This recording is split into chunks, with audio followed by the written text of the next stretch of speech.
Chapter 24. Of the great bespeak for Miss Snevelixi, and the first appearance of Nicholas upon any stage. Nicholas was up betimes in the morning. But he had scarcely begun to dress, notwithstanding, when he heard footsteps ascending the stairs, and was presently saluted by the voices of Mr. Folair the pantomimist, and Mr. Lenville, the tragedian. "House, house, house," cried Mr. Folair. "What, ho! Within there," said Mr. Lenville, in a deep voice. "Confound these fellows," thought Nicholas. "They have come to breakfast, I suppose. I'll open the door directly, if you'll wait an instant." The gentleman entreated him not to hurry himself, and, to beguile the interval, had a fencing bout with their walking sticks on the very small landing place, to the unspeakable discomposure of all the other lodgers downstairs. "Here, come in," said Nicholas, when he had completed his toilet. "In the name of all that's horrible, don't make that noise outside." "An uncommon snug little box this," said Mr. Lenville, stepping into the front room, and taking his hat off, before he could get in at all. "Pernicious snug. For a man at all particular in such matters, it might be a trifle too snug," said Nicholas. "For, although it is, undoubtedly, a great convenience to be able to reach anything you want from the ceiling or the floor, or either side of the room, without having to move from your chair, still these advantages can only be had in an apartment of the most limited size." "It isn't a bit too confined for a single man," returned Mr. Lenville. "That reminds me, my wife, Mr. Johnson, I hope she'll have some good part in this piece of yours?" "I glanced at the French copy last night," said Nicholas. "It looks very good, I think." "What do you mean to do for me, old fellow?" asked Mr. Lenville, poking the struggling fire with his walking stick, and afterwards wiping it on the skirt of his coat. "Anything in the gruff and grumble way?" "You turn your wife and child out of doors," said Nicholas, "and, in a fit of rage and jealousy, stab your eldest son in the library." "Do I though?" exclaimed Mr. Lenville. "That's very good business." "After which," said Nicholas, "you are troubled with remorse till the last act, and then you make up your mind to destroy yourself. But, just as you are raising the pistol to your head, a clock strikes 10. "I see," cried Mr. Lenville. "Very good. You pause," said Nicholas. "You recollect to have heard a clock strike 10 in your infancy. The pistol falls from your hand, you are overcome, you burst into tears, and become a virtuous and exemplary character for ever afterwards." "Capital," said Mr. Lenville. "That's a sure card, a sure card. Get the curtain down with a touch of nature like that, and it'll be a triumphant success." "Is there anything good for me?" inquired Mr. Folair, anxiously. "Let me see," said Nicholas. "You play the faithful and attached servant, you are turned out of doors with the wife and child." "Always coupled with that infernal phenomenon," sighed Mr. Folair. "And we go into poor lodgings, where I won't take any wages, and talk sentiment, I suppose?" "Why, yes," replied Nicholas, "that is the course of the piece." "I must have a dance of some kind, you know," said Mr. Folair. "You'll have to introduce one for the phenomenon, so you'd better make a pas de deux, and save time." "There's nothing easier than that," said Mr. Lenville, observing the disturbed looks of the young dramatist.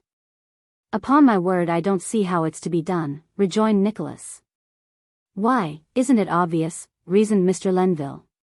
"Gadzooks, who can help seeing the way to do it? You astonish me. You get the distressed lady, and the little child, and the attached servant, into the poor lodgings, don't you? Well, look here." The distressed lady sinks into a chair, and buries her face in her pocket handkerchief. "What makes you weep, mamma?" says the child. "Don't weep, mamma, or you'll make me weep too." "And me," says the favorite servant, rubbing his eyes with his arm. "What can we do to raise your spirits, dear mamma?" says the little child. "Aye, what can we do?" says the faithful servant.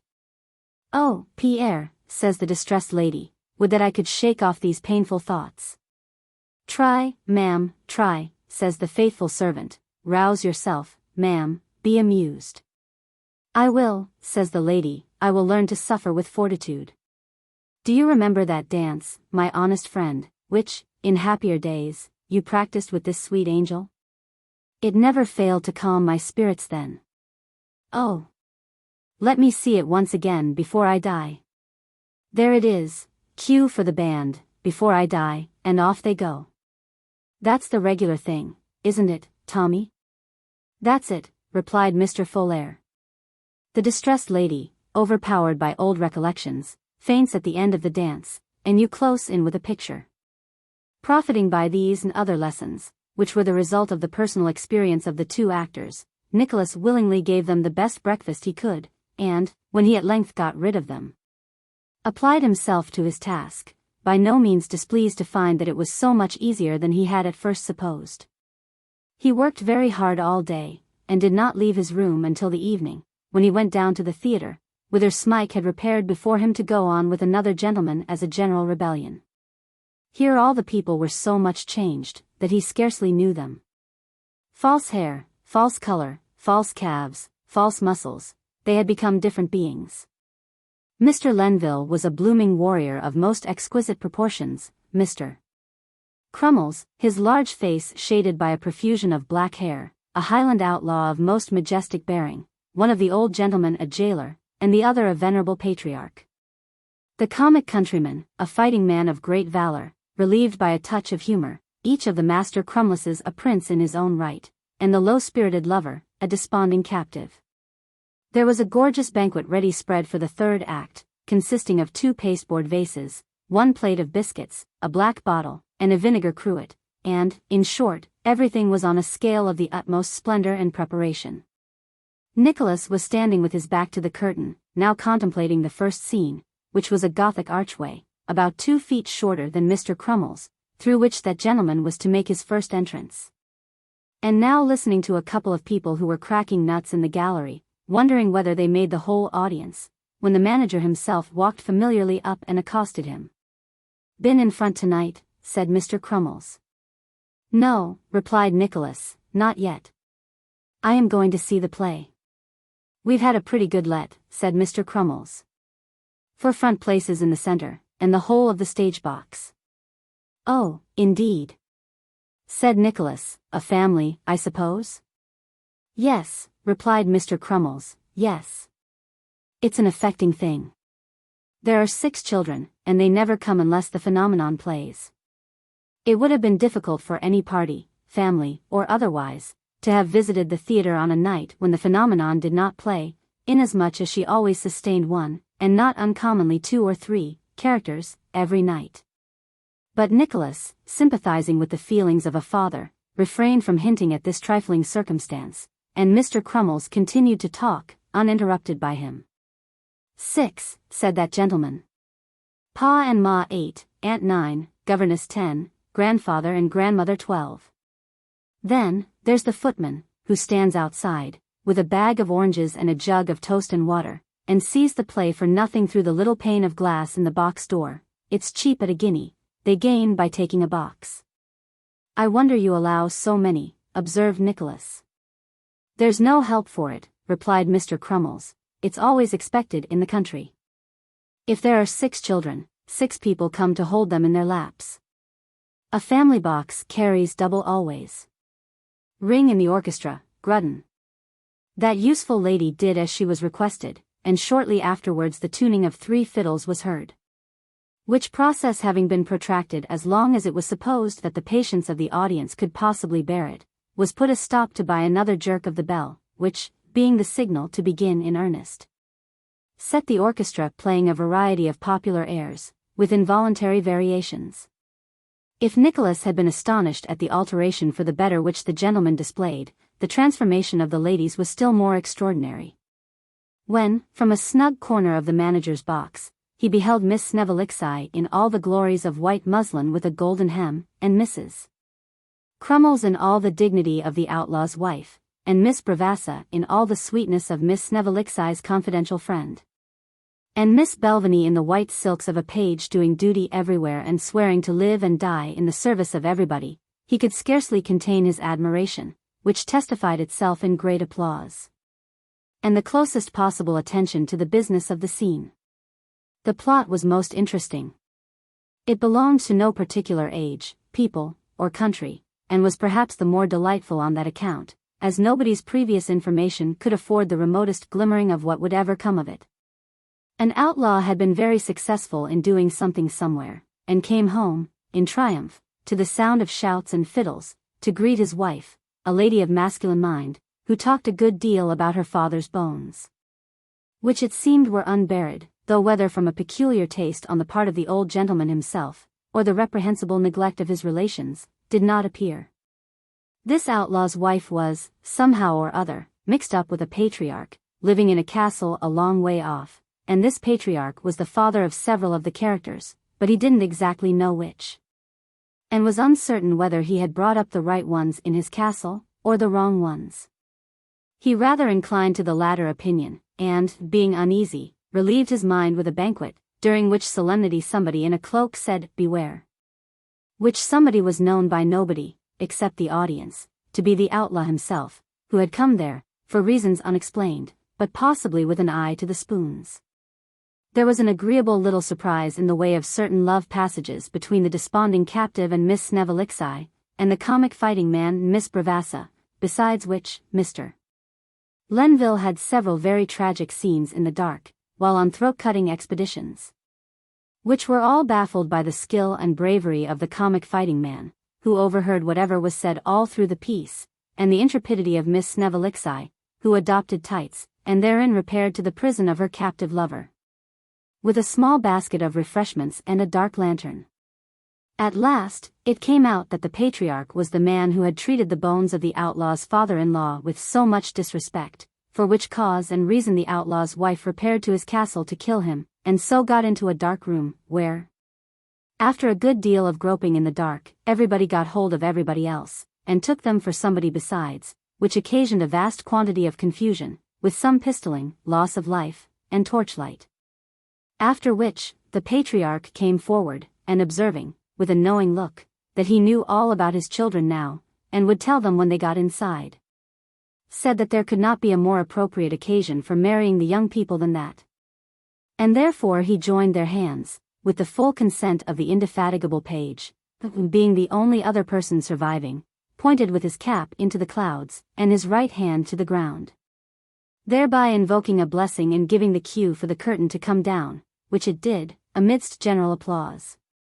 "What did you think of that?" asked Mr. Crummles, when Nicholas went round to the stage again.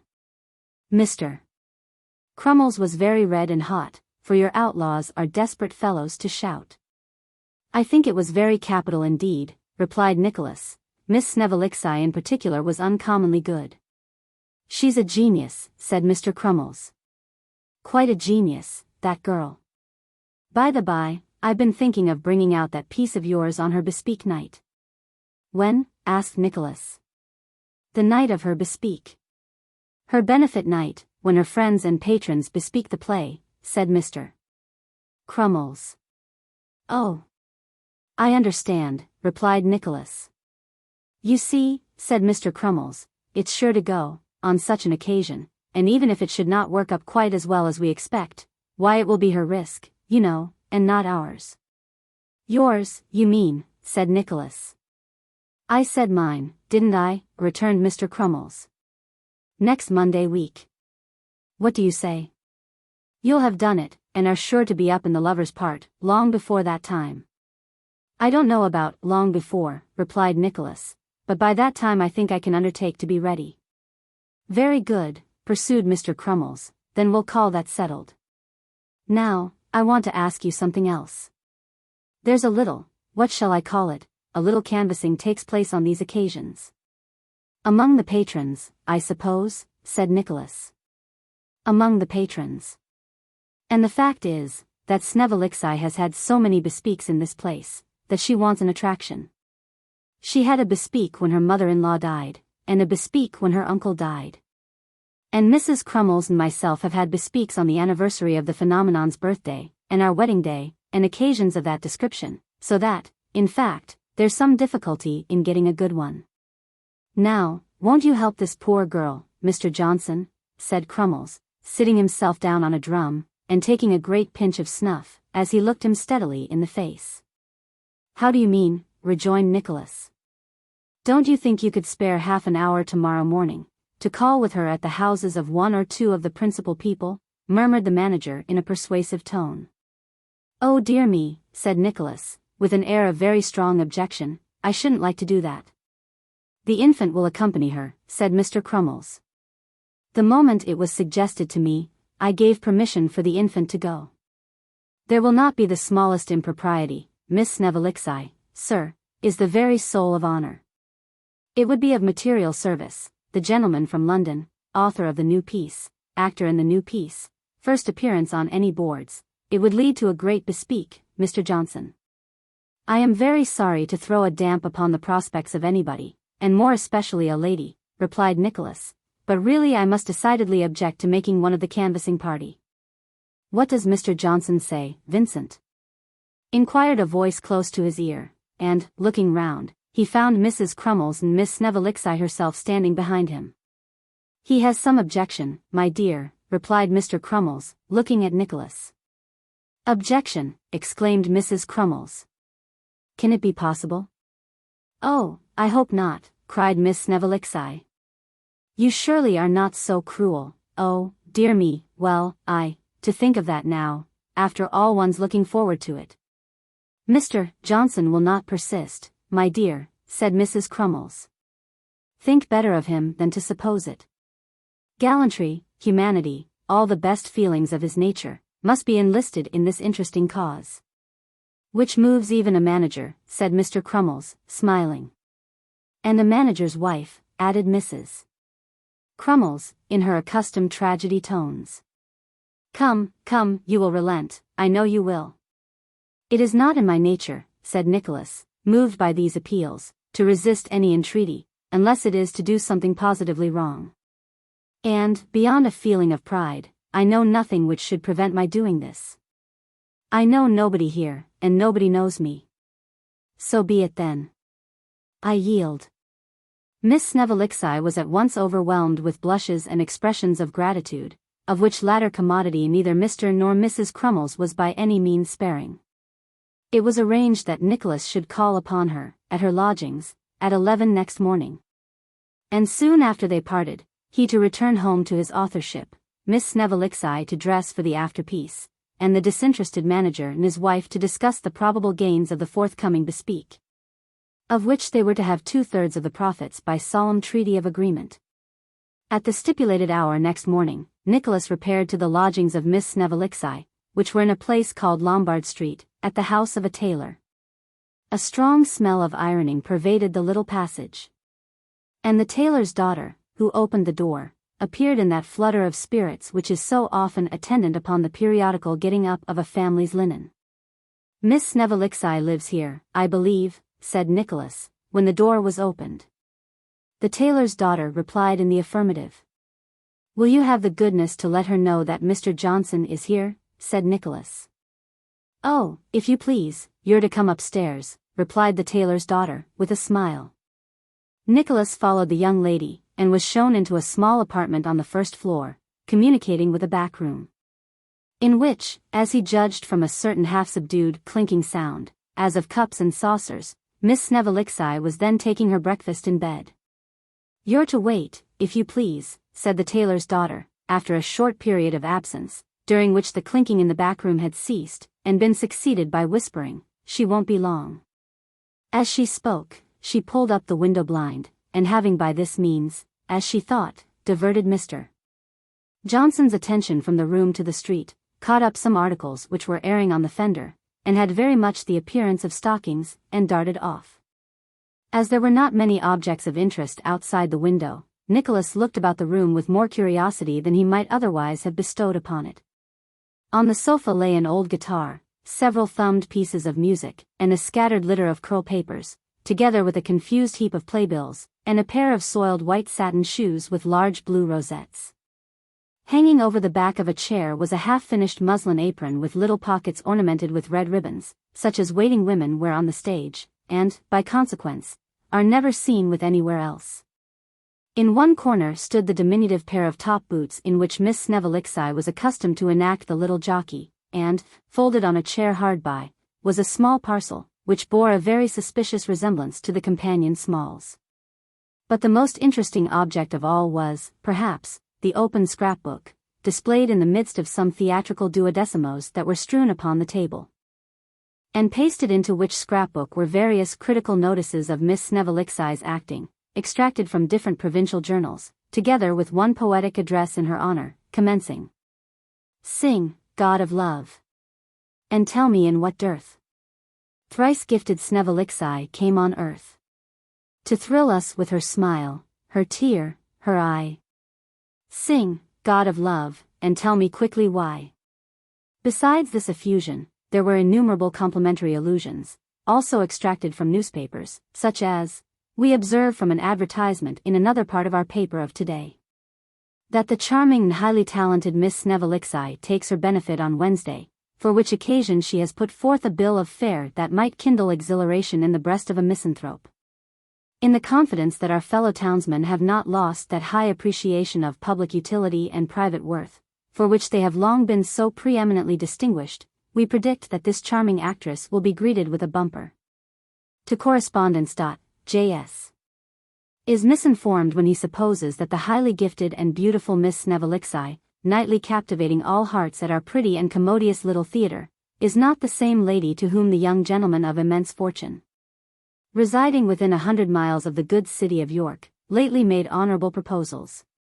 We have reason to know that Miss Snevellixi is the lady who was implicated in that mysterious and romantic affair, and whose conduct on that occasion did no less honour to her head and heart than do her histrionic triumphs to her brilliant genius. A copious assortment of such paragraphs as these, with long bills of benefits all ending with "come early," in large capitals, formed the principal contents of Miss Snevellix's scrapbook. Nicholas had read a great many of these scraps, and was absorbed in a circumstantial and melancholy account of the train of events which had led to Miss Snevellixi spraining her ankle by slipping on a piece of orange peel flung by a monster in human form, so the paper said, upon the stage at Winchester, when that young lady herself, attired in the coal-scuttle bonnet and walking dress complete, tripped into the room, with 1,000 apologies for having detained him so long after the appointed time. "But really," said Miss Snevellixi, "my darling lad, who lives with me here, was taken so very ill in the night that I thought she would have expired in my arms." "Such a fate is almost to be envied," returned Nicholas, "but I am very sorry to hear it nevertheless." "What a creature you are to flatter," said Miss Snevellixi, buttoning her glove in much confusion.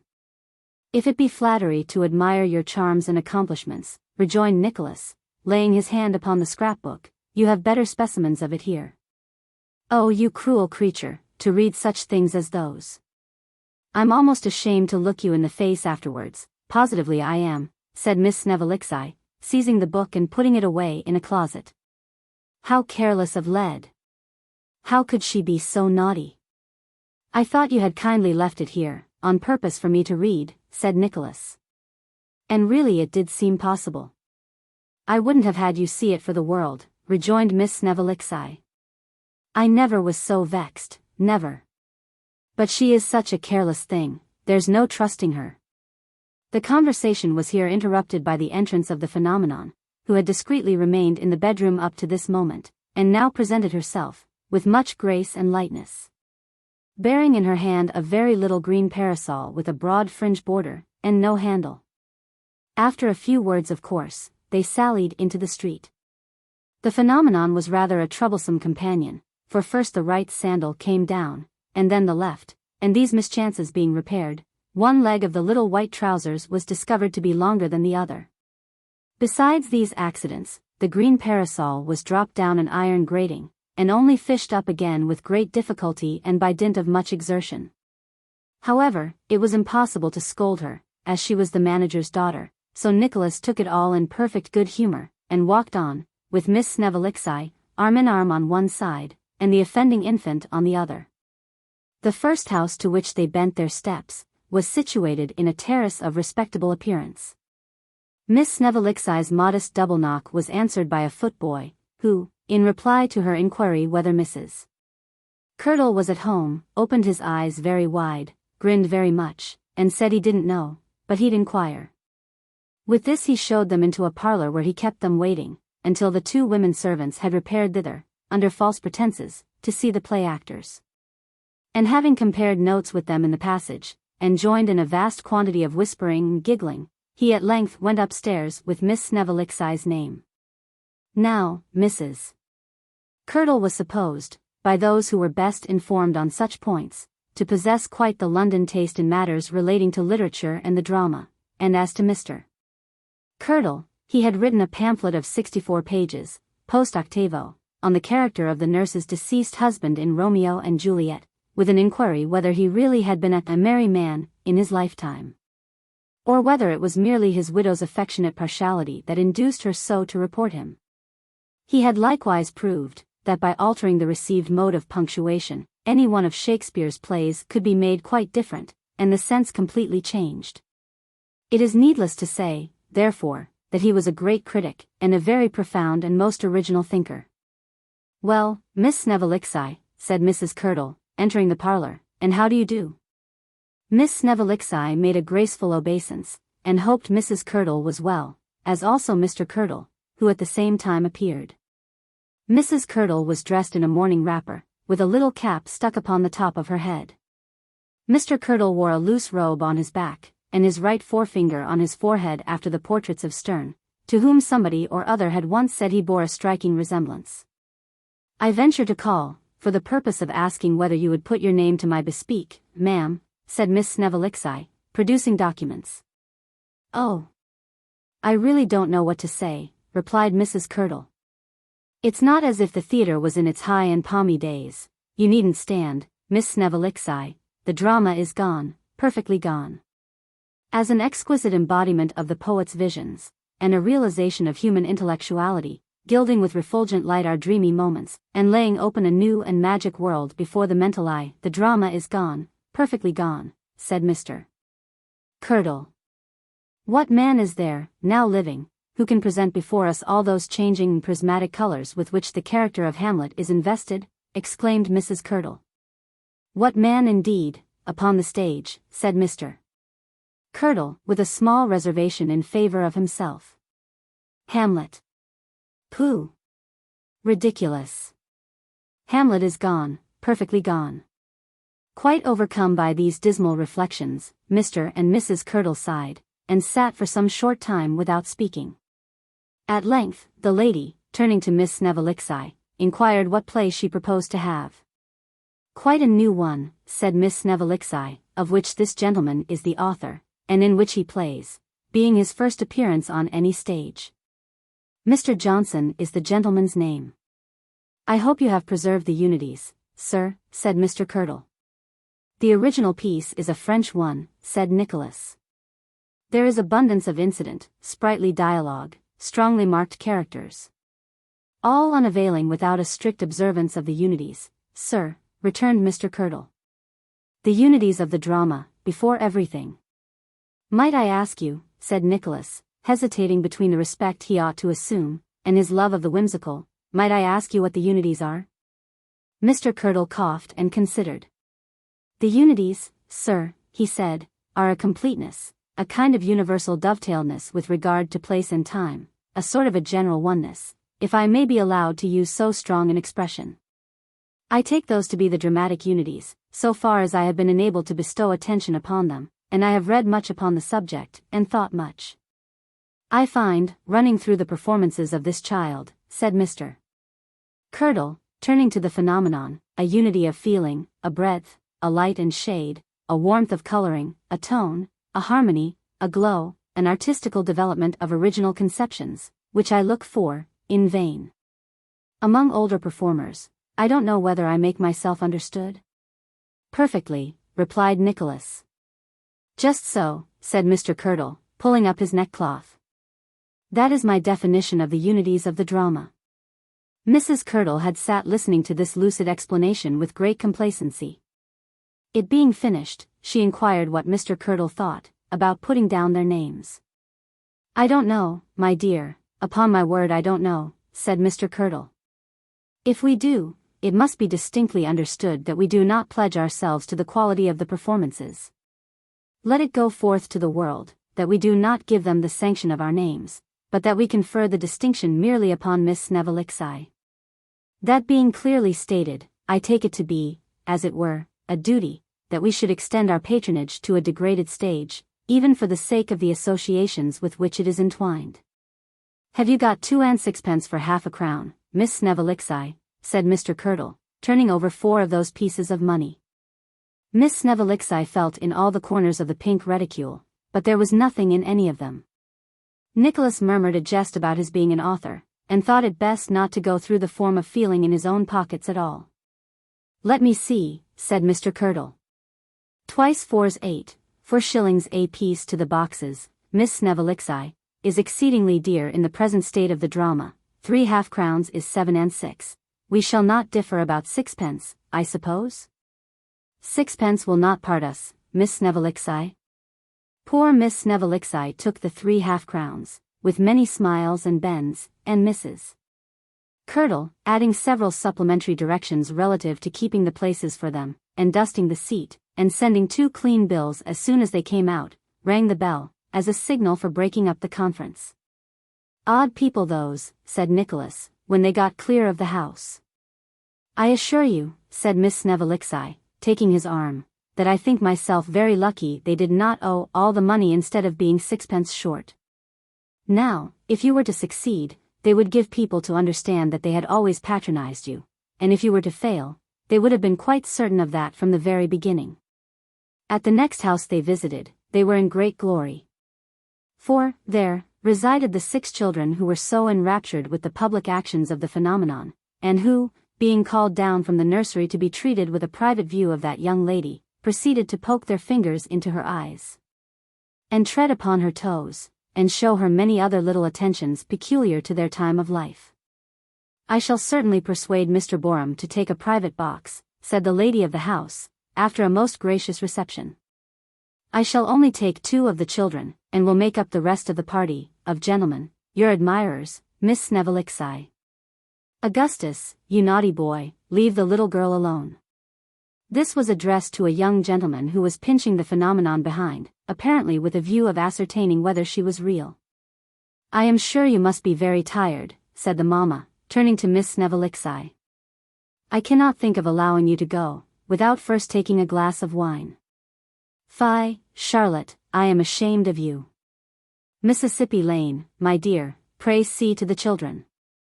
Mississippi Lane was the governess, and this entreaty was rendered necessary by the abrupt behavior of the youngest Miss Borum, who, having filched the phenomenon's little green parasol, was now carrying it bodily off, while the distracted infant looked helplessly on. I am sure, were you ever learnt to act as you do, said good-natured Mrs. Borum, turning again to Miss Snevellicci, I cannot understand, Emma, don't stare so, laughing in one piece, and crying in the next, and so natural and all, oh, dear. I am very happy to hear you express so favorable an opinion, said Miss Snevellicci. It's quite delightful to think you like it. Like it, cried Mrs. Borum. Who can help liking it? I would go to the play, twice a week if I could, I dote upon it, only you're too affecting sometimes. You do put me in such a state, into such fits of crying. Goodness gracious me, Mississippi Lane, how can you let them torment that poor child so? The phenomenon was really in a fair way of being torn limb from limb, for 2 strong little boys, one holding on by each of her hands, were dragging her in different directions as a trial of strength.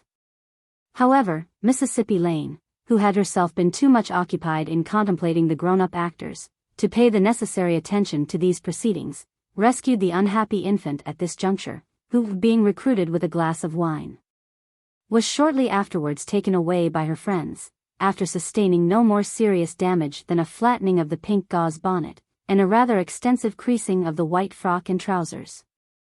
It was a trying morning, for there were a great many calls to make, and everybody wanted a different thing.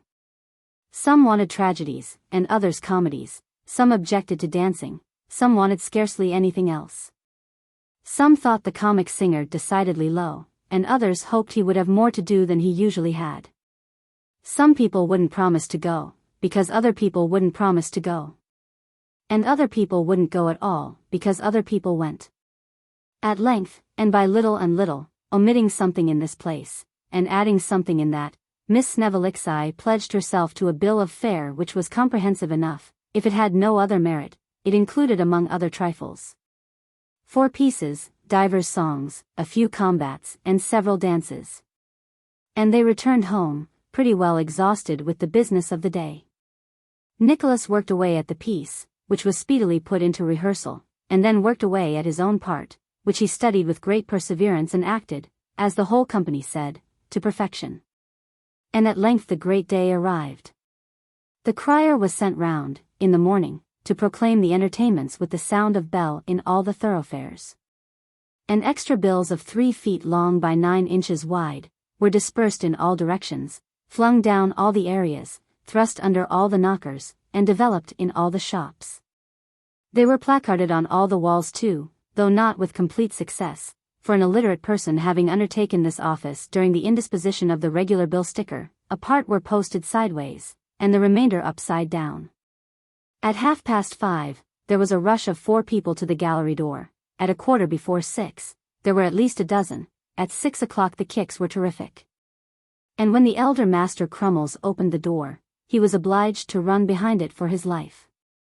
15 shillings were taken by Mrs. Grudden in the first 10 minutes. Behind the scenes, the same unwonted excitement prevailed. Miss Snevilixi was in such a perspiration that the paint would scarcely stay on her face. Mrs. Crummles was so nervous that she could hardly remember her part. Miss Bravassa's ringlets came out of curl with the heat and anxiety. Even Mr.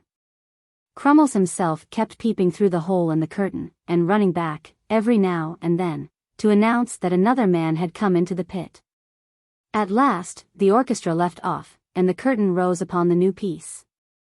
The first scene, in which there was nobody particular, passed off calmly enough, but when Miss Snevilixi went on in the second, accompanied by the phenomenon as child, what a roar of applause broke out. The people in the Borum box rose as one man, waving their hats and handkerchiefs, and uttering shouts of a bravo. Mrs. Borum and the governess cast wreaths upon the stage, of which some fluttered into the lamps, and one crowned the temples of a fat gentleman in the pit, who, looking eagerly towards the scene, remained unconscious of the honor. The tailor and his family kicked at the panels of the upper boxes till they threatened to come out altogether. The very gingerbeer boy remained transfixed in the center of the house. A young officer, supposed to entertain a passion for Miss Snevilixi, stuck his glass in his eye as though to hide a tear. Again and again Miss Snevilixi curtsied lower and lower, and again the applause came down, louder and louder. At length, when the phenomenon picked up one of the smoking wreaths and put it on, sideways, over Miss Snevilixi's eye, it reached its climax, and the play proceeded. But when Nicholas came on for his crack scene with Mrs. Crummles, what a clapping of hands there was. When Mrs. Crummles, who was his unworthy mother, sneered, and called him presumptuous boy, and he defied her, what a tumult of applause came on. When he quarrelled with the other gentleman about the young lady, and producing a case of pistols, said, that if he was a gentleman, he would fight him in that drawing-room, until the furniture was sprinkled with the blood of one. If not of two, how boxes, pit, and gallery, joined in one most vigorous cheer. When he called his mother names, because she wouldn't give up the young lady's property, and she relenting, caused him to relent likewise, and fall down on one knee and ask her blessing, how the ladies in the audience sobbed. When he was hid behind the curtain in the dark, and the wicked relation poked a sharp sword in every direction, save where his legs were plainly visible, what a thrill of anxious fear ran through the house. His air, his figure, his walk, his look, everything he said or did, was the subject of commendation. There was a round of applause every time he spoke. And when, at last, in the pump and tub scene, Mrs. Grudden lighted the blue fire, and all the unemployed members of the company came in, and tumbled down in various directions, not because that had anything to do with the plot, but in order to finish off with a tableau, the audience, who had by this time increased considerably, gave vent to such a shout of enthusiasm as had not been heard in those walls for many and many a day. In short, the success both of new piece and new actor was complete, and when Miss Snevilixi was called for at the end of the play, Nicholas led her on, and divided the applause. Chapter 25. Concerning a young lady from London, who joins the company, and an elderly admirer who follows in her train. With an affecting ceremony consequent on their arrival. The new piece being a decided hit, was announced for every evening of performance until further notice, and the evenings when the theatre was closed were reduced from 3 in the week to 2. Nor were these the only tokens of extraordinary success, for, on the succeeding Saturday, Nicholas received, by favour of the indefatigable Mrs. Grudden, no less a sum than 30 shillings. Besides which substantial reward, he enjoyed considerable fame and honour, having a presentation copy of Mr. Curdle's pamphlet forwarded to the theatre, with that gentleman's own autograph, in itself an inestimable treasure, on the fly-leaf, accompanied with a note, containing many expressions of approval, and an unsolicited assurance that Mr. Curdle would be very happy to read Shakespeare to him for 3 hours every morning before breakfast during his stay in the town. "I've got another novelty, Johnson," said Mr. Crummles one morning in great glee. "What's that?" rejoined Nicholas. "The pony?" No, we never come to the pony till everything else has failed," said Mr. Crummles. "I don't think we shall come to the pony at all, this season." No, not the pony." "A boy phenomenon, perhaps," suggested Nicholas. "There is only one phenomenon, sir," replied Mr. Crummles impressively, "and that's a girl." "Very true," said Nicholas. "I beg your pardon. Then I don't know what it is, I am sure." "What should you say to a young lady from London?" inquired Mr. Crummles. "Miss So-and-so, of the Theatre Royal, Drury Lane?" "I should say she would look very well in the bills," said Nicholas. "You're about right there," said Mr. Crummles. "And if you had said she would look very well upon the stage too, you wouldn't have been far out. Look here, what do you think of this?" With this inquiry Mr. Crummles unfolded a red poster, and a blue poster, and a yellow poster, at the top of each of which public notification was inscribed in enormous characters: "First appearance of the unrivalled Miss Petowker of the Theatre Royal, Drury Lane." "Dear me," said Nicholas, "I know that lady." "Then you are acquainted with as much talent as was ever compressed into one young person's body," retorted Mr. Crummles, rolling up the bills again. "That is, talent of a certain sort, of a certain sort." "The blood drinker," added Mr. Crummles with a prophetic sigh, "the blood drinker will die with that girl, and she's the only sylph I ever saw who could stand upon one leg, and play the tambourine on her other knee, like a sylph." "When does she come down?" asked Nicholas. "We expect her today," replied Mr. Crummles. "She is an old friend of Mrs. Crummles's. Mrs. Crummles saw what she could do, always knew it from the first. She taught her, indeed, nearly all she knows." Mrs. Crummles was the original blood drinker. Was she, indeed? Yes. She was obliged to give it up though. "Did it disagree with her?" asked Nicholas. "Not so much with her, as with her audiences," replied Mr. Crummles. "Nobody could stand it. It was too tremendous. You don't quite know what Mrs. Crummles is yet." Nicholas ventured to insinuate that he thought he did. No, you don't," said Mr. Crummles. "You don't, indeed." "I don't, and that's a fact. I don't think her country will, till she is dead. Some new proof of talent bursts from that astonishing woman every year of her life. Look at her, mother of 6 children, 3 of 'em alive, and all upon the stage." "Extraordinary," cried Nicholas. "Ah! Extraordinary indeed," rejoined Mr. Crummles, taking a complacent pinch of snuff, and shaking his head gravely. "I pledge you my professional word I didn't even know she could dance, till her last benefit, and then she played Juliet, and Helen McGregor, and did the skipping rope hornpipe between the pieces.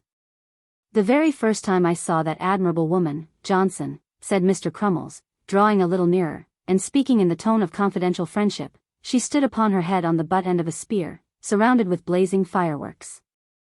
"You astonish me," said Nicholas. "She astonished me," returned Mr. Crummles, with a very serious countenance. "Such grace, coupled with such dignity. I adored her from that moment." The arrival of the gifted subject of these remarks put an abrupt termination to Mr. Crummles's eulogium. Almost immediately afterwards, Master Percy Crummles entered with a letter, which had arrived by the general post, and was directed to his gracious mother, at sight of the superscription whereof, Mrs.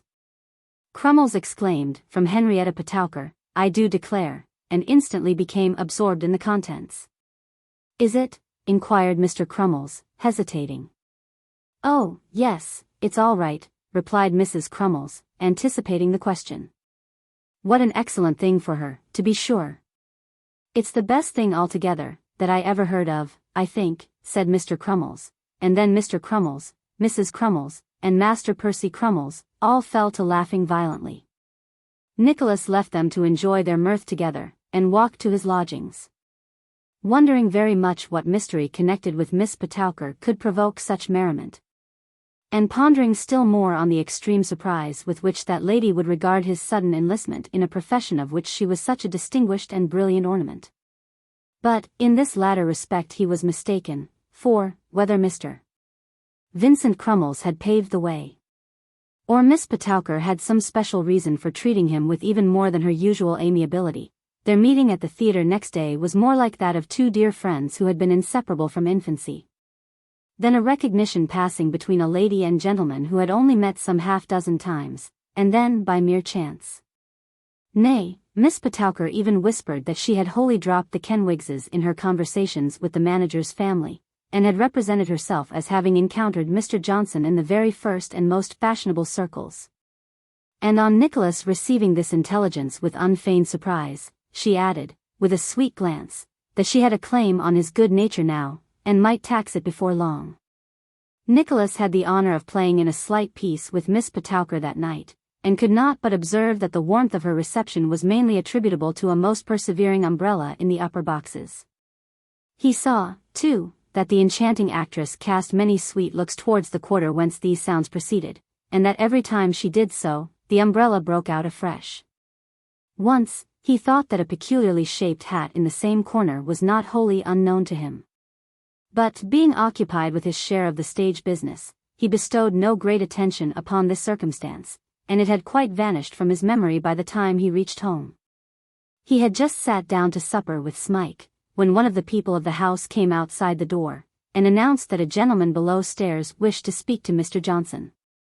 Well, if he does, you must tell him to come up. That's all I know, replied Nicholas. One of our hungry brethren, I suppose, Smike. His fellow lodger looked at the cold meat in silent calculation of the quantity that would be left for dinner next day, and put back a slice he had cut for himself, in order that the visitors' encroachments might be less formidable in their effects.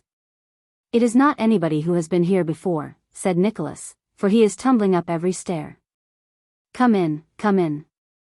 In the name of wonder. Mr. Lillyvick? It was, indeed, the collector of water rates who, regarding Nicholas with a fixed look and immovable countenance, shook hands with most portentous solemnity, and sat himself down in a seat by the chimney corner. Why, when did you come here? Asked Nicholas. This morning, sir, replied Mr. Lillyvick. Oh.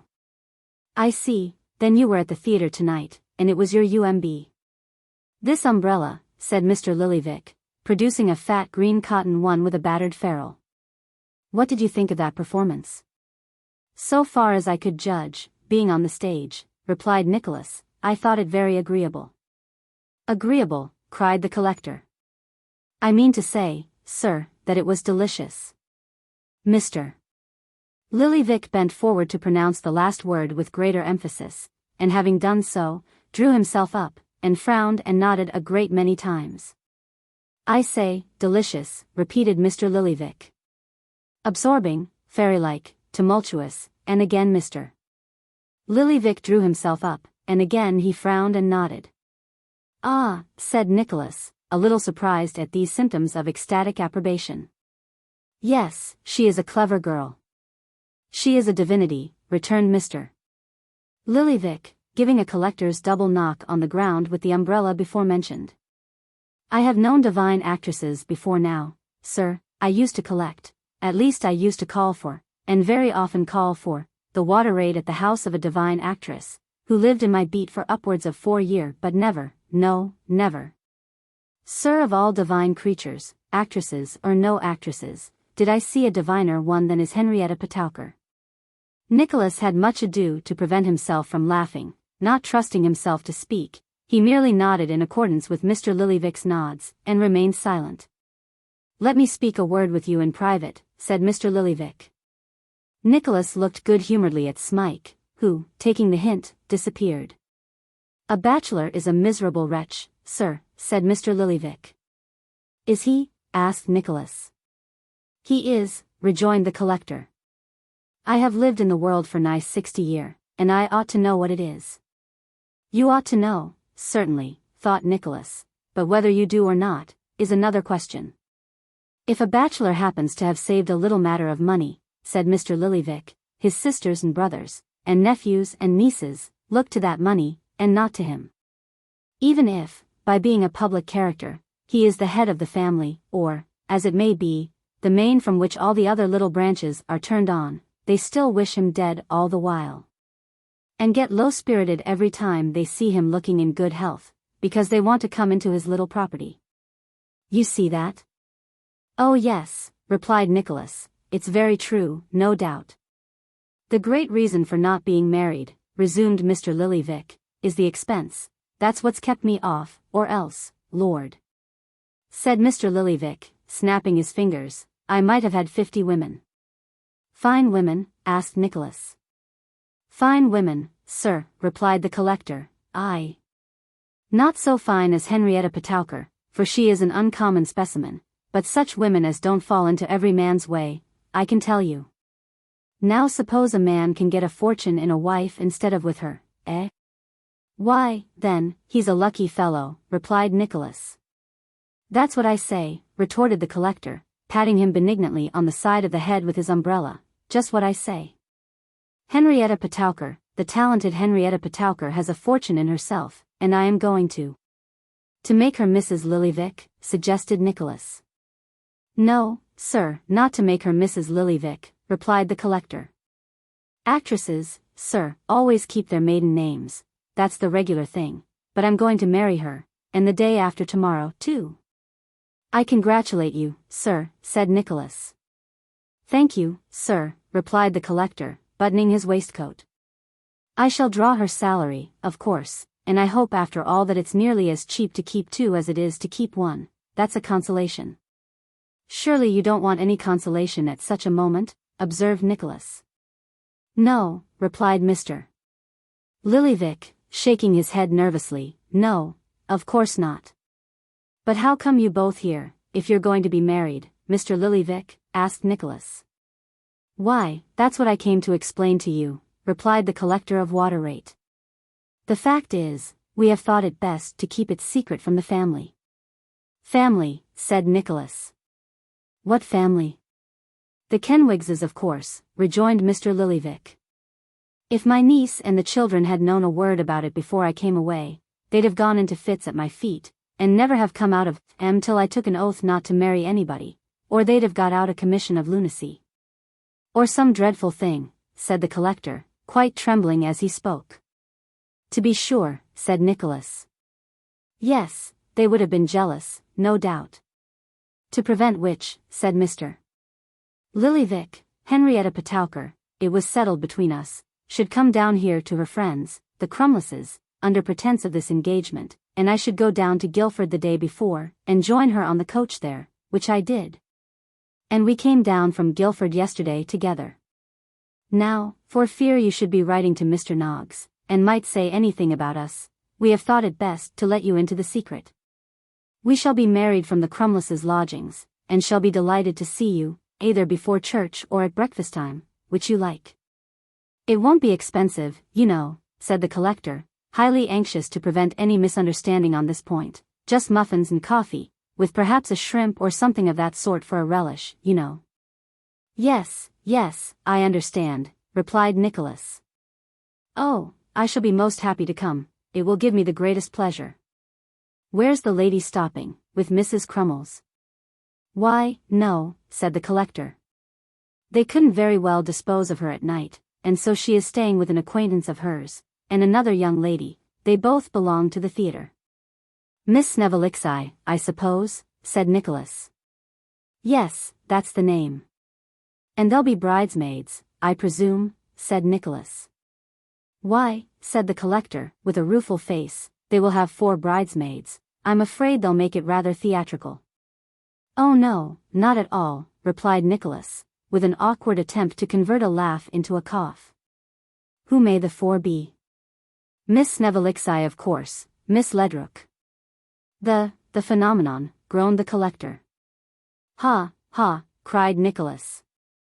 "I beg your pardon, I don't know what I'm laughing at. Yes, that'll be very pretty, the phenomenon. Who else?" "Some young woman or other," replied the collector, rising. "Some other friend of Henrietta Petowker's." "Well, you'll be careful not to say anything about it, will you?" "You may safely depend upon me," replied Nicholas. "Won't you take anything to eat or drink?" "No," said the collector, "I haven't any appetite." "I should think it was a very pleasant life, the married one, eh?" "I have not the least doubt of it," rejoined Nicholas. "Yes," said the collector, "certainly." "Oh yes. No doubt. Good night." With these words, Mr. Lillyvick, whose manner had exhibited through the whole of this interview a most extraordinary compound of precipitation, hesitation, confidence and doubt, fondness, misgiving, meanness, and self-importance, turned his back upon the room, and left Nicholas to enjoy a laugh by himself if he felt so disposed. Without stopping to inquire whether the intervening day appeared to Nicholas to consist of the usual number of hours of the ordinary length, it may be remarked that, to the parties more directly interested in the forthcoming ceremony, it passed with great rapidity, insomuch that when Miss Petowker awoke on the succeeding morning in the chamber of Miss Snevilixi, she declared that nothing should ever persuade her that that really was the day which was to behold a change in her condition. "I never will believe it," said Miss Petowker, "I cannot really. It's of no use talking, I never can make up my mind to go through with such a trial." On hearing this, Miss Snevilixi and Miss Ledrook, who knew perfectly well that their fair friend's mind had been made up for 3 or 4 years, at any period of which time she would have cheerfully undergone the desperate trial now approaching if she could have found any eligible gentleman disposed for the venture, began to preach comfort and firmness, and to say how very proud she ought to feel that it was in her power to confer lasting bliss on a deserving object, and how necessary it was for the happiness of mankind in general that women should possess fortitude and resignation on such occasions, and that although for their parts they held true happiness to consist in a single life, which they would not willingly exchange, no, not for any worldly consideration, still, thank God, if ever the time should come, they hoped they knew their duty too well to repine, but would the rather submit with meekness and humility of spirit to a fate for which Providence had clearly designed them with a view to the contentment and reward of their fellow creatures. "I might feel it was a great blow," said Miss Snevilixi, "to break up old associations and what do you callums of that kind, but I would submit, my dear, I would indeed." "So would I," said Miss Ledrook. "I would rather court the yoke than shun it. I have broken hearts before now, and I'm very sorry for it, for it's a terrible thing to reflect upon." "It is indeed," said Miss Snevilixi. "Now, Led, my dear, we must positively get her ready, or we shall be too late, we shall indeed." This pious reasoning, and perhaps the fear of being too late, supported the bride through the ceremony of robing, after which strong tea and brandy were administered in alternate doses as a means of strengthening her feeble limbs and causing her to walk steadier. "How do you feel now, my love?" inquired Miss Snevilixi. "Oh, Lillyvick," cried the bride, "if you knew what I am undergoing for you." "Of course he knows it, love, and will never forget it," said Miss Ledrook. "Do you think he won't?"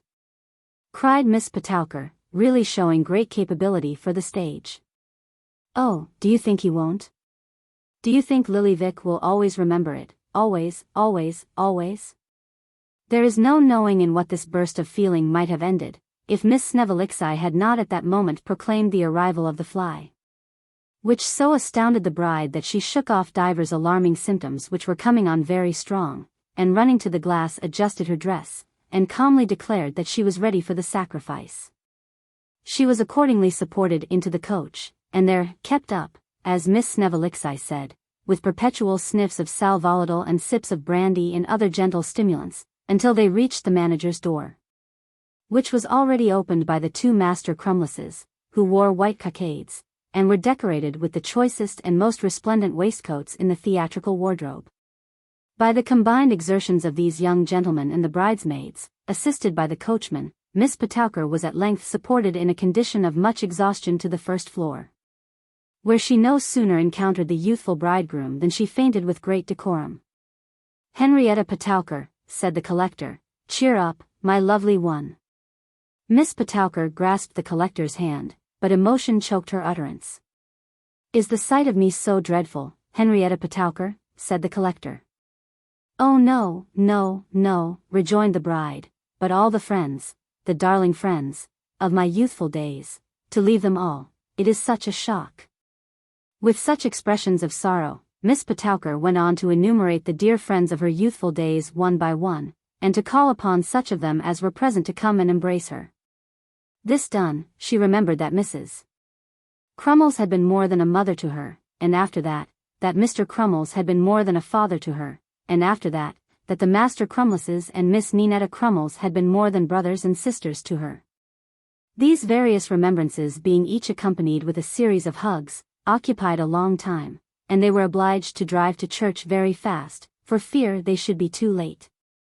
The procession consisted of 2 flies, in the first of which were Miss Bravassa, the 4th bridesmaid, Mrs. Crummles, the collector, and Mr. Folair, who had been chosen as his second on the occasion. In the other were the bride, Mr. Crummles, Miss Snevelixi, Miss Ledrook, and the phenomenon. The costumes were beautiful. The bridesmaids were quite covered with artificial flowers, and the phenomenon, in particular, was rendered almost invisible by the portable arbor in which she was enshrined.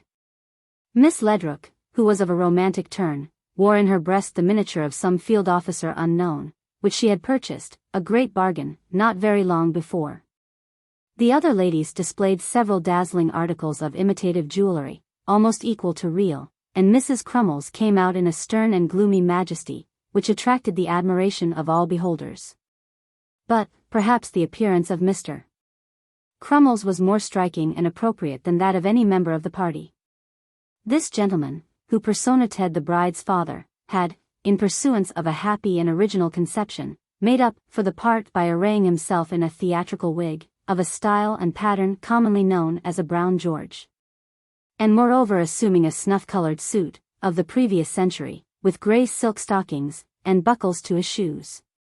The better to support his assumed character he had determined to be greatly overcome, and, consequently, when they entered the church, the sobs of the affectionate parent were so heart-rending that the pew-opener suggested the propriety of his retiring to the vestry, and comforting himself with a glass of water before the ceremony began. The procession up the aisle was beautiful. The bride, with the 4 bridesmaids, forming a group previously arranged and rehearsed. The collector, followed by his second, imitating his walk and gestures to the indescribable amusement of some theatrical friends in the gallery, Mr. Crummles, with an infirm and feeble gait, Mrs. Crummles advancing with that stage walk, which consists of a stride and a stop alternately. It was the completest thing ever witnessed. The ceremony was very quickly disposed of, and all parties present having signed the register, for which purpose, when it came to his turn, Mr. Crummles carefully wiped and put on an immense pair of spectacles. They went back to breakfast in high spirits. And here they found Nicholas awaiting their arrival. "Now then," said Crummles, who had been assisting Mrs. Grudden in the preparations, which were on a more extensive scale than was quite agreeable to the collector. "Breakfast, breakfast." No second invitation was required. The company crowded and squeezed themselves at the table as well as they could, and fell to, immediately, Miss Petowker blushing very much when anybody was looking, and eating very much when anybody was not looking, and Mr. Lillyvick going to work as though with the cool resolve, that since the good things must be paid for by him, he would leave as little as possible for the Crummleses to eat up afterwards. "It's very soon done, sir, isn't it?" inquired Mr. Folair of the collector, leaning over the table to address him. "What is soon done, sir?" returned Mr. Lillyvick. "The tying up, the fixing oneself with a wife," replied Mr. Folair. "It don't take long, does it?" "No, sir," replied Mr. Lillyvick, coloring. "It does not take long." And what then, sir? Oh. Nothing, said the actor. It don't take a man long to hang himself, either, eh? Ha, ha. Mr. Lillyvick laid down his knife and fork, and looked round the table with indignant astonishment. To hang himself, repeated Mr. Lillyvick. A profound silence came upon all, for Mr. Lillyvick was dignified beyond expression. To hang himself, cried Mr. Lillyvick again. Is any parallel attempted to be drawn in this company between matrimony and hanging? The noose, you know, said Mr. Folair, a little crestfallen. The noose, sir, retorted Mr. Lillyvick. Does any man dare to speak to me of a noose, and Henrietta P.E. Lillyvick, suggested Mr. Crummles. And Henrietta Lillyvick in the same breath, said the collector. In this house, in the presence of Mr. and Mrs. Crummles, who have brought up a talented and virtuous family, to be blessings and phenomenons, and what not, are we to hear talk of nooses? Folair, said Mr. Crummles, deeming it a matter of decency to be affected by this allusion to himself and partner, I'm astonished at you. What are you going on in this way at me for? Urged the unfortunate actor. What have I done? Done, sir, cried Mr. Lillyvick, aimed a blow at the whole framework of society. And the best and tenderest feelings, added Crummles, relapsing into the old man. And the highest and most estimable of social ties, said the collector. Noose. As if one was caught, trapped into the married state, pinned by the leg, instead of going into it of one's own accord and glorying in the act. I didn't mean to make it out, that you were caught and trapped, and pinned by the leg, replied the actor. I'm sorry for it, I can't say any more. So you ought to be, sir, returned Mr. Lillyvick. And I am glad to hear that you have enough of feeling left to be so. The quarrel appearing to terminate with this reply, Mrs. Lillyvick considered that the fittest occasion, the attention of the company being no longer distracted, to burst into tears, and require the assistance of all 4 bridesmaids, which was immediately rendered, though not without some confusion. For the room being small and the tablecloth long, a whole detachment of plates were swept off the board at the very first move. Regardless of this circumstance, however, Mrs. Lillyvick refused to be comforted until the belligerents had passed their words that the dispute should be carried no further, which, after a sufficient show of reluctance, they did, and from that time Mr. Folair sat in moody silence, contenting himself with pinching Nicholas's leg when anything was said, and so expressing his contempt both for the speaker and the sentiments to which he gave utterance. There were a great number of speeches made.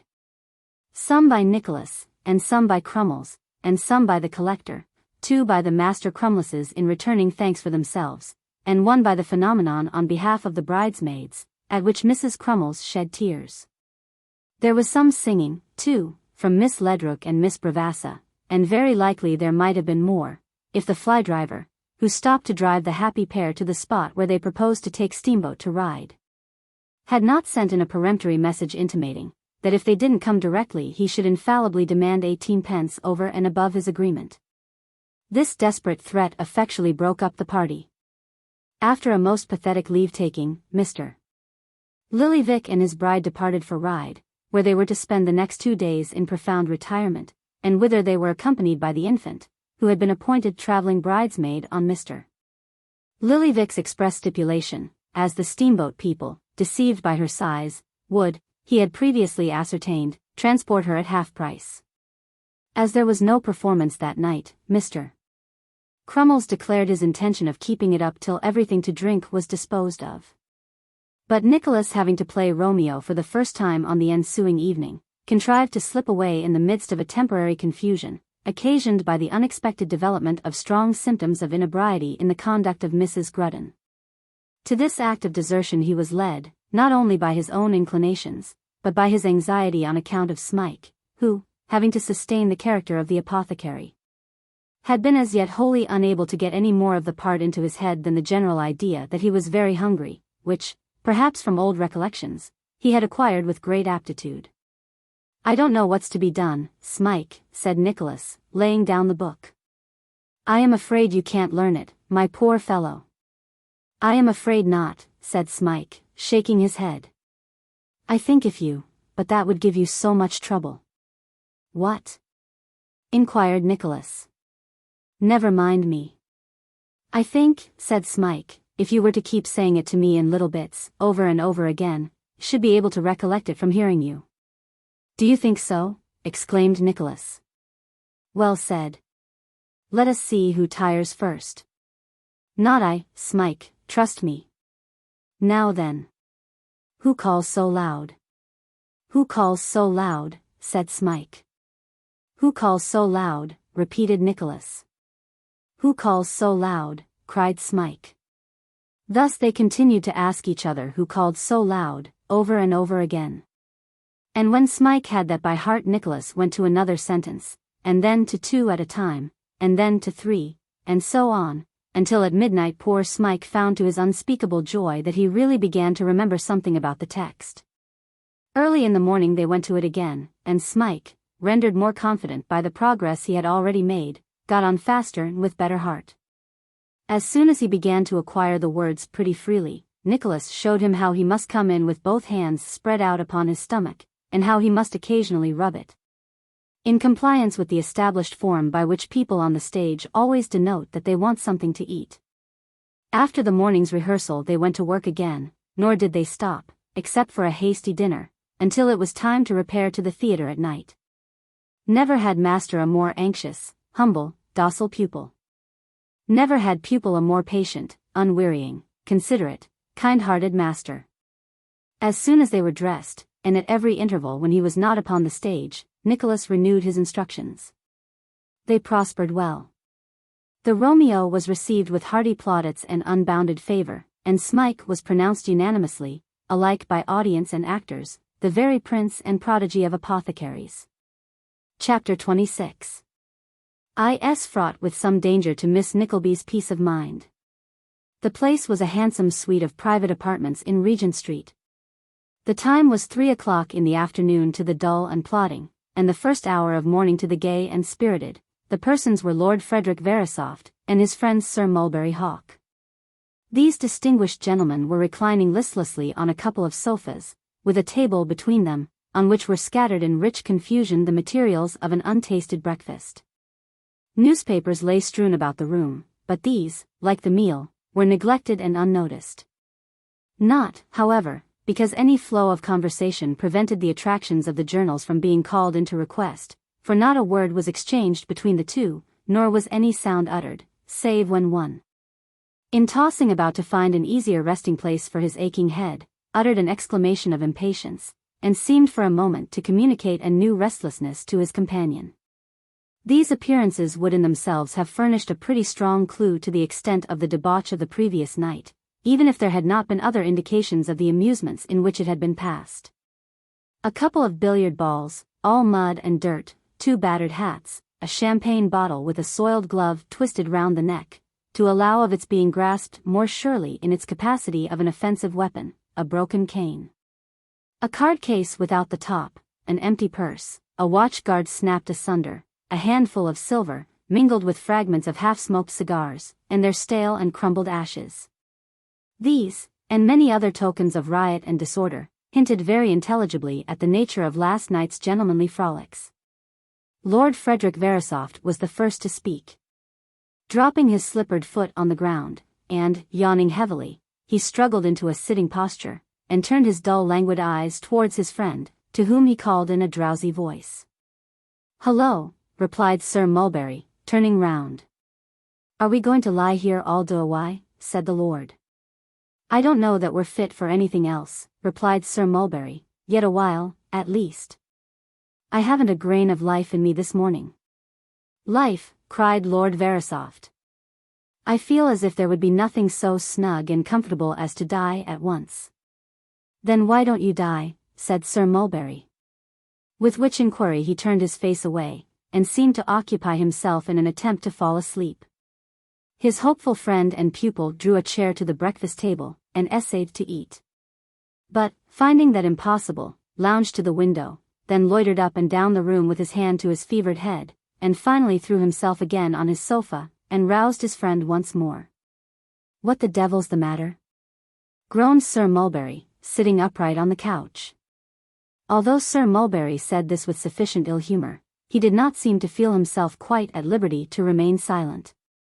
For, after stretching himself very often, and declaring with a shiver that it was infernal cold, he made an experiment at the breakfast table, and proving more successful in it than his less seasoned friend, remained there.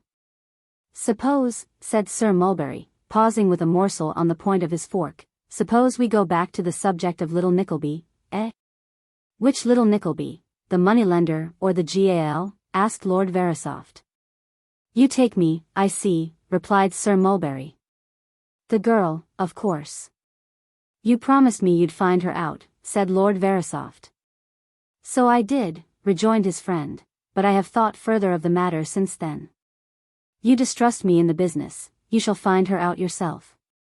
"Nay," remonstrated Lord Verisopht. "But I say yes," returned his friend. "You shall find her out yourself. Don't think that I mean, when you can. I know as well as you that if I did, you could never get sight of her without me. No. I say you shall find her out, shall, and I'll put you in the way. Now, curse me, if you ain't a real, devilish, downright, thorough-paced friend," said the young lord, on whom this speech had produced a most reviving effect. "I'll tell you how," said Sir Mulberry. "She was at that dinner as a bait for you." "No!" cried the young lord. "What the day?" "As a bait for you," repeated his friend. "Old Nickleby told me so himself." "What a fine old cock it is," exclaimed Lord Verisopht, "a noble rascal." "Yes," said Sir Mulberry, "he knew she was a smart little creature." "Smart," interposed the young lord. "Upon my soul, Hawk, she's a perfect beauty, a picture, a statue, upon my soul she is." "Well," replied Sir Mulberry, shrugging his shoulders and manifesting an indifference, "whether he felt it or not, that's a matter of taste. If mine doesn't agree with yours, so much the better." "Confound it," reasoned the lord, "you were thick enough with her that day, anyhow." "I could hardly get in a word." Well enough for once," replied Sir Mulberry, "but not worth the trouble of being agreeable to again. If you seriously want to follow up the niece, tell the uncle that you must know where she lives and how she lives, and with whom, or you are no longer a customer of his. He'll tell you fast enough." "Why didn't you say this before?" asked Lord Verisopht, "instead of letting me go on burning, consuming, dragging out a miserable existence for an age?" "I didn't know it, in the first place," answered Sir Mulberry carelessly. "And in the second, I didn't believe you were so very much in earnest." Now, the truth was, that in the interval which had elapsed since the dinner at Ralph Nickleby's, Sir Mulberry Hawk had been furtively trying by every means in his power to discover whence Kate had so suddenly appeared, and whither she had disappeared. Unassisted by Ralph, however, with whom he had held no communication since their angry parting on that occasion, all his efforts were wholly unavailing. And he had therefore arrived at the determination of communicating to the young lord the substance of the admission he had gleaned from that worthy. To this he was impelled by various considerations, among which the certainty of knowing whatever the weak young man knew was decidedly not the least, as the desire of encountering the usurer's niece again, and using his utmost arts to reduce her pride, and revenge himself for her contempt, was uppermost in his thoughts. It was a politic course of proceeding, and one which could not fail to redound to his advantage in every point of view, since the very circumstance of his having extorted from Ralph Nickleby his real design in introducing his niece to such society, coupled with his extreme disinterestedness in communicating it so freely to his friend, could not but advance his interests in that quarter, and greatly facilitate the passage of coin, pretty frequent and speedy already, from the pockets of Lord Frederick Verisopht to those of Sir Mulberry Hawk. Thus reasoned Sir Mulberry, and in pursuance of this reasoning he and his friends soon afterwards repaired to Ralph Nickleby's, there to execute a plan of operations concerted by Sir Mulberry himself, avowedly to promote his friend's object, and really to attain his own. They found Ralph at home, and alone. As he led them into the drawing-room, the recollection of the scene which had taken place there seemed to occur to him, for he cast a curious look at Sir Mulberry, who bestowed upon it no other acknowledgment than a careless smile. They had a short conference upon some money matters then in progress, which were scarcely disposed of when the lordly dupe, in pursuance of his friend's instructions, requested with some embarrassment to speak to Ralph alone. Alone, eh? Cried Sir Mulberry, affecting surprise. Oh, very good. I'll walk into the next room here. Don't keep me long, that's all. So saying, Sir Mulberry took up his hat, and humming a fragment of a song disappeared through the door of communication between the two drawing rooms, and closed it after him. Now, my lord, said Ralph, what is it? Nickleby, said his client, throwing himself along the sofa on which he had been previously seated, so as to bring his lips nearer to the old man's ear, what a pretty creature your niece is.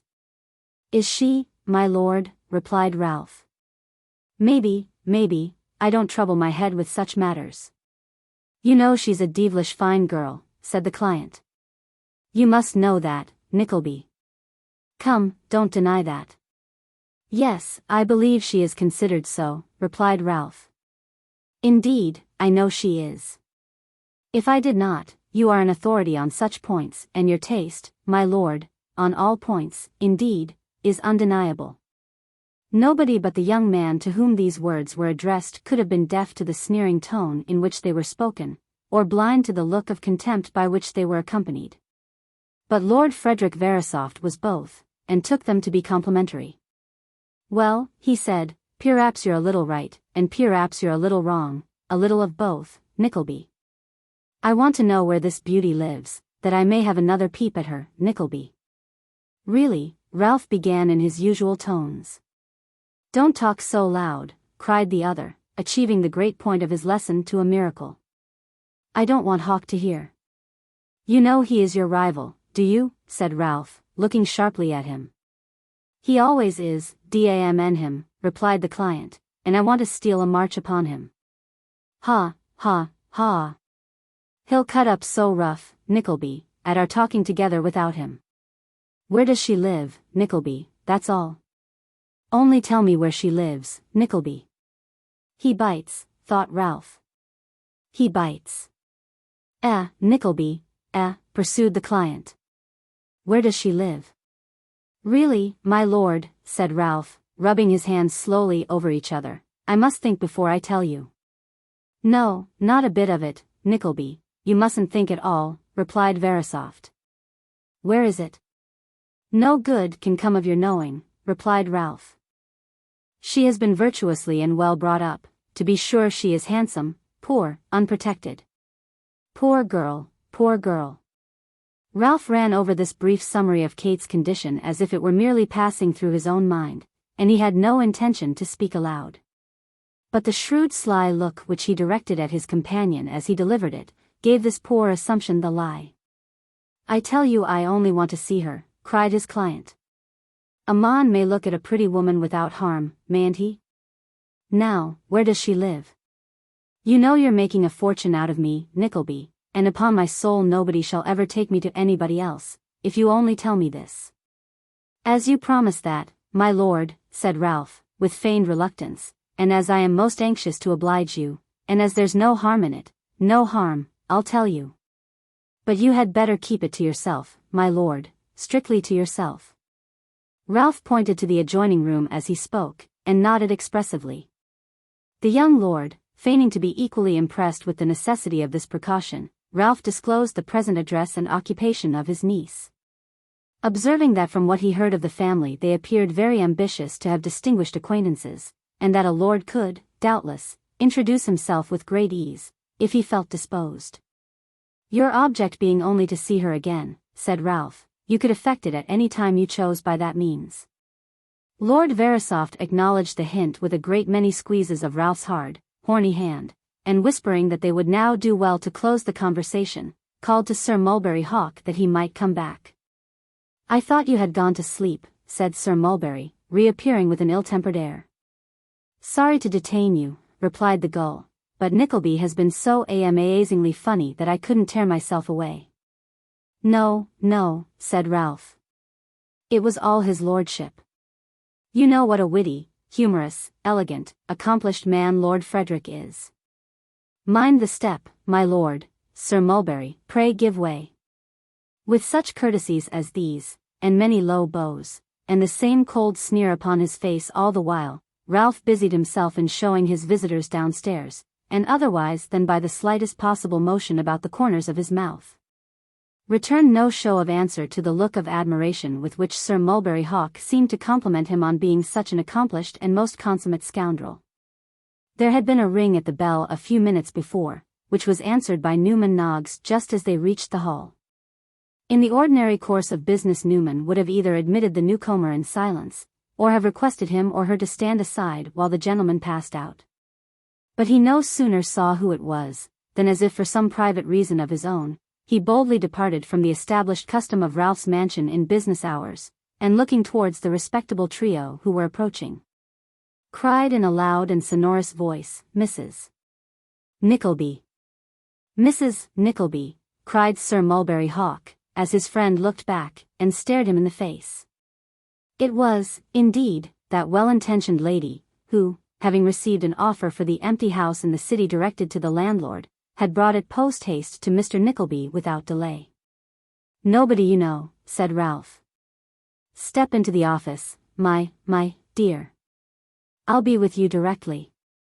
"Nobody I know," cried Sir Mulberry Hawk, advancing to the astonished lady. "Is this Mrs. Nickleby, the mother of Miss Nickleby, the delightful creature that I had the happiness of meeting in this house the very last time I dined here?" "But no," said Sir Mulberry, stopping short. "No, it can't be. There is the same cast of features, the same indescribable air of, but no. This lady is too young for that. I think you can tell the gentleman, brother-in-law, if it concerns him to know," said Mrs. Nickleby, acknowledging the compliment with a graceful bend, "that Kate Nickleby is my daughter." "Her daughter, my lord," cried Sir Mulberry, turning to his friend. "This lady's daughter, my lord." "My lord," thought Mrs. Nickleby. "Well, I never did."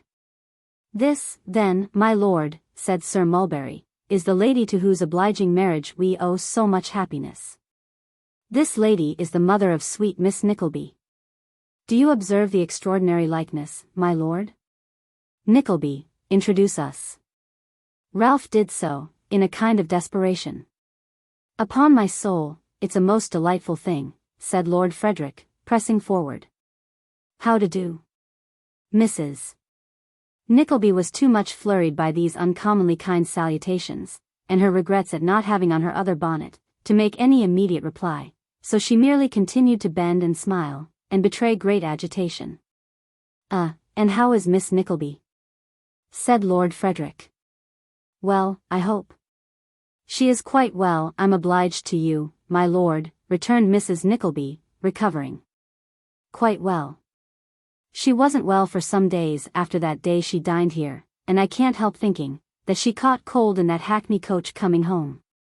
Hackney coaches, my lord, are such nasty things, that it's almost better to walk at any time, for although I believe a hackney coachman can be transported for life, if he has a broken window, still they are so reckless that they nearly all have broken windows. I once had a swelled face for 6 weeks, my lord, from riding in a hackney coach. I think it was a hackney coach," said Mrs. Nickleby reflecting, "though I'm not quite certain whether it wasn't a chariot. At all events I know it was a dark green, with a very long number, beginning with a naught and ending with a 9, no, beginning with a 9, and ending with a naught, that was it. And of course the stamp office people would know at once whether it was a coach or a chariot if any inquiries were made there, however that was. There it was with a broken window, and there was I for 6 weeks with a swelled face. I think that was the very same hackney coach, that we found out afterwards, had the top open all the time, and we should never even have known it. If they hadn't charged us a shilling an hour extra for having it open, which it seems is the law, or was then, and a most shameful law it appears to be. I don't understand the subject. But I should say the Corn Laws could be nothing to that Act of Parliament." Having pretty well run herself out by this time, Mrs. Nickleby stopped as suddenly as she had started off, and repeated that Kate was quite well. "Indeed," said Mrs. Nickleby, "I don't think she ever was better, since she had the whooping cough, scarlet fever, and measles, all at the same time, and that's the fact." Is that letter for me? Growled Ralph, pointing to the little packet Mrs. Nickleby held in her hand. For you, brother-in-law, replied Mrs. Nickleby, and I walked all the way up here on purpose to give it you. All the way up here? Cried Sir Mulberry, seizing upon the chance of discovering where Mrs. Nickleby had come from. What a confounded distance. How far do you call it now? How far do I call it? Said Mrs. Nickleby. Let me see. It's just a mile from our door to the Old Bailey. No, no. Not so much as that, urged Sir Mulberry. Oh. It is indeed, said Mrs. Nickleby. I appeal to his lordship. I should decidedly say it was a mile, remarked Lord Frederick, with a solemn aspect. It must be, it can't be a yard less, said Mrs. Nickleby. All down Newgate Street, all down Cheapside, all up Lombard Street, down Grassetchich Street, and along Thames Street, as far as Spigwiffin's Wharf. Oh. It's a mile. Yes, on second thoughts I should say it was, replied Sir Mulberry. But you don't surely mean to walk all the way back? Oh, no, rejoined Mrs. Nickleby. I shall go back in an omnibus. I didn't travel about in omnibuses, when my poor dear Nicholas was alive, brother-in-law. But as it is, you know. Yes, yes, replied Ralph impatiently, and you had better get back before dark. Thank you, brother-in-law, so I had, returned Mrs. Nickleby. I think I had better say goodbye, at once. Not stop and rest? Said Ralph, who seldom offered refreshments unless something was to be got by it. Oh dear me no, returned Mrs. Nickleby, glancing at the dial. Lord Frederick, said Sir Mulberry, we are going Mrs. Nickleby's way. We'll see her safe to the omnibus? By all means. Yes. Oh. I really couldn't think of it, said Mrs. Nickleby. But Sir Mulberry Hawk and Lord Verisopht were peremptory in their politeness, and leaving Ralph, who seemed to think, not unwisely, that he looked less ridiculous as a mere spectator than he would have done if he had taken any part in these proceedings, they quitted the house with Mrs. Nickleby between them. That good lady in a perfect ecstasy of satisfaction, no less with the attentions shown her by two titled gentlemen, than with the conviction that Kate might now pick and choose, at least between two large fortunes, and most unexceptionable husbands. As she was carried away for the moment by an irresistible train of thought, all connected with her daughter's future greatness. Sir Mulberry Hawk and his friend exchanged glances over the top of the bonnet which the poor lady so much regretted not having left at home, and proceeded to dilate with great rapture, but much respect on the manifold perfections of Miss Nickleby.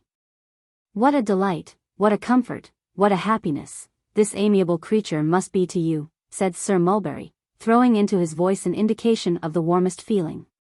She is indeed, sir, replied Mrs. Nickleby. She is the sweetest tempered, kindest-hearted creature, and so clever. She looks clever, said Lord Verisopht, with the air of a judge of cleverness. I assure you she is, my lord, returned Mrs. Nickleby. When she was at school in Devonshire, she was universally allowed to be beyond all exception the very cleverest girl there, and there were a great many very clever ones too, and that's the truth, 25 young ladies. 50 guineas a year without the et-ceteras. Both the Miss Dowdles the most accomplished, elegant, fascinating creatures, oh dear me. Said Mrs. Nickleby, I never shall forget what pleasure she used to give me and her poor dear papa, when she was at that school, never, such a delightful letter every half-year, telling us that she was the first pupil in the whole establishment, and had made more progress than anybody else. I can scarcely bear to think of it even now. The girls wrote all the letters themselves, added Mrs. Nickleby, and the writing-master touched them up afterwards with a magnifying glass and a silver pen. At least I think they wrote them, though Kate was never quite certain about that, because she didn't know the handwriting of hers again. But anyway, I know it was a circular which they all copied, and of course it was a very gratifying thing, very gratifying. With similar recollections Mrs. Nickleby beguiled the tediousness of the way, until they reached the omnibus, which the extreme politeness of her new friends would not allow them to leave until it actually started, when they took their hats, as Mrs. Nickleby solemnly assured her hearers on many subsequent occasions, completely off, and kissed their straw-colored kid gloves till they were no longer visible. Mrs. Nickleby leant back in the furthest corner of the conveyance, and, closing her eyes, resigned herself to a host of most pleasing meditations. Kate had never said a word about having met either of these gentlemen. That, she thought, argues that she is strongly prepossessed in favor of one of them. Then the question arose, which one could it be? The lord was the youngest, and his title was certainly the grandest. Still Kate was not the girl to be swayed by such considerations as these. "I will never put any constraint upon her inclinations," said Mrs. Nickleby to herself.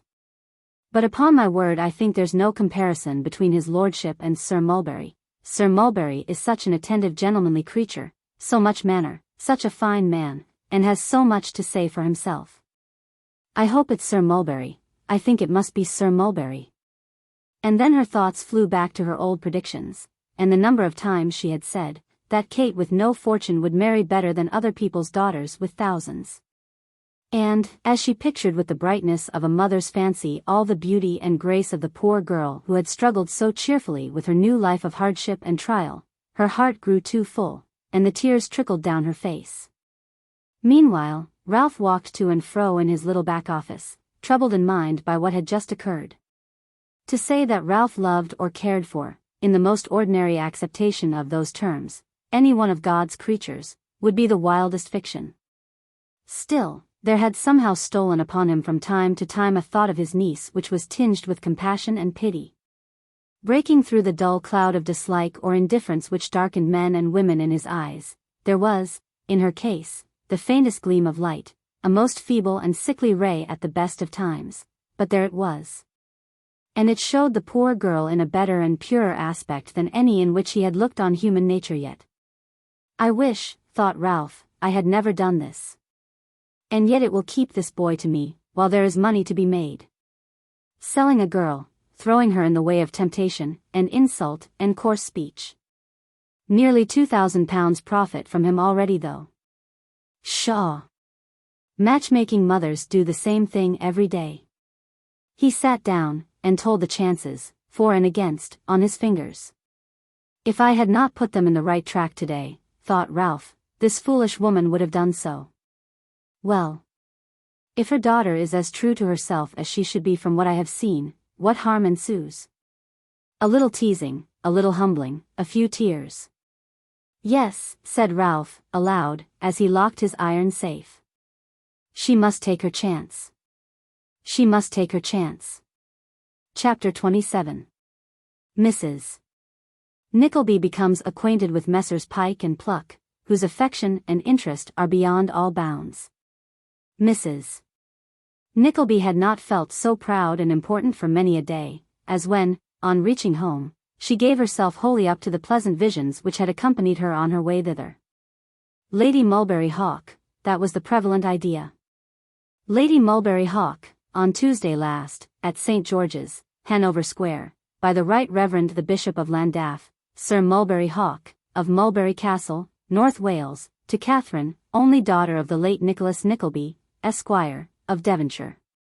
"Upon my word," cried Mrs. Nicholas Nickleby, "it sounds very well." Having dispatched the ceremony, with its attendant festivities, to the perfect satisfaction of her own mind, the sanguine mother pictured to her imagination a long train of honors and distinctions which could not fail to accompany Kate in her new and brilliant sphere. She would be presented at court, of course. On the anniversary of her birthday, which was upon the 19th of July, at 10 minutes past 3 o'clock in the morning, thought Mrs. Nickleby in a parenthesis, for I recollect asking what o'clock it was, Sir Mulberry would give a great feast to all his tenants, and would return them 3.5% on the amount of their last half-year's rent. As would be fully described and recorded in the fashionable intelligence, to the immeasurable delight and admiration of all the readers thereof. Kate's picture, too, would be in at least half a dozen of the annuals, and on the opposite page would appear, in delicate type, lines on contemplating the portrait of Lady Mulberry Hawk. By Sir Dingleby Dabber. Perhaps some one annual, of more comprehensive design than its fellows, might even contain a portrait of the mother of Lady Mulberry Hawk, with lines by the father of Sir Dingleby Dabber. More unlikely things had come to pass. Less interesting portraits had appeared. As this thought occurred to the good lady, her countenance unconsciously assumed that compound expression of simpering and sleepiness which, being common to all such portraits, is perhaps one reason why they are always so charming and agreeable. With such triumphs of aerial architecture did Mrs. Nickleby occupy the whole evening after her accidental introduction to Ralph's titled friends, and dreams, no less prophetic and equally promising, haunted her sleep that night. She was preparing for her frugal dinner next day, still occupied with the same ideas, a little softened down perhaps by sleep and daylight, when the girl who attended her, partly for company, and partly to assist in the household affairs, rushed into the room in unwonted agitation, and announced that 2 gentlemen were waiting in the passage for permission to walk upstairs.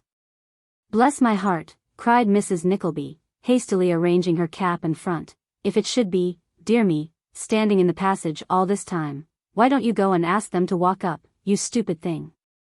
While the girl was gone on this errand, Mrs. Nickleby hastily swept into a cupboard all vestiges of eating and drinking, which she had scarcely done, and seated herself with looks as collected as she could assume, when 2 gentlemen, both perfect strangers, presented themselves. "How do you do?" said one gentleman, laying great stress on the last word of the inquiry. "How do you do?" said the other gentleman, altering the emphasis, as if to give variety to the salutation. Mrs. Nickleby curtsied and curtsied again, and remarked, rubbing her hands as she did so, that she hadn't the honor to know us, said the first gentleman. "The loss has been ours, Mrs. Nickleby." "Has the loss been ours, Pike?" "It has, Pluck," answered the other gentleman. "We have regretted it very often, I believe, Pike," said the first gentleman. "Very often, Pluck," answered the second. "But now," said the first gentleman, "now we have the happiness we have pined and languished for." "Have we pined and languished for this happiness, Pike, or have we not?" "You know we have, Pluck," said Pike, reproachfully. "You hear him, ma'am?" said Mr. Pluck, looking round. "You hear the unimpeachable testimony of my friend Pike. That reminds me, formalities must not be neglected in civilized society. Pike, Mrs. Nickleby." Mr. Pike laid his hand upon his heart, and bowed low. "Whether I shall introduce myself with the same formality," said Mr. Pluck, "whether I shall say myself that my name is Pluck, or whether I shall ask my friend Pike, who being now regularly introduced, is competent to the office, to state for me, Mrs. Nickleby, that my name is Pluck. Whether I shall claim your acquaintance on the plain ground of the strong interest I take in your welfare, or whether I shall make myself known to you as the friend of Sir Mulberry Hawk, these, Mrs. Nickleby, are considerations which I leave to you to determine." "Any friend of Sir Mulberry Hawk's requires no better introduction to me," observed Mrs. Nickleby, graciously. "It is delightful to hear you say so," said Mr. Pluck, drawing a chair close to Mrs. Nickleby, and sitting himself down. "It is refreshing to know that you hold my excellent friend, Sir Mulberry, in such high esteem. A word in your ear, Mrs. Nickleby. When Sir Mulberry knows it, he will be a happy man, I say, Mrs. Nickleby, a happy man. Pike, be seated." "My good opinion," said Mrs. Nickleby, and the poor lady exulted in the idea that she was marvellously sly, "my good opinion can be of very little consequence to a gentleman like Sir Mulberry." "Of little consequence," exclaimed Mr. Pluck. "Pike, of what consequence to our friend, Sir Mulberry, is the good opinion of Mrs. Nickleby?" "Of what consequence?" echoed Pike. "Aye," repeated Pluck, "is it of the greatest consequence?" "Of the very greatest consequence," replied Pike. "Mrs. Nickleby cannot be ignorant," said Mr. Pluck, "of the immense impression which that sweet girl has." "Pluck," said his friend, "beware." "Pike is right," muttered Mr. Pluck, after a short pause, "I was not to mention it." "Pike is very right." "Thank you, Pike." "Well now, really," thought Mrs. Nickleby within herself. "Such delicacy as that, I never saw." Mr. Pluck, after feigning to be in a condition of great embarrassment for some minutes, resumed the conversation by entreating Mrs. Nickleby to take no heed of what he had inadvertently said, to consider him imprudent, rash, injudicious. The only stipulation he would make in his own favor was, that she should give him credit for the best intentions. "But when," said Mr. Pluck, "when I see so much sweetness and beauty on the one hand, and so much ardor and devotion on the other, pardon me, Pike, I didn't intend to resume that theme. Change the subject, Pike."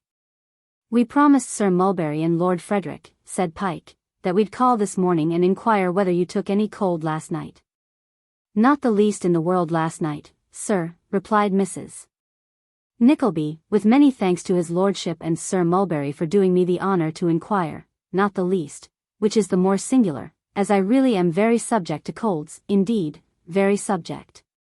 "I had a cold once," said Mrs.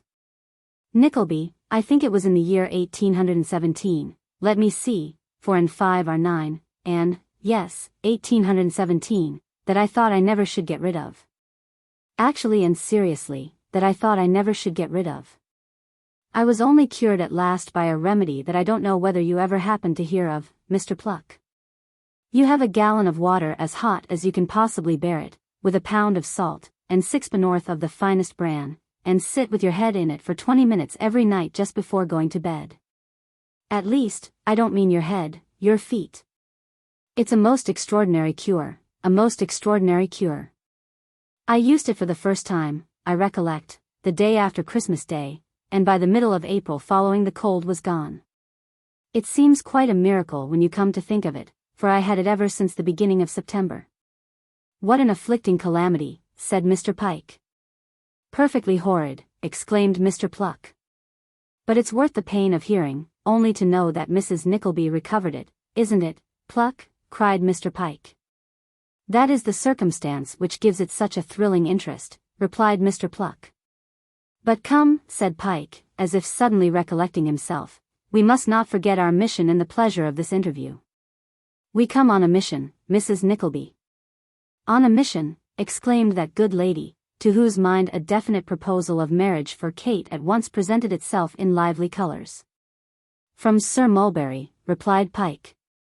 "You must be very dull here." "Rather dull, I confess," said Mrs. Nickleby. "We bring the compliments of Sir Mulberry Hawk, and 1,000 entreaties that you'll take a seat in a private box at the play tonight," said Mr. Pluck. "Oh dear," said Mrs. Nickleby, "I never go out at all, never." "And that is the very reason, my dear Mrs. Nickleby, why you should go out tonight," retorted Mr. Pluck. "Pike, entreat Mrs. Nickleby." "Oh, pray do," said Pike. "You positively must," urged Pluck. "You are very kind," said Mrs. Nickleby, hesitating, "but—" "There's not a but in the case, my dear Mrs. Nickleby," remonstrated Mr. Pluck, "not such a word in the vocabulary. Your brother-in-law joins us, Lord Frederick joins us, Sir Mulberry joins us, Pike joins us. A refusal is out of the question. Sir Mulberry sends a carriage for you, 20 minutes before 7 to the moment. You'll not be so cruel as to disappoint the whole party, Mrs. Nickleby?" "You are so very pressing, that I scarcely know what to say," replied the worthy lady. "Say nothing, not a word, my dearest madam," urged Mr. Pluck. "Mrs. Nickleby," said that excellent gentleman, lowering his voice, "there is the most trifling, the most excusable breach of confidence in what I am about to say.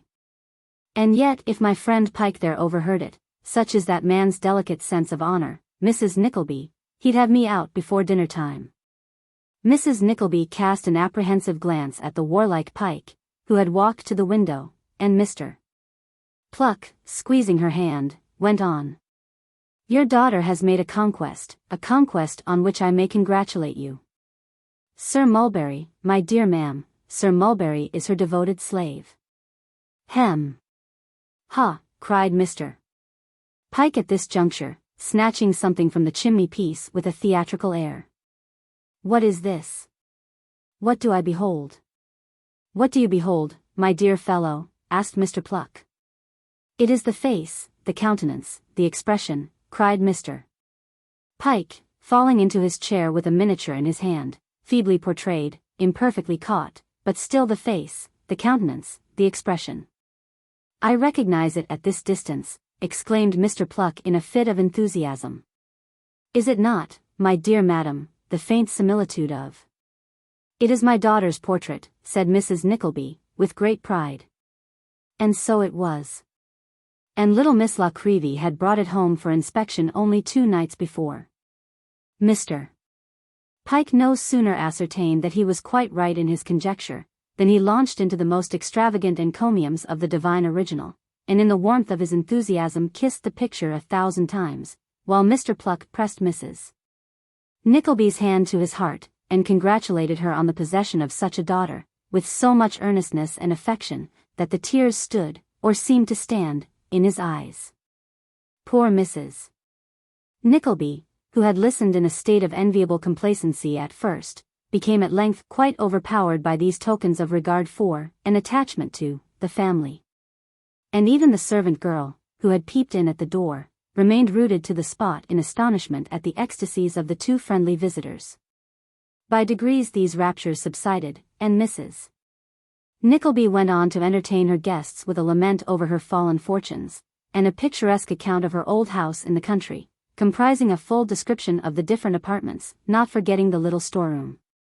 And a lively recollection of how many steps you went down to get into the garden, and which way you turned when you came out at the parlor door, and what capital fixtures there were in the kitchen. This last reflection naturally conducted her into the wash-house, where she stumbled upon the brewing utensils, among which she might have wandered for an hour, if the mere mention of those implements had not, by an association of ideas, instantly reminded Mr. Pike that he was amazing thirsty. "And I'll tell you what," said Mr. Pike, "if you'll send round to the public-house for a pot of milk half and half, positively and actually I'll drink it." And positively and actually Mr. Pike did drink it, and Mr. Pluck helped him, while Mrs. Nickleby looked on in divided admiration of the condescension of the 2, and the aptitude with which they accommodated themselves to the pewter pot. In explanation of which seeming marvel it may be here observed, that gentlemen who, like Messrs. Pike and Pluck, live upon their wits, or not so much, perhaps, upon the presence of their own wits as upon the absence of wits in other people, are occasionally reduced to very narrow shifts and straits, and are at such periods accustomed to regale themselves in a very simple and primitive manner. "At 20 minutes before 7, then," said Mr. Pike, rising, "the coach will be here. One more look, one little look, at that sweet face. Ah! Here it is. Unmoved, unchanged." This, by the way, was a very remarkable circumstance, miniatures being liable to so many changes of expression. "Oh, Pluck! Pluck!" Mr. Pluck made no other reply than kissing Mrs. Nickleby's hand with a great show of feeling and attachment. Mr. Pike having done the same, both gentlemen hastily withdrew. Mrs. Nickleby was commonly in the habit of giving herself credit for a pretty tolerable share of penetration and acuteness, but she had never felt so satisfied with her own sharp-sightedness as she did that day. She had found it all out the night before. She had never seen Sir Mulberry and Kate together, never even heard Sir Mulberry's name, and yet hadn't she said to herself from the very first, that she saw how the case stood? And what a triumph it was, for there was now no doubt about it. If these flattering attentions to herself were not sufficient proofs, Sir Mulberry's confidential friend had suffered the secret to escape him in so many words. "I am quite in love with that dear Mr. Pluck, I declare I am," said Mrs. Nickleby. There was one great source of uneasiness in the midst of this good fortune, and that was the having nobody by, to whom she could confide it. Once or twice she almost resolved to walk straight to Miss La Creevy's and tell it all to her. "But I don't know," thought Mrs. Nickleby, "she is a very worthy person, but I am afraid too much beneath Sir Mulberry's station for us to make a companion of. Poor thing!" Acting upon this grave consideration she rejected the idea of taking the little portrait painter into her confidence, and contented herself with holding out sundry vague and mysterious hopes of preferment to the servant girl, who received these obscure hints of dawning greatness with much veneration and respect. Punctual to its time came the promised vehicle, which was no hackney coach, but a private chariot, having behind it a footman, whose legs, although somewhat large for his body, might, as mere abstract legs, have set themselves up for models at the Royal Academy. It was quite exhilarating to hear the clash and bustle with which he banged the door and jumped up behind after Mrs. Nickleby was in. And as that good lady was perfectly unconscious that he applied the gold-headed end of his long stick to his nose, and so telegraphed most disrespectfully to the coachman over her very head, she sat in a state of much stiffness and dignity, not a little proud of her position. At the theatre entrance there was more banging and more bustle, and there were also Messrs. Pike and Pluck waiting to escort her to her box, and so polite were they, that Mr. Pike threatened with many oaths to Smifflegate, a very old man with a lantern who accidentally stumbled in her way, to the great terror of Mrs. Nickleby, who, conjecturing more from Mr. Pike's excitement than any previous acquaintance with the etymology of the word that smiffligation and bloodshed must be in the main one and the same thing, was alarmed beyond expression, lest something should occur. Fortunately, however, Mr. Pike confined himself to mere verbal smiffligation, and they reached their box with no more serious interruption by the way than a desire on the part of the same pugnacious gentleman to smash the assistant box-keeper for happening to mistake the number. Mrs. Nickleby had scarcely been put away behind the curtain of the box in an armchair, when Sir Mulberry and Lord Verisopht arrived, arrayed from the crowns of their heads to the tips of their gloves, and from the tips of their gloves to the toes of their boots, in the most elegant and costly manner. Sir Mulberry was a little hoarser than on the previous day, and Lord Verisopht looked rather sleepy and queer, from which tokens, as well as from the circumstance of their both being to a trifling extent unsteady upon their legs, Mrs. Nickleby justly concluded that they had taken dinner. We have been, toasting your lovely daughter, Mrs. Nickleby," whispered Sir Mulberry, sitting down behind her. "Oh, ho," thought that knowing lady, "wine in, truth out." "You are very kind, Sir Mulberry." "No, upon my soul," replied Sir Mulberry Hawk. "It's you that's kind, upon my soul it is. It was so kind of you to come tonight." "So very kind of you to invite me, you mean, Sir Mulberry," replied Mrs. Nickleby, tossing her head, and looking prodigiously sly. "I am so anxious to know you, so anxious to cultivate your good opinion, so desirous that there should be a delicious kind of harmonious family understanding between us," said Sir Mulberry, "that you mustn't think I'm disinterested in what I do. I'm infernal selfish, I am, upon my soul I am." "I am sure you can't be selfish, Sir Mulberry," replied Mrs. Nickleby. "You have much too open and generous a countenance for that." "What an extraordinary observer you are," said Sir Mulberry Hawk. "Oh no, indeed, I don't see very far into things, Sir Mulberry," replied Mrs. Nickleby, in a tone of voice which left the baronet to infer that she saw very far indeed. "I am quite afraid of you," said the baronet. "Upon my soul," repeated Sir Mulberry, looking round to his companions, "I am afraid of Mrs. Nickleby. She is so immensely sharp." Messrs. Pike and Pluck shook their heads mysteriously, and observed together that they had found that out long ago. Upon which Mrs. Nickleby tittered, and Sir Mulberry laughed, and Pike and Pluck roared. "But where's my brother-in-law, Sir Mulberry?" inquired Mrs. Nickleby. "I shouldn't be here without him.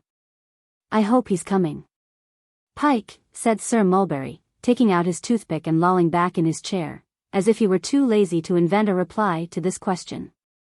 "Where's Ralph Nickleby?" "Pluck," said Pike, imitating the baronet's action, and turning the lie over to his friend, "where's Ralph Nickleby?" Mr. Pluck was about to return some evasive reply, when the hustle caused by a party entering the next box seemed to attract the attention of all four gentlemen, who exchanged glances of much meaning. The new party beginning to converse together, Sir Mulberry suddenly assumed the character of a most attentive listener, and implored his friends not to breathe, not to breathe. "Why not?" said Mrs. Nickleby. "What is the matter?" "Hush!" replied Sir Mulberry, laying his hand on her arm. "Lord Frederick, do you recognize the tones of that voice? Dave'll take me if I didn't think it was the voice of Miss Nickleby." "Lor, my lord!" cried Miss Nickleby's mamma, thrusting her head round the curtain. "Why actually, Kate, my dear, Kate. You here, mamma? Is it possible?" "Possible, my dear?" Yes. Why who on earth is that you have with you, Mama? Said Kate, shrinking back as she caught sight of a man smiling and kissing his hand. Who do you suppose, my dear? Replied Mrs. Nickleby, bending towards Mrs. Wititterly, and speaking a little louder for that lady's edification. There's Mr. Pike, Mr. Pluck, Sir Mulberry Hawk, and Lord Frederick Verisopht. Gracious heaven, thought Kate hurriedly. How comes she in such society? Now, Kate thought thus so hurriedly, and the surprise was so great, and moreover brought back so forcibly the recollection of what had passed at Ralph's delectable dinner, that she turned extremely pale and appeared greatly agitated. Which symptoms being observed by Mrs. Nickleby, were at once set down by that acute lady as being caused and occasioned by violent love. But, although she was in no small degree delighted by this discovery, which reflected so much credit on her own quickness of perception, it did not lessen her motherly anxiety in Kate's behalf. And accordingly, with a vast quantity of trepidation, she quitted her own box to hasten into that of Mrs. Wititterly. Mrs. Wititterly, keenly alive to the glory of having a lord and a baronet among her visiting acquaintance, lost no time in signing to Mr. Wititterly to open the door, and thus it was that in less than 30 seconds Mrs. Nickleby's party had made an irruption into Mrs. Wititterly's box, which had filled to the very door, there being in fact only room for Messrs. Pike and Pluck to get in their heads and waistcoats. My dear Kate, said Mrs. Nickleby, kissing her daughter affectionately. How ill you looked a moment ago. You quite frightened me, I declare. It was mere fancy, Mamma, the reflection of the lights perhaps, replied Kate, glancing nervously round, and finding it impossible to whisper any caution or explanation. Don't you see Sir Mulberry Hawk, my dear? Kate bowed slightly, and biting her lip turned her head towards the stage. But Sir Mulberry Hawk was not to be so easily repulsed, for he advanced with extended hand, and Mrs. Nickleby officiously informing Kate of this circumstance, she was obliged to extend her own. Sir Mulberry detained it while he murmured a profusion of compliments, which Kate, remembering what had passed between them, rightly considered as so many aggravations of the insult he had already put upon her. Then followed the recognition of Lord Verisopht, and then the greeting of Mr. Pike, and then that of Mr. Pluck, and finally, to complete the young lady's mortification, she was compelled at Mrs. Wititterly's request to perform the ceremony of introducing the odious persons, whom she regarded with the utmost indignation and abhorrence. Mrs. Wititterly is delighted, said Mr. Wititterly, rubbing his hands. Delighted, my lord, I am sure, with this opportunity of contracting an acquaintance which, I trust, my lord, we shall improve. Julia, my dear, you must not allow yourself to be too much excited, you must not. Indeed you must not. Mrs. Wititterly is of a most excitable nature, Sir Mulberry. The snuff of a candle, the wick of a lamp, the bloom on a peach, the down on a butterfly. You might blow her away, my lord, you might blow her away. Sir Mulberry seemed to think that it would be a great convenience if the lady could be blown away. He said, however, that the delight was mutual, and Lord Verisopht added that it was mutual, whereupon Messrs. Pike and Pluck were heard to murmur from the distance that it was very mutual indeed. I take an interest, my lord, said Mrs. Wititterly, with a faint smile, such an interest in the drama. Yes. It's very interesting, replied Lord Verisopht. I'm always ill after Shakespeare, said Mrs. Wititterly. I scarcely exist the next day. I find the reaction so very great after a tragedy, my lord, and Shakespeare is such a delicious creature. Yes, replied Lord Verisopht. He was a clever man. Do you know, my lord, said Mrs. Wititterly, after a long silence, I find I take so much more interest in his plays, after having been to that dear little dull house he was born in. Were you ever there, my lord? No, never, replied Verisopht. Then really you ought to go, my lord, returned Mrs. Wititterly, in very languid and drawling accents. I don't know how it is, but after you've seen the place and written your name in the little book, somehow or other you seem to be inspired. It kindles up quite a fire within one.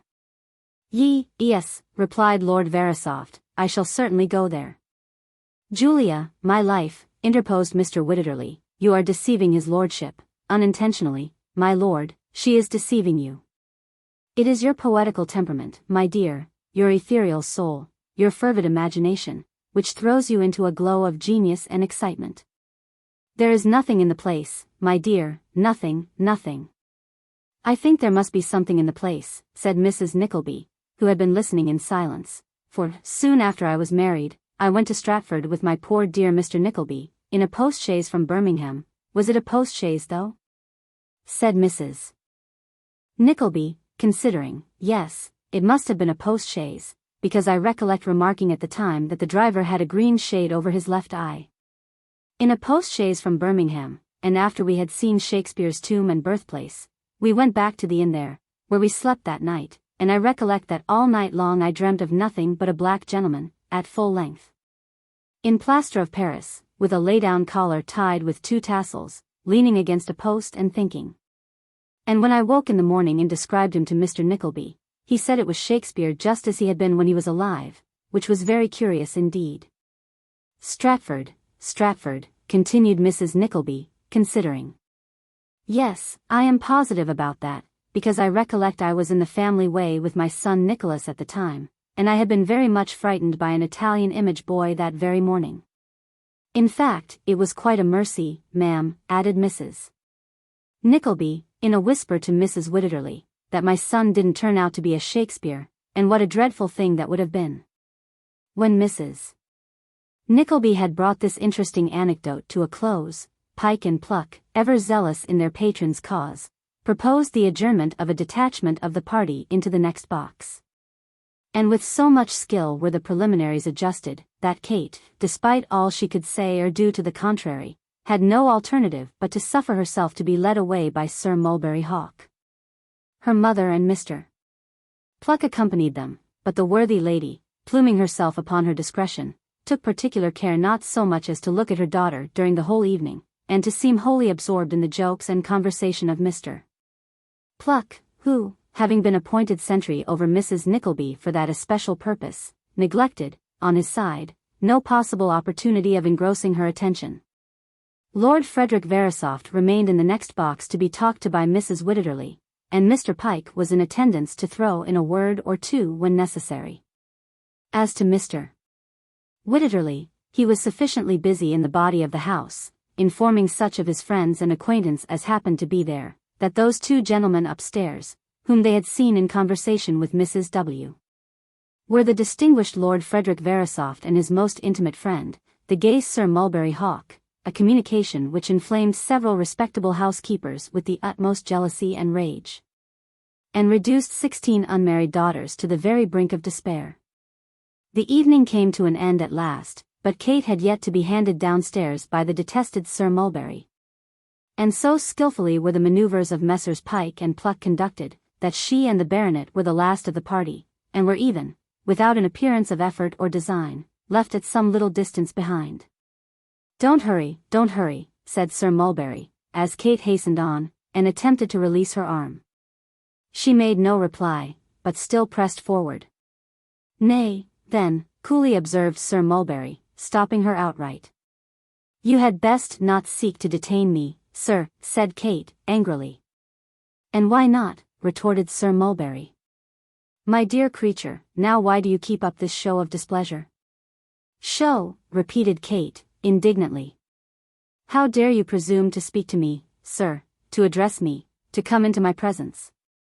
You look prettier in a passion, Miss Nickleby, said Sir Mulberry Hawk, stooping down, the better to see her face.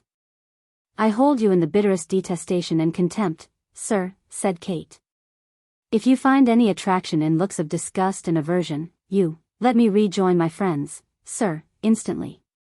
Whatever considerations may have withheld me thus far, I will disregard them all, and take a course that even you might feel, if you do not immediately suffer me to proceed. Sir Mulberry smiled, and still looking in her face and retaining her arm, walked towards the door. If no regard for my sex or helpless situation will induce you to desist from this coarse and unmanly persecution, said Kate, scarcely knowing, in the tumult of her passions, what she said, I have a brother who will resent it dearly, one day. Upon my soul, exclaimed Sir Mulberry, as though quietly communing with himself. Passing his arm round her waist as he spoke, she looks more beautiful, and I like her better in this mood, than when her eyes are cast down, and she is in perfect repose. How Kate reached the lobby where her friends were waiting she never knew, but she hurried across it without at all regarding them, and disengaged herself suddenly from her companion, sprang into the coach, and throwing herself into its darkest corner burst into tears. Messrs. Pike and Pluck, knowing their cue, at once threw the party into great commotion by shouting for the carriages, and getting up a violent quarrel with sundry inoffensive bystanders, in the midst of which tumult they put the affrighted Mrs. Nickleby in her chariot, and having got her safely off, turned their thoughts to Mrs. Wititterly, whose attention also they had now effectually distracted from the young lady, by throwing her into a state of the utmost bewilderment and consternation. At length, the conveyance in which she had come rolled off too with its load, and the four worthies, being left alone under the portico, enjoyed a hearty laugh together. There, said Sir Mulberry, turning to his noble friend. Didn't I tell you last night that if we could find where they were going by bribing a servant through my fellow, and then established ourselves close by with the mother, these people's honor would be our own? Why, here it is, done in 24 hours. Yes, replied the dupe. But I have been tied to the old woman all an night. Hear him, said Sir Mulberry, turning to his two friends. Hear this discontented grumbler. Isn't it enough to make a man swear never to help him in his plots and schemes again? Isn't it an infernal shame? Pike asked Pluck whether it was not an infernal shame, and Pluck asked Pike, but neither answered. Isn't it the truth? Demanded Verisopht. Wasn't it so? Wasn't it so? Repeated Sir Mulberry. How would you have had it? How could we have got a general invitation at first sight, come when you like, go when you like, stop as long as you like, do what you like, if you, the Lord, had not made yourself agreeable to the foolish mistress of the house? Do I care for this girl, except as your friend? Haven't I been sounding your praises in her ears, and bearing her pretty sulks and peevishness all night for you? What sort of stuff do you think I'm made of? Would I do this for every man? Don't I deserve even gratitude in return? You're a devilish good fellow, said the poor young lord, taking his friend's arm. Upon my life you're a devilish good fellow, Hawk. And I have done right, have I? Demanded Sir Mulberry. Quite reght. And like a poor, silly, good-natured, friendly dog as I am, eh? Yes, like a friend, replied the other. Well then, replied Sir Mulberry, I'm satisfied. And now let's go and have our revenge on the German baron and the Frenchman, who cleaned you out so handsomely last night. With these words the friendly creature took his companion's arm and led him away, turning half round as he did so, and bestowing a wink and a contemptuous smile on Messrs. Pike and Pluck, who, cramming their handkerchiefs into their mouths to denote their silent enjoyment of the whole proceedings, followed their patron and his victim at a little distance. Chapter 28. Miss Nickleby, rendered desperate by the persecution of Sir Mulberry Hawk, and the complicated difficulties and distresses which surround her, appeals, as a last resource, to her uncle for protection. The ensuing morning brought reflection with it, as morning usually does. But widely different was the train of thought it awakened in the different persons who had been so unexpectedly brought together on the preceding evening, by the active agency of Messrs. Pike and Pluck.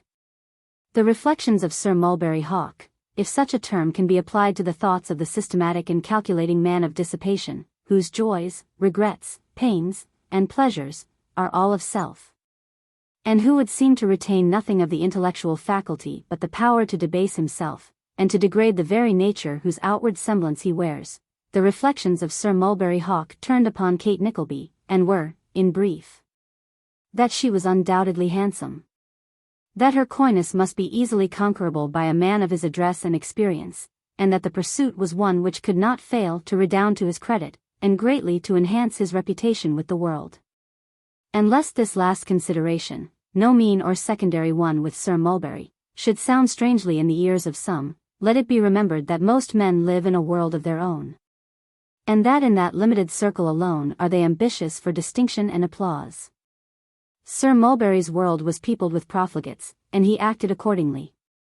Thus, cases of injustice, and oppression, and tyranny, and the most extravagant bigotry, are in constant occurrence among us every day. It is the custom to trumpet forth much wonder and astonishment at the chief actors therein setting at defiance so completely the opinion of the world, but there is no greater fallacy. It is precisely because they do consult the opinion of their own little world that such things take place at all, and strike the great world dumb with amazement.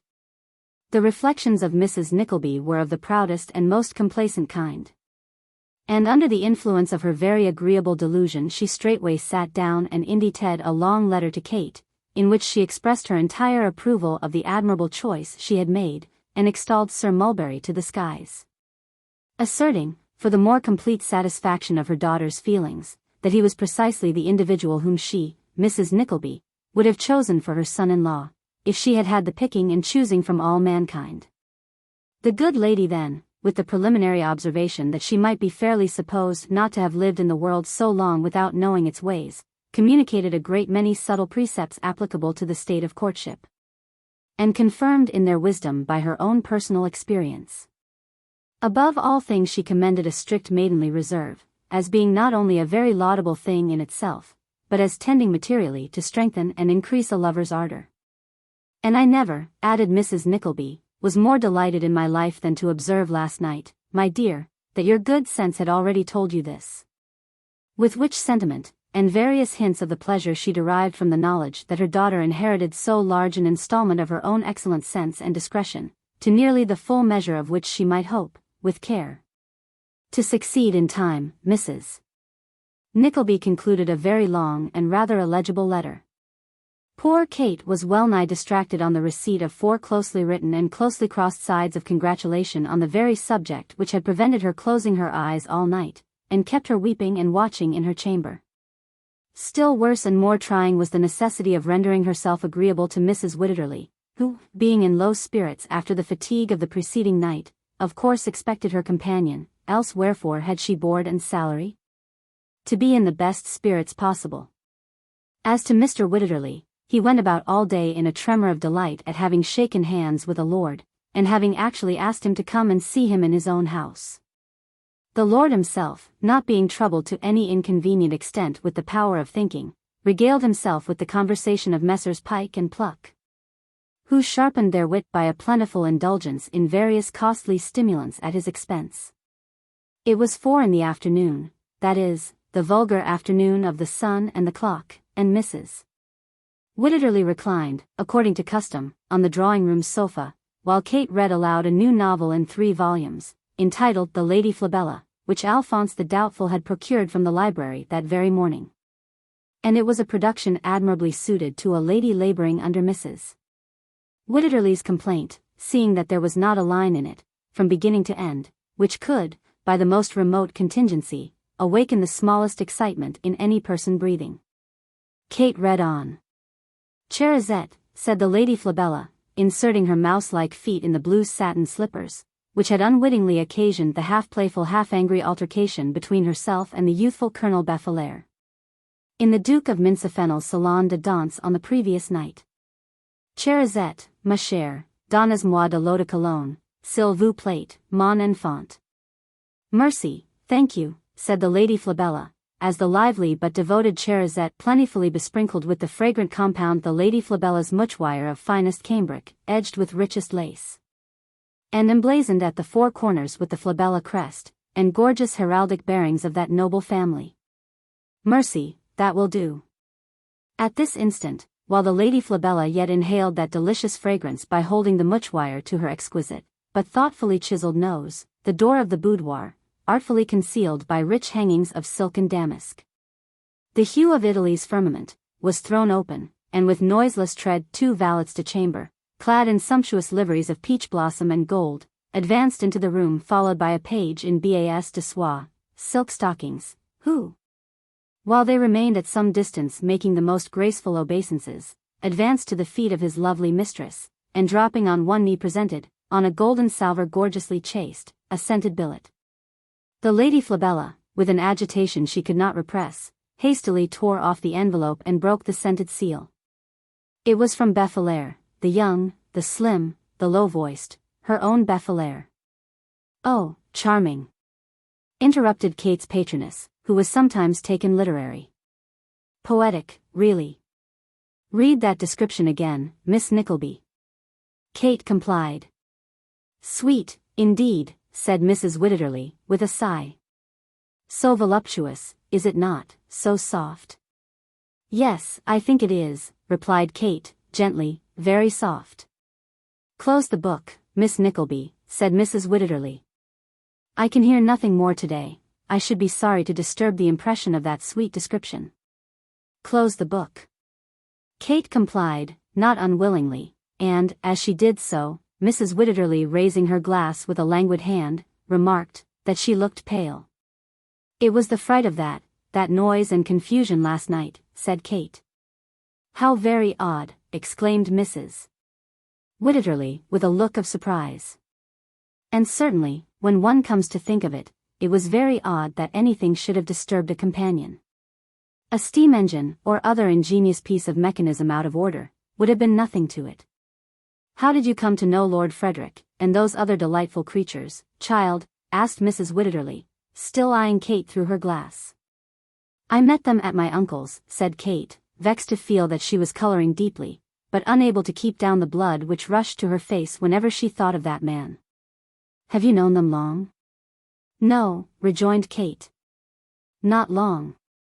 I was very glad of the opportunity which that respectable person, your mother, gave us of being known to them," said Mrs. Wititterly, in a lofty manner. "Some friends of ours were on the very point of introducing us, which makes it quite remarkable." This was said lest Miss Nickleby should grow conceited on the honor and dignity of having known four great people, for Pike and Pluck were included among the delightful creatures, whom Mrs. Wititterly did not know. But as the circumstance had made no impression one way or other upon Kate's mind, the force of the observation was quite lost upon her. "They asked permission to call," said Mrs. Wititterly. "I gave it them, of course." "Do you expect them today?" Kate ventured to inquire. Mrs. Wititterly's answer was lost in the noise of a tremendous rapping at the street door, and before it had ceased to vibrate, there drove up a handsome cabriolet, out of which leaped Sir Mulberry Hawk and his friend Lord Verisopht. "They are here now," said Kate, rising and hurrying away. "Miss Nickleby," cried Mrs. Wititterly, perfectly aghast at a companion's attempting to quit the room, without her permission first had and obtained. "Pray don't think of going." "You are very good," replied Kate. "But, for goodness' sake, don't agitate me by making me speak so much," said Mrs. Wititterly, with great sharpness. "Dear me, Miss Nickleby, I beg." It was in vain for Kate to protest that she was unwell, for the footsteps of the knockers, whoever they were already on the stairs. She resumed her seat, and had scarcely done so, when the doubtful page darted into the room and announced, Mr. Pike, and Mr. Pluck, and Lord Verisopht, and Sir Mulberry Hawk, all at one burst. "The most extraordinary thing in the world," said Mr. Pluck, saluting both ladies with the utmost cordiality, "the most extraordinary thing. As Lord Frederick and Sir Mulberry drove up to the door, Pike and I had that instant knocked." "That instant knocked," said Pike. "No matter how you came, so that you are here," said Mrs. Wititterly, who, by dint of lying on the same sofa for 3 years and a half, had got up quite a little pantomime of graceful attitudes, and now threw herself into the most striking of the whole series, to astonish the visitors. "I am delighted, I am sure." "And how is Miss Nickleby?" said Sir Mulberry Hawk, accosting Kate, in a low voice, not so low, however, but that it reached the ears of Mrs. Wititterly. "Why, she complains of suffering from the fright of last night," said the lady. "I am sure I don't wonder at it, for my nerves are quite torn to pieces." "And yet you look," observed Sir Mulberry, turning round. "And yet you look beyond everything," said Mr. Pike, coming to his patron's assistance. Of course Mr. Pluck said the same. "I am afraid Sir Mulberry is a flatterer, my lord," said Mrs. Wititterly, turning to that young gentleman, who had been sucking the head of his cane in silence, and staring at Kate. "Oh, devilish," replied Verisopht. Having given utterance to which remarkable sentiment, he occupied himself as before. "Neither does Miss Nickleby look the worse," said Sir Mulberry, bending his bold gaze upon her. "She was always handsome, but upon my soul, ma'am, you seem to have imparted some of your own good looks to her besides." To judge from the glow which suffused the poor girl's countenance after this speech, Mrs. Widderly might, with some show of reason, have been supposed to have imparted to it some of that artificial bloom which decorated her own. Mrs. Widderly admitted, though not with the best grace in the world, that Kate did look pretty. She began to think, too, that Sir Mulberry was not quite so agreeable a creature as she had at first supposed him. For, although a skilful flatterer is a most delightful companion if you can keep him all to yourself, his taste becomes very doubtful when he takes to complimenting other people. "Pike," said the watchful Mr. Pluck, observing the effect which the praise of Miss Nickleby had produced. "Well, Pluck," said Pike. "Is there anybody," demanded Mr. Pluck, mysteriously, "anybody you know, that Mrs. Widderly's profile reminds you of?" "Reminds me of," answered Pike. "Of course there is." "Who do you mean?" said Pluck, in the same mysterious manner. "The D. of B." "The C. of B," replied Pike, with the faintest trace of a grin lingering in his countenance. "The beautiful sister is the Countess, not the Duchess." "True," said Pluck, "the C. of B. The resemblance is wonderful." "Perfectly startling," said Mr. Pike. Here was a state of things. Mrs. Widderly was declared, upon the testimony of two veracious and competent witnesses, to be the very picture of a countess. This was one of the consequences of getting into good society. Why, she might have moved among groveling people for 20 years, and never heard of it. How could she, indeed? What did they know about countesses? The two gentlemen having, by the greediness with which this little bait was swallowed, tested the extent of Mrs. Widderly's appetite for adulation, proceeded to administer that commodity in very large doses, thus affording to Sir Mulberry Hawk an opportunity of pestering Miss Nickleby with questions and remarks, to which she was absolutely obliged to make some reply. Meanwhile, Lord Verisopht enjoyed unmolested the full flavour of the gold knob at the top of his cane, as he would have done to the end of the interview if Mr. Widderly had not come home, and caused the conversation to turn to his favourite topic. "My lord," said Mr. Widderly, "I am delighted, honoured, proud." "Be seated again, my lord, pray." "I am proud, indeed, most proud." It was to the secret annoyance of his wife that Mr. Widderly said all this, for, although she was bursting with pride and arrogance, she would have had the illustrious guests believe that their visit was quite a common occurrence, and that they had lords and baronets to see them every day in the week. But Mr. Widderly's feelings were beyond the power of suppression. "It is an honour, indeed," said Mr. Widderly. "Julia, my soul, you will suffer for this tomorrow." "Suffer," cried Lord Verisopht. "The reaction, my lord, the reaction," said Mr. Widderly. "This violent strain upon the nervous system over, my lord, what ensues? A sinking, a depression, a lowness, a lassitude, a debility. My lord, if Sir Tumley Snuffim was to see that delicate creature at this moment, he would not give this for her life." In illustration of which remark, Mr. Widderly took a pinch of snuff from his box, and jerked it lightly into the air as an emblem of instability.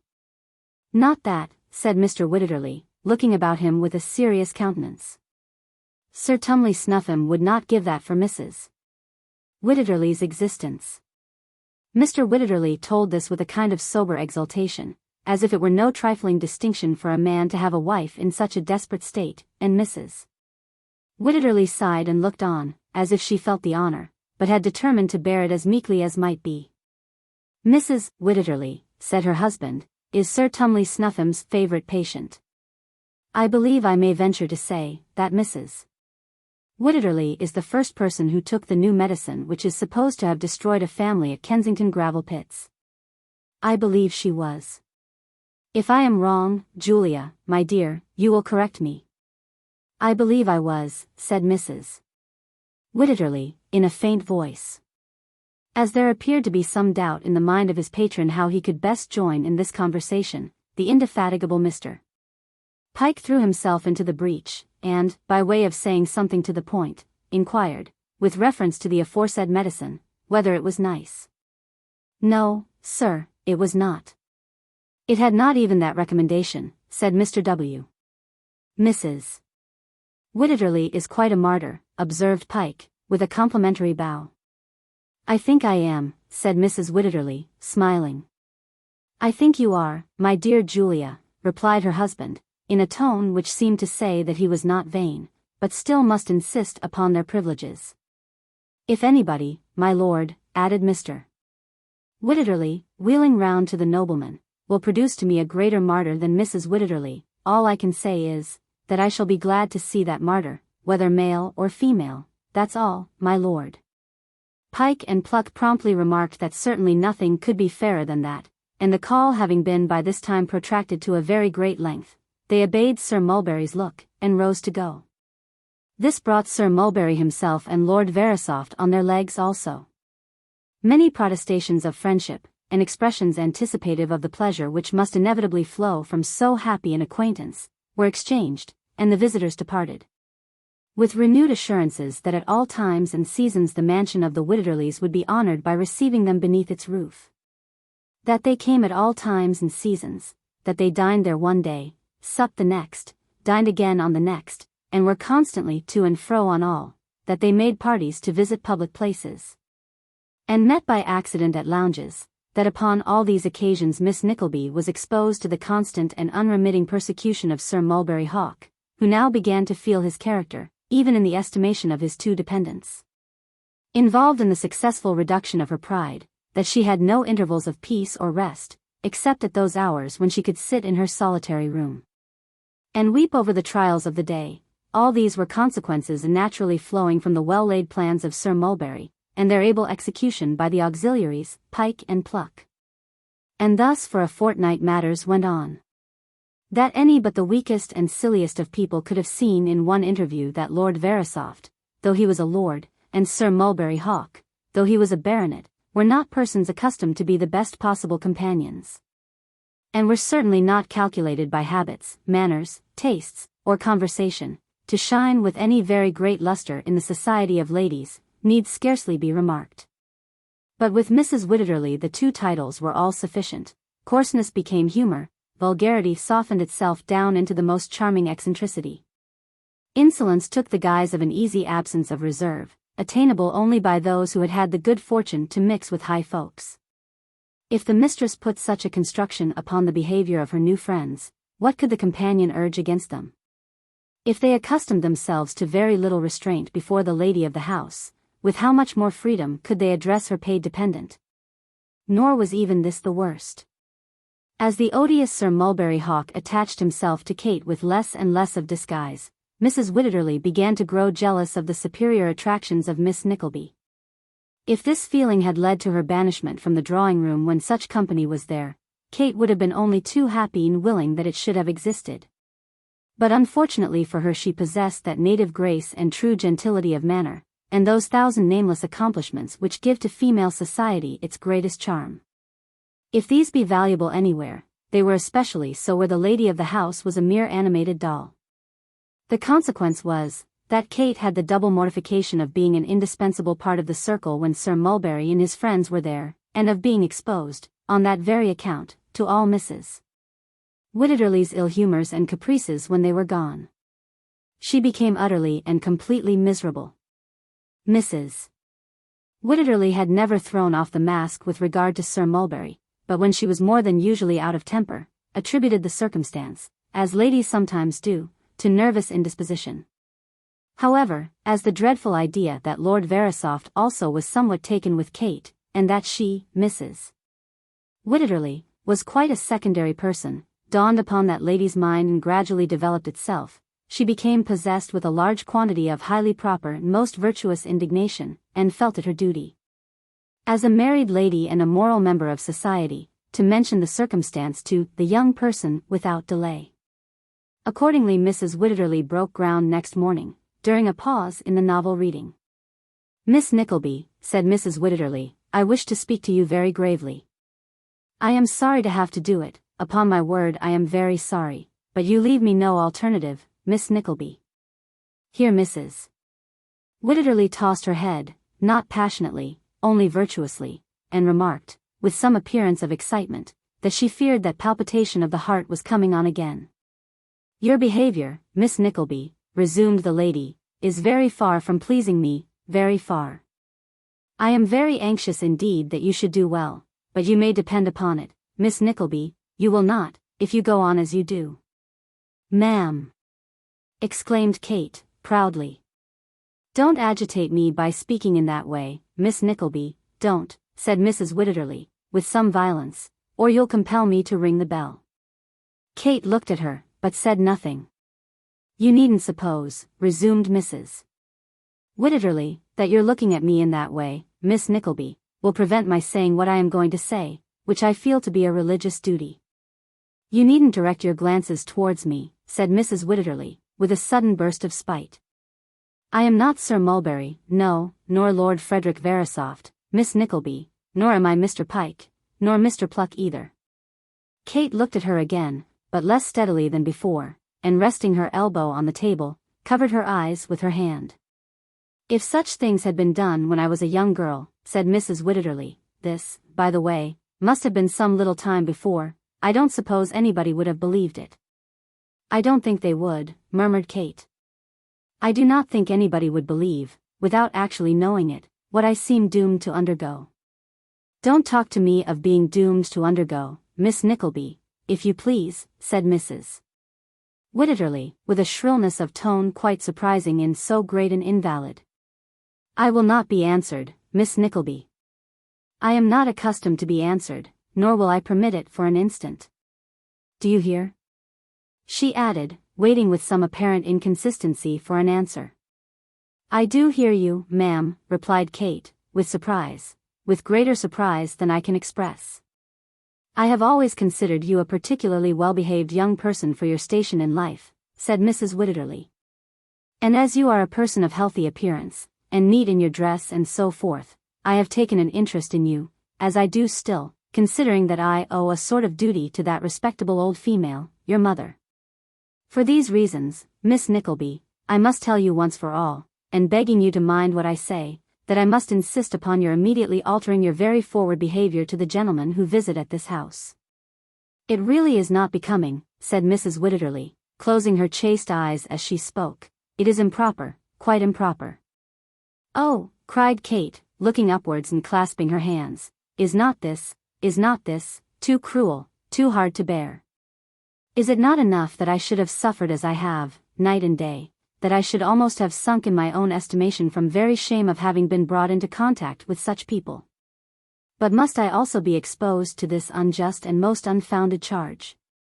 You will have the goodness to recollect, Miss Nickleby," said Mrs. Wititterly, "that when you use such terms as unjust and unfounded, you charge me, in effect, with stating that which is untrue."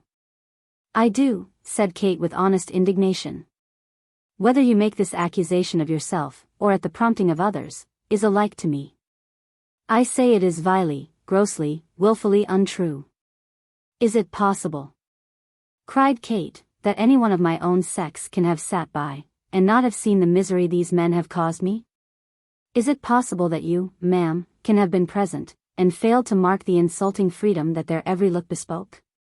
Is it possible that you can have avoided seeing, that these libertines, in their utter disrespect for you, and utter disregard of all gentlemanly behavior, and almost of decency, have had but one object in introducing themselves here? And that the furtherance of their designs upon a friendless, helpless girl, who, without this humiliating confession, might have hoped to receive from one so much her senior something like womanly aid and sympathy? I cannot believe it. If poor Kate had possessed the slightest knowledge of the world, she certainly would not have ventured, even in the excitement into which she had been lashed, upon such an injudicious speech as this. Its effect was precisely what a more experienced observer would have foreseen.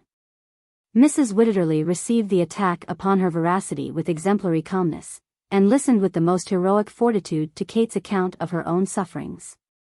But allusion being made to her being held in disregard by the gentleman, she evinced violent emotion, and this blow was no sooner followed up by the remark concerning her seniority, than she fell back upon the sofa, uttering dismal screams. "What is the matter?" cried Mr. Whitterly, bouncing into the room. "Heavens, what do I see? Julia! Julia! Look up, my life, look up!" But Julia looked down most perseveringly, and screamed still louder. So Mr. Whitterly rang the bell, and danced in a frenzied manner round the sofa on which Mrs. Whitterly lay, uttering perpetual cries for Sir Tumley Snuffim, and never once leaving off to ask for any explanation of the scene before him. "Run for Sir Tumley," cried Mr. Whitterly, menacing the page with both fists.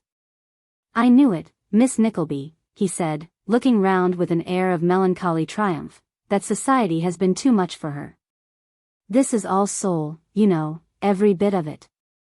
With this assurance Mr. Whitterly took up the prostrate form of Mrs. Whitterly, and carried her bodily off to bed. Kate waited until Sir Tumley Snuffim had paid his visit and looked in with a report, that, through the special interposition of a merciful Providence, thus spake Sir Tumley, Mrs. Whitterly had gone to sleep. She then hastily attired herself for walking, and leaving word that she should return within a couple of hours, hurried away towards her uncle's house. It had been a good day with Ralph Nickleby, quite a lucky day. And as he walked to and fro in his little back room with his hands clasped behind him, adding up in his own mind all the sums that had been, or would be, netted from the business done since morning, his mouth was drawn into a hard stern smile. While the firmness of the lines and curves that made it up, as well as the cunning glance of his cold, bright eye, seemed to tell, that if any resolution or cunning would increase the profits, they would not fail to be excited for the purpose. "Very good," said Ralph, in allusion, no doubt, to some proceeding of the day. "He defies the usurer, does he? Well, we shall see. Honesty is the best policy, is it? We'll try that too." He stopped, and then walked on again. "He is content," said Ralph, relaxing into a smile, "to set his known character and conduct against the power of money, dross, as he calls it. Why, what a dull blockhead this fellow must be.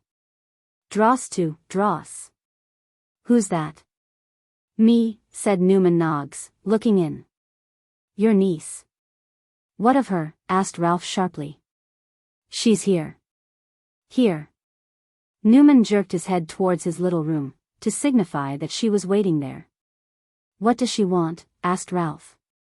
"I don't know," rejoined Newman. "Shall I ask?" he added quickly. "No," replied Ralph. "Show her in. Stay." He hastily put away a padlocked cash-box that was on the table, and substituted in its stead an empty purse. "There," said Ralph. "Now she may come in." Newman, with a grim smile at this maneuver, beckoned the young lady to advance, and having placed a chair for her, retired, looking stealthily over his shoulder at Ralph as he limped slowly out. "Well," said Ralph, roughly enough, but still with something more of kindness in his manner than he would have exhibited towards anybody else. "Well, my dear. What now?" Kate raised her eyes, which were filled with tears, and with an effort to master her emotion strove to speak, but in vain. So drooping her head again, she remained silent. Her face was hidden from his view, but Ralph could see that she was weeping. "I can guess the cause of this," thought Ralph, after looking at her for some time in silence.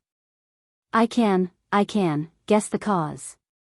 Well, thought Ralph, for the moment quite disconcerted, as he watched the anguish of his beautiful niece. "Where is the harm? Only a few tears. And it's an excellent lesson for her, an excellent lesson." "What is the matter?" asked Ralph, drawing a chair opposite, and sitting down. He was rather taken aback by the sudden firmness with which Kate looked up and answered him. "The matter which brings me to you, sir," she said, "is one which should call the blood up into your cheeks, and make you burn to hear, as it does me to tell. I have been wronged. My feelings have been outraged, insulted, wounded past all healing, and by your friends." "Friends?" cried Ralph, sternly. "I have no friends, girl. By the men I saw here, then, returned Kate, quickly. If they were no friends of yours, and you knew what they were, oh, the more shame on you, uncle, for bringing me among them. To have subjected me to what I was exposed to here, through any misplaced confidence or imperfect knowledge of your guests, would have required some strong excuse. But if you did it, as I now believe you did, knowing them well, it was most dastardly and cruel. Ralph drew back in utter amazement at this plain speaking, and regarded Kate with the sternest look. But she met his gaze proudly and firmly, and although her face was very pale, it looked more noble and handsome, lighted up as it was, than it had ever appeared before.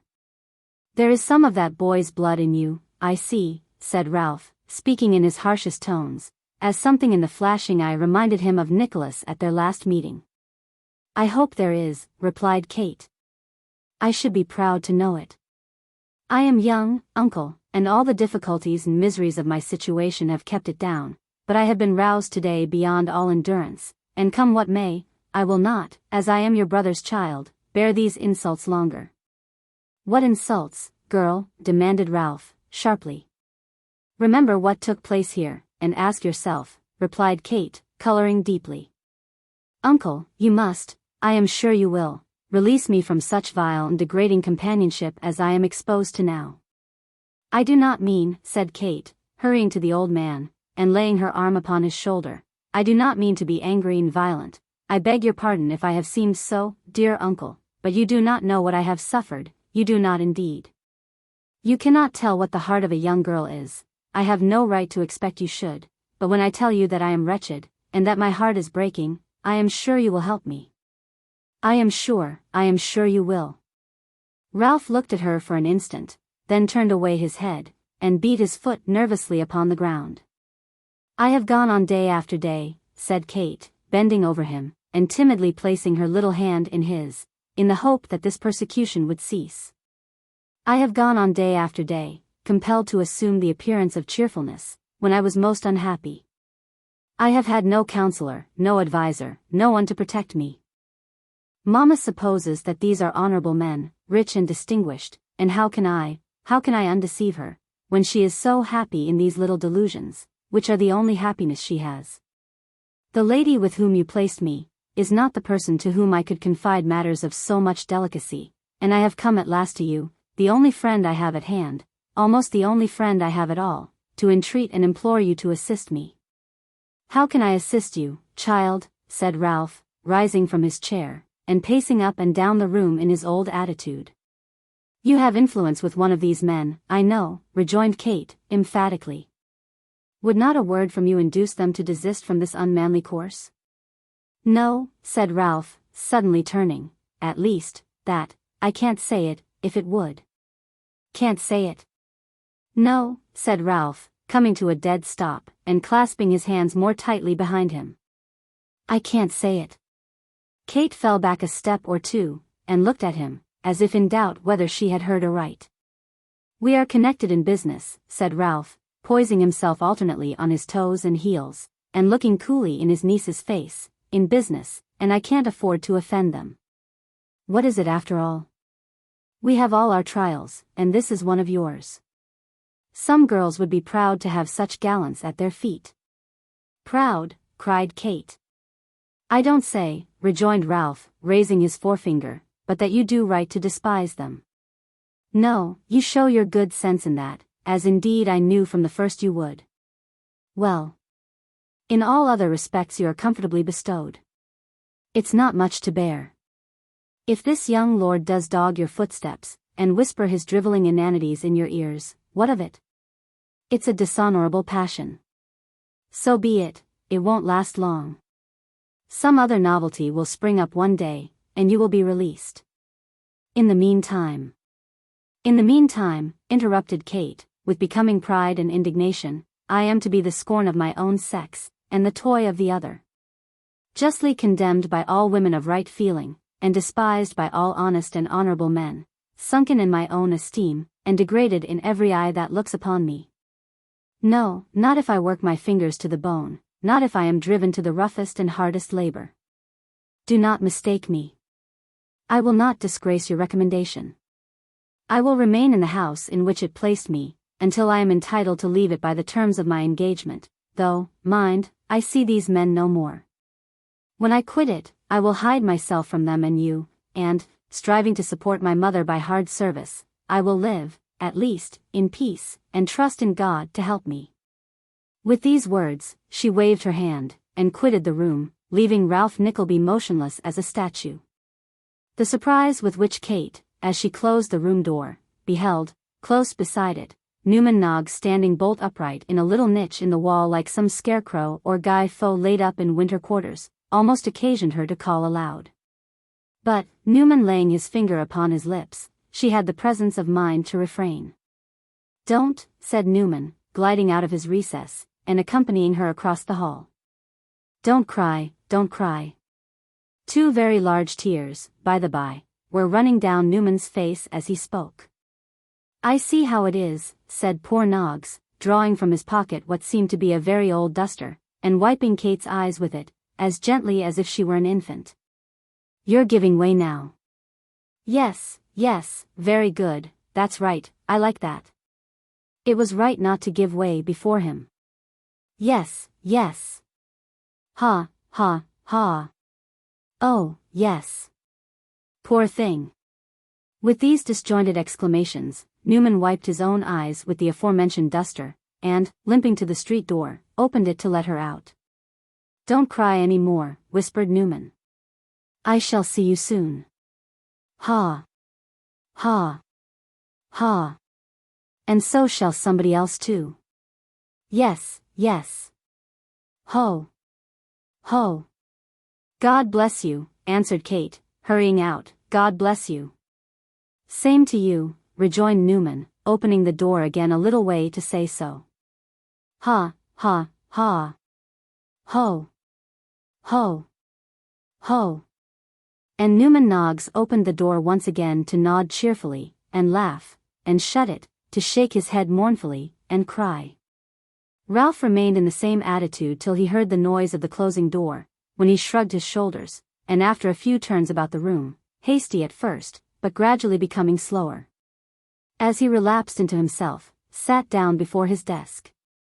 It is one of those problems of human nature, which may be noted down, but not solved, although Ralph felt no remorse at that moment for his conduct towards the innocent, true-hearted girl.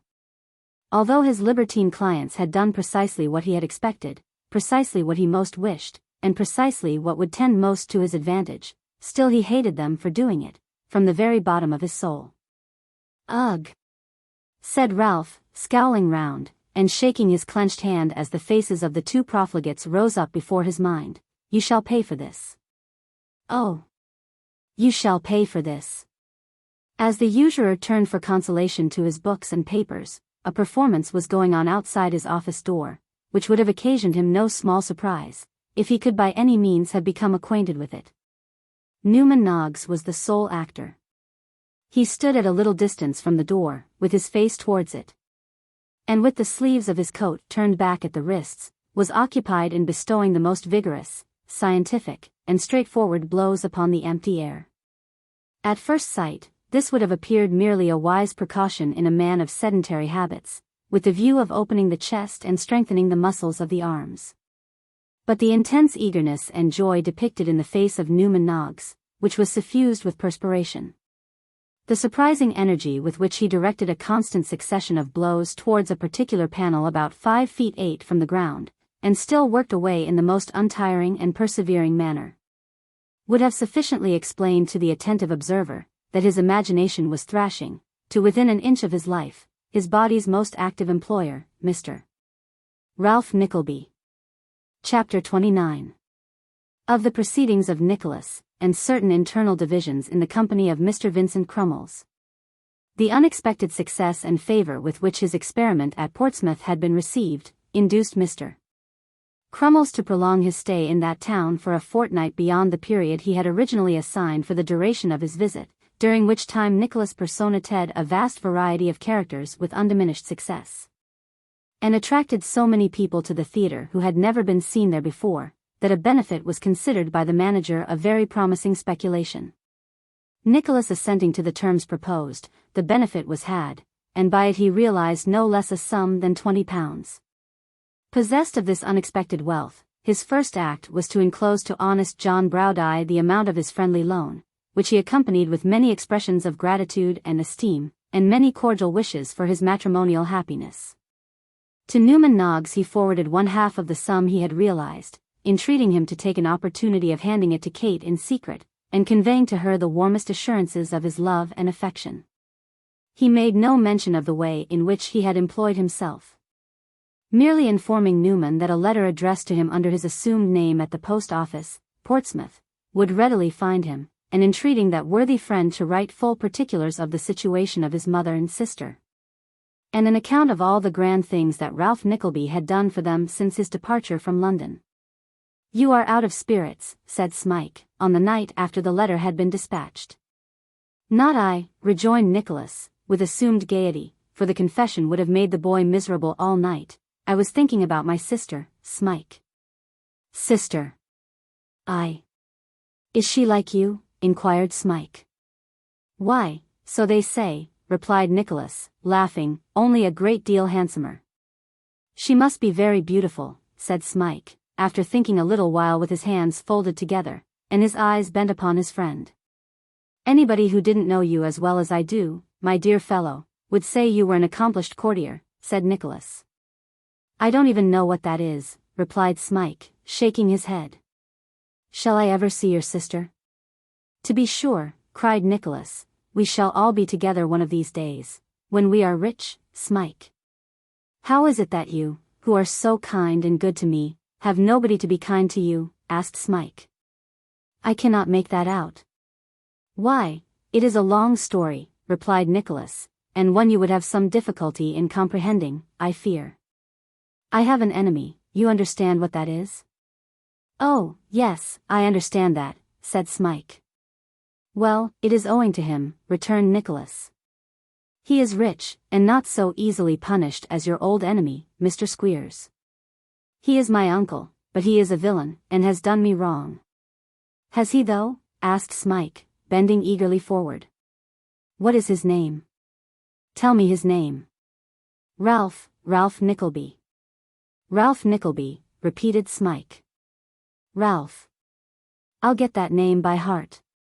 He had muttered it over to himself some 20 times, when a loud knock at the door disturbed him from his occupation.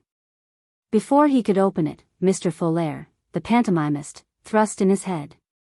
Mr. Folair's head was usually decorated with a very round hat, unusually high in the crown, and curled up quite tight in the brims. On the present occasion he wore it very much on one side, with the back part forward in consequence of its being the least rusty.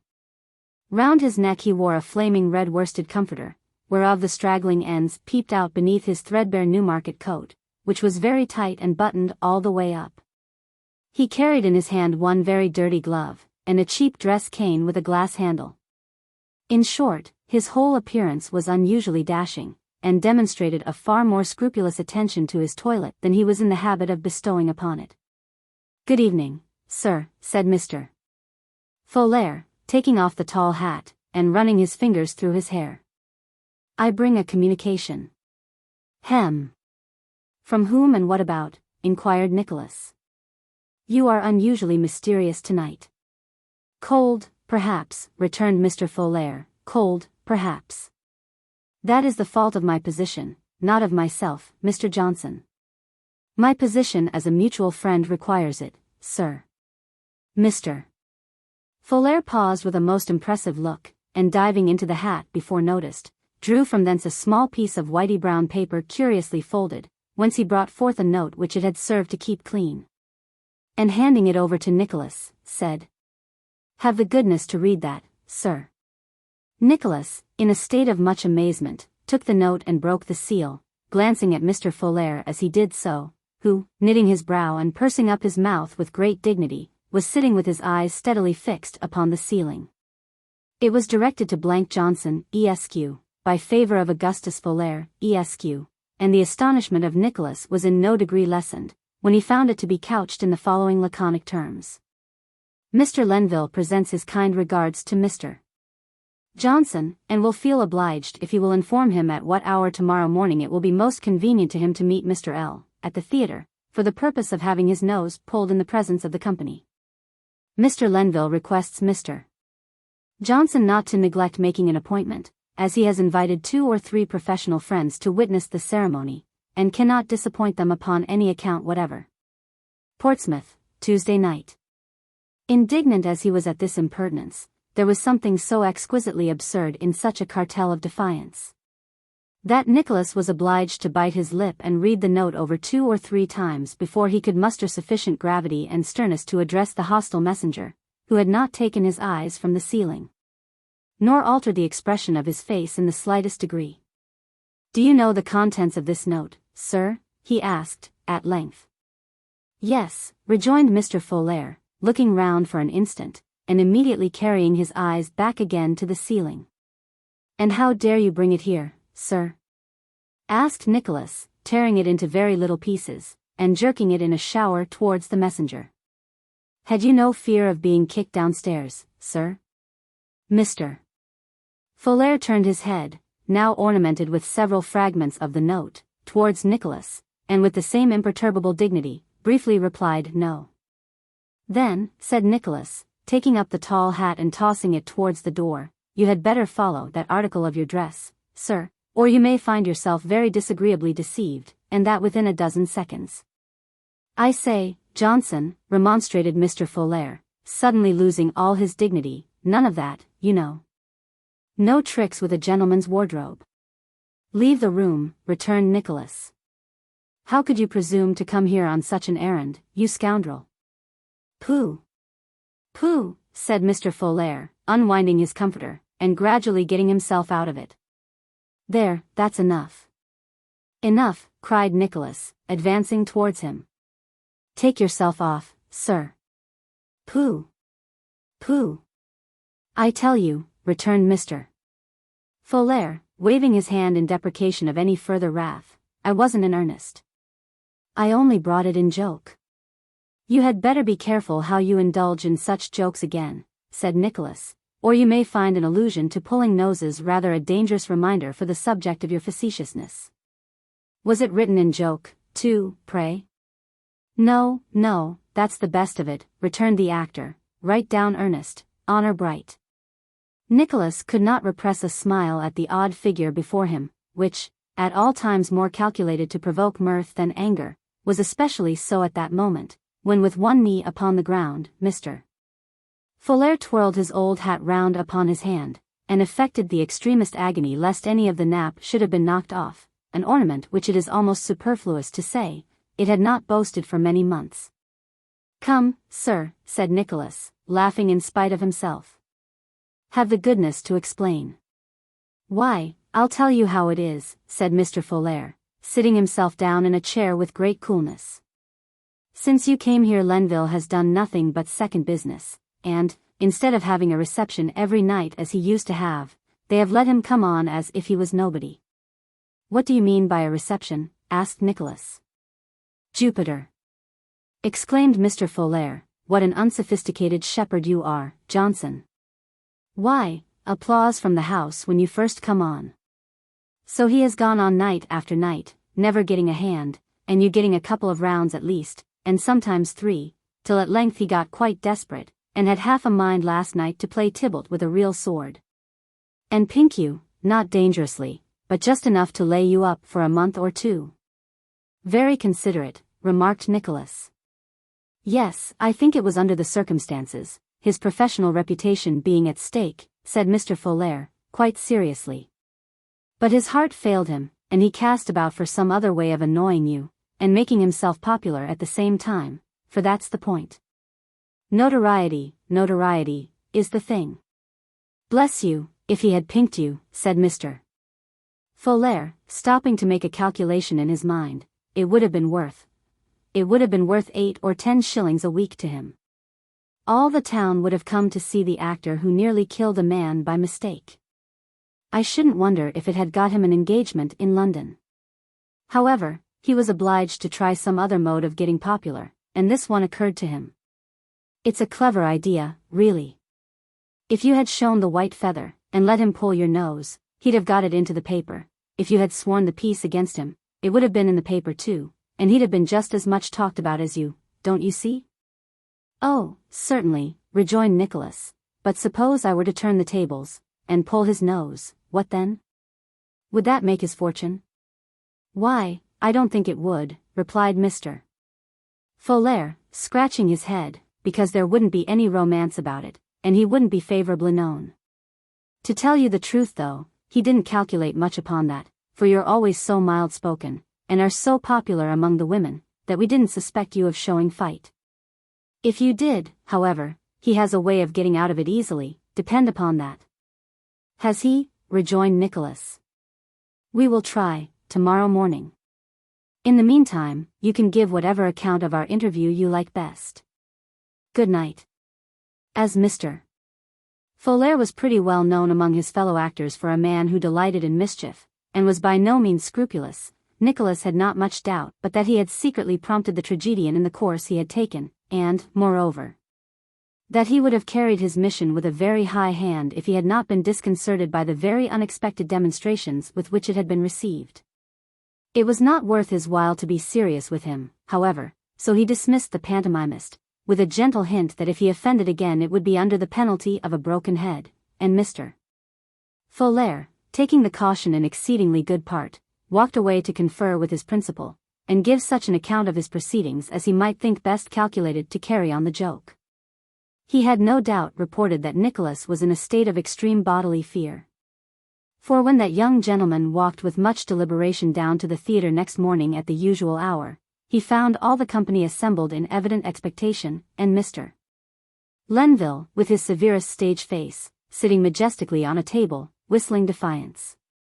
Now the ladies were on the side of Nicholas, and the gentlemen, being jealous, were on the side of the disappointed tragedian.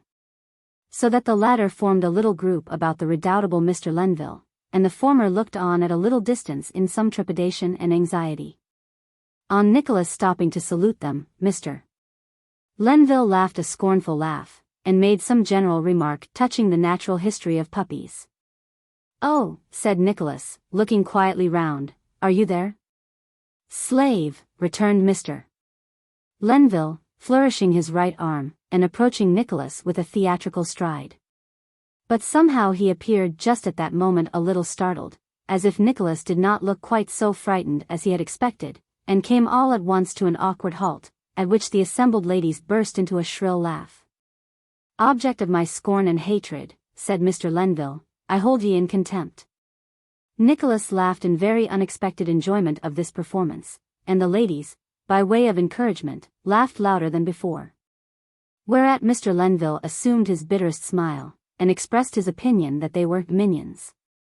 "But they shall not protect ye," said the tragedian, taking an upward look at Nicholas, beginning at his boots and ending at the crown of his head, and then a downward one, beginning at the crown of his head, and ending at his boots, which two looks, as everybody knows, express defiance on the stage. "They shall not protect ye, boy." Thus speaking, Mr. Lenville folded his arms, and treated Nicholas to that expression of face with which, in melodramatic performances, he was in the habit of regarding the tyrannical kings when they said, "Away with him to the deepest dungeon beneath the castle moat," and which, accompanied with a little jingling of fetters, had been known to produce great effects in its time. Whether it was the absence of the fetters or not, it made no very deep impression on Mr. Lenville's adversary, however, but rather seemed to increase the good humor expressed in his countenance. In which stage of the contest, one or two gentlemen, who had come out expressly to witness the pulling of Nicholas's nose, grew impatient, murmuring that if it were to be done at all it had better be done at once, and that if Mr. Lenville didn't mean to do it he had better say so, and not keep them waiting there. Thus urged, the tragedian adjusted the cuff of his right coat sleeve for the performance of the operation, and walked in a very stately manner up to Nicholas, who suffered him to approach to within the requisite distance, and then, without the smallest discomposure, knocked him down. Before the discomfited tragedian could raise his head from the boards, Mrs. Lenville, who, as has been before hinted, was in an interesting state, rushed from the rear rank of ladies, and uttering a piercing scream threw herself upon the body. "Do you see this, monster?" "Do you see this?" cried Mr. Lenville, sitting up, and pointing to his prostrate lady, who was holding him very tight round the waist. "Come," said Nicholas, nodding his head, "apologize for the insolent note you wrote to me last night, and waste no more time in talking." "Never," cried Mr. Lenville. "Yes, yes, yes," screamed his wife. "For my sake, for mine, Lenville, forgo all idle forms, unless you would see me a blighted corse at your feet." "This is affecting," said Mr. Lenville, looking round him, and drawing the back of his hand across his eyes. "The ties of nature are strong. The weak husband and the father that is yet to be, relents." "I apologize." "Humbly and submissively," said Nicholas. "Humbly and submissively," returned the tragedian, scowling upwards. "But only to save her, for a time will come." "Very good," said Nicholas. "I hope Mrs. Lenville may have a good one, and when it does come, and you are a father, you shall retract it if you have the courage. There. Be careful, sir, to what lengths your jealousy carries you another time, and be careful, also, before you venture too far, to ascertain your rival's temper." With this parting advice Nicholas picked up Mr. Lenville's ash stick which had flown out of his hand, and breaking it in half, threw him the pieces and withdrew, bowing slightly to the spectators as he walked out. The profoundest deference was paid to Nicholas that night, and the people who had been most anxious to have his nose pulled in the morning, embraced occasions of taking him aside, and telling him with great feeling how very friendly they took it that he should have treated that Lenville so properly, who was a most unbearable fellow, and on whom they had all, by a remarkable coincidence, at one time or other contemplated the infliction of condign punishment, which they had only been restrained from administering by considerations of mercy. Indeed, to judge from the invariable termination of all these stories, there never was such a charitable and kind-hearted set of people as the male members of Mr. Crummles's company. Nicholas bore his triumph, as he had his success in the little world of the theatre, with the utmost moderation and good humor. The crestfallen Mr. Lenville made an expiring effort to obtain revenge by sending a boy into the gallery to hiss, but he fell a sacrifice to popular indignation, and was promptly turned out without having his money back. "Well, Smike," said Nicholas when the first piece was over, and he had almost finished dressing to go home, "is there any letter yet?" "Yes," replied Smike, "I got this one from the post office." "From Newman Noggs," said Nicholas, casting his eye upon the cramped direction. "It's no easy matter to make his writing out." Let me see." By dint of poring over the letter for half an hour, he contrived to make himself master of the contents, which were certainly not of a nature to set his mind at ease. Newman took upon himself to send back the £10, observing that he had ascertained that neither Mrs. Nickleby nor Kate was in actual want of money at the moment, and that a time might shortly come when Nicholas might want it more. He entreated him not to be alarmed at what he was about to say. There was no bad news, they were in good health, but he thought circumstances might occur, or were occurring, which would render it absolutely necessary that Kate should have her brother's protection, and if so, Newman said, he would write to him to that effect, either by the next post or the next but one. Nicholas read this passage very often, and the more he thought of it the more he began to fear some treachery upon the part of Ralph. Once or twice he felt tempted to repair to London at all hazards without an hour's delay, but a little reflection assured him that if such a step were necessary, Newman would have spoken out and told him so at once. "At all events I should prepare them here for the possibility of my going away suddenly," said Nicholas. "I should lose no time in doing that." As the thought occurred to him, he took up his hat and hurried to the green room. "Well, Mr. Johnson," said Mrs. Crummles, who was seated there in full regal costume, with the phenomenon as the maiden in her maternal arms, "next week for Ryde, then for Winchester, then for—" "I have some reason to fear," interrupted Nicholas, "that before you leave here my career with you will have closed." "Closed?" cried Mrs. Crummles, raising her hands in astonishment. "Closed?" cried Miss Snevilixi, trembling so much in her tights that she actually laid her hand upon the shoulder of the manageress for support. "Why, he don't mean to say he's going," exclaimed Mrs. Grudden, making her way towards Mrs. Crummles. "Hoity-toity. Nonsense. The phenomenon, being of an affectionate nature and moreover excitable, raised a loud cry, and Miss Belvany and Miss Bravassa actually shed tears. Even the male performers stopped in their conversation, and echoed the word going. Although some among them, and they had been the loudest in their congratulations that day, winked at each other as though they would not be sorry to lose such a favored rival, an opinion, indeed, which the honest Mr. Folair, who was ready dressed for the savage, openly stated in so many words to a demon with whom he was sharing a pot of porter. Nicholas briefly said that he feared it would be so, although he could not yet speak with any degree of certainty. And getting away as soon as he could, went home to con Newman's letter once more, and speculate upon it afresh. How trifling all that had been occupying his time and thoughts for many weeks seemed to him during that sleepless night. And how constantly and incessantly present to his imagination was the one idea that Kate in the midst of some great trouble and distress might even then be looking, and vainly too, for him. Chapter 30. Festivities are held in honor of Nicholas, who suddenly withdraws himself from the society of Mr. Vincent Crummles and his theatrical companions. Mr. Vincent Crummles was no sooner acquainted with the public announcement which Nicholas had made relative to the probability of his shortly ceasing to be a member of the company, than he evinced many tokens of grief and consternation. And, in the extremity of his despair, even held out certain vague promises of a speedy improvement not only in the amount of his regular salary, but also in the contingent emoluments appertaining to his authorship. Finding Nicholas bent upon quitting the society, for he had now determined that, even if no further tidings came from Newman, he would, at all hazards, ease his mind by repairing to London and ascertaining the exact position of his sister, Mr. Crummles was fain to content himself by calculating the chances of his coming back again, and taking prompt and energetic measures to make the most of him before he went away. "Let me see," said Mr. Crummles, taking off his outlaw's wig, the better to arrive at a cool-headed view of the whole case. "Let me see. This is Wednesday night. We'll have posters out the first thing in the morning, announcing positively your last appearance for tomorrow." "But perhaps it may not be my last appearance, you know," said Nicholas. "Unless I am summoned away, I should be sorry to inconvenience you by leaving before the end of the week." "So much the better," returned Mr. Crummles. "We can have positively your last appearance, on Thursday, re-engagement for one night more, on Friday, and, yielding to the wishes of numerous influential patrons, who were disappointed in obtaining seats, on Saturday. That ought to bring 3 very decent houses." "Then I am to make 3 last appearances, am I?" inquired Nicholas, smiling.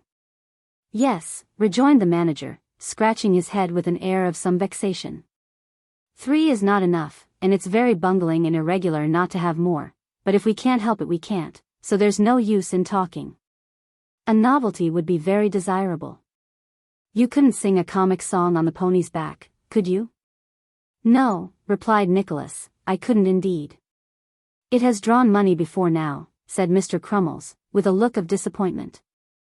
"What do you think of a brilliant display of fireworks?" "That it would be rather expensive," replied Nicholas, drily. 18 pence would do it," said Mr. Crummles. "You on the top of a pair of steps with the phenomenon in an attitude, farewell, on a transparency behind.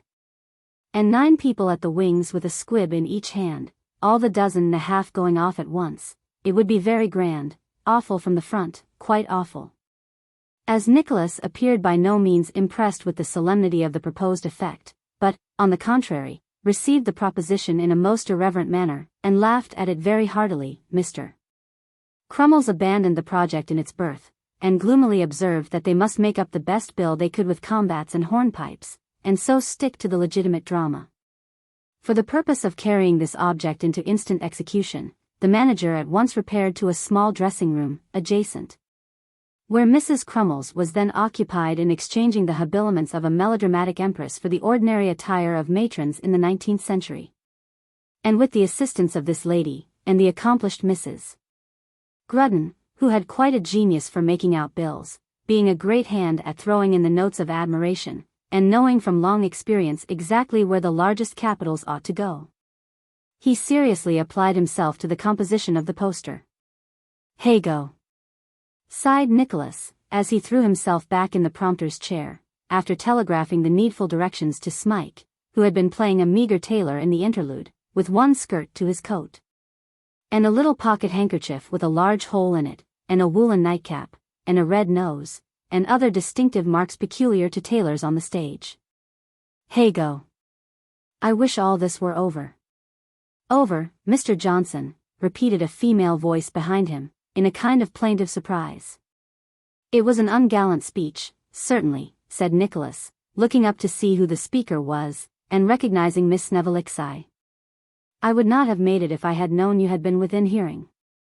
What a dear that Mr. Digby is, said Miss Snevilixi, as the tailor went off on the opposite side, at the end of the piece, with great applause. Smike's theatrical name was Digby. I'll tell him presently, for his gratification, that you said so, returned Nicholas. Oh, you naughty thing, rejoined Miss Snevilixi. I don't know, though, that I should much mind his knowing my opinion of him. With some other people, indeed, it might be. Here Miss Snevilixi stopped, as though waiting to be questioned, but no questioning came, for Nicholas was thinking about more serious matters. How kind it is of you, resumed Miss Snevilixi, after a short silence, to sit waiting here for him night after night, no matter how tired you are. And taking so much pains with him, and doing it all with as much delight and readiness as if you were coining gold by it. He well deserves all the kindness I can show him, and a great deal more, said Nicholas. He is the most grateful, single-hearted, affectionate creature that ever breathed. So odd, too, remarked Miss Snevilixi, isn't he? God help him, and those who have made him so. He is indeed, rejoined Nicholas, shaking his head. He is such a devilish close chap, said Mr. Folair, who had come up a little before, and now joined in the conversation. Nobody can ever get anything out of him. What should they get out of him? Asked Nicholas, turning round with some abruptness. Zooks! What a fire-eater you are, Johnson, returned Mr. Folair, pulling up the heel of his dancing shoe. I'm only talking of the natural curiosity of the people here, to know what he has been about all his life. Poor fellow! It is pretty plain, I should think, that he has not the intellect to have been about anything of much importance to them or anybody else, said Nicholas. Aye, rejoined the actor, contemplating the effect of his face in a lamp reflector, but that involves the whole question, you know. What question? Asked Nicholas. Why, the who he is and what he is, and how you two, who are so different, came to be such close companions, replied Mr. Folair, delighted with the opportunity of saying something disagreeable. That's in everybody's mouth. The everybody of the theatre, I suppose, said Nicholas, contemptuously. In it and out of it too, replied the actor. Why, you know, Lenville says. I thought I had silenced him effectually, interrupted Nicholas, reddening. Perhaps you have, rejoined the immovable Mr. Folair. If you have, he said this before he was silenced, Lenville says that you're a regular stick of an actor, and that it's only the mystery about you that has caused you to go down with the people here, and that Crummles keeps it up for his own sake.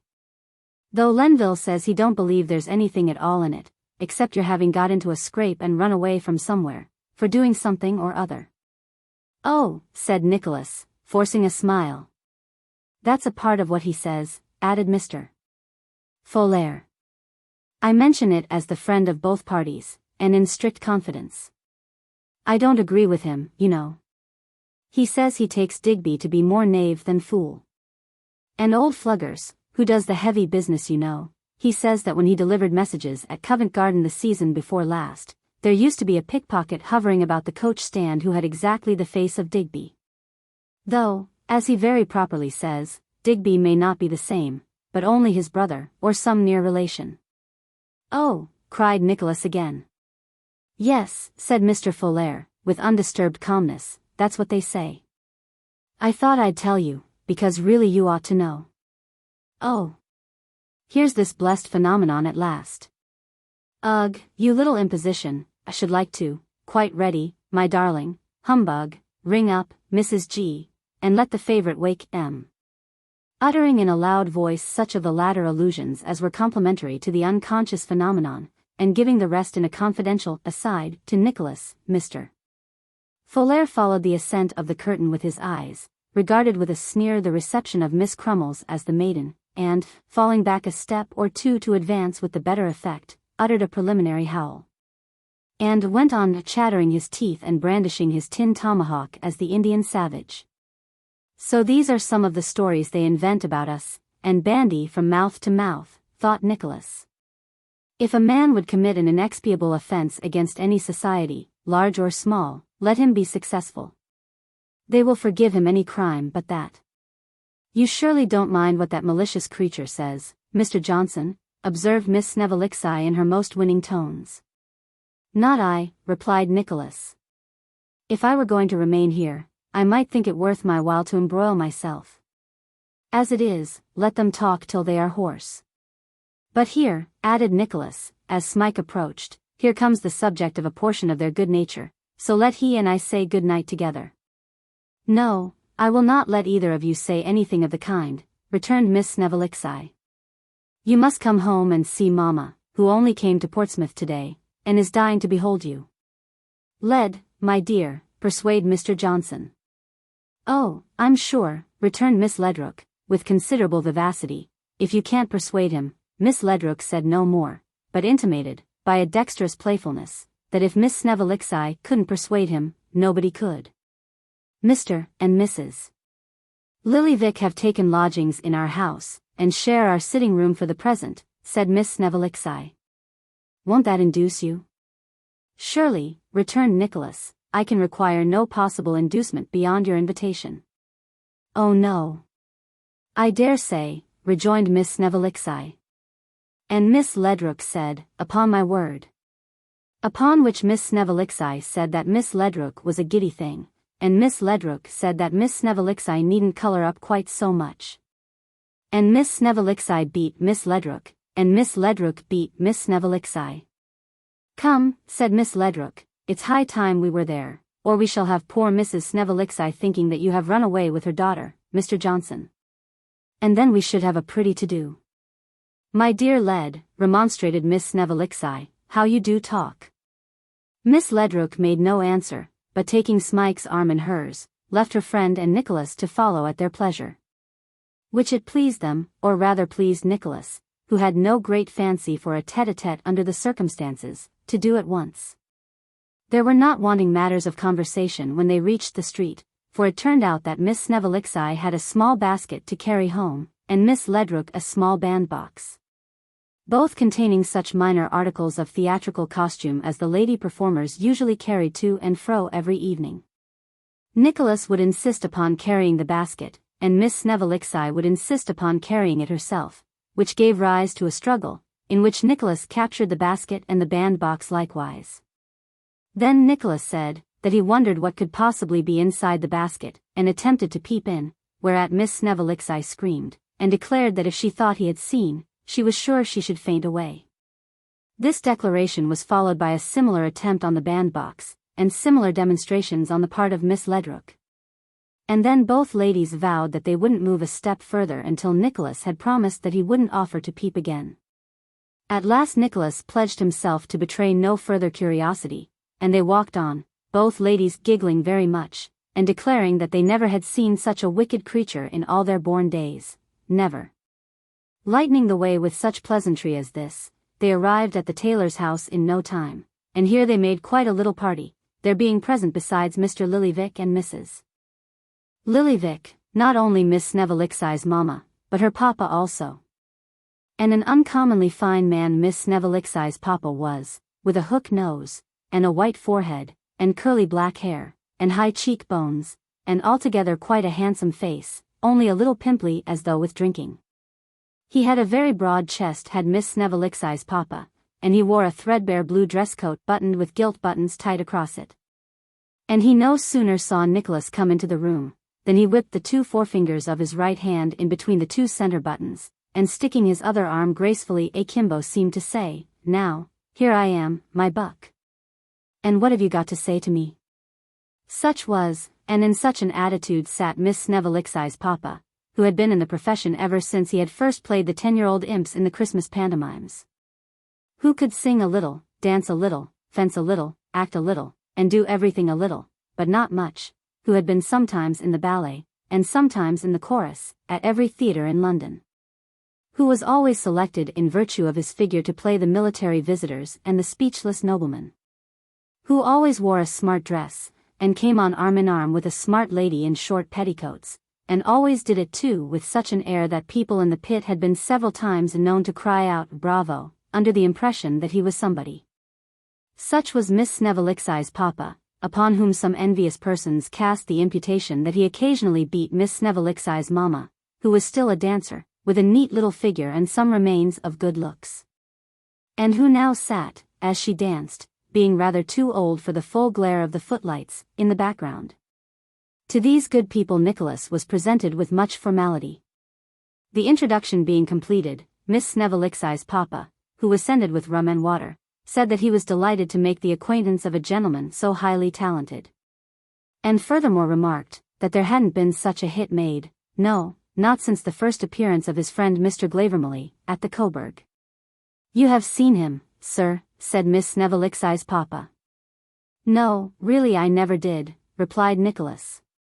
"You never saw my friend Glavermully, sir," said Miss Snevillixi's papa. "Then you have never seen acting yet. If he had lived."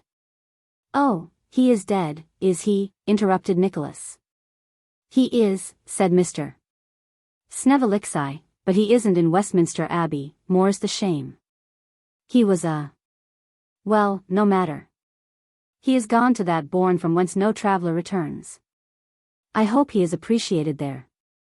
So saying, Miss Snevillixi's papa rubbed the tip of his nose with a very yellow silk handkerchief, and gave the company to understand that these recollections overcame him.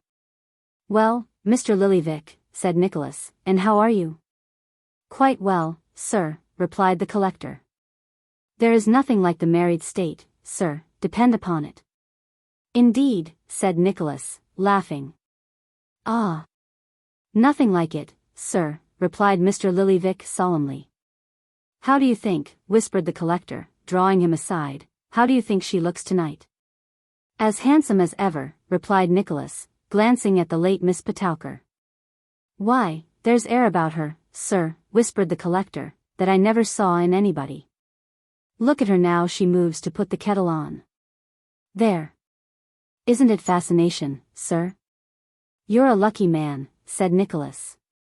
"Ha, ha, ha," rejoined the collector. "No. Do you think I am though, eh?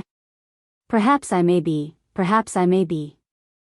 I say, I couldn't have done much better if I had been a young man, could I? You couldn't have done much better yourself, could you, could you?" With such inquiries, and many more such, Mr. Lillyvick jerked his elbow into Nicholas's side, and chuckled till his face became quite purple in the attempt to keep down his satisfaction. By this time the cloth had been laid under the joint superintendence of all the ladies, upon two tables put together, one being high and narrow, and the other low and broad. There were oysters at the top, sausages at the bottom, a pair of snuffers in the center, and baked potatoes wherever it was most convenient to put them. 2 additional chairs were brought in from the bedroom. Miss Snevilixi sat at the head of the table, and Mr. Lillyvick at the foot. And Nicholas had not only the honor of sitting next Miss Snevilixi, but of having Miss Snevillixi's mamma on his right hand, and Miss Snevillixi's papa over the way. In short, he was the hero of the feast. And when the table was cleared and something warm introduced, Miss Snevillixi's papa got up and proposed his health in a speech containing such affecting allusions to his coming departure, that Miss Snevilixi wept, and was compelled to retire into the bedroom. "Hush! Don't take any notice of it," said Miss Ledrook, peeping in from the bedroom. "Say, when she comes back, that she exerts herself too much." Miss Ledrook eked out this speech with so many mysterious nods and frowns before she shut the door again, that a profound silence came upon all the company. During which Miss Snevillixi's papa looked very big indeed, several sizes larger than life, at everybody in turn, but particularly at Nicholas, and kept on perpetually emptying his tumbler and filling it again, until the ladies returned in a cluster, with Miss Snevilixi among them. "You needn't alarm yourself a bit, Mr. Snevilixi," said Mrs. Lillyvick. "She is only a little weak and nervous, she has been so ever since the morning." "Oh," said Mr. Snevilixi, "that's all, is it?" "Oh yes, that's all." "Don't make a fuss about it," cried all the ladies together. Now this was not exactly the kind of reply suited to Mr. Snevilixi's importance as a man and a father, so he picked out the unfortunate Mrs. Snevilixi, and asked her what the devil she meant by talking to him in that way. "Dear me, my dear," said Mrs. Snevilixi. "Don't call me your dear, ma'am," said Mr. Snevilixi, "if you please." "Pray, pa, don't," interposed Miss Snevilixi. "Don't what, my child? Talk in that way."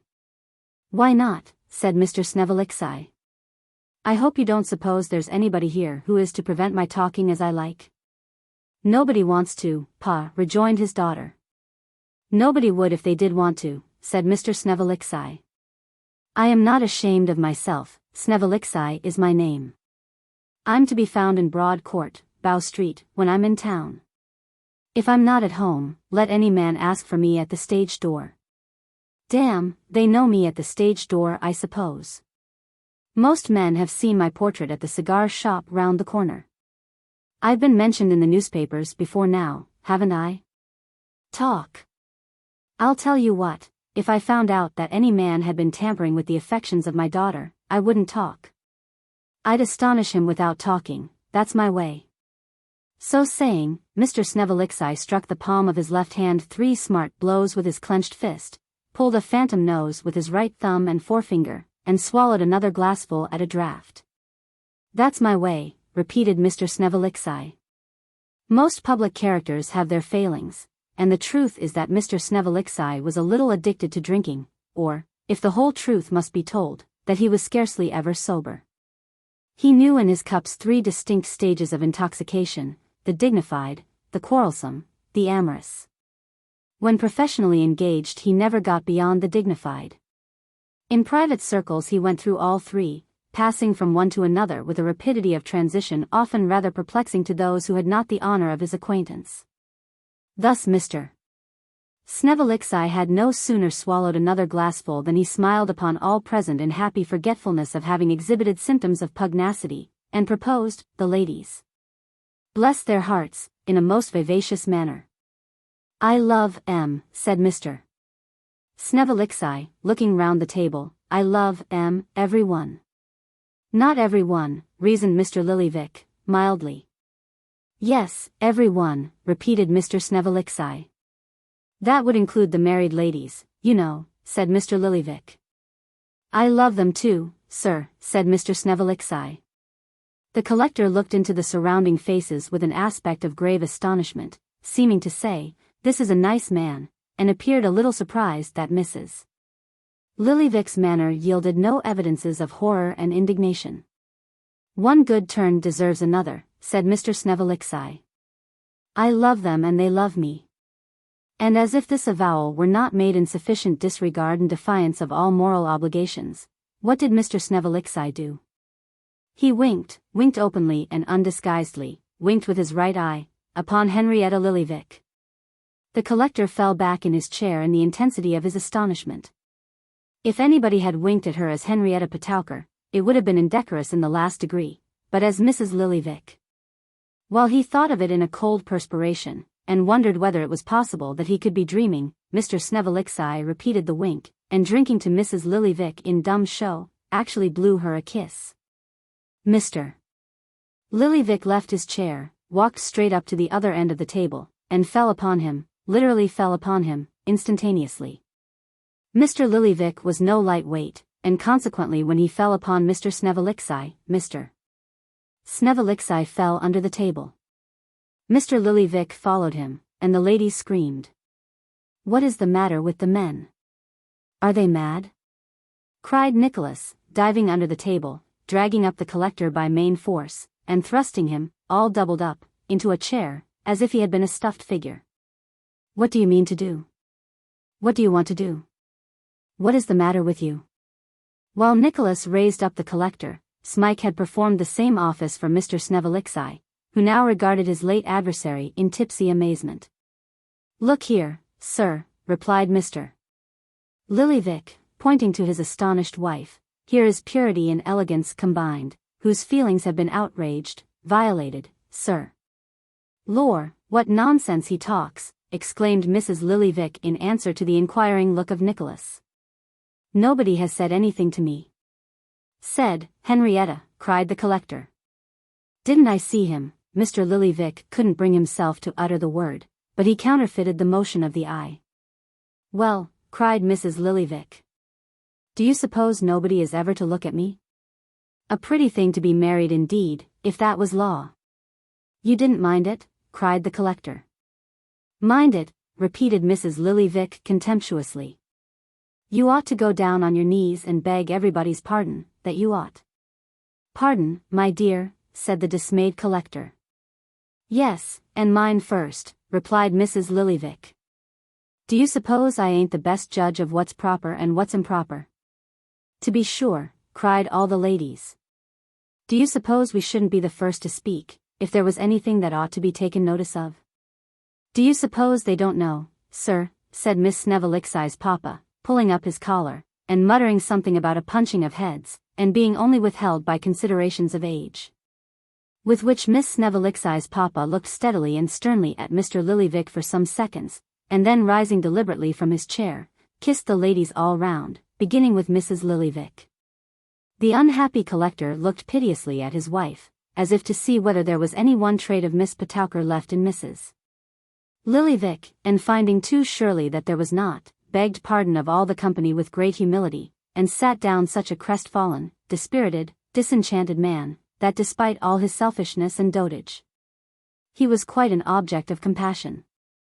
Miss Snevellixi's papa being greatly exalted by this triumph, an incontestable proof of his popularity with the fair sex, quickly grew convivial, not to say uproarious. Volunteering more than one song of no inconsiderable length, and regaling the social circle between whiles with recollections of divers splendid women who had been supposed to entertain a passion for himself, several of whom he toasted by name. Taking occasion to remark at the same time that if he had been a little more alive to his own interest, he might have been rolling at that moment in his chariot and four. These reminiscences appeared to awaken no very torturing pangs in the breast of Mrs. Snevellicci, who was sufficiently occupied in descanting to Nicholas upon the manifold accomplishments and merits of her daughter. Nor was the young lady herself at all behindhand in displaying her choicest allurements. But these, heightened as they were by the artifices of Miss Ledrook, had no effect whatever in increasing the attentions of Nicholas, who, with the precedent of Miss Squeers still fresh in his memory, steadily resisted every fascination, and placed so strict a guard upon his behavior that when he had taken his leave the ladies were unanimous in pronouncing him quite a monster of insensibility. Next day the posters appeared in due course, and the public were informed, in all the colors of the rainbow, and in letters afflicted with every possible variation of spinal deformity, how that Mr. Johnson would have the honor of making his last appearance that evening, and how that an early application for places was requested, in consequence of the extraordinary overflow attendant on his performances. It being a remarkable fact in theatrical history, but one long since established beyond dispute, that it is a hopeless endeavor to attract people to a theater unless they can be first brought to believe that they will never get into it. Nicholas was somewhat at a loss, on entering the theater at night, to account for the unusual perturbation and excitement visible in the countenances of all the company, but he was not long in doubt as to the cause. For before he could make any inquiry respecting it, Mr. Crummles approached, and in an agitated tone of voice, informed him that there was a London manager in the boxes. "It's the phenomenon, depend upon it, sir," said Crummles, dragging Nicholas to the little hole in the curtain that he might look through at the London manager. "I have not the smallest doubt it's the fame of the phenomenon, that's the man. Him in the greatcoat and no shirt collar. She shall have £10 a week, Johnson, she shall not appear on the London boards for a farthing less. They shan't engage her either, unless they engage Mrs. Crummles too, £20 a week for the pair. Or I'll tell you what, I'll throw in myself and the two boys, and they shall have the family for 30. I can't say fairer than that. They must take us all, if none of us will go without the others. That's the way some of the London people do, and it always answers. £30 a week, it's too cheap, Johnson." "It's dirt cheap." Nicholas replied, that it certainly was, and Mr. Vincent Crummles, taking several huge pinches of snuff to compose his feelings, hurried away to tell Mrs. Crummles that he had quite settled the only terms that could be accepted, and had resolved not to abate one single farthing. When everybody was dressed and the curtain went up, the excitement occasioned by the presence of the London manager increased 1,000-fold. Everybody happened to know that the London manager had come down specially to witness his or her own performance, and all were in a flutter of anxiety and expectation. Some of those who were not on in the first scene hurried to the wings, and there stretched their necks to have a peep at him. Others stole up into the 2 little private boxes over the stage doors, and from that position reconnoitered the London manager. Once the London manager was seen to smile. He smiled at the comic countryman's pretending to catch a blue bottle, while Mrs. Crummles was making her greatest effect. "Very good, my fine fellow," said Mr. Crummles, shaking his fist at the comic countryman when he came off. "You leave this company next Saturday night." In the same way, everybody who was on the stage beheld no audience but one individual. Everybody played to the London manager. When Mr. Lenville, in a sudden burst of passion, called the Emperor a miscreant, and then, biting his glove, said, "But I must dissemble," instead of looking gloomily at the boards and so waiting for his cue, as is proper in such cases, he kept his eye fixed upon the London manager. When Miss Bravassa sang her song at her lover, who according to custom stood ready to shake hands with her between the verses, they looked, not at each other, but at the London manager. Mr. Crummles died point blank at him. And when the 2 guards came in to take the body off after a very hard death, it was seen to open its eyes and glance at the London manager. At length the London manager was discovered to be asleep, and shortly after that he woke up and went away, whereupon all the company fell foul of the unhappy comic countryman, declaring that his buffoonery was the sole cause, and Mr. Crummles said that he had put up with it a long time, but that he really couldn't stand it any longer, and therefore would feel obliged by his looking out for another engagement. All this was the occasion of much amusement to Nicholas, whose only feeling upon the subject was one of sincere satisfaction that the great man went away before he appeared. He went through his part in the 2 last pieces as briskly as he could, and having been received with unbounded favor and unprecedented applause, so said the bills for next day, which had been printed an hour or 2 before, he took Smike's arm and walked home to bed. With the post next morning came a letter from Newman Noggs, very inky, very short, very dirty, very small, and very mysterious, urging Nicholas to return to London instantly, not to lose an instant, to be there that night if possible. "I will," said Nicholas. "Heaven knows I have remained here for the best, and sorely against my own will, but even now I may have dallied too long. What can have happened? Smike, my good fellow, here, take my purse. Put our things together, and pay what little debts we owe, quick, and we shall be in time for the morning coach. I will only tell them that we are going, and will return to you immediately." So saying, he took his hat, and hurrying away to the lodgings of Mr. Crummles, applied his hand to the knocker with such hearty goodwill, that he awakened that gentleman, who was still in bed, and caused Mr. Bulph the pilot to take his morning's pipe very nearly out of his mouth in the extremity of his surprise. The door being opened, Nicholas ran upstairs without any ceremony, and bursting into the darkened sitting-room on the 1-pair front, found that the 2 Master Crummleses had sprung out of the sofa bedstead and were putting on their clothes with great rapidity, under the impression that it was the middle of the night, and the next house was on fire. Before he could undeceive them, Mr. Crummles came down in a flannel gown and nightcap, and to him Nicholas briefly explained that circumstances had occurred which rendered it necessary for him to repair to London immediately. "So goodbye," said Nicholas, "goodbye, goodbye." He was halfway downstairs before Mr. Crummles had sufficiently recovered his surprise to gasp out something about the posters. "I can't help it," replied Nicholas. "Set whatever I may have earned this week against them, or if that will not repay you, say at once what will." "Quick, quick." "We'll cry quits about that," returned Crummles. "But can't we have one last night more?" "Not an hour, not a minute," replied Nicholas, impatiently. "Won't you stop to say something to Mrs. Crummles?" asked the manager, following him down to the door. "I couldn't stop if it were to prolong my life a score of years," rejoined Nicholas. "Here, take my hand, and with it my hearty thanks. Oh, that I should have been fooling here. Accompanying these words with an impatient stamp upon the ground, he tore himself from the manager's detaining grasp, and darting rapidly down the street was out of sight in an instant. Dear me, said Mr. Crummles, looking wistfully towards the point at which he had just disappeared. If he only acted like that, what a deal of money he'd draw. He should have kept upon this circuit, he'd have been very useful to me. But he don't know what's good for him. He is an impetuous youth. Young men are rash, very rash. Mr. Crummles, being in a moralising mood, might possibly have moralised for some minutes longer if he had not mechanically put his hand towards his waistcoat pocket, where he was accustomed to keep his snuff. The absence of any pocket at all in the usual direction suddenly recalled to his recollection the fact that he had no waistcoat on. And this leading him to a contemplation of the extreme scantiness of his attire, he shut the door abruptly, and retired upstairs with great precipitation. Smike had made good speed while Nicholas was absent, and with his help everything was soon ready for their departure. They scarcely stopped to take a morsel of breakfast, and in less than half an hour arrived at the coach office, quite out of breath with the haste they had made to reach it in time.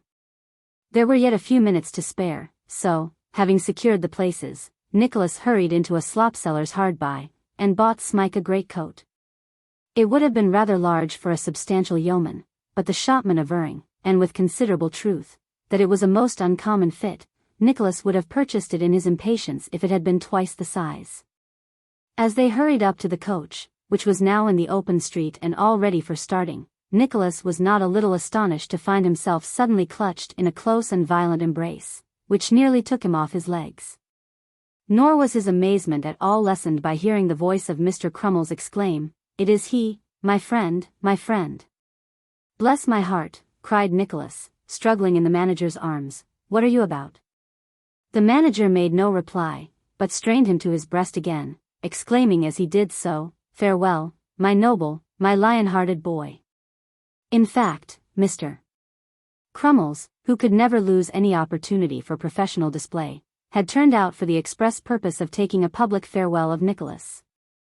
And to render it the more imposing, he was now, to that young gentleman's most profound annoyance, inflicting upon him a rapid succession of stage embraces, which, as everybody knows, are performed by the embracer's laying his or her chin on the shoulder of the object of affection, and looking over it. This Mr. Crummles did in the highest style of melodrama, pouring forth at the same time all the most dismal forms of farewell he could think of, out of the stock pieces. Nor was this all, for the elder Master Crummles was going through a similar ceremony with Smike. While Master Percy Crummles, with a very little second-hand camlet cloak, worn theatrically over his left shoulder, stood by, in the attitude of an attendant officer, waiting to convey the two victims to the scaffold. The lookers-on laughed very heartily, and as it was as well to put a good face upon the matter, Nicholas laughed too when he had succeeded in disengaging himself. And rescuing the astonished Smike, climbed up to the coach roof after him, and kissed his hand in honor of the absent Mrs. Crummles as they rolled away. Chapter 31. Of Ralph Nickleby and Newman Noggs, and some wise precautions. The success or failure of which will appear in the sequel. In blissful unconsciousness that his nephew was hastening at the utmost speed of 4 good horses towards his sphere of action, and that every passing minute diminished the distance between them, Ralph Nickleby sat that morning occupied in his customary avocations, and yet unable to prevent his thoughts wandering from time to time back to the interview which had taken place between himself and his niece on the previous day. At such intervals, after a few moments of abstraction, Ralph would mutter some peevish interjection, and apply himself with renewed steadiness of purpose to the ledger before him. But again and again the same train of thought came back despite all his efforts to prevent it, confusing him in his calculations, and utterly distracting his attention from the figures over which he bent. At length Ralph laid down his pen, and threw himself back in his chair as though he had made up his mind to allow the obtrusive current of reflection to take its own course, and, by giving it full scope, to rid himself of it effectually.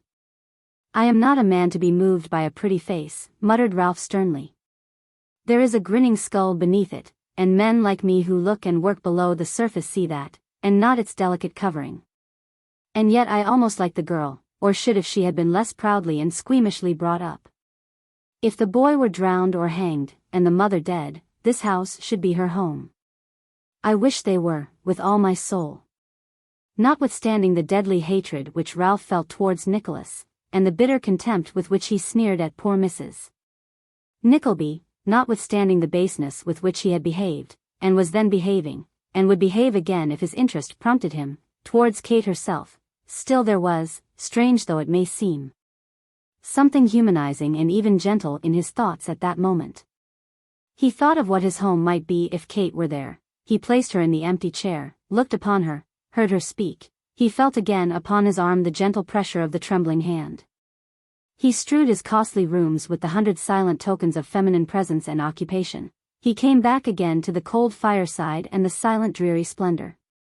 And in that one glimpse of a better nature, born as it was in selfish thoughts, the rich man felt himself friendless, childless, and alone. Gold, for the instant, lost its luster in his eyes, for there were countless treasures of the heart which it could never purchase. A very slight circumstance was sufficient to banish such reflections from the mind of such a man. As Ralph looked vacantly out across the yard towards the window of the other office, he became suddenly aware of the earnest observation of Newman Noggs, who, with his red nose almost touching the glass, feigned to be mending a pen with a rusty fragment of a knife, but was in reality staring at his employer with a countenance of the closest and most eager scrutiny. Ralph exchanged his dreamy posture for his accustomed business attitude, the face of Newman disappeared, and the train of thought took to flight, all simultaneously, and in an instant. After a few minutes, Ralph rang his bell.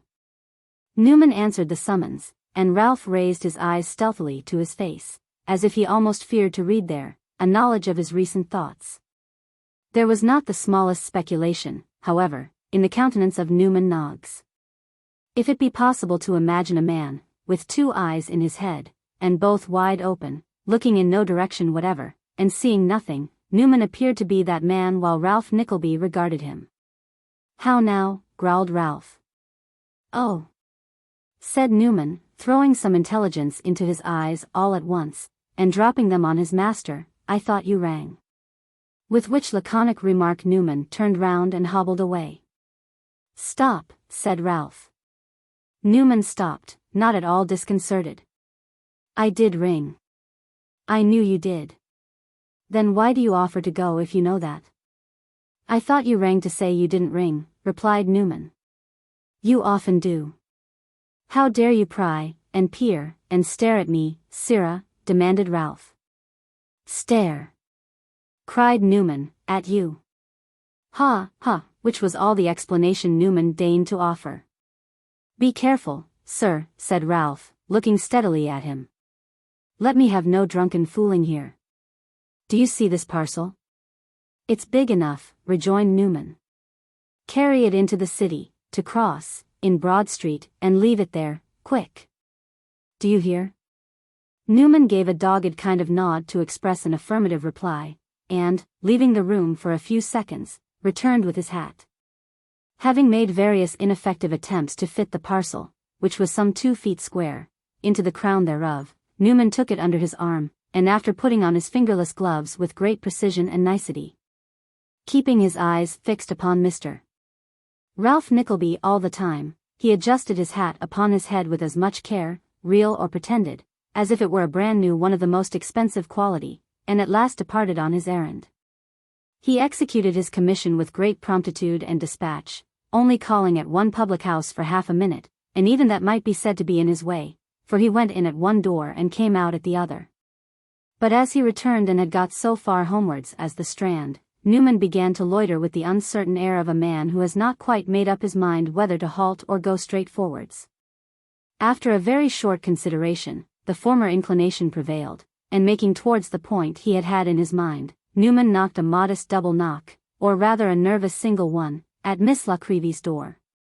It was opened by a strange servant, on whom the odd figure of the visitor did not appear to make the most favorable impression possible, inasmuch as she no sooner saw him than she very nearly closed it, and placing herself in the narrow gap, inquired what he wanted. But Newman, merely uttering the monosyllable "Noggs," as if it were some cabalistic word, at sound of which bolts would fly back and doors open, pushed briskly past and gained the door of Miss La Creevy's sitting room. Before the astonished servant could offer any opposition.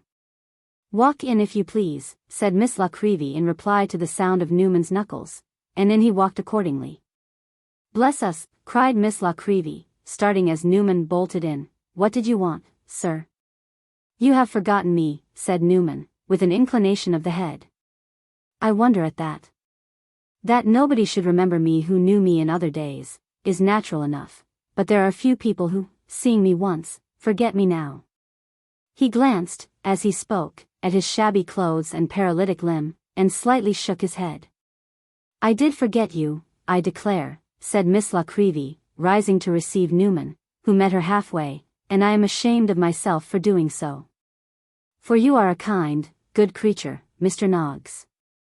Sit down and tell me all about Miss Nickleby. Poor dear thing. I haven't seen her for this many a week." "How's that?" asked Newman. "Why, the truth is, Mr. Noggs," said Miss La Creevy, "that I have been out on a visit, the first visit I have made for 15 years. "That is a long time," said Newman, sadly.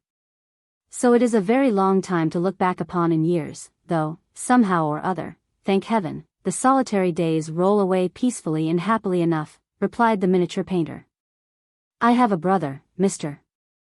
Noggs, the only relation I have, and all that time I never saw him once. Not that we ever quarreled, but he was apprenticed down in the country, and he got married there. And new ties and affections springing up about him, he forgot a poor little woman like me, as it was very reasonable he should, you know. Don't suppose that I complain about that, because I always said to myself, it is very natural. Poor dear John is making his way in the world, and has a wife to tell his cares and troubles to, and children now to play about him, so God bless him and them, and send we may all meet together one day where we shall part no more. But what do you think, Mr. Noggs," said the miniature painter, brightening up and clapping her hands, "of that very same brother coming up to London at last, and never resting till he found me out? What do you think of his coming here and sitting down in that very chair? And crying like a child because he was so glad to see me? What do you think of his insisting on taking me down all the way into the country to his own house, quite a sumptuous place, Mr. Noggs, with a large garden and I don't know how many fields, and a man in livery waiting at table, and cows, and horses and pigs and I don't know what besides, and making me stay a whole month, and pressing me to stop there all my life, yes. All my life, and so did his wife, and so did the children, and there were 4 of them, and one, the eldest girl of all, they had named her after me 8 good years before, they had indeed. I never was so happy, in all my life I never was." The worthy soul hid her face in her handkerchief, and sobbed aloud, for it was the first opportunity she had had of unburdening her heart, and it would have its way. "But bless my life," said Miss La Creevy, wiping her eyes after a short pause, and cramming her handkerchief into her pocket with great bustle and dispatch, "what a foolish creature I must seem to you, Mr. Noggs. I shouldn't have said anything about it, only I wanted to explain to you how it was I hadn't seen Miss Nickleby." "Have you seen the old lady?" asked Newman. "You mean Mrs. Nickleby," said Miss La Creevy. "Then I tell you what, Mr. Noggs, if you want to keep in the good books in that quarter, you had better not call her the old lady any more, for I suspect she wouldn't be best pleased to hear you. Yes, I went there the night before last, but she was quite on the high ropes about something, and was so grand and mysterious, that I couldn't make anything of her, so, to tell you the truth, I took it into my head to be grand too. And came away in state. I thought she would have come round again before this, but she hasn't been here." "About Miss Nickleby," said Newman. "Why, she was here twice while I was away," returned Miss La Creevy. "I was afraid she mightn't like to have me calling on her among those great folks in what's its name place, so I thought I'd wait a day or 2, and if I didn't see her, right." "Ah," exclaimed Newman, cracking his fingers. "However, I want to hear all the news about them from you," said Miss La Creevy. "How is the old rough and tough monster of Golden Square?" "Well, of course, such people always are. I don't mean how is he in health, but how is he going on, how is he behaving himself?" "Damn him," cried Newman, dashing his cherished hat on the floor, like a false hound. Gracious, Mr. Noggs, you quite terrify me," exclaimed Miss La Creevy, turning pale. "I should have spoilt his features yesterday afternoon if I could have afforded it," said Newman, moving restlessly about, and shaking his fist at a portrait of Mr. Canning over the mantelpiece. "I was very near it. I was obliged to put my hands in my pockets, and keep 'em there very tight. I shall do it some day in that little back parlour, I know I shall. I should have done it before now, if I hadn't been afraid of making bad worse. I shall double lock myself in with him and have it out before I die, I'm quite certain of it." "I shall scream if you don't compose yourself, Mr. Noggs," said Miss La Creevy. "I'm sure I shan't be able to help it." "Never mind," rejoined Newman, darting violently to and fro. "He's coming up tonight, I wrote to tell him. He little thinks I know, he little thinks I care. Cunning scoundrel. He don't think that. Not he, not he. Never mind, I'll thwart him, Newman Noggs. Ho, ho, the rascal." Lashing himself up to an extravagant pitch of fury, Newman Noggs jerked himself about the room with the most eccentric motion ever beheld in a human being, now sparring at the little miniatures on the wall, and now giving himself violent thumps on the head, as if to heighten the delusion, until he sank down in his former seat quite breathless and exhausted. "There," said Newman, picking up his hat, "that's done me good. Now I'm better, and I'll tell you all about it." It took some little time to reassure Miss La Creevy, who had been almost frightened out of her senses by this remarkable demonstration.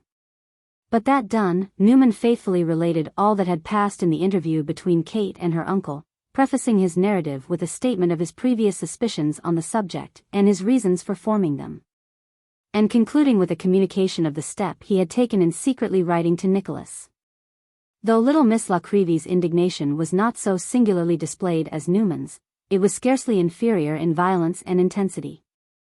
Indeed, if Ralph Nickleby had happened to make his appearance in the room at that moment, there is some doubt whether he would not have found Miss La Creevy a more dangerous opponent than even Newman Noggs himself.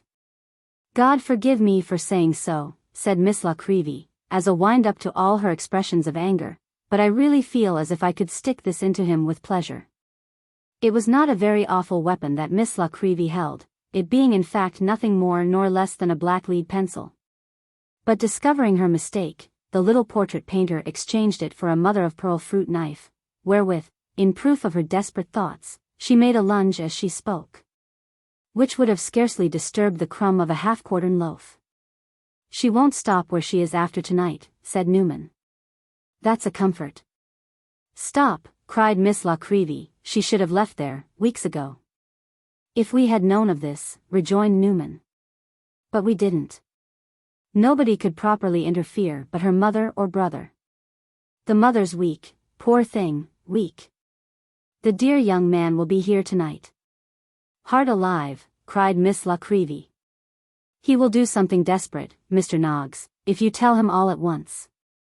Newman left off rubbing his hands, and assumed a thoughtful look. "Depend upon it," said Miss La Creevy, earnestly, "if you are not very careful in breaking out the truth to him, he will do some violence upon his uncle or one of these men that will bring some terrible calamity upon his own head, and grief and sorrow to us all."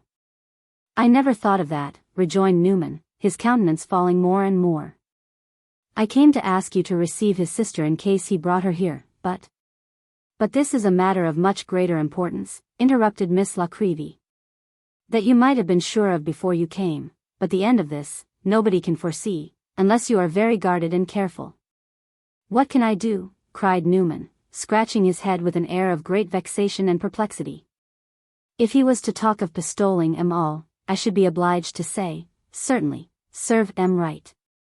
Miss La Creevy could not suppress a small shriek on hearing this, and instantly set about extorting a solemn pledge from Newman that he would use his utmost endeavors to pacify the wrath of Nicholas, which, after some demur, was conceded. They then consulted together on the safest and surest mode of communicating to him the circumstances which had rendered his presence necessary. "He must have time to cool before he can possibly do anything," said Miss La Creevy. "That is of the greatest consequence. He must not be told until late at night." "But he'll be in town between 6 and 7 this evening," replied Newman. I can't keep it from him when he asks me." "Then you must go out, Mr. Noggs," said Miss La Creevy. "You can easily have been kept away by business, and must not return till nearly midnight." "Then he will come straight here," retorted Newman. "So I suppose," observed Miss La Creevy. "But he won't find me at home, for I'll go straight to the city the instant you leave me, make up matters with Mrs. Nickleby, and take her away to the theatre, so that he may not even know where his sister lives." Upon further discussion, this appeared the safest and most feasible mode of proceeding that could possibly be adopted. Therefore it was finally determined that matters should be so arranged, and Newman, after listening to many supplementary cautions and entreaties, took his leave of Miss La Creevy and trudged back to Golden Square, ruminating as he went upon a vast number of possibilities and impossibilities which crowded upon his brain, and arose out of the conversation that had just terminated. Chapter 32. Relating chiefly to some remarkable conversation, and some remarkable proceedings to which it gives rise. "London at last," cried Nicholas, throwing back his greatcoat and rousing Smike from a long nap. "It seemed to me as though we should never reach it." "And yet you came along at a tidy pace too," observed the coachman, looking over his shoulder at Nicholas with no very pleasant expression of countenance. I know that," was the reply. "But I have been very anxious to be at my journey's end, and that makes the way seem long." "Well," remarked the coachman, "if the way seemed long with such cattle as you've sat behind, you must have been most uncommon anxious." And so saying, he let out his whiplash and touched up a little boy on the calves of his legs by way of emphasis. They rattled on through the noisy, bustling, crowded street of London, now displaying long double rows of brightly burning lamps, dotted here and there with the chemist's glaring lights, and illuminated besides with the brilliant flood that streamed from the windows of the shops, where sparkling jewelry, silks and velvets of the richest colors, the most inviting delicacies, and most sumptuous articles of luxurious ornament, succeeded each other in rich and glittering profusion.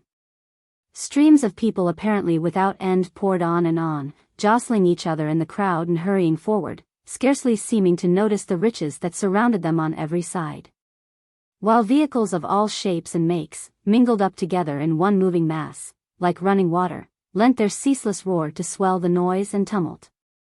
As they dashed by the quickly changing, ever-varying objects, it was curious to observe in what a strange procession they passed before the eye. Emporiums of splendid dresses, the materials brought from every quarter of the world. Tempting stores of everything to stimulate and pamper the sated appetite and give new relish to the oft-repeated feast, vessels of burnished gold and silver, wrought into every exquisite form of vase, and dish, and goblet. Guns, swords, pistols, and patent engines of destruction. Screws and irons for the crooked, clothes for the newly born, drugs for the sick, coffins for the dead, and churchyards for the buried, all these jumbled each with the other and flocking side by side, seemed to flit by in motley dance like the fantastic groups of the old Dutch painter, and with the same stern moral for the unheeding restless crowd.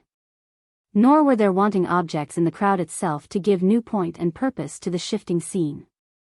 The rags of the squalid ballad singer fluttered in the rich light that showed the goldsmith's treasures, pale and pinched-up faces hovered about the windows where was tempting food. Hungry eyes wandered over the profusion guarded by one thin sheet of brittle glass, an iron wall to them.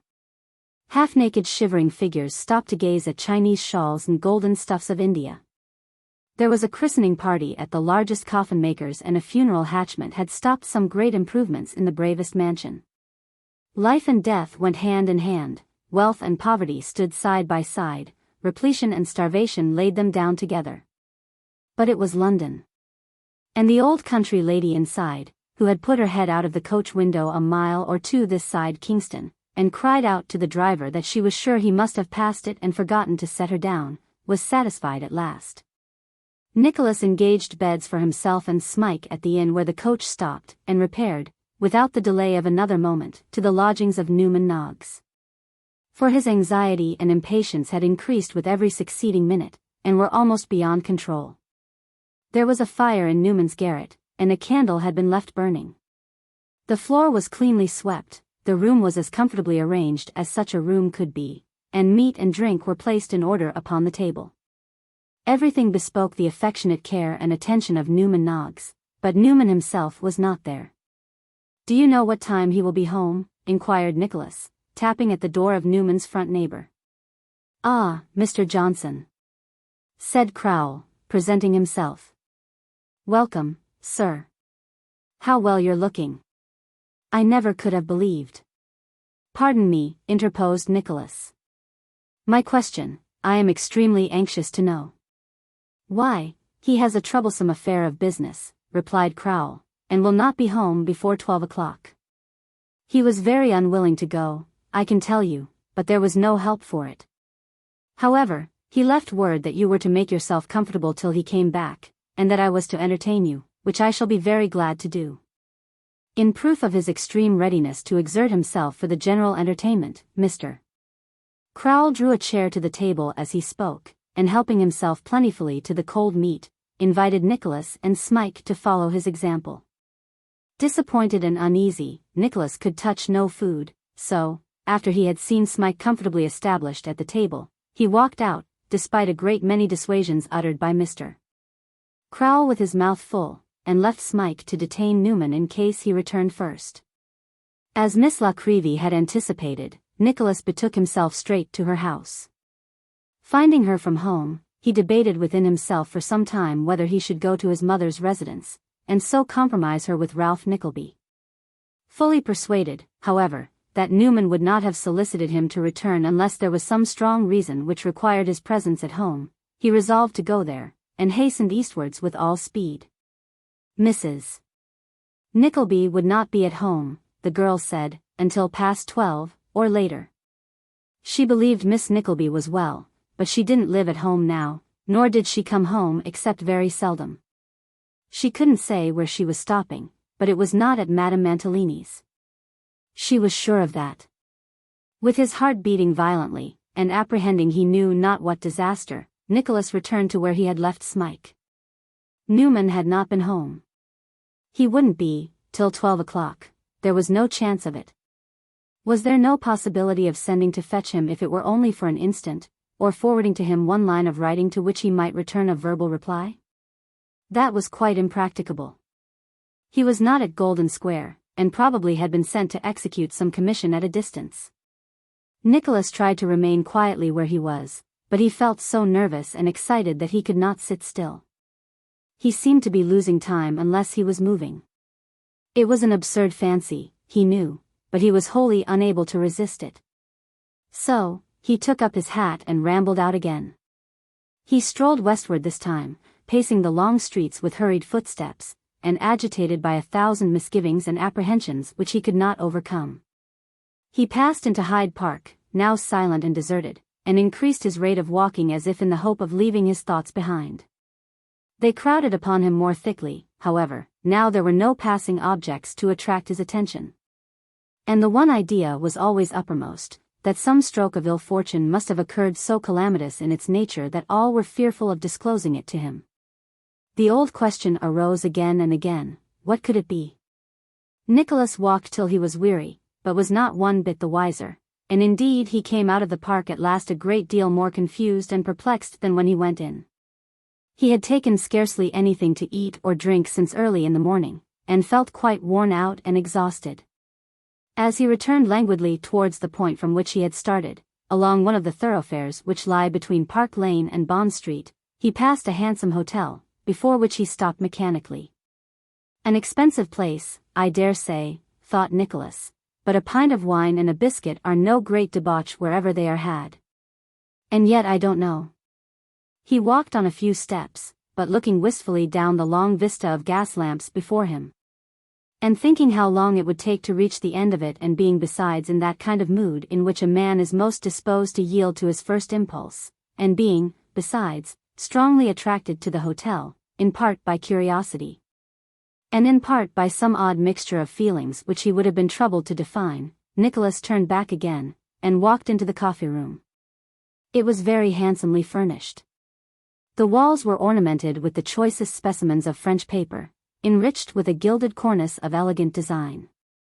The floor was covered with a rich carpet, and two superb mirrors, one above the chimney-piece and one at the opposite end of the room reaching from floor to ceiling, multiplied the other beauties and added new ones of their own to enhance the general effect.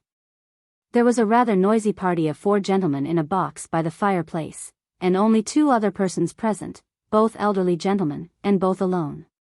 Observing all this in the first comprehensive glance with which a stranger surveys a place that is new to him, Nicholas sat himself down in the box next to the noisy party, with his back towards them, and postponing his order for a pint of claret until such time as the waiter and one of the elderly gentlemen should have settled a disputed question relative to the price of an item in the bill of fare, took up a newspaper and began to read.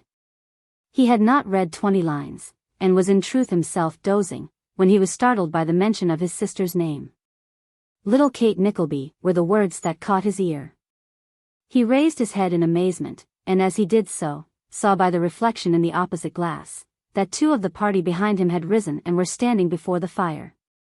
It must have come from one of them, thought Nicholas. He waited to hear more with a countenance of some indignation, for the tone of speech had been anything but respectful, and the appearance of the individual whom he presumed to have been the speaker was coarse and swaggering. This person, so Nicholas observed in the same glance at the mirror which had enabled him to see his face, was standing with his back to the fire conversing with a younger man, who stood with his back to the company, wore his hat, and was adjusting his shirt collar by the aid of the glass. They spoke in whispers, now and then bursting into a loud laugh, but Nicholas could catch no repetition of the words, nor anything sounding at all like the words, which had attracted his attention. At length the 2 resumed their seats, and more wine being ordered, the party grew louder in their mirth. Still there was no reference made to anybody with whom he was acquainted, and Nicholas became persuaded that his excited fancy had either imagined the sounds altogether, or converted some other words into the name which had been so much in his thoughts. It is remarkable too, thought Nicholas, if it had been Kate or Kate Nickleby, I should not have been so much surprised, but little Kate Nickleby. The wine coming at the moment prevented his finishing the sentence. He swallowed a glassful and took up the paper again. At that instant, "Little Kate Nickleby," cried the voice behind him. "I was right," muttered Nicholas as the paper fell from his hand. "And it was the man I supposed." As there was a proper objection to drinking her in heel taps, said the voice, "We'll give her the first glass in the new magnum." "Little Kate Nickleby." "Little Kate Nickleby," cried the other 3. And the glasses were set down empty. Keenly alive to the tone and manner of this slight and careless mention of his sister's name in a public place, Nicholas fired at once, but he kept himself quiet by a great effort, and did not even turn his head. "The jade," said the same voice which had spoken before. "She's a true Nickleby, a worthy imitator of her old Uncle Ralph. She hangs back to be more sought after, so does he. Nothing to be got out of Ralph unless you follow him up, and then the money comes doubly welcome, and the bargain doubly hard, for you're impatient and he isn't. Oh! Infernal cunning! Infernal cunning," echoed 2 voices. Nicholas was in a perfect agony as the 2 elderly gentlemen opposite rose one after the other and went away, lest they should be the means of his losing one word of what was said. But the conversation was suspended as they withdrew, and resumed with even greater freedom when they had left the room. "I am afraid," said the younger gentleman, "that the old woman has grown jealous, and locked her up. Upon my soul it looks like it. If they quarrel and little Nickleby goes home to her mother, so much the better," said the first. "I can do anything with the old lady. She'll believe anything I tell her." "Egad, that's true," returned the other voice. "Ha, ha, ha. Poor Davil." The laugh was taken up by the 2 voices which always came in together, and became general at Mrs. Nickleby's expense. Nicholas turned burning hot with rage, but he commanded himself for the moment, and waited to hear more. What he heard need not be repeated here. Suffice it that as the wine went round he heard enough to acquaint him with the characters and designs of those whose conversation he overhead, to possess him with the full extent of Ralph's villainy, and the real reason of his own presence being required in London. He heard all this and more.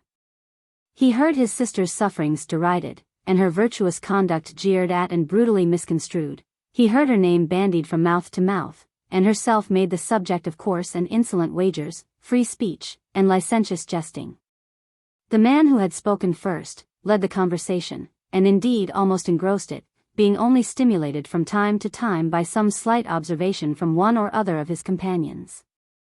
To him then Nicholas addressed himself when he was sufficiently composed to stand before the party, and forced the words from his parched and scorching throat. "Let me have a word with you, sir," said Nicholas. "With me, sir?" retorted Sir Mulberry Hawk, eyeing him in disdainful surprise. "I said with you," replied Nicholas, speaking with great difficulty, for his passion choked him. "A mysterious stranger, upon my soul!"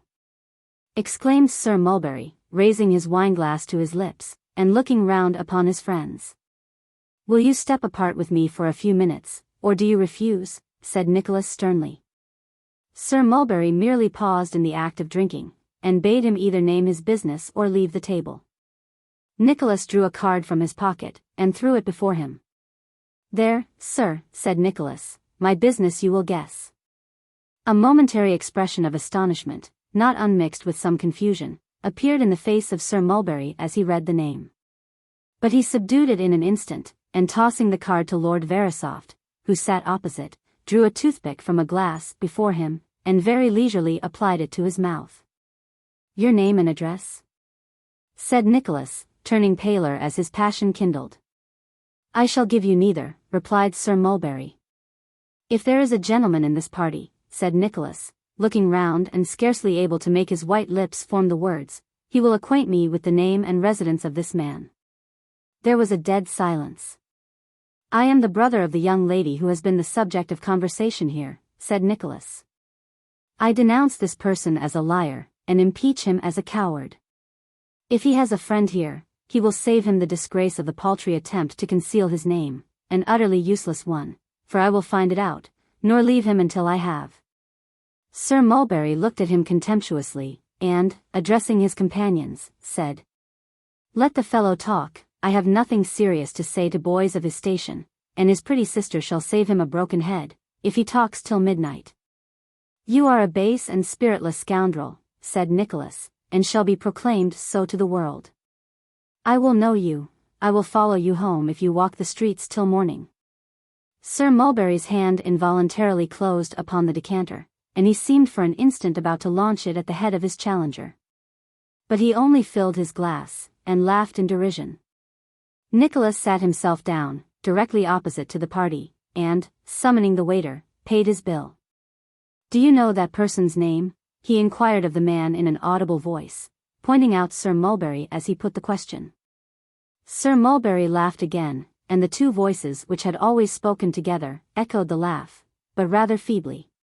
"That gentleman, sir," replied the waiter, who, no doubt, knew his cue, and answered with just as little respect, and just as much impertinence as he could safely show, "No, sir, I do not, sir." "Here, you sir," cried Sir Mulberry, as the man was retiring. "Do you know that person's name?" "Name, sir? No, sir." "Then you'll find it there," said Sir Mulberry, throwing Nicholas's card towards him, "and when you have made yourself master of it, put that piece of pasteboard in the fire, do you hear me?" The man grinned, and, looking doubtfully at Nicholas, compromised the matter by sticking the card in the chimney-glass. Having done this, he retired. Nicholas folded his arms, and biting his lip, sat perfectly quiet. Sufficiently expressing by his manner, however, a firm determination to carry his threat of following Sir Mulberry home, into steady execution. It was evident from the tone in which the younger member of the party appeared to remonstrate with his friend, that he objected to this course of proceeding, and urged him to comply with the request which Nicholas had made. Sir Mulberry, however, who was not quite sober, and who was in a sullen and dogged state of obstinacy, soon silenced the representations of his weak young friend. And further seemed, as if to save himself from a repetition of them, to insist on being left alone. However this might have been, the young gentleman and the two who had always spoken together, actually rose to go after a short interval, and presently retired, leaving their friend alone with Nicholas. It will be very readily supposed that to one in the condition of Nicholas, the minutes appeared to move with leaden wings indeed, and that their progress did not seem the more rapid from the monotonous ticking of a French clock, or the shrill sound of its little bell which tolled the quarters. But there he sat. And in his old seat on the opposite side of the room reclined Sir Mulberry Hawk, with his legs upon the cushion, and his handkerchief thrown negligently over his knees, finishing his magnum of claret with the utmost coolness and indifference. Thus they remained in perfect silence for upwards of an hour. Nicholas would have thought for 3 hours at least, but that the little bell had only gone 4 times. Twice or thrice he looked angrily and impatiently round. But there was Sir Mulberry in the same attitude, putting his glass to his lips from time to time, and looking vacantly at the wall, as if he were wholly ignorant of the presence of any living person. At length he yawned, stretched himself, and rose. Walked coolly to the glass, and having surveyed himself therein, turned round and honored Nicholas with a long and contemptuous stare. Nicholas stared again with right good will. Sir Mulberry shrugged his shoulders, smiled slightly, rang the bell, and ordered the waiter to help him on with his greatcoat. The man did so, and held the door open. "Don't wait," said Sir Mulberry, and they were alone again. Sir Mulberry took several turns up and down the room, whistling carelessly all the time. Stopped to finish the last glass of claret which he had poured out a few minutes before, walked again, put on his hat, adjusted it by the glass, drew on his gloves, and, at last, walked slowly out. Nicholas, who had been fuming and chafing until he was nearly wild, darted from his seat, and followed him, so closely, that before the door had swung upon its hinges after Sir Mulberry's passing out, they stood side by side in the street together. There was a private cabriolet in waiting. The groom opened the apron, and jumped out to the horse's head. "Will you make yourself known to me?" asked Nicholas in a suppressed voice. "No," replied the other fiercely, and confirming the refusal with an oath. "No. If you trust to your horse's speed, you will find yourself mistaken," said Nicholas. "I will accompany you. By heaven I will, if I hang on to the footboard." "You shall be horsewhipped if you do," returned Sir Mulberry. "You are a villain," said Nicholas. "You are an errand boy for aught I know," said Sir Mulberry Hawk. "I am the son of a country gentleman," returned Nicholas, "your equal in birth and education, and your superior I trust in everything besides. I tell you again, Miss Nickleby is my sister. Will you or will you not answer for your unmanly and brutal conduct? To a proper champion, yes. To you, no," returned Sir Mulberry, taking the reins in his hand. "Stand out of the way, dog. William, let go her head." "You had better not," cried Nicholas, springing on the step as Sir Mulberry jumped in, and catching at the reins. "He has no command over the horse, mind. You shall not go, you shall not, I swear, till you have told me who you are." The groom hesitated, for the mare, who was a high-spirited animal and thoroughbred, plunged so violently that he could scarcely hold her. "Leave go, I tell you," thundered his master. The man obeyed. The animal reared and plunged as though it would dash the carriage into 1,000 pieces, but Nicholas, blind to all sense of danger, and conscious of nothing but his fury, still maintained his place and his hold upon the reins. "Will you unclasp your hand? Will you tell me who you are?" "No. No." In less time than the quickest tongue could tell it, these words were exchanged, and Sir Mulberry, shortening his whip, applied it furiously to the head and shoulders of Nicholas. It was broken in the struggle. Nicholas gained the heavy handle, and with it laid open one side of his antagonist's face from the eye to the lip. He saw the gash, knew that the mare had darted off at a wild mad gallop. 100 lights danced in his eyes, and he felt himself flung violently upon the ground. He was giddy and sick, but staggered to his feet directly, roused by the loud shouts of the men who were tearing up the street, and screaming to those ahead to clear the way. He was conscious of a torrent of people rushing quickly by, looking up, could discern the cabriolet whirled along the foot pavement with frightful rapidity, then heard a loud cry, the smashing of some heavy body, and the breaking of glass, and then the crowd closed in the distance, and he could see or hear no more. The general attention had been entirely directed from himself to the person in the carriage, and he was quite alone. Rightly judging that under such circumstances it would be madness to follow, he turned down a by-street in search of the nearest coach stand, finding after a minute or two that he was reeling like a drunken man, and aware for the first time of a stream of blood that was trickling down his face and breast. Chapter 33. In which Mr. Ralph Nickleby is relieved, by a very expeditious process, from all commerce with his relations. Smike and Newman Noggs, who in his impatience had returned home long before the time agreed upon, sat before the fire, listening anxiously to every footstep on the stairs, and the slightest sound that stirred within the house, for the approach of Nicholas. Time had worn on, and it was growing late. He had promised to be back in an hour, and his prolonged absence began to excite considerable alarm in the minds of both, as was abundantly testified by the blank looks they cast upon each other at every new disappointment. At length a coach was heard to stop, and Newman ran out to light Nicholas up the stairs. Beholding him in the trim described at the conclusion of the last chapter, he stood aghast in wonder and consternation. "Don't be alarmed," said Nicholas, hurrying him back into the room. "There is no harm done, beyond what a basin of water can repair." "No harm," cried Newman, passing his hands hastily over the back and arms of Nicholas, as if to assure himself that he had broken no bones. "What have you been doing?" "I know all," interrupted Nicholas. "I have heard a part, and guessed the rest. But before I remove one jot of these stains, I must hear the whole from you. You see I am collected. My resolution is taken. Now, my good friend, speak out. For the time for any palliation or concealment is past, and nothing will avail Ralph Nickleby now. Your dress is torn in several places, you walk lame, and I am sure you are suffering pain," said Newman. "Let me see to your hurts first." "I have no hurts to see to, beyond a little soreness and stiffness that will soon pass off," said Nicholas, seating himself with some difficulty. "But if I had fractured every limb, and still preserved my senses, you should not bandage one till you had told me what I have the right to know." "Come," said Nicholas, giving his hand to Noggs. "You had a sister of your own, you told me once, who died before you fell into misfortune. Now think of her, and tell me, Newman." "Yes, I will," said Noggs. "I'll tell you the whole truth." Newman did so.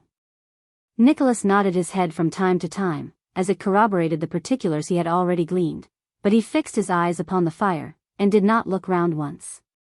His recital ended, Newman insisted upon his young friend stripping off his coat and allowing whatever injuries he had received to be properly tended. Nicholas, after some opposition, at length consented, and, while some pretty severe bruises on his arms and shoulders were being rubbed with oil and vinegar, and various other efficacious remedies which Newman borrowed from the different lodgers, related in what manner they had been received. The recital made a strong impression on the warm imagination of Newman. For when Nicholas came to the violent part of the quarrel, he rubbed so hard, as to occasion him the most exquisite pain, which he would not have exhibited, however, for the world, it being perfectly clear that, for the moment, Newman was operating on Sir Mulberry Hawk, and had quite lost sight of his real patient.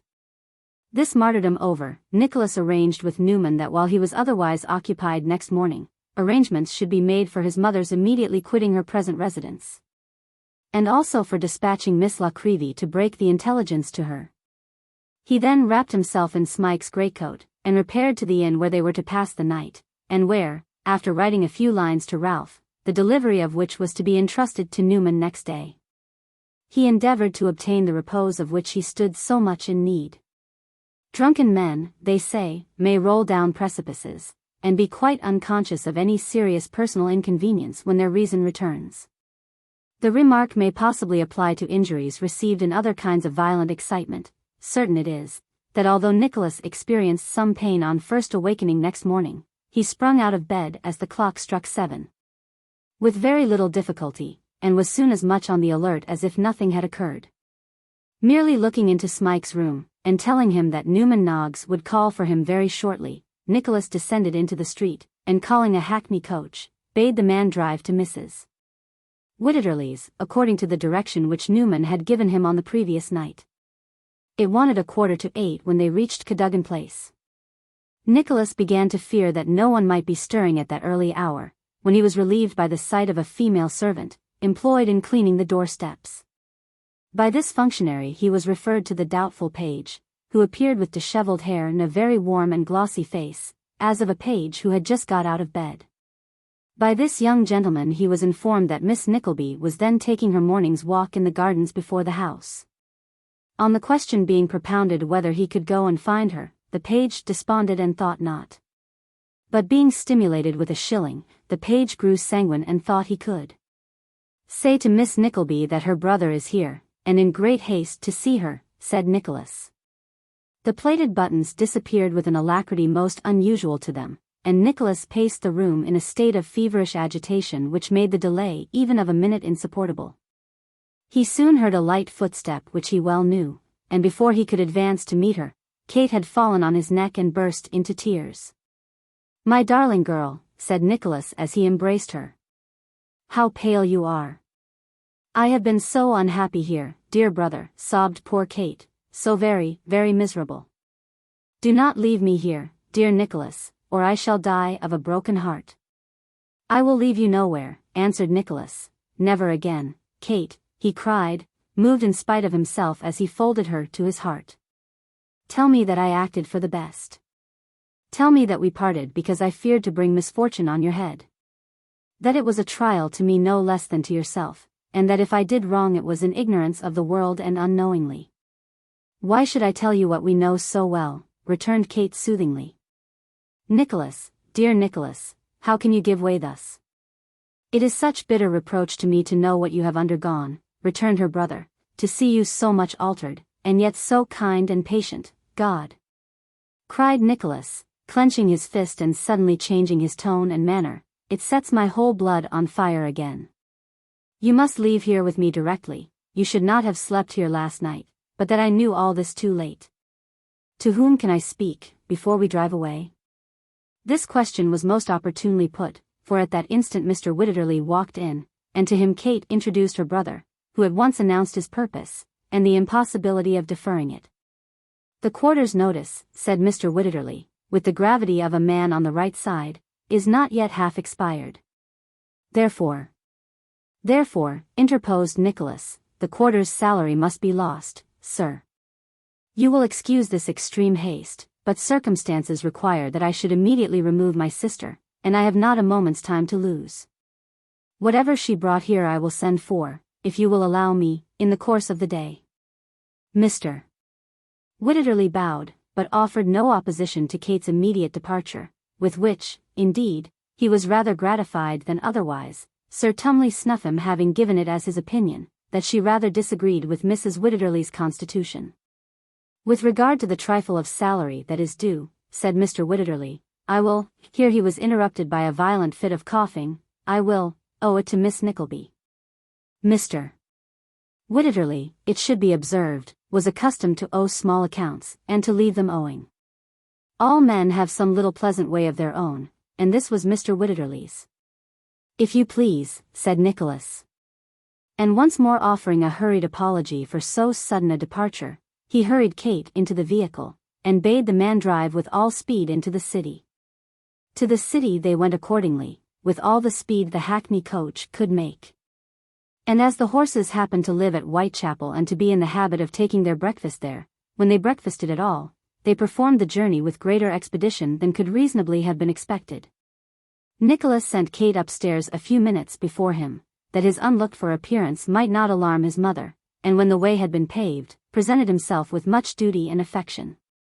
Newman had not been idle, for there was a little cart at the door, and the effects were hurrying out already. Now, Mrs. Nickleby was not the sort of person to be told anything in a hurry, or rather to comprehend anything of peculiar delicacy or importance on a short notice. Wherefore, although the good lady had been subjected to a full hour's preparation by little Miss La Creevy, and was now addressed in most lucid terms both by Nicholas and his sister, she was in a state of singular bewilderment and confusion, and could by no means be made to comprehend the necessity of such hurried proceedings. "Why don't you ask your uncle, my dear Nicholas, what he can possibly mean by it?" said Mrs. Nickleby. "My dear mother," returned Nicholas, "the time for talking has gone by. There is but one step to take, and that is to cast him off with the scorn and indignation he deserves. Your own honor and good name demand that, after the discovery of his vile proceedings, you should not be beholden to him 1 hour, even for the shelter of these bare walls." "To be sure," said Mrs. Nickleby, crying bitterly, he is a brute, a monster. And the walls are very bare, and want painting too, and I have had this ceiling whitewashed at the expense of 18 pence, which is a very distressing thing, considering that it is so much gone into your uncle's pocket. I never could have believed it, never.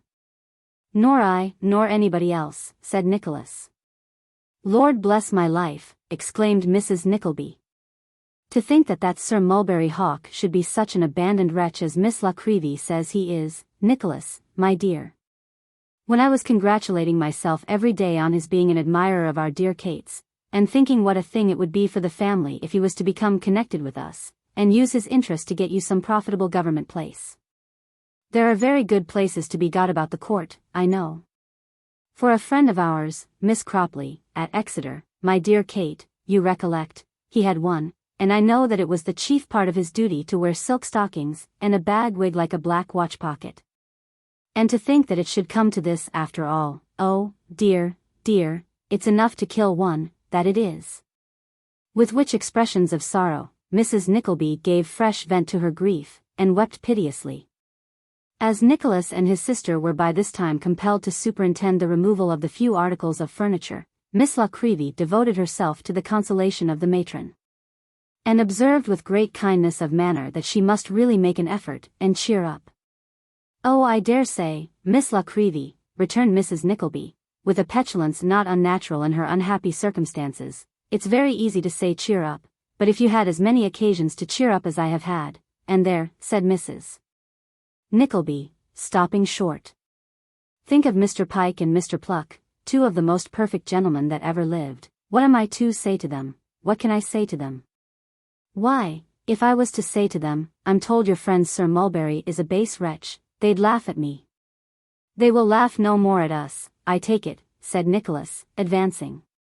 Come, mother, there is a coach at the door, and until Monday, at all events, we will return to our old quarters, where everything is ready, and a hearty welcome into the bargain, added Miss Nickleby. Now, let me go with you downstairs. But Mrs. Nickleby was not to be so easily moved, for first she insisted on going upstairs to see that nothing had been left, and then on going downstairs to see that everything had been taken away. And when she was getting into the coach she had a vision of a forgotten coffee pot on the back kitchen hob, and after she was shut in, a dismal recollection of a green umbrella behind some unknown door. At last Nicholas, in a condition of absolute despair, ordered the coachman to drive away, and in the unexpected jerk of a sudden starting, Mrs. Nickleby lost a shilling among the straw, which fortunately confined her attention to the coach until it was too late to remember anything else. Having seen everything safely out, discharged the servant, and locked the door, Nicholas jumped into a cabriolet and drove to a by-place near Golden Square where he had appointed to meet Noggs. And so quickly had everything been done, that it was barely 9:30 when he reached the place of meeting. Here is the letter for Ralph, said Nicholas, and here the key. When you come to me this evening, not a word of last night. Ill news travels fast, and they will know it soon enough. Have you heard if he was much hurt? Newman shook his head. I will ascertain that myself without loss of time, said Nicholas. You had better take some rest, returned Newman. You are fevered and ill. Nicholas waved his hand carelessly, and concealing the indisposition he really felt, now that the excitement which had sustained him was over, took a hurried farewell of Newman Noggs, and left him. Newman was not 3 minutes' walk from Golden Square, but in the course of that 3 minutes he took the letter out of his hat and put it in again 20 times at least. First the front, then the back, then the sides, then the superscription, then the seal, were objects of Newman's admiration. Then he held it at arm's length as if to take in the whole at one delicious survey, and then he rubbed his hands in a perfect ecstasy with his commission. He reached the office, hung his hat on its accustomed peg, laid the letter and key upon the desk, and waited impatiently until Ralph Nickleby should appear. After a few minutes, the well-known creaking of his boots was heard on the stairs, and then the bell rung. Has the post come in? No. Any other letters? One. Newman eyed him closely, and laid it on the desk. What's this? Asked Ralph, taking up the key. Left with the letter, a boy brought them, quarter of an hour ago, or less. Ralph glanced at the direction, opened the letter, and read as follows. You are known to me now. There are no reproaches I could heap upon your head which would carry with them 1,000th part of the groveling shame that this assurance will awaken even in your breast. Your brother's widow and her orphan child spurn the shelter of your roof, and shun you with disgust and loathing. Your kindred renounce you, for they know no shame but the ties of blood which bind them in name with you. You are an old man, and I leave you to the grave. May every recollection of your life cling to your false heart, and cast their darkness on your deathbed. Ralph Nickleby read this letter twice, and frowning heavily, fell into a fit of musing. The paper fluttered from his hand and dropped upon the floor, but he clasped his fingers, as if he held it still. Suddenly, he started from his seat, and thrusting it all crumpled into his pocket, turned furiously to Newman Noggs, as though to ask him why he lingered. But Newman stood unmoved, with his back towards him, following up, with the worn and blackened stump of an old pen, some figures in an interest table which was pasted against the wall, and apparently quite abstracted from every other object. Chapter 34. Wherein Mr. Ralph Nickleby is visited by persons with whom the reader has been already made acquainted. What a damnation long time you have kept me ringing at this confounded old cracked tea-kettle of a bell. Every tinkle of which is enough to throw a strong man into blue convulsions, upon my life and soul, oh damn it, said Mr. Mantalini to Newman Noggs, scraping his boots, as he spoke, on Ralph Nickleby's scraper. I didn't hear the bell more than once, replied Newman. Then you are most immensely and outrageously deaf, said Mr. Mantalini, as deaf as a damnation post. Mr. Mantalini had got by this time into the passage, and was making his way to the door of Ralph's office with very little ceremony, when Newman interposed his body, and hinting that Mr. Nickleby was unwilling to be disturbed, inquired whether the client's business was of a pressing nature. It is most damnably particular, said Mr. Mantalini. It is to melt some scraps of dirty paper into bright, shining, chinking, tinkling, damned mint sauce. Newman uttered a significant grunt, and taking Mr. Mantalini's proffered card, limped with it into his master's office. As he thrust his head in at the door, he saw that Ralph had resumed the thoughtful posture into which he had fallen after perusing his nephew's letter, and that he seemed to have been reading it again, as he once more held it open in his hand. The glance was but momentary, for Ralph, being disturbed, turned to demand the cause of the interruption. As Newman stated it, the cause himself swaggered into the room, and grasping Ralph's horny hand with uncommon affection, vowed that he had never seen him looking so well in all his life. There is quite a bloom upon your demmed countenance, said Mr. Mantalini, seating himself unbidden, and arranging his hair and whiskers. You look quite juvenile and jolly, dammit. We are alone, returned Ralph, tartly. What do you want with me? Good, cried Mr. Mantalini, displaying his teeth. What did I want? Yes. Ha, ha. Very good. What did I want? Ha, ha. Oh damn. What do you want, man? Demanded Ralph, sternly. Damnation discount, returned Mr. Mantalini, with a grin, and shaking his head waggishly. Money is scarce, said Ralph. Demned scarce, or I shouldn't want it, interrupted Mr. Mantalini. The times are bad, and one scarcely knows whom to trust, continued Ralph. I don't want to do business just now, in fact I would rather not. But as you are a friend, how many bills have you there? 2, returned Mr. Mantalini. What is the gross amount? Demned trifling, 5 and 70. And the dates? 2 months, and 4. I'll do them for you, mind, for you. I wouldn't for many people, for 5 and 20 pounds, said Ralph, deliberately. Oh damn it, cried Mr. Mantalini, whose face lengthened considerably at this handsome proposal. Why, that leaves you 50, retorted Ralph. What would you have? Let me see the names. You are so demmed hard, Nickleby, remonstrated Mr. Mantalini. Let me see the names, replied Ralph, impatiently extending his hand for the bills. Well. They are not sure, but they are safe enough. Do you consent to the terms, and will you take the money? I don't want you to do so. I would rather you didn't. Damn it, Nickleby, can't you, began Mr. Mantalini. No, replied Ralph, interrupting him. I can't. Will you take the money, down, mind? No delay, no going into the city and pretending to negotiate with some other party who has no existence, and never had. Is it a bargain, or is it not? Ralph pushed some papers from him as he spoke, and carelessly rattled his cash box, as though by mere accident. The sound was too much for Mr. Mantalini. He closed the bargain directly it reached his ears, and Ralph told the money out upon the table. He had scarcely done so, and Mr. Mantalini had not yet gathered it all up, when a ring was heard at the bell, and immediately afterwards Newman ushered in no less a person than Madame Mantalini, at sight of whom Mr. Mantalini evinced considerable discomposure, and swept the cash into his pocket with remarkable alacrity. Oh, you are here, said Madame Mantalini, tossing her head. Yes, my life and soul, I am, replied her husband, dropping on his knees, and pouncing with kitten-like playfulness upon a stray sovereign. I am here, my soul's delight, upon Tom Tiddler's ground, picking up the dimnition gold and silver. I am ashamed of you, said Madame Mantalini, with much indignation. Ashamed, of me, my joy? It knows it is talking demmed charming sweetness, but naughty fibs, returned Mr. Mantalini. It knows it is not ashamed of its own populorum tibi.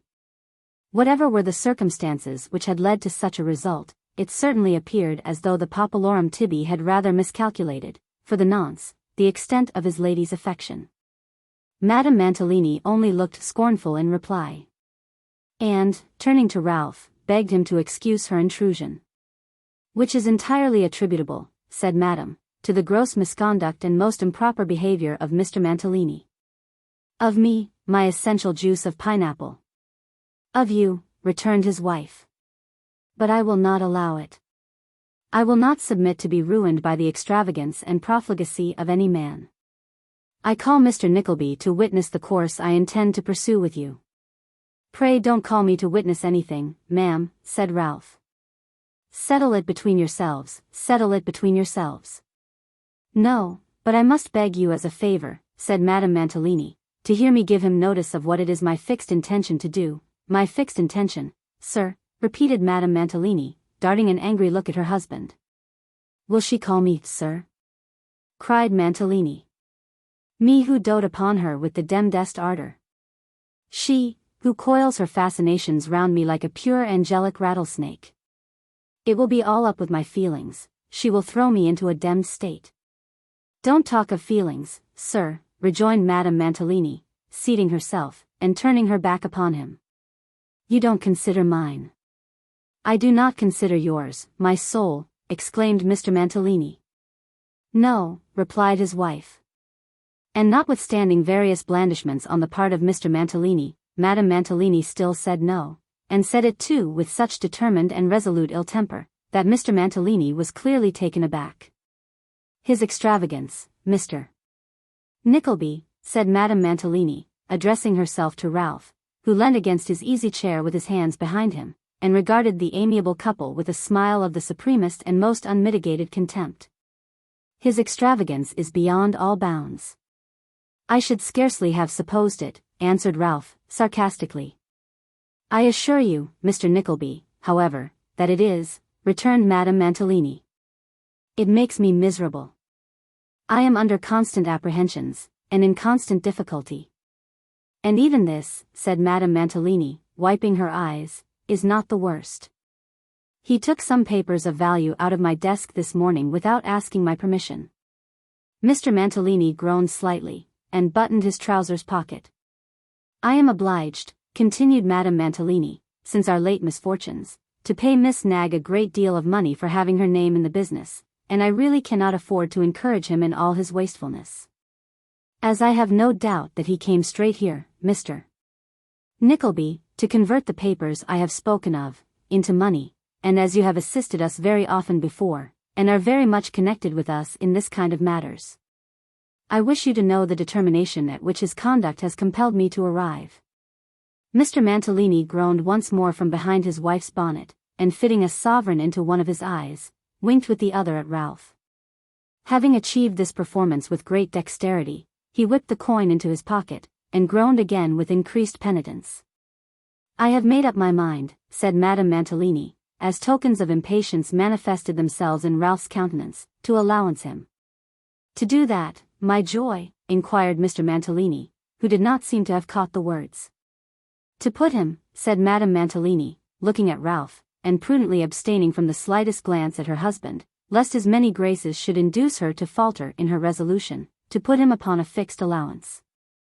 And I say that if he has £120 a year for his clothes and pocket money, he may consider himself a very fortunate man."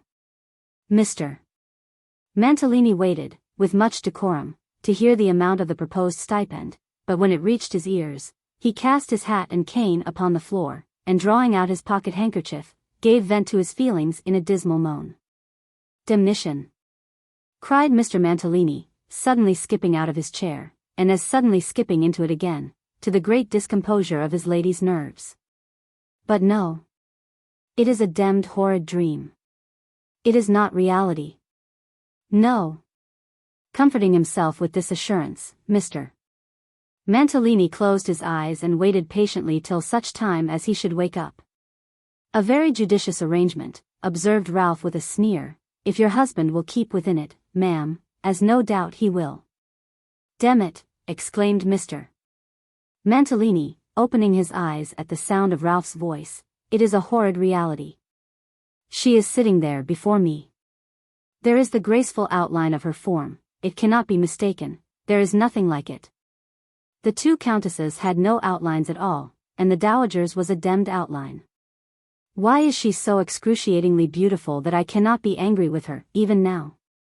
"You have brought it upon yourself, Alfred," returned Madame Mantalini, still reproachfully, but in a softened tone.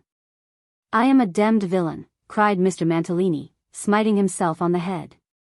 "I will fill my pockets with change for a sovereign and halfpence and drown myself in the Thames, but I will not be angry with her, even then, for I will put a note in the twopenny post as I go along, to tell her where the body is. She will be a lovely widow. I shall be a body. Some handsome women will cry, she will laugh damnably." "Alfred, you cruel, cruel creature," said Madame Mantalini, sobbing at the dreadful picture. "She calls me cruel, me, who for her sake will become a damned, damp, moist, unpleasant body," exclaimed Mr. Mantalini.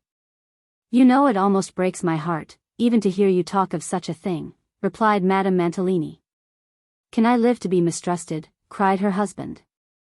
"Have I cut my heart into a demmed extraordinary number of little pieces, and given them all away, one after another, to the same little engrossing damnation captivator, and can I live to be suspected by her?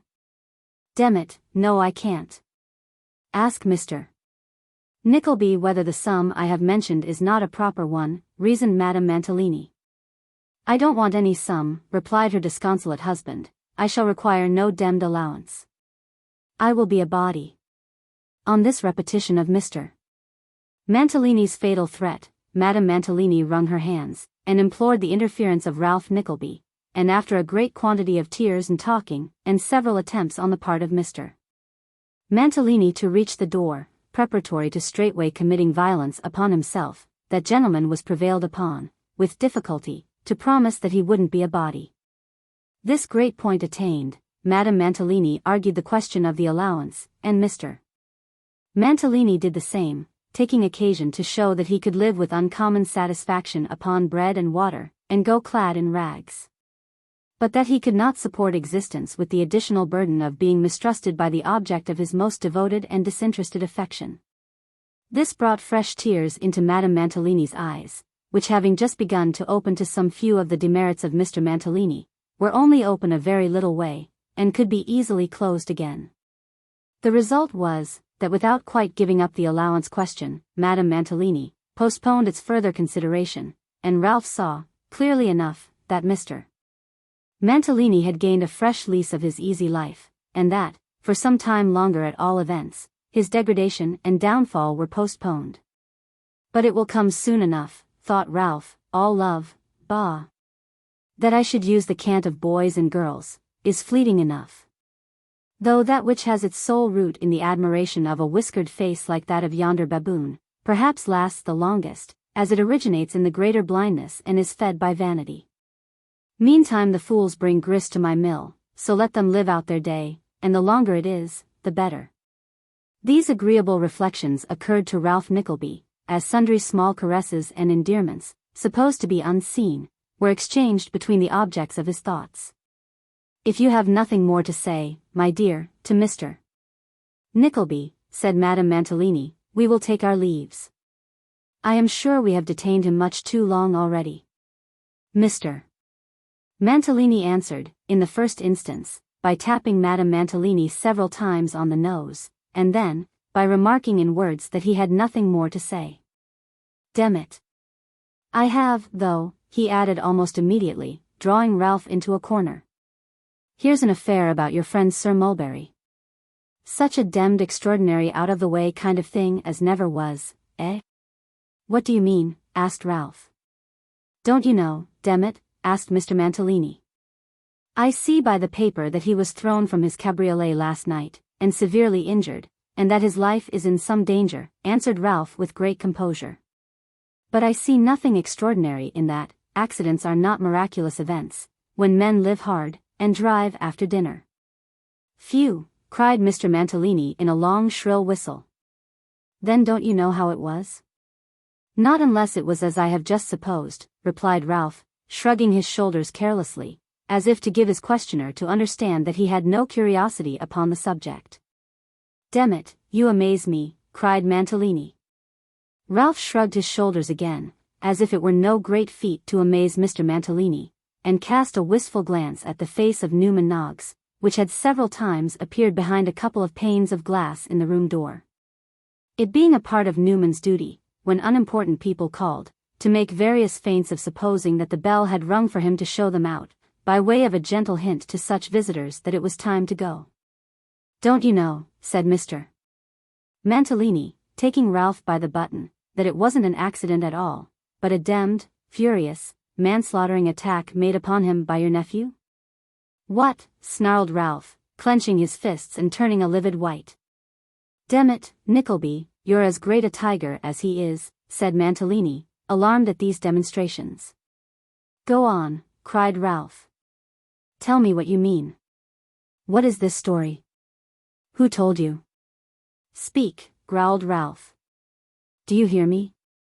Gad, Nickleby, said Mr. Mantalini, retreating towards his wife, what a damnable fierce old evil genius you are. You're enough to frighten the life and soul out of her little delicious wits, flying all at once into such a blazing, ravaging, raging passion as never was, damn it. Pshaw, rejoined Ralph, forcing a smile. It is but manner. It is a demmed uncomfortable, private madhouse sort of a manner, said Mr. Mantalini, picking up his cane. Ralph affected to smile, and once more inquired from whom Mr. Mantalini had derived his information. From Pike. And a demmed, fine, pleasant, gentlemanly dog it is, replied Mantalini. Demnition pleasant, and a tip-top sawyer. And what said he? Asked Ralph, knitting his brows. That it happened this way, that your nephew met him at a coffee-house, fell upon him with the most damnable ferocity, followed him to his cab, swore he would ride home with him, if he rode upon the horse's back or hooked himself on to the horse's tail. Smashed his countenance, which is a demmed fine countenance in its natural state, frightened the horse, pitched out Sir Mulberry and himself, and was killed, interposed Ralph with gleaming eyes. Was he? Is he dead? Mantalini shook his head. Ugh, said Ralph, turning away. Then he has done nothing. Stay, he added, looking round again. He broke a leg or an arm, or put his shoulder out, or fractured his collarbone, or ground a rib or two. His neck was saved for the halter, but he got some painful and slow-healing injury for his trouble? Did he? You must have heard that, at least. No, rejoined Mantalini, shaking his head again. Unless he was dashed into such little pieces that they blew away, he wasn't hurt, for he went off as quiet and comfortable as damnation, said Mr. Mantalini, rather at a loss for a simile. And what, said Ralph, hesitating a little, what was the cause of quarrel? You are the demdest, knowing hand, replied Mr. Mantalini, in an admiring tone, the cunningest, rummest, superlativest old fox, oh dem. To pretend now not to know that it was the little bright-eyed niece, the softest, sweetest, prettiest. Alfred, interposed Madame Mantalini. She is always right, rejoined Mr. Mantalini soothingly, and when she says it is time to go, it is time, and go she shall, and when she walks along the streets with her own tulip, the women shall say, with envy, she has got a demmed fine husband. And the men shall say with rapture, he has got a demmed fine wife, and they shall both be right and neither wrong, upon my life and soul, oh damn it. With which remarks, and many more, no less intellectual and to the purpose, Mr. Mantalini kissed the fingers of his gloves to Ralph Nickleby, and drawing his lady's arm through his, led her mincingly away. So, muttered Ralph, dropping into his chair. This devil is loose again, and thwarting me, as he was born to do, at every turn. He told me once there should be a day of reckoning between us, sooner or later. I'll make him a true prophet, for it shall surely come. Are you at home? Asked Newman, suddenly popping in his head. No, replied Ralph, with equal abruptness. Newman withdrew his head, but thrust it in again. You're quite sure you're not at home, are you? Said Newman. What does the idiot mean? Cried Ralph, testily. He has been waiting nearly ever since they first came in, and may have heard your voice, that's all, said Newman, rubbing his hands. Who has? Demanded Ralph, wrought by the intelligence he had just heard, and his clerk's provoking coolness, to an intense pitch of irritation. The necessity of a reply was superseded by the unlooked-for entrance of a third party, the individual in question, bringing his one eye, for he had but one, to bear on Ralph Nickleby, made a great many shambling bows. And sat himself down in an armchair, with his hands on his knees, and his short black trousers drawn up so high in the legs by the exertion of seating himself, that they scarcely reached below the tops of his Wellington boots. Why, this is a surprise, said Ralph, bending his gaze upon the visitor, and half smiling as he scrutinized him attentively. I should know your face, Mr. Squeers. Ah, replied that worthy, and you'd have knowed it better, sir, if it hadn't been for all that I've been going through. Just lift that little boy off the tall stool in the back office, and tell him to come in here, will you, my man? Said Squeers, addressing himself to Newman. Oh, he's lifted hisself off. My son, sir, little Wackford. What do you think of him, sir, for a specimen of the Dotheboys Hall feeding?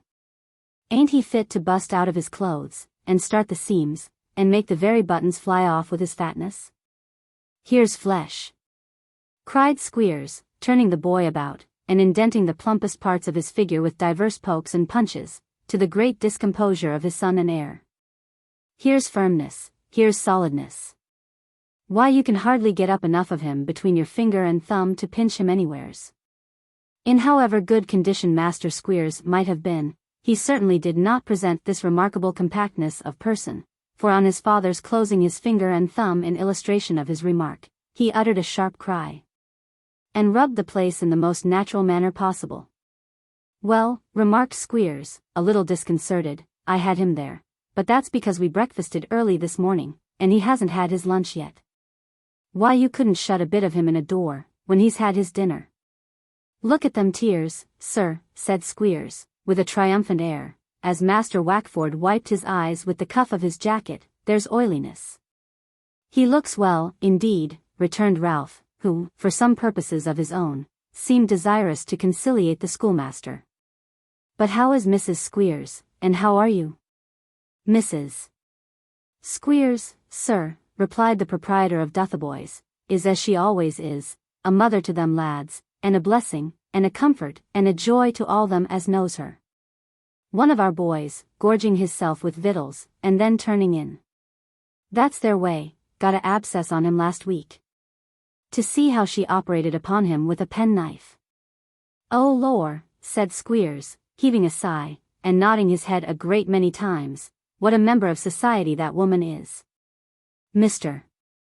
Squeers indulged in a retrospective look, for some quarter of a minute, as if this allusion to his lady's excellences had naturally led his mind to the peaceful village of Dotheboys near Greta Bridge in Yorkshire. and then looked at Ralph, as if waiting for him to say something. "Have you quite recovered that scoundrel's attack?" asked Ralph. "I've only just done it, if I've done it now," replied Squeers. "I was one blessed bruise, sir," said Squeers, touching first the roots of his hair, and then the toes of his boots, from here to there. Vinegar and brown paper, from morning to night.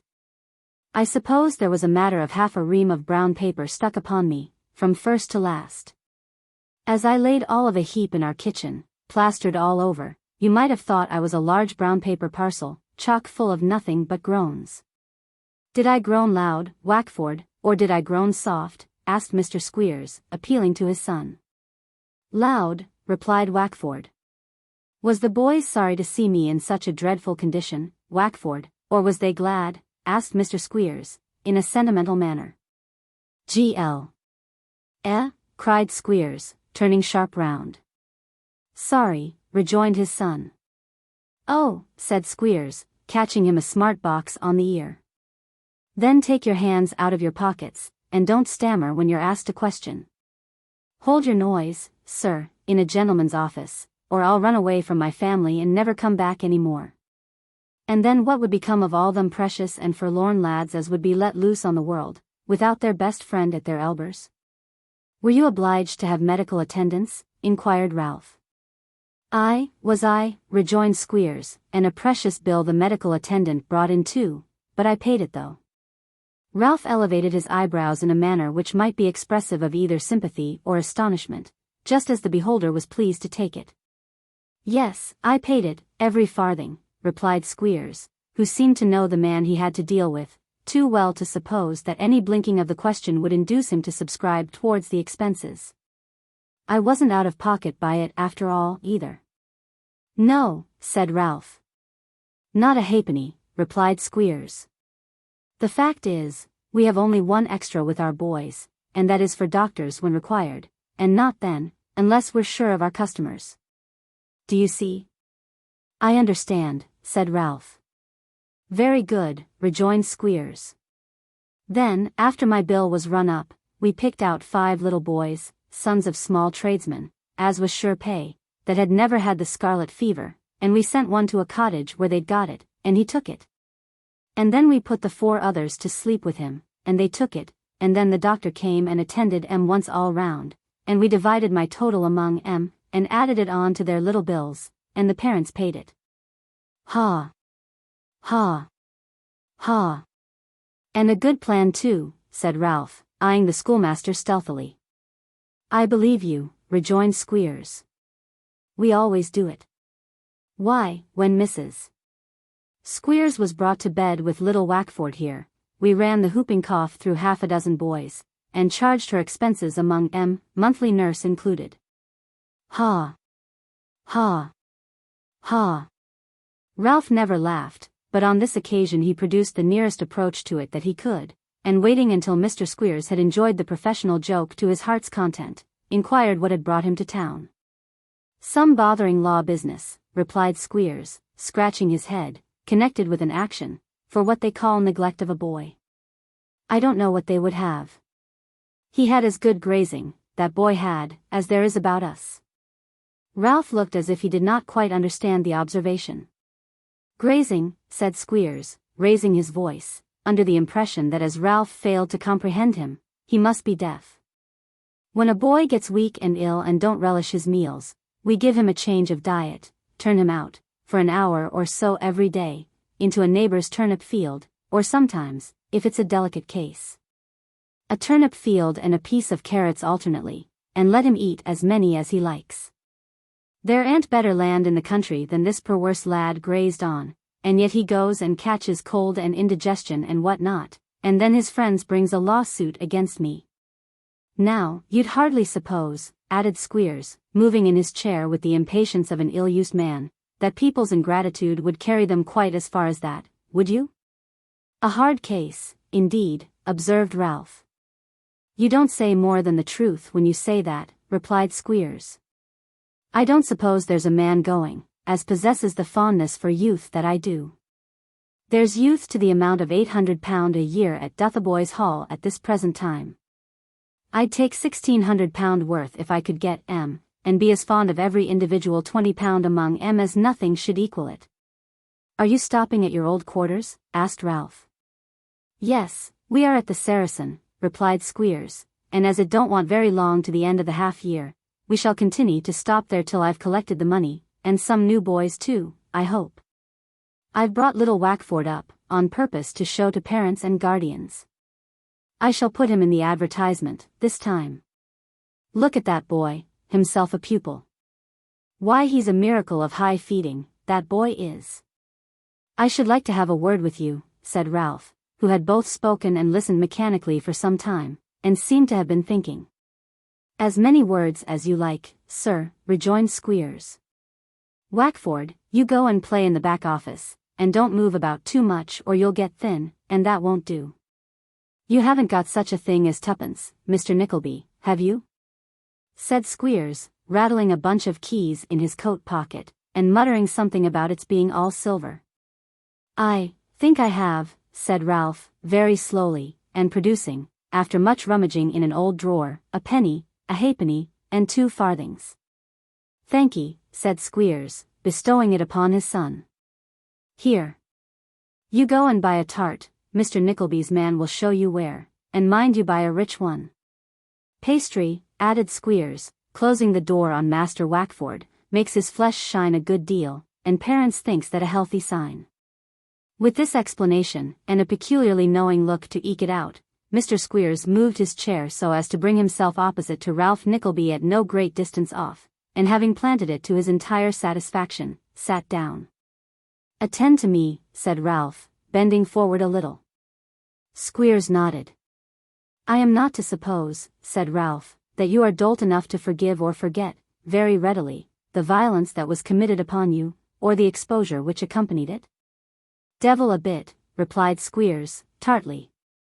Or to lose an opportunity of repaying it with interest, if you could get one, said Ralph.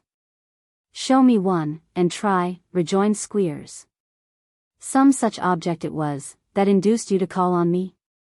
Said Ralph, raising his eyes to the schoolmaster's face. No, I don't know that, replied Squeers. I thought that if it was in your power to make me, besides the trifle of money you sent, any compensation.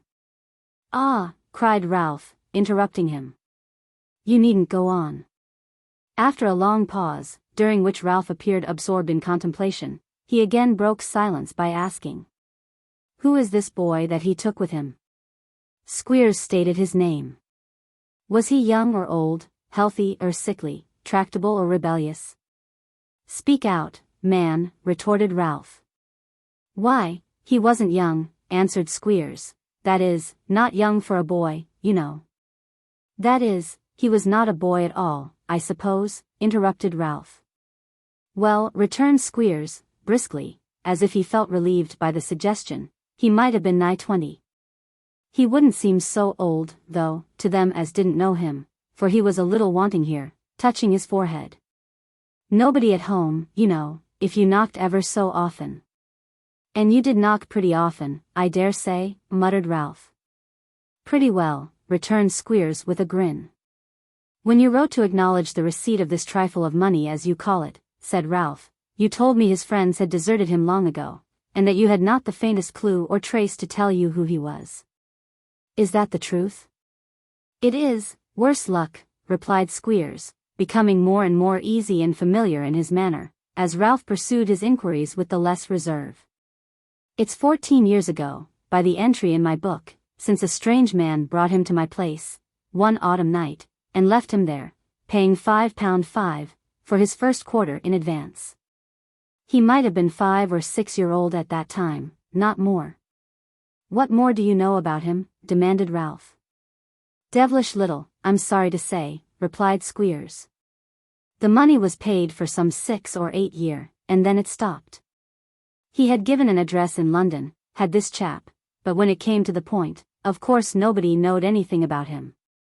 So I kept the lad out of. Charity, suggested Ralph drily. Charity, to be sure, returned Squeers, rubbing his knees, and when he begins to be useful in a certain sort of way, this young scoundrel of a Nickleby comes and carries him off. But the most vexatious and aggravating part of the whole affair is, said Squeers, dropping his voice, and drawing his chair still closer to Ralph, that some questions have been asked about him at last, not of me, but, in a roundabout kind of way, of people in our village. So, that just when I might have had all arrears paid up, perhaps, who knows? Such things have happened in our business before, a present besides for putting him out to a farmer, or sending him to sea, so that he might never turn up to disgrace his parents, supposing him to be a natural boy, as many of our boys are, damn. If that villain of a Nickleby don't collar him in open day, and commit as good as highway robbery upon my pocket, we will both cry quits with him before long, said Ralph, laying his hand on the arm of the Yorkshire schoolmaster. Quits, echoed Squeers. Ah. And I should like to leave a small balance in his favor, to be settled when he can. I only wish Mrs. Squeers could catch hold of him. Bless her heart. She'd murder him, Mr. Nickleby, she would, as soon as eat her dinner. We will talk of this again, said Ralph. I must have time to think of it. To wound him through his own affections and fancies. If I could strike him through this boy. Strike him how you like, sir, interrupted Squeers, only hit him hard enough, that's all, and with that, I'll say good morning. Here. Just chuck that little boy's hat off that corner peg, and lift him off the stool, will you? Bawling these requests to Newman Noggs, Mr. Squeers betook himself to the little back office, and fitted on his child's hat with parental anxiety, while Newman, with his pen behind his ear, sat, stiff and immovable, on his stool, regarding the father and son by turns with a broad stare. He's a fine boy, and he, said Squeers, throwing his head a little on one side, and falling back to the desk, the better to estimate the proportions of little Wackford. Very, said Newman. Pretty well swelled out, and he, pursued Squeers. He has the fatness of 20 boys, he has. Ah, replied Newman, suddenly thrusting his face into that of Squeers, he has the fatness of 20 more.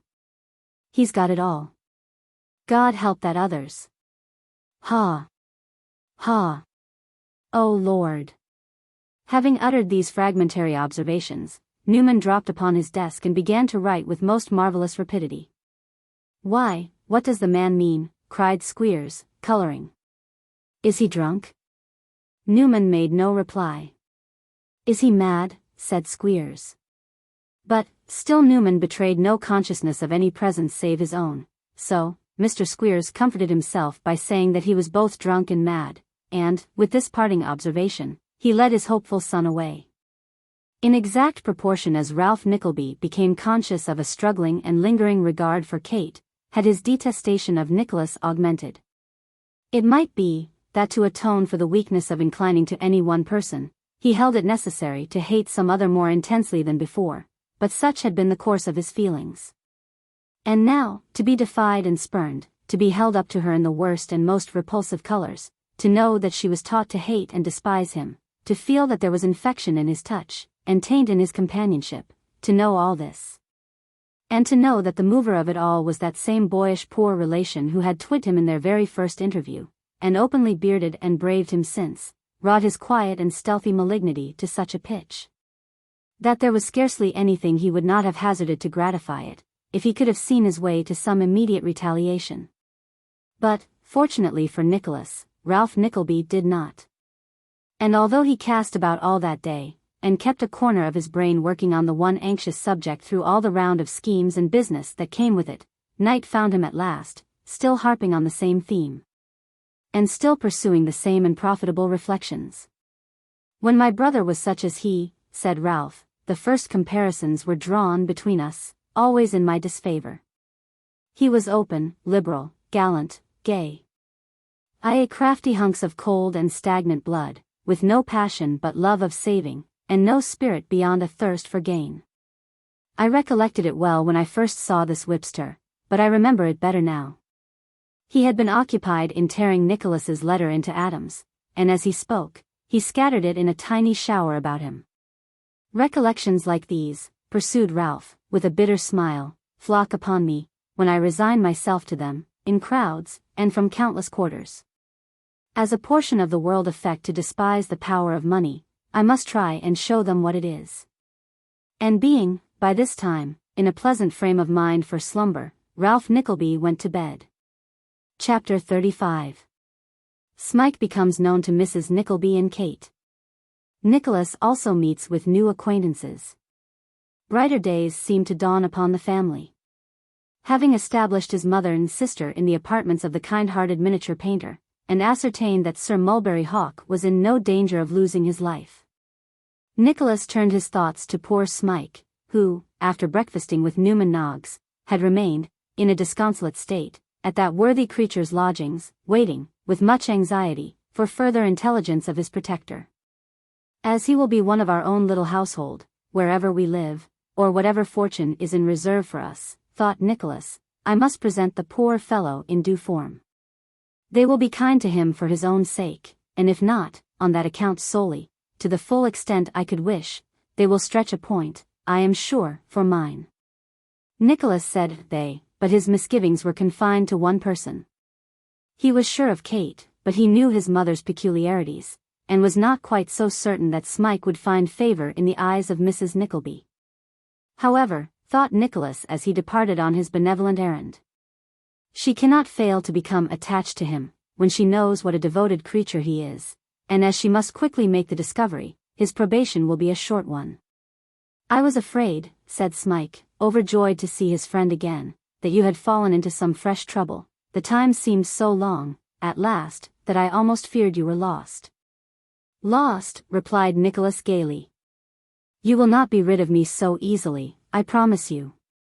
I shall rise to the surface many thousand times yet, and the harder the thrust that pushes me down, the more quickly I shall rebound, Smike. But come, my errand here is to take you home. Home, faltered Smike, drawing timidly back. I, rejoined Nicholas, taking his arm. Why not? I had such hopes once, said Smike, day and night, for many years. I longed for home till I was weary, and pined away with grief, but now. And what now? Asked Nicholas, looking kindly in his face. What now, old friend? I could not part from you to go to any home on earth, replied Smike, pressing his hand. Except one. I shall never be an old man. And if your hand placed me in the grave, and I could think, before I died, that you would come and look upon it sometimes with one of your kind smiles, and in the summer weather, when everything was alive, not dead like me, I could go to that home almost without a tear. Why do you talk thus, poor boy, if your life is a happy one with me, said Nicholas. Because I should change, not those about me. And if they forgot me, I should never know it, replied Smike. In the churchyard we are all alike, but here there are none like me. I am a poor creature, but I know that. You are a foolish, silly creature, said Nicholas cheerfully. If that is what you mean, I grant you that. Why, here's a dismal face for ladies' company, my pretty sister too, whom you have so often asked me about. Is this your Yorkshire gallantry? For shame. For shame. Smike brightened up and smiled. When I talk of home, pursued Nicholas, I talk of mine, which is yours of course. If it were defined by any particular four walls and a roof, God knows I should be sufficiently puzzled to say whereabouts it lay, but that is not what I mean. When I speak of home, I speak of the place where, in default of a better, those I love are gathered together, and if that place were a gypsy's tent, or a barn, I should call it by the same good name notwithstanding. And now, for what is my present home, which, however alarming your expectations may be, will neither terrify you by its extent nor its magnificence. So saying, Nicholas took his companion by the arm, and saying a great deal more to the same purpose, and pointing out various things to amuse and interest him as they went along, led the way to Miss La Creevy's house. And this, Kate, said Nicholas, entering the room where his sister sat alone, is the faithful friend and affectionate fellow-traveller whom I prepared you to receive. Poor Smike was bashful, and awkward, and frightened enough, at first, but Kate advanced towards him so kindly, and said, in such a sweet voice, how anxious she had been to see him after all her brother had told her. And how much she had to thank him for having comforted Nicholas so greatly in their very trying reverses, that he began to be very doubtful whether he should shed tears or not, and became still more flurried. However, he managed to say, in a broken voice, that Nicholas was his only friend, and that he would lay down his life to help him. And Kate, although she was so kind and considerate, seemed to be so wholly unconscious of his distress and embarrassment, that he recovered almost immediately and felt quite at home. Then, Miss La Creevy came in. And to her Smike had to be presented also. And Miss La Creevy was very kind too, and wonderfully talkative, not to Smike, for that would have made him uneasy at first, but to Nicholas and his sister. Then, after a time, she would speak to Smike himself now and then, asking him whether he was a judge of likenesses, and whether he thought that picture in the corner was like herself. And whether he didn't think it would have looked better if she had made herself 10 years younger, and whether he didn't think, as a matter of general observation, that young ladies looked better not only in pictures, but out of them too, than old ones. With many more small jokes and facetious remarks, which were delivered with such good humor and merriment, that Smike thought, within himself, she was the nicest lady he had ever seen, even nicer than Mrs. Grudden, of Mr. Vincent Crummles's theatre, and she was a nice lady too, and talked, perhaps more, but certainly louder, than Miss La Creevy. At length the door opened again, and a lady in mourning came in. And Nicholas, kissing the lady in mourning affectionately, and calling her his mother, led her towards the chair from which Smike had risen when she entered the room. "You are always kind-hearted, and anxious to help the oppressed, my dear mother," said Nicholas, "so you will be favourably disposed towards him, I know." "I am sure, my dear Nicholas," replied Mrs. Nickleby, looking very hard at her new friend, and bending to him with something more of majesty than the occasion seemed to require, "I am sure any friend of yours has, as indeed he naturally ought to have, and must have, of course, you know, a great claim upon me, and of course, it is a very great pleasure to me to be introduced to anybody you take an interest in. There can be no doubt about that, none at all, not the least in the world," said Mrs. Nickleby. "At the same time I must say, Nicholas, my dear, as I used to say to your poor dear papa, when he would bring gentlemen home to dinner, and there was nothing in the house, that if he had come the day before yesterday, no, I don't mean the day before yesterday now. I should have said, perhaps, the year before last, we should have been better able to entertain him." With which remarks, Mrs. Nickleby turned to her daughter, and inquired, in an audible whisper, whether the gentleman was going to stop all night. "Because, if he is, Kate, my dear," said Mrs. Nickleby, "I don't see that it's possible for him to sleep anywhere, and that's the truth." Kate stepped gracefully forward, and without any show of annoyance or irritation, breathed a few words into her mother's ear. "La, Kate, my dear," said Mrs. Nickleby, shrinking back, "how you do tickle one. Of course, I understand that, my love, without your telling me, and I said the same to Nicholas, and I am very much pleased." "You didn't tell me, Nicholas, my dear," added Mrs. Nickleby, turning round with an air of less reserve than she had before assumed, "what your friend's name is." "His name, mother," replied Nicholas, "is Smike." The effect of this communication was by no means anticipated. But the name was no sooner pronounced, than Mrs. Nickleby dropped upon a chair, and burst into a fit of crying. "What is the matter?" exclaimed Nicholas, running to support her. "It's so like Pike," cried Mrs. Nickleby, "so exactly like Pike." "Oh! Don't speak to me, I shall be better presently." And after exhibiting every symptom of slow suffocation in all its stages, and drinking about a teaspoonful of water from a full tumbler, and spilling the remainder, Mrs. Nickleby was better, and remarked, with a feeble smile, that she was very foolish, she knew. "It's a weakness in our family," said Mrs. Nickleby, "so, of course, I can't be blamed for it. Your grandmamma, Kate, was exactly the same, precisely. The least excitement, the slightest surprise, she fainted away directly. I have heard her say, often and often, that when she was a young lady, and before she was married, she was turning a corner into Oxford Street one day, when she ran against her own hairdresser, who, it seems, was escaping from a bear. The mere suddenness of the encounter made her faint away directly. Wait, though, added Mrs. Nickleby, pausing to consider. Let me be sure I'm right. Was it her hairdresser who had escaped from a bear, or was it a bear who had escaped from her hairdresser's? I declare I can't remember just now, but the hairdresser was a very handsome man, I know, and quite a gentleman in his manners. So that it has nothing to do with the point of the story. Mrs. Nickleby, having fallen imperceptibly into one of her retrospective moods, improved in temper from that moment, and glided, by an easy change of the conversation occasionally, into various other anecdotes, no less remarkable for their strict application to the subject in hand. Mr. Smike is from Yorkshire, Nicholas, my dear, said Mrs. Nickleby, after dinner, and when she had been silent for some time. Certainly, mother, replied Nicholas. I see you have not forgotten his melancholy history. Oh dear no, cried Mrs. Nickleby. Ah. Melancholy, indeed. You don't happen, Mr. Smike, ever to have dined with the Grimbles of Grimble Hall, somewhere in the North Riding, do you? Said the good lady, addressing herself to him. A very proud man, Sir Thomas Grimble, with 6 grown-up and most lovely daughters, and the finest park in the county.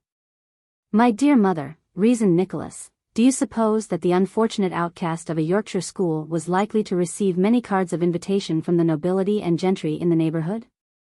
Really, my dear, I don't know why it should be so very extraordinary, said Mrs. Nickleby. I know that when I was at school, I always went at least twice every half-year to the Hawkinses at Taunton Vale, and they are much richer than the Grimbles, and connected with them in marriage, so you see it's not so very unlikely, after all. Having put down Nicholas in this triumphant manner, Mrs. Nickleby was suddenly seized with a forgetfulness of Smike's real name, and an irresistible tendency to call him Mr. Slammons. Which circumstance she attributed to the remarkable similarity of the two names in point of sound, both beginning with an S, and moreover being spelt with an M. But whatever doubt there might be on this point, there was none as to his being a most excellent listener, which circumstance had considerable influence in placing them on the very best terms, and inducing Mrs. Nickleby to express the highest opinion of his general deportment and disposition. Thus, the little circle remained, on the most amicable and agreeable footing, until the Monday morning, when Nicholas withdrew himself from it for a short time, seriously to reflect upon the state of his affairs, and to determine, if he could, upon some course of life, which would enable him to support those who were so entirely dependent upon his exertions. Mr. Crummles occurred to him more than once, but although Kate was acquainted with the whole history of his connection with that gentleman, his mother was not. And he foresaw 1,000 fretful objections, on her part, to his seeking a livelihood upon the stage. There were graver reasons, too, against his returning to that mode of life. Independently of those arising out of its spare and precarious earnings, and his own internal conviction that he could never hope to aspire to any great distinction, even as a provincial actor, how could he carry his sister from town to town, and place to place, and debar her from any other associates than those with whom he would be compelled, almost without distinction, to mingle? It won't do, said Nicholas, shaking his head, I must try something else. It was much easier to make this resolution than to carry it into effect. With no greater experience of the world than he had acquired for himself in his short trials, with a sufficient share of headlong rashness and precipitation, qualities not altogether unnatural at his time of life, with a very slender stock of money, and a still more scanty stock of friends, what could he do? Egad, said Nicholas, I'll try that register office again. He smiled at himself as he walked away with a quick step, for, an instant before, he had been internally blaming his own precipitation. He did not laugh himself out of the intention, however, for on he went, picturing to himself, as he approached the place, all kinds of splendid possibilities, and impossibilities too, for that matter, and thinking himself, perhaps with good reason, very fortunate to be endowed with so buoyant and sanguine a temperament. The office looked just the same as when he had left it last, and, indeed, with one or two exceptions, there seemed to be the very same placards in the window that he had seen before. There were the same unimpeachable masters and mistresses in want of virtuous servants, and the same virtuous servants in want of unimpeachable masters and mistresses, and the same magnificent estates for the investment of capital, and the same enormous quantities of capital to be invested in estates, and, in short, the same opportunities of all sorts for people who wanted to make their fortunes. And a most extraordinary proof it was of the national prosperity, that people had not been found to avail themselves of such advantages long ago. As Nicholas stopped to look in at the window, an old gentleman happened to stop too. And Nicholas, carrying his eye along the window panes from left to right in search of some capital text placard which should be applicable to his own case, caught sight of this old gentleman's figure, and instinctively withdrew his eyes from the window, to observe the same more closely. He was a sturdy old fellow in a broad-skirted blue coat, made pretty large, to fit easily, and with no particular waist. His bulky legs clothed in drab breeches and high gaiters, and his head protected by a low-crowned broad-brimmed white hat, such as a wealthy grazier might wear. He wore his coat buttoned, and his dimpled double chin rested in the folds of a white neckerchief, not one of your stiff-starched apoplectic cravats, but a good, easy, old-fashioned white neckcloth that a man might go to bed in and be none the worse for. But what principally attracted the attention of Nicholas was the old gentleman's eye. Never was such a clear, twinkling, honest, merry, happy eye as that. And there he stood, looking a little upward, with one hand thrust into the breast of his coat, and the other playing with his old-fashioned gold watch chain, his head thrown a little on one side, and his hat a little more on one side than his head. But that was evidently accident. Not his ordinary way of wearing it, with such a pleasant smile playing about his mouth, and such a comical expression of mingled slyness, simplicity, kind-heartedness, and good humor, lighting up his jolly old face, that Nicholas would have been content to have stood there and looked at him until evening, and to have forgotten, meanwhile, that there was such a thing as a soured mind or a crabbed countenance to be met with in the whole wide world. But, even a very remote approach to this gratification was not to be made, for although he seemed quite unconscious of having been the subject of observation, he looked casually at Nicholas. And the latter, fearful of giving offense, resumed his scrutiny of the window instantly. Still, the old gentleman stood there, glancing from placard to placard, and Nicholas could not forbear raising his eyes to his face again. Grafted upon the quaintness and oddity of his appearance, was something so indescribably engaging, and bespeaking so much worth, and there were so many little lights hovering about the corners of his mouth and eyes, that it was not a mere amusement, but a positive pleasure and delight to look at him. This being the case, it is no wonder that the old man caught Nicholas in the fact, more than once. At such times, Nicholas colored and looked embarrassed, for the truth is, that he had begun to wonder whether the stranger could, by any possibility, be looking for a clerk or secretary. And thinking this, he felt as if the old gentleman must know it. Long as all this takes to tell, it was not more than a couple of minutes in passing. As the stranger was moving away, Nicholas caught his eye again, and, in the awkwardness of the moment, stammered out an apology. "No offense." "Oh, no offense," said the old man. This was said in such a hearty tone, and the voice was so exactly what it should have been from such a speaker, and there was such a cordiality in the manner, that Nicholas was emboldened to speak again. "A great many opportunities here, sir," he said, half smiling as he motioned towards the window. "A great many people willing and anxious to be employed have seriously thought so very often, I dare say," replied the old man. "Poor fellows, poor fellows." He moved away as he said this, but seeing that Nicholas was about to speak, good-naturedly slackened his pace, as if he were unwilling to cut him short. After a little of that hesitation which may be sometimes observed between two people in the street who have exchanged a nod, and are both uncertain whether they shall turn back and speak, or not, Nicholas found himself at the old man's side. "You were about to speak, young gentleman. What were you going to say?" "Merely that I almost hoped, I mean to say, thought, you had some object in consulting those advertisements," said Nicholas. I. What object now, what object?"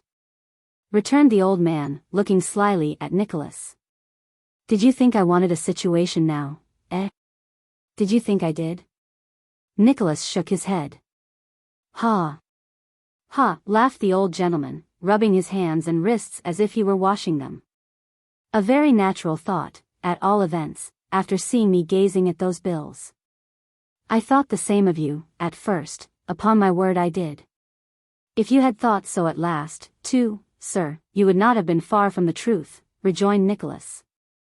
Eh? Cried the old man, surveying him from head to foot. What? Dear me. No, no. Well-behaved young gentleman reduced to such a necessity. No, no, no, no. Nicholas bowed, and bidding him good morning, turned upon his heel. Stay, said the old man, beckoning him into a by-street, where they could converse with less interruption. What d'ye mean, eh? Merely that your kind face and manner, both so unlike any I have ever seen, tempted me into an avowal, which, to any other stranger in this wilderness of London, I should not have dreamt of making, returned Nicholas. Wilderness. Yes, it is, it is. Good. It is a wilderness, said the old man with much animation. It was a wilderness to me once. I came here barefoot. I have never forgotten it. Thank God, and he raised his hat from his head, and looked very grave. What's the matter? What is it? How did it all come about? Said the old man, laying his hand on the shoulder of Nicholas, and walking him up the street. You're, laying his finger on the sleeve of his black coat. Who's it for, eh? My father, replied Nicholas. Ah, said the old gentleman quickly. Bad thing for a young man to lose his father. Widowed mother, perhaps? Nicholas sighed. Brothers and sisters too? One sister, rejoined Nicholas. Poor thing, poor thing. You are a scholar too, I dare say, said the old man, looking wistfully into the face of the young one. I have been tolerably well educated, said Nicholas. Fine thing, said the old gentleman, education a great thing, a very great thing. I never had any. I admire it the more in others. A very fine thing. Yes, yes. Tell me more of your history. Let me hear it all. No impertinent curiosity, no, no, no. There was something so earnest and guileless in the way in which all this was said, and such a complete disregard of all conventional restraints and coldnesses, that Nicholas could not resist it.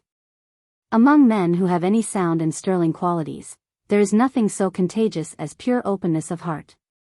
Nicholas took the infection instantly, and ran over the main points of his little history without reserve, merely suppressing names, and touching as lightly as possible upon his uncle's treatment of Kate. The old man listened with great attention, and when he had concluded, drew his arm eagerly through his own. Don't say another word. Not another word, said he. Come along with me. We mustn't lose a minute. So saying, the old gentleman dragged him back into Oxford Street, and hailing an omnibus on its way to the city, pushed Nicholas in before him, and followed himself. As he appeared in a most extraordinary condition of restless excitement, and whenever Nicholas offered to speak, immediately interposed with, Don't say another word, my dear sir, on any account, not another word. The young man thought it better to attempt no further interruption. Into the city they journeyed accordingly, without interchanging any conversation, and the farther they went, the more Nicholas wondered what the end of the adventure could possibly be. The old gentleman got out, with great alacrity, when they reached the bank, and once more taking Nicholas by the arm, hurried him along Threadneedle Street, and through some lanes and passages on the right, until they, at length, emerged in a quiet shady little square. Into the oldest and cleanest-looking house of business in the square, he led the way. The only inscription on the doorpost was, Cheeryble, Brothers. But from a hasty glance at the directions of some packages which were lying about, Nicholas supposed that the brothers Cheeryble were German merchants. Passing through a warehouse which presented every indication of a thriving business, Mr. Cheeryble, for such Nicholas supposed him to be, from the respect which had been shown him by the warehousemen and porters whom they passed, led him into a little partitioned-off counting-house like a large glass case. In which counting-house there sat, as free from dust and blemish as if he had been fixed into the glass case before the top was put on, and had never come out since, a fat, elderly, large-faced clerk, with silver spectacles and a powdered head. Is my brother in his room, Tim? Said Mr. Cheeryble, with no less kindness of manner than he had shown to Nicholas. Yes, he is, sir, replied the fat clerk, turning his spectacle glasses towards his principal, and his eyes towards Nicholas, but Mr. Trimmers is with him." "Aye. And what has he come about, Tim?" said Mr. Cheeryble. "He is getting up a subscription for the widow and family of a man who was killed in the East India Docks this morning, sir," rejoined Tim. "Smashed, sir, by a cask of sugar." "He is a good creature," said Mr. Cheeryble, with great earnestness. "He is a kind soul. I am very much obliged to Trimmers. Trimmers is one of the best friends we have. He makes 1,000 cases known to us that we should never discover of ourselves. I am very much obliged to Trimmers." Saying which, Mr.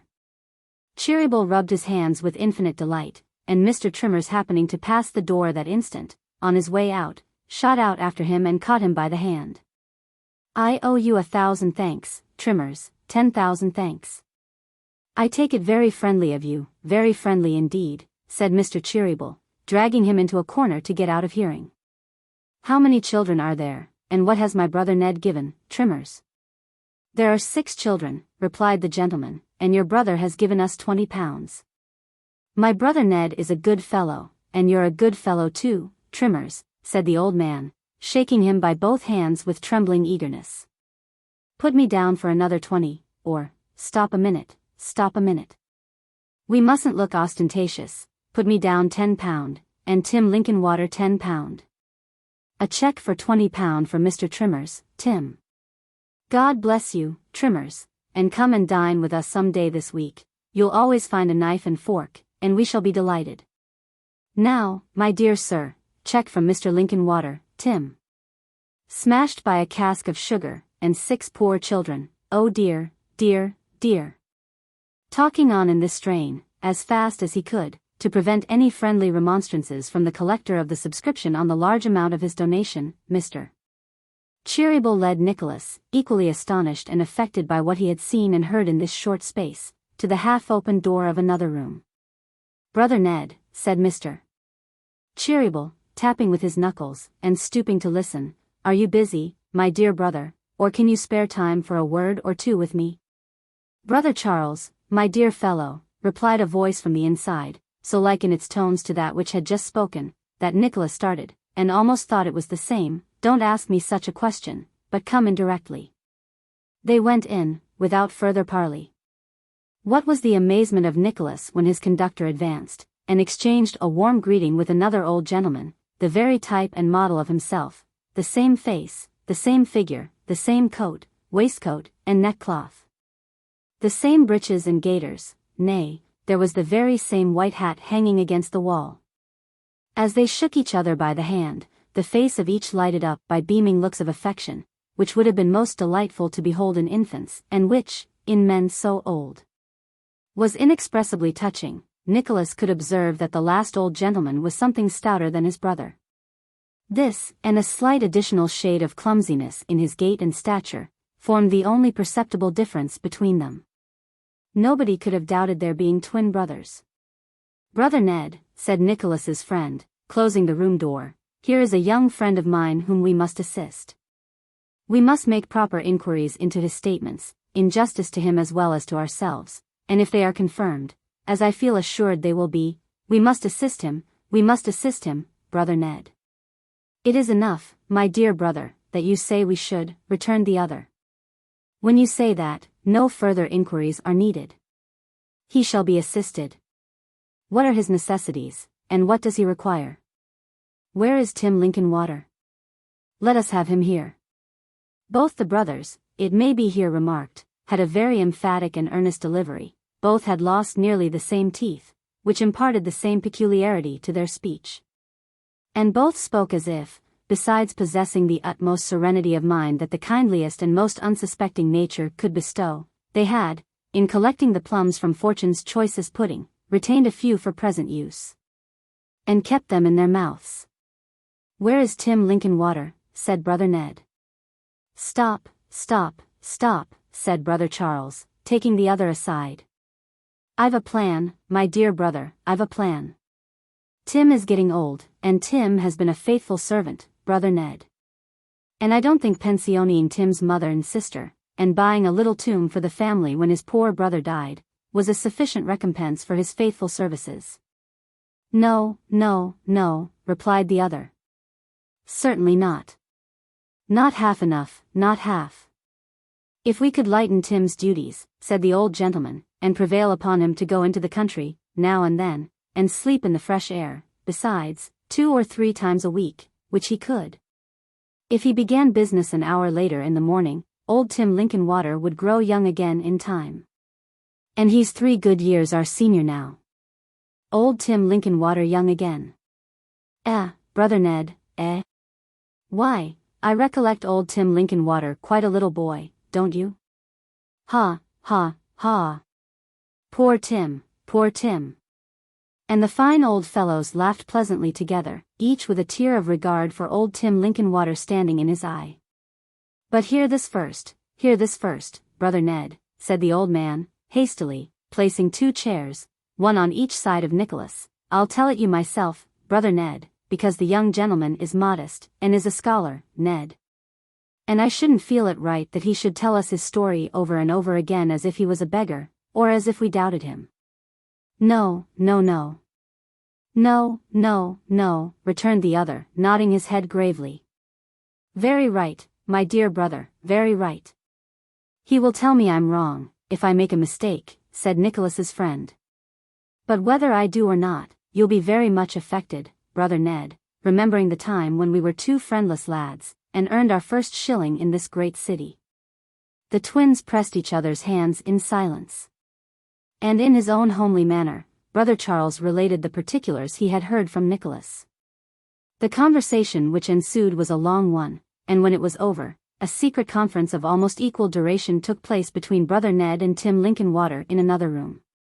It is no disparagement to Nicholas to say, that before he had been closeted with the 2 brothers 10 minutes, he could only wave his hand at every fresh expression of kindness and sympathy, and sob like a little child. At length Brother Ned and Tim Linkinwater came back together, when Tim instantly walked up to Nicholas and whispered in his ear in a very brief sentence, for Tim was ordinarily a man of few words, that he had taken down the address in the Strand, and would call upon him that evening, at 8.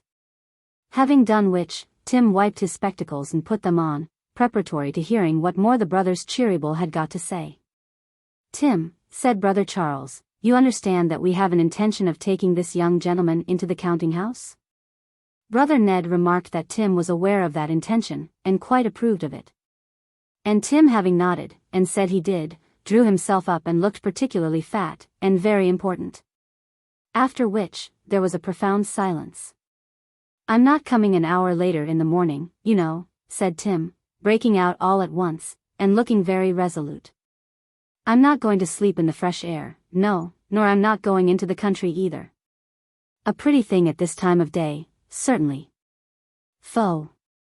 Damn your obstinacy, Tim Linkinwater, said Brother Charles, looking at him without the faintest spark of anger, and with a countenance radiant with attachment to the old clerk. Damn your obstinacy, Tim Linkinwater, what do you mean, sir?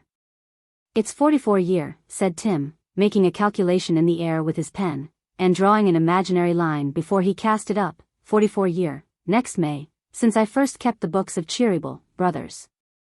I've opened the safe every morning all that time, Sundays excepted, as the clock struck 9, and gone over the house every night at 10:30, except on foreign post nights, and then 20 minutes before 12, to see the doors fastened. And the fires out. I've never slept out of the back attic one single night. There's the same mignonette box in the middle of the window, and the same 4 flower pots, 2 on each side, that I brought with me when I first came. There ain't, I've said it again and again, and I'll maintain it, there ain't such a square as this in the world. I know there ain't, said Tim, with sudden energy, and looking sternly about him. Not one. For business or pleasure, in summer-time or winter, I don't care which, there's nothing like it. There's not such a spring in England as the pump under the archway. There's not such a view in England as the view out of my window. I've seen it every morning before I shaved, and I ought to know something about it. I have slept in that room, added Tim, sinking his voice a little, for 44 years. And if it wasn't inconvenient, and didn't interfere with business, I should request leave to die there. Damn you, Tim Linkinwater, how dare you talk about dying, roared the twins by one impulse, and blowing their old noses violently. "That's what I've got to say, Mr. Edwin and Mr. Charles," said Tim, squaring his shoulders again. "This isn't the first time you've talked about superannuating me, but, if you please, we'll make it the last and drop the subject forevermore." With these words, Tim Linkinwater stalked out, and shut himself up in his glass case, with the air of a man who had had his say, and was thoroughly resolved not to be put down. The brothers interchanged looks, and coughed some half-dozen times without speaking. "He must be done something with, Brother Ned," said the other, warmly. "We must disregard his old scruples, they can't be tolerated, or borne. He must be made a partner, Brother Ned, and if he won't submit to it peaceably, we must have recourse to violence." "Quite right," replied Brother Ned, nodding his head as a man thoroughly determined. "Quite right, my dear brother. If he won't listen to reason, we must do it against his will, and show him that we are determined to exert our authority. We must quarrel with him, Brother Charles. We must." "We certainly must have a quarrel with Tim Linkinwater," said the other. "But in the meantime, my dear brother, we are keeping our young friend, and the poor lady and her daughter will be anxious for his return. So let us say goodbye for the present, and, there, take care of that box, my dear sir, and, no, not a word now.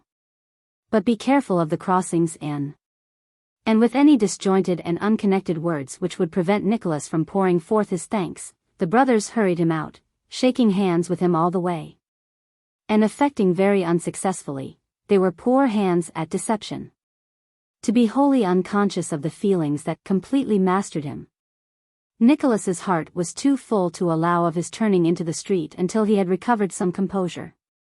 When he at last glided out of the dark doorway corner in which he had been compelled to halt, he caught a glimpse of the twins stealthily peeping in at one corner of the glass case. Evidently undecided whether they should follow up their late attack without delay, or for the present postpone laying further siege to the inflexible Tim Linkinwater.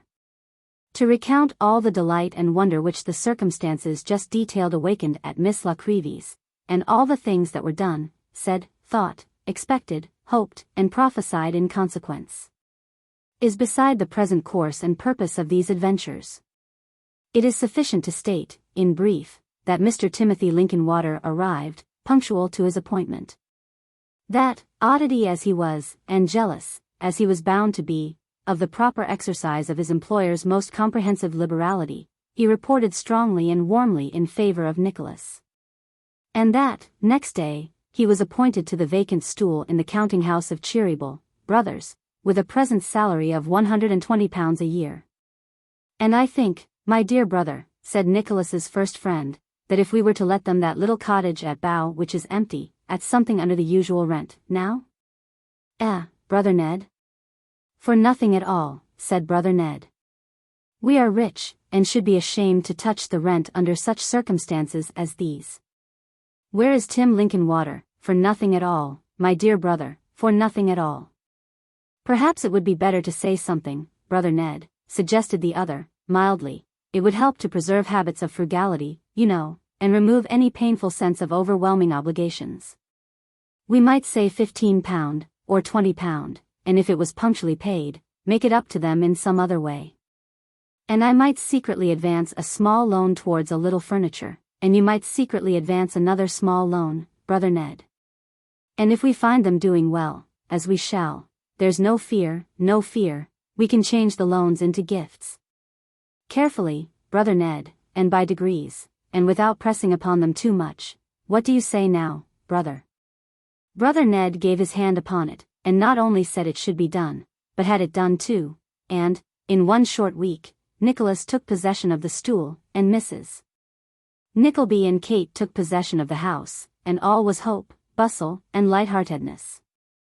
There surely never was such a week of discoveries and surprises as the first week of that cottage. Every night when Nicholas came home, something new had been found out. One day it was a grapevine, and another day it was a boiler, and another day it was the key of the front parlor closet at the bottom of the water butt, and so on through 100 items. Then, this room was embellished with a muslin curtain, and that room was rendered quite elegant by a window blind, and such improvements were made, as no one would have supposed possible. Then there was Miss La Creevy, who had come out in the omnibus to stop a day or two and help, and who was perpetually losing a very small brown paper parcel of tin tacks and a very large hammer. And running about with her sleeves tucked up at the wrists, and falling off pairs of steps and hurting herself very much, and Mrs. Nickleby, who talked incessantly, and did something now and then, but not often, and Kate, who busied herself noiselessly everywhere, and was pleased with everything, and Smike, who made the garden a perfect wonder to look upon, and Nicholas, who helped and encouraged them every one, all the peace and cheerfulness of home restored. With such new zest imparted to every frugal pleasure, and such delight to every hour of meeting, as misfortune and separation alone could give. In short, the poor Nicklebys were social and happy, while the rich Nickleby was alone and miserable. Chapter 36. Private and confidential, relating to family matters. Showing how Mr. Kenwigs underwent violent agitation, and how Mrs. Kenwigs was as well as could be expected. It might have been 7 o'clock in the evening, and it was growing dark in the narrow streets near Golden Square, when Mr. Kenwigs sent out for a pair of the cheapest white kid gloves, those at 14 pence, and selecting the strongest, which happened to be the right-hand one, walked downstairs with an air of pomp and much excitement, and proceeded to muffle the knob of the street door knocker therein. Having executed this task with great nicety, Mr. Kenwigs pulled the door to, after him, and just stepped across the road to try the effect from the opposite side of the street. Satisfied that nothing could possibly look better in its way, Mr. Kenwigs then stepped back again, and calling through the keyhole to Morlena to open the door, vanished into the house, and was seen no longer. Now, considered as an abstract circumstance, there was no more obvious cause or reason why Mr. Kenwigs should take the trouble of muffling this particular knocker, than there would have been for his muffling the knocker of any nobleman or gentleman resident 10 miles off. Because, for the greater convenience of the numerous lodgers, the street door always stood wide open, and the knocker was never used at all. The first floor, the second floor, and the third floor, had each a bell of its own. As to the attics, no one ever called on them. If anybody wanted the parlors, they were close at hand, and all he had to do was to walk straight into them, while the kitchen had a separate entrance down the area steps. As a question of mere necessity and usefulness, therefore, this muffling of the knocker was thoroughly incomprehensible. But knockers may be muffled for other purposes than those of mere utilitarianism, as, in the present instance, was clearly shown. There are certain polite forms and ceremonies which must be observed in civilized life, or mankind relapse into their original barbarism. No genteel lady was ever yet confined, indeed, no genteel confinement can possibly take place, without the accompanying symbol of a muffled knocker. Mrs. Kenwigs was a lady of some pretensions to gentility. Mrs. Kenwigs was confined. And, therefore, Mr. Kenwigs tied up the silent knocker on the premises in a white kid glove. "I'm not quite certain either," said Mr. Kenwigs, arranging his shirt collar and walking slowly upstairs, "whether, as it's a boy, I won't have it in the papers." Pondering upon the advisability of this step, and the sensation it was likely to create in the neighborhood, Mr. Kenwigs betook himself to the sitting-room, where various extremely diminutive articles of clothing were airing on a horse before the fire, and Mr. Lumbay, the doctor, was dandling the baby, that is, the old baby, not the new one. "It's a fine boy, Mr. Kenwigs," said Mr. Lumbay, the doctor. "You consider him a fine boy, do you, sir?" returned Mr. Kenwigs. "It's the finest boy I ever saw in all my life," said the doctor. "I never saw such a baby." It is a pleasant thing to reflect upon, and furnishes a complete answer to those who contend for the gradual degeneration of the human species, that every baby born into the world is a finer one than the last. "I never saw such a baby," said Mr. Lumbay, the doctor. "Morlena was a fine baby," remarked Mr. Kenwigs, as if this were rather an attack, by implication, upon the family. "They were all fine babies," said Mr. Lumbay. And Mr. Lumbay went on nursing the baby with a thoughtful look. Whether he was considering under what head he could best charge the nursing in the bill, was best known to himself. During this short conversation, Miss Morlena, as the eldest of the family, and natural representative of her mother during her indisposition, had been hustling and slapping the 3 younger Miss Kenwigses, without intermission.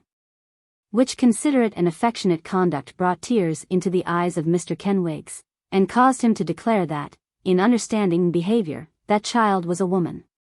"She will be a treasure to the man she marries, sir," said Mr. Kenwigs, half aside. "I think she'll marry above her station, Mr. Lumbey." "I shouldn't wonder at all," replied the doctor. "You never see her dance, sir, did you?" asked Mr. Kenwigs. The doctor shook his head. "I," said Mr. Kenwigs, as though he pitied him from his heart, "then you don't know what she's capable of." All this time there had been a great whisking in and out of the other room. The door had been opened and shut very softly about 20 times a minute, for it was necessary to keep Mrs. Kenwigs quiet. And the baby had been exhibited to a score or 2 of deputations from a select body of female friends, who had assembled in the passage, and about the street door, to discuss the event in all its bearings. Indeed, the excitement extended itself over the whole street, and groups of ladies might be seen standing at the doors, some in the interesting condition in which Mrs. Kenwigs had last appeared in public, relating their experiences of similar occurrences. Some few acquired great credit from having prophesied, the day before yesterday, exactly when it would come to pass. Others, again, related, how that they guessed what it was, directly they saw Mr. Kenwigs turn pale and run up the street as hard as ever he could go. Some said one thing, and some another. But all talked together, and all agreed upon 2 points. First, that it was very meritorious and highly praiseworthy in Mrs. Kenwigs to do as she had done, and secondly, that there never was such a skillful and scientific doctor as that Dr. Lumbey. In the midst of this general hubbub, Dr. Lumbey sat in the first floor front, as before related, nursing the deposed baby, and talking to Mr. Kenwigs. He was a stout bluff-looking gentleman, with no shirt collar to speak of, and a beard that had been growing since yesterday morning, for Dr. Lumbey was popular, and the neighborhood was prolific. And there had been no less than 3 other knockers muffled, one after the other within the last 48 hours. "Well, Mr. Kenwigs," said Dr. Lumbey, "this makes 6. You'll have a fine family in time, sir." "I think 6 is almost enough, sir," returned Mr. Kenwigs. "Pooh! Pooh!" said the doctor. "Nonsense. Not half enough." With this, the doctor laughed, but he didn't laugh half as much as a married friend of Mrs. Kenwigs's, who had just come in from the sick chamber to report progress, and take a small sip of brandy and water, and who seemed to consider it one of the best jokes ever launched upon society. "They're not altogether dependent upon good fortune, neither," said Mr. Kenwigs, taking his second daughter on his knee. "They have expectations." "Oh, indeed," said Mr. Lumbey, the doctor. "And very good ones too, I believe, haven't they?" asked the married lady. "Why, ma'am," said Mr. Kenwigs, "it's not exactly for me to say what they may be, or what they may not be. It's not for me to boast of any family with which I have the honor to be connected. At the same time, Mrs. Kenwigs's is, I should say," said Mr. Kenwigs, abruptly, and raising his voice as he spoke, "that my children might come into a matter of £100 apiece, perhaps. Perhaps more, but certainly that. And a very pretty little fortune," said the married lady. "There are some relations of Mrs. Kenwigs's," said Mr. Kenwigs, taking a pinch of snuff from the doctor's box, and then sneezing very hard, for he wasn't used to it, "that might leave their £100 apiece to 10 people, and yet not go begging when they had done it." "Ah! I know who you mean," observed the married lady, nodding her head. "I made mention of no names, and I wish to make mention of no names," said Mr. Kenwigs, with a portentous look. "Many of my friends have met a relation of Mrs. Kenwigs's in this very room, as would do honor to any company, that's all." "I've met him," said the married lady, with a glance towards Dr. Lumbey. "It's naturally very gratifying to my feelings as a father, to see such a man as that, a-kissing and taking notice of my children," pursued Mr. Kenwigs. "It's naturally very gratifying to my feelings as a man, to know that man. It will be naturally very gratifying to my feelings as a husband, to make that man acquainted with this eunuch." Having delivered his sentiments in this form of words, Mr. Kenwigs arranged his second daughter's flaxen tail, and bade her be a good girl and mind what her sister, Morlena, said. That girl grows more like her mother every day, said Mr. Lumbe, suddenly stricken with an enthusiastic admiration of Morlena. There, rejoined the married lady. What I always say, what I always did say. She's the very picture of her. Having thus directed the general attention to the young lady in question, the married lady embraced the opportunity of taking another sip of the brandy and water, and a pretty long sip too. Yes. There is a likeness, said Mr. Kenwigs, after some reflection. But such a woman as Mrs. Kenwigs was, afore she was married. Good gracious, such a woman. Mr. Lumbe shook his head with great solemnity, as though to imply that he supposed she must have been rather a dazzler. Talk of fairies, cried Mr. Kenwigs, I never see anybody so light to be alive, never. Such manners too, so playful, and yet so sewerely proper. As for her figure, it isn't generally known, said Mr. Kenwigs, dropping his voice. But her figure was such, at that time, that the sign of the Britannia, over in the Holloway Road, was painted from it. But only see what it is now, urged the married lady. Does she look like the mother of six? Quite ridiculous, cried the doctor. She looks a deal more like her own daughter, said the married lady. So she does, assented Mr. Lumbe. A great deal more.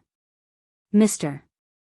Kenwigs was about to make some further observations, most probably in confirmation of this opinion, when another married lady, who had looked in to keep up Mrs. Kenwigs's spirits, and help to clear off anything in the eating and drinking way that might be going about, put in her head to announce that she had just been down to answer the bell, and that there was a gentleman at the door who wanted to see Mr.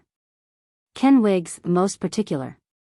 Shadowy visions of his distinguished relation flitted through the brain of Mr. Kenwigs, as this message was delivered, and under their influence, he dispatched Morlena to show the gentleman up straightway.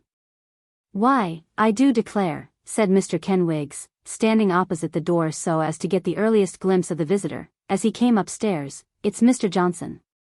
How do you find yourself, sir? Nicholas shook hands, kissed his old pupils all round, entrusted a large parcel of toys to the guardianship of Morlena, bowed to the doctor and the married ladies, and inquired after Mrs. Kenwigs in a tone of interest, which went to the very heart and soul of the nurse, who had come in to warm some mysterious compound, in a little saucepan over the fire. I ought to make 100 apologies to you for calling at such a season, said Nicholas, but I was not aware of it until I had rung the bell, and my time is so fully occupied now, that I feared it might be some days before I could possibly come again. No time like the present, sir, said Mr. Kenwigs.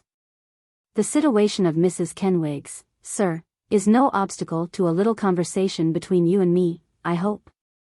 You are very good, said Nicholas. At this juncture, proclamation was made by another married lady, that the baby had begun to eat like anything, whereupon the two married ladies, already mentioned, rushed tumultuously into the bedroom to behold him in the act.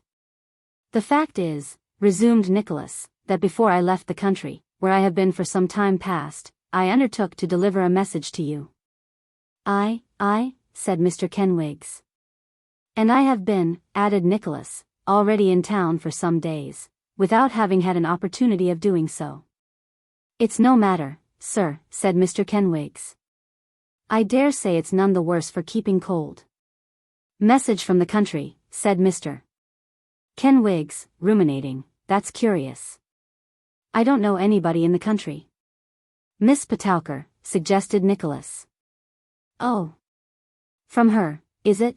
Said Mr. Kenwigs. Oh dear, yes. Ah. Mrs. Kenwigs will be glad to hear from her. Henrietta Petowker, eh?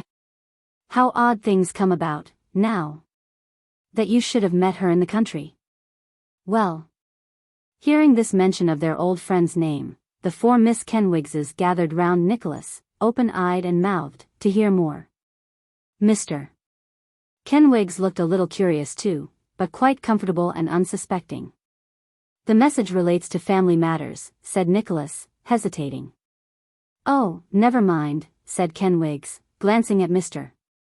Lumbe, who, having rashly taken charge of little Lily-Vick, found nobody disposed to relieve him of his precious burden. All friends here.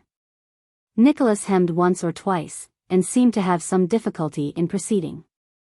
At Portsmouth, Henrietta Petowker is, observed Mr. Kenwigs. Yes, said Nicholas, Mr. Lily-Vick is there. Mr. Kenwigs turned pale, but he recovered, and said, that was an odd coincidence also. The message is from him, said Nicholas. Mr. Kenwigs appeared to revive. He knew that his niece was in a delicate state, and had, no doubt, sent word that they were to forward full particulars. Yes. That was very kind of him, so like him too. He desired me to give his kindest love, said Nicholas. Very much obliged to him, I'm sure. Your great-uncle, Lily-Vick, my dears, interposed Mr. Kenwigs, condescendingly explaining it to the children.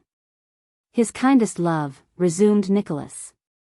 And to say that he had no time to write, but that he was married to Miss Petowker. Mr. Kenwigs started from his seat with a petrified stare, caught his second daughter by her flaxen tail, and covered his face with his pocket-handkerchief. Morlena fell, all stiff and rigid, into the baby's chair, as she had seen her mother fall when she fainted away, and the two remaining little Kenwigses shrieked in affright. My children, my defrauded, swindled infants, cried Mr. Kenwigs, pulling so hard, in his vehemence, at the flaxen tail of his second daughter, that he lifted her up on tiptoe, and kept her, for some seconds, in that attitude. Villain, ass, traitor. Drat the man! Cried the nurse, looking angrily around. What does he mean by making that noise here? Silence, woman, said Mr. Kenwigs, fiercely. I won't be silent, returned the nurse. Be silent yourself, you wretch. Have you no regard for your baby? No. Returned Mr. Kenwigs. More shame for you, retorted the nurse. Ugh! You unnatural monster. Let him die, cried Mr. Kenwigs, in the torrent of his wrath. Let him die. He has no expectations, no property to come into. We want no babies here, said Mr. Kenwigs recklessly. Take M away to the fondling. With these awful remarks, Mr.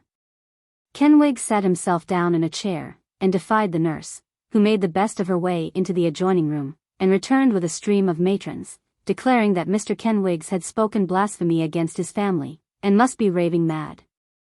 Appearances were certainly not in Mr. Kenwigs's favor, for the exertion of speaking with so much vehemence, and yet in such a tone as should prevent his lamentations reaching the ears of Mrs. Kenwigs, had made him very black in the face. Besides which, the excitement of the occasion, and an unwonted indulgence in various strong cordials to celebrate it, had swollen and dilated his features to a most unusual extent. But Nicholas and the doctor, who had been passive at first, doubting very much whether Mr. Kenwigs could be in earnest, interfering to explain the immediate cause of his condition, the indignation of the matrons was changed to pity, and they implored him, with much feeling, to go quietly to bed. The attention, said Mr. Kenwigs, looking around with a plaintive air, the attention that I've shown to that man. The hyciders he has eat, and the pints of ale he has drank, in this house. It's very trying, and very hard to bear, we know, said one of the married ladies, but think of your dear darling wife. Oh yes, and what she's been undergoing of, only this day, cried a great many voices. There's a good man, do. The presents that have been made to him, said Mr. Kenwigs, reverting to his calamity, the pipes, the snuff-boxes, a pair of india-rubber galoshes, that cost 6 and 6. Ah! It won't bear thinking of, indeed, cried the matrons generally. But it'll all come home to him, never fear. Mr. Kenwigs looked darkly upon the ladies, as if he would prefer its all coming home to him, as there was nothing to be got by it. But he said nothing, and resting his head upon his hand, subsided into a kind of doze. Then, the matrons again expatiated on the expediency of taking the good gentleman to bed. Observing that he would be better tomorrow, and that they knew what was the wear and tear of some men's minds when their wives were taken as Mrs. Kenwigs had been that day, and that it did him great credit, and there was nothing to be ashamed of in it, far from it, they liked to see it, they did, for it showed a good heart. And one lady observed, as a case bearing upon the present, that her husband was often quite light-headed from anxiety on similar occasions, and that once, when her little Johnny was born, it was nearly a week before he came to himself again. During the whole of which time he did nothing but cry, "Is it a boy? Is it a boy?" in a manner which went to the hearts of all his hearers. At length, Morlina, who quite forgot she had fainted, when she found she was not noticed, announced that a chamber was ready for her afflicted parent, and Mr.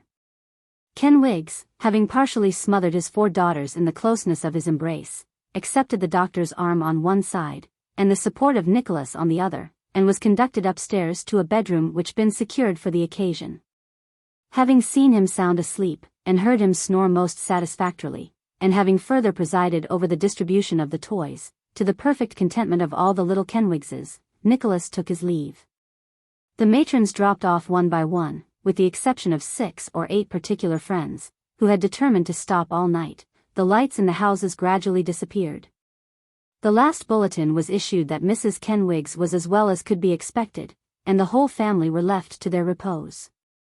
Chapter 37. Nicholas finds further favor in the eyes of the brothers Cheeryble and Mr. Timothy Linkinwater. The brothers give a banquet on a great annual occasion. Nicholas, on returning home from it, receives a mysterious and important disclosure from the lips of Mrs. Nickleby. The square in which the counting-house of the brothers Cheeryble was situated. Although it might not wholly realize the very sanguine expectations which a stranger would be disposed to form on hearing the fervent encomiums bestowed upon it by Tim Linkinwater, was, nevertheless, a sufficiently desirable nook in the heart of a busy town like London, and one which occupied a high place in the affectionate remembrances of several grave persons domiciled in the neighborhood, whose recollections, however, dated from a much more recent period, and whose attachment to the spot was far less absorbing than were the recollections and attachment of the enthusiastic Tim. And let not those whose eyes have been accustomed to the aristocratic gravity of Grosvenor Square and Hanover Square, the dowager barrenness and frigidity of Fitzroy Square, or the gravel walks and garden seats of the squares of Russell and Euston, suppose that the affections of Tim Linkinwater, or the inferior lovers of this particular locality, had been awakened and kept alive by any refreshing associations with leaves, however dingy, or grass, however bare and thin. The city square has no enclosure, save the lamp-post in the middle, and no grass, but the weeds which spring up round its base. It is a quiet, little frequented, retired spot, favorable to melancholy and contemplation, and appointments of long waiting. And up and down its every side the appointed saunters idly by the hour together, wakening the echoes with the monotonous sound of his footsteps on the smooth worn stones, and counting, first the windows, and then the very bricks of the tall silent houses that hem him round about. In winter time, the snow will linger there, long after it has melted from the busy streets and highways. The summer's sun holds it in some respect, and while he darts his cheerful rays sparingly into the square, keeps his fiery heat and glare for noisier and less imposing precincts. It is so quiet that you can almost hear the ticking of your own watch when you stop to cool in its refreshing atmosphere. There is a distant hum, of coaches, not of insects, but no other sound disturbs the stillness of the square. The ticket porter leans idly against the post at the corner, comfortably warm, but not hot, although the day is broiling. His white apron flaps languidly in the air, his head gradually droops upon his breast, he takes very long winks with both eyes at once, even he is unable to withstand the soporific influence of the place, and is gradually falling asleep. But now, he starts into full wakefulness, recoils a step or two, and gazes out before him with eager wildness in his eye. Is it a job, or a boy at marbles? Does he see a ghost, or hear an organ? No. Sight more unwanted still, there is a butterfly in the square, a real, live butterfly.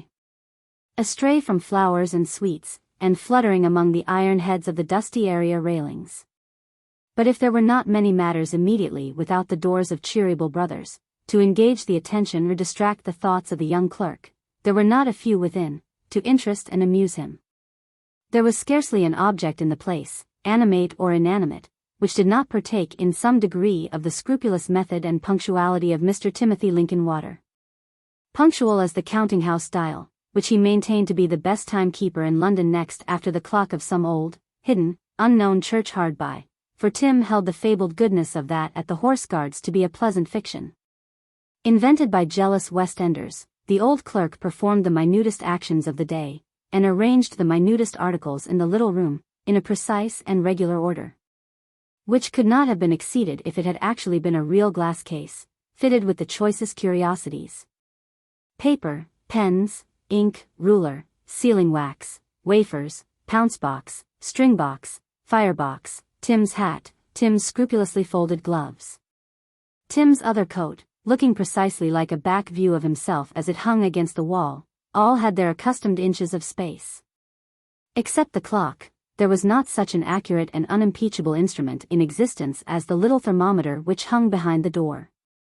There was not a bird of such methodical and businesslike habits in all the world, as the blind blackbird, who dreamed and dozed away his days in a large snug cage, and had lost his voice, from old age, years before Tim first bought him. There was not such an eventful story in the whole range of anecdote, as Tim could tell concerning the acquisition of that very bird. How, compassionating his starved and suffering condition, he had purchased him, with the view of humanely terminating his wretched life. How he determined to wait 3 days and see whether the bird revived. How, before half the time was out, the bird did revive, and how he went on reviving and picking up his appetite and good looks until he gradually became what you see him now, sir, Tim would say, glancing proudly at the cage. And with that, Tim would utter a melodious chirrup, and cry, "Dick." And Dick, who, for any sign of life he had previously given, might have been a wooden or stuffed representation of a blackbird indifferently executed, would come to the side of the cage in 3 small jumps, and, thrusting his bill between the bars, turn his sightless head towards his old master, and at that moment it would be very difficult to determine which of the two was the happier, the bird or Tim Linkinwater. Nor was this all. Everything gave back, besides, some reflection of the kindly spirit of the brothers. The warehousemen and porters were such sturdy, jolly fellows, that it was a treat to see them. Among the shipping announcements and steam packet lists which decorated the counting-house wall, were designs for almshouses, statements of charities, and plans for new hospitals. A blunderbuss and 2 swords hung above the chimney-piece, for the terror of evil-doers, but the blunderbuss was rusty and shattered, and the swords were broken and edgeless. Elsewhere, their open display in such a condition would have realized a smile, but, there, it seemed as though even violent and offensive weapons partook of the reigning influence, and became emblems of mercy and forbearance. Such thoughts as these occurred to Nicholas very strongly, on the morning when he first took possession of the vacant stool, and looked about him, more freely and at ease, than he had before enjoyed an opportunity of doing. Perhaps they encouraged and stimulated him to exertion, for, during the next 2 weeks, all his spare hours, late at night and early in the morning, were incessantly devoted to acquiring the mysteries of bookkeeping and some other forms of mercantile account. To these, he applied himself with such steadiness and perseverance that, although he brought no greater amount of previous knowledge to the subject than certain dim recollections of 2 or 3 very long sums entered into a ciphering book at school, and relieved for parental inspection by the effigy of a fat swan tastefully flourished by the writing-master's own hand, he found himself, at the end of a fortnight, in a condition to report his proficiency to Mr. Linkinwater, and to claim his promise that he, Nicholas Nickleby, should now be allowed to assist him in his graver labors. It was a sight to behold Tim Linkinwater slowly bring out a massive ledger and day-book, and, after turning them over and over, and affectionately dusting their backs and sides, open the leaves here and there, and cast his eyes, half mournfully, half proudly, upon the fair and unblotted entries. 44 year, next May, said Tim. Many new ledgers since then. 44 year. Tim closed the book again. Come, come, said Nicholas, I am all impatience to begin. Tim Linkinwater shook his head with an air of mild reproof. Mr. Nickleby was not sufficiently impressed with the deep and awful nature of his undertaking. Suppose there should be any mistake, any scratching out. Young men are adventurous. It is extraordinary what they will rush upon, sometimes, without even taking the precaution of sitting himself down upon his stool, but standing leisurely at the desk, and with a smile upon his face, actually a smile, there was no mistake about it. Mr. Lincolnwater often mentioned it afterwards. Nicholas dipped his pen into the inkstand before him, and plunged into the books of Cheeryble Brothers. Tim Lincolnwater turned pale, and tilting up his stool on the two legs nearest Nicholas, looked over his shoulder in breathless anxiety.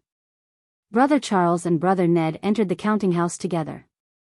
But Tim Lincolnwater, without looking round, impatiently waved his hand as a caution that profound silence must be observed, and followed the nib of the inexperienced pen with strained and eager eyes. The brothers looked on with smiling faces, but Tim Lincolnwater smiled not, nor moved for some minutes. At length, he drew a long slow breath, and still maintaining his position on the tilted stool, glanced at Brother Charles, secretly pointed with the feather of his pen towards Nicholas, and nodded his head in a grave and resolute manner, plainly signifying, "He'll do." Brother Charles nodded again, and exchanged a laughing look with Brother Ned. But, just then, Nicholas stopped to refer to some other page, and Tim Lincolnwater, unable to contain his satisfaction any longer, descended from his stool, and caught him rapturously by the hand. "He has done it," said Tim, looking round at his employers and shaking his head triumphantly. "His capital B's and D's are exactly like mine. He dots all his small I's and crosses every T as he writes it.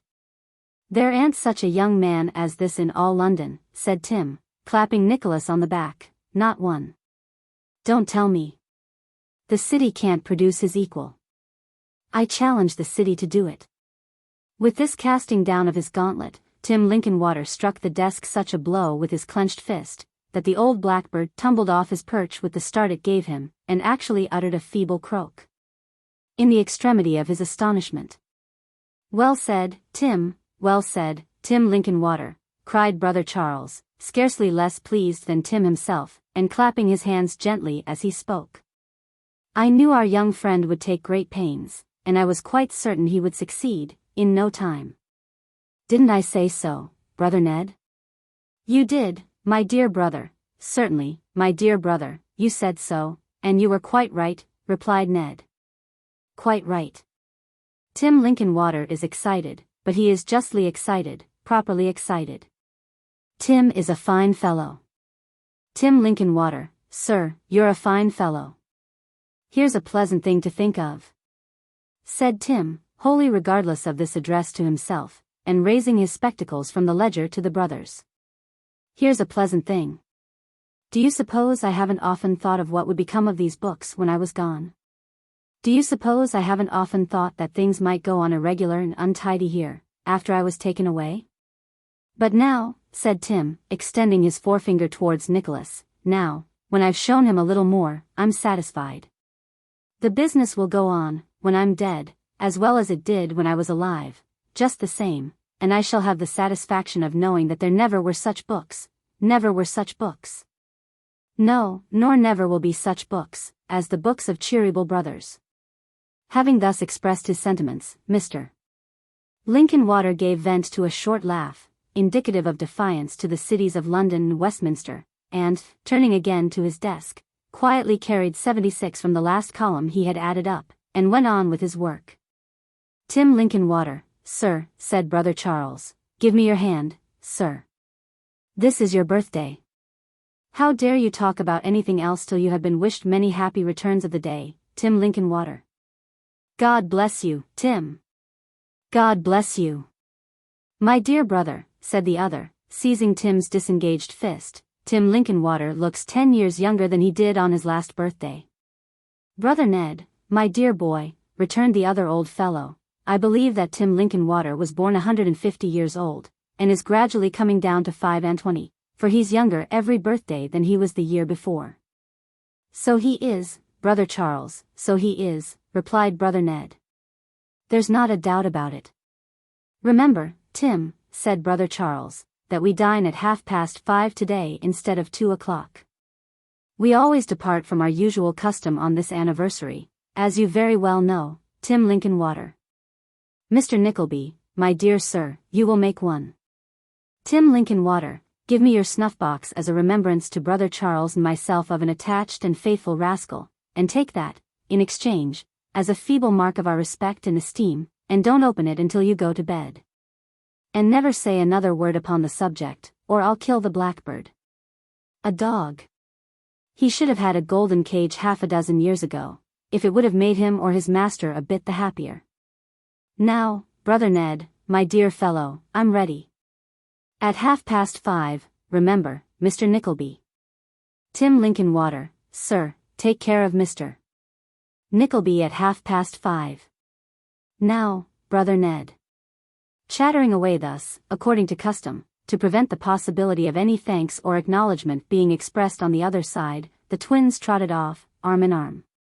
Having endowed Tim Linkinwater with a costly gold snuff-box, enclosing a bank note worth more than its value 10 times told. At 5:15, punctual to the minute, arrived, according to annual usage, Tim Linkinwater's sister.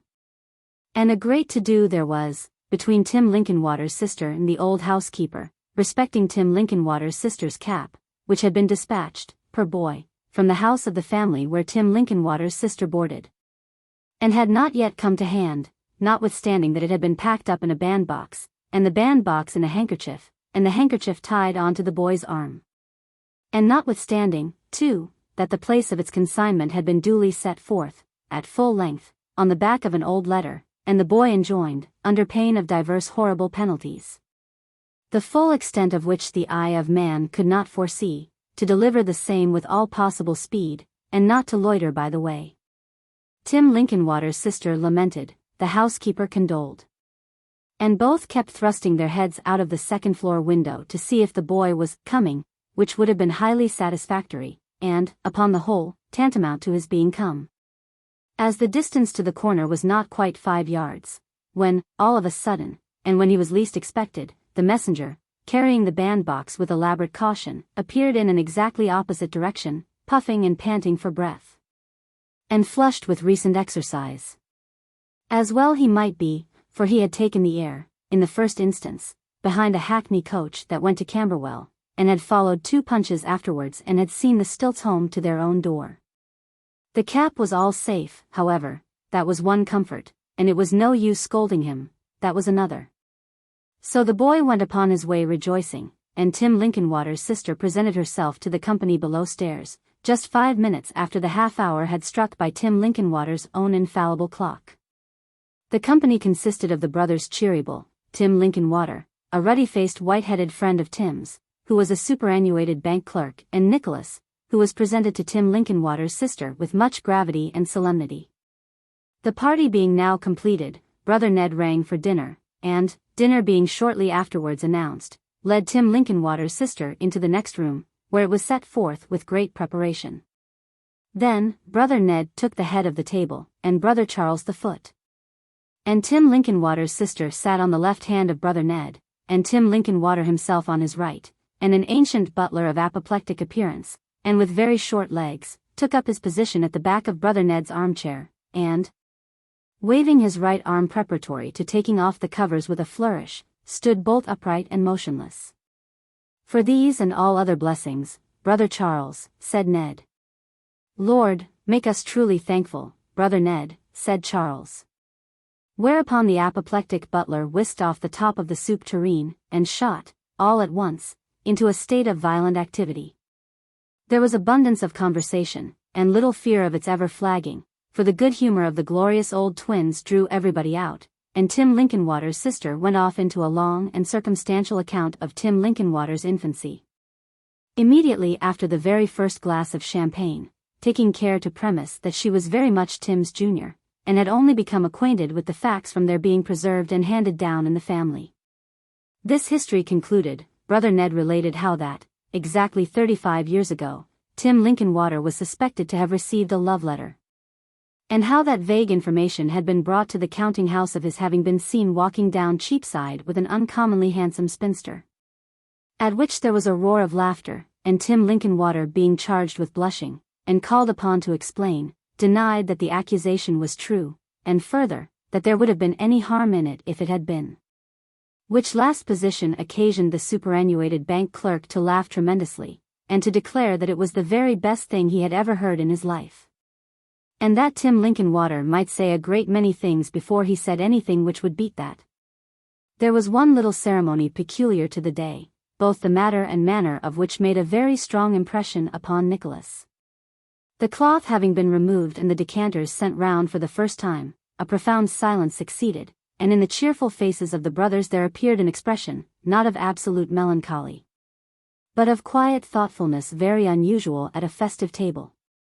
As Nicholas, struck by this sudden alteration, was wondering what it could portend, the brothers rose together, and the one at the top of the table leaning forward towards the other, and speaking in a low voice as if he were addressing him individually, said, "Brother Charles, my dear fellow, there is another association connected with this day which must never be forgotten, and never can be forgotten, by you and me.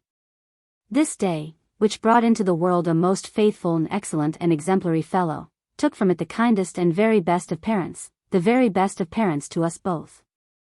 I wish that she could have seen us in our prosperity, and shared it, and had the happiness of knowing how dearly we loved her in it, as we did when we were two poor boys, but that was not to be.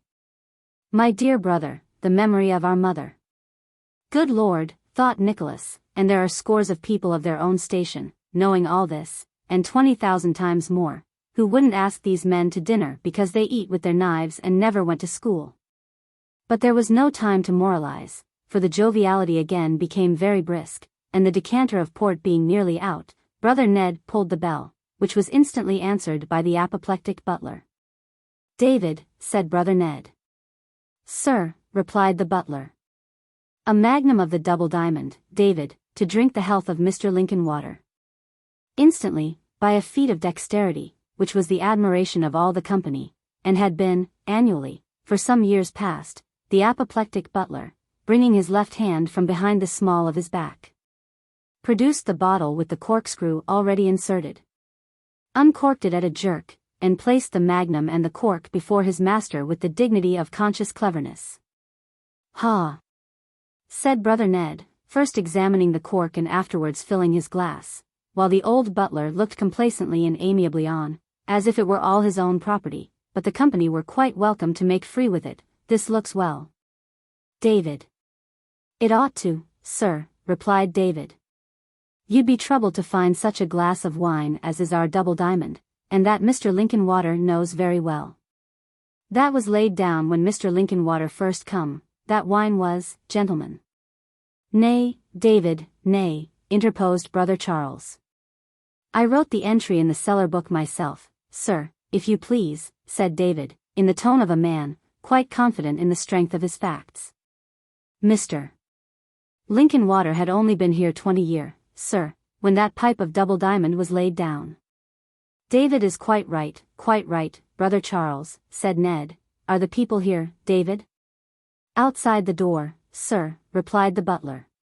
"Show 'em in, David, show 'em in."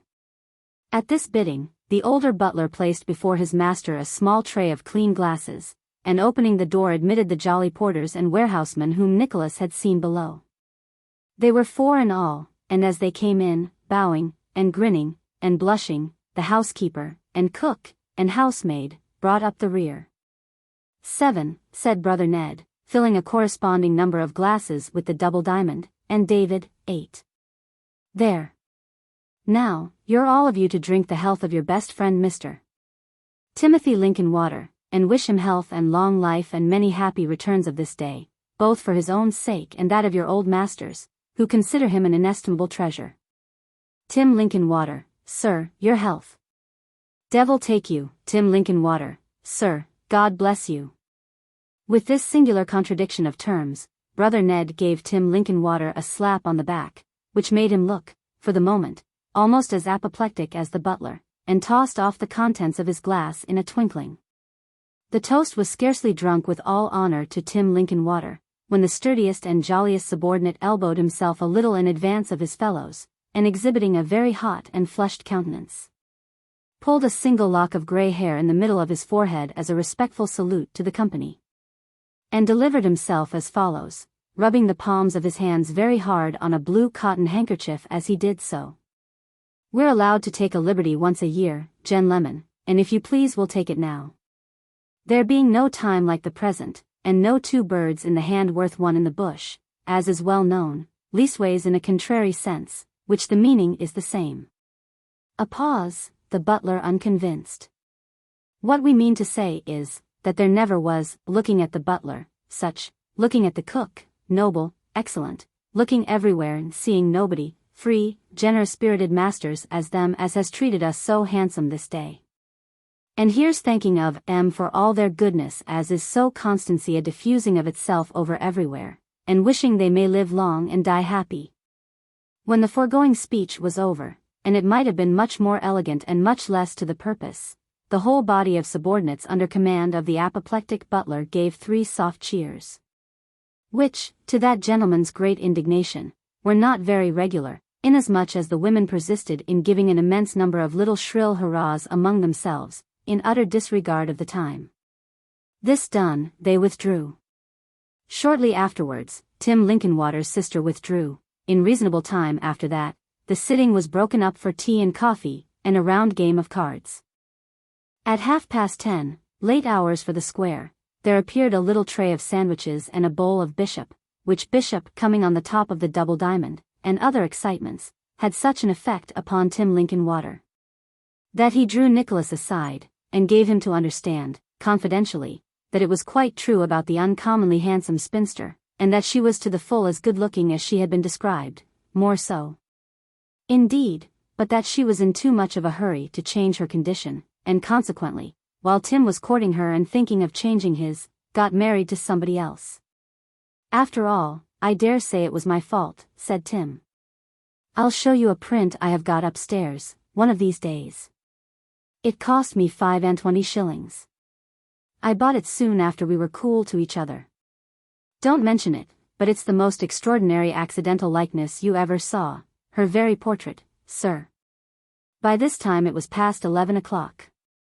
And Tim Linkinwater's sister declaring that she ought to have been at home a full hour ago, a coach was procured, into which she was handed with great ceremony by Brother Ned, while Brother Charles imparted the fullest directions to the coachman. And besides paying the man a shilling over and above his fare, in order that he might take the utmost care of the lady, all but choked him with a glass of spirits of uncommon strength, and then nearly knocked all the breath out of his body in his energetic endeavors to knock it in again. At length the coach rumbled off, and Tim Linkinwater's sister being now fairly on her way home, Nicholas and Tim Linkinwater's friend took their leaves together, and left old Tim and the worthy brothers to their repose. As Nicholas had some distance to walk, it was considerably past midnight by the time he reached home, where he found his mother and Smike sitting up to receive him. It was long after their usual hour of retiring, and they had expected him, at the very latest, 2 hours ago, but the time had not hung heavily on their hands, for Mrs.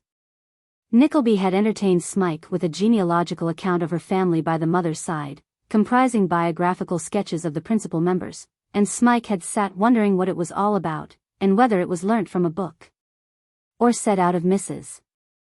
Nickleby's own head, so that they got on together very pleasantly. Nicholas could not go to bed without expatiating on the excellences and munificence of the brothers Cheeryble, and relating the great success which had attended his efforts that day. But before he had said a dozen words, Mrs. Nickleby, with many sly winks and nods, observed, that she was sure Mr. Smike must be quite tired out, and that she positively must insist on his not sitting up a minute longer.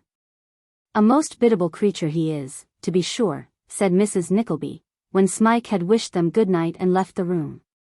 I know you'll excuse me, Nicholas, my dear, but I don't like to do this before a third person. Indeed, before a young man it would not be quite proper, though really, after all, I don't know what harm there is in it, except that to be sure it's not a very becoming thing, though some people say it is very much so. And really I don't know why it should not be, if it's well got up, and the borders are small-plated. Of course, a good deal depends upon that. With which preface, Mrs. Nickleby took her nightcap from between the leaves of a very large prayer book where it had been folded up small, and proceeded to tie it on, talking away in her usual discursive manner, all the time. People may say what they like, observed Mrs. Nickleby, but there's a great deal of comfort in a nightcap, as I'm sure you would confess, Nicholas my dear, if you would only have strings to yours, and wear it like a Christian. instead of sticking it upon the very top of your head like a bluecoat boy. You needn't think it an unmanly or quizzical thing to be particular about your nightcap, for I have often heard your poor dear papa, and the Reverend Mr. What's his name, who used to read prayers in that old church with the curious little steeple that the weathercock was blown off the night week before you were born, I have often heard them say that the young men at college are uncommonly particular about their nightcaps, and that the Oxford nightcaps are quite celebrated for their strength and goodness.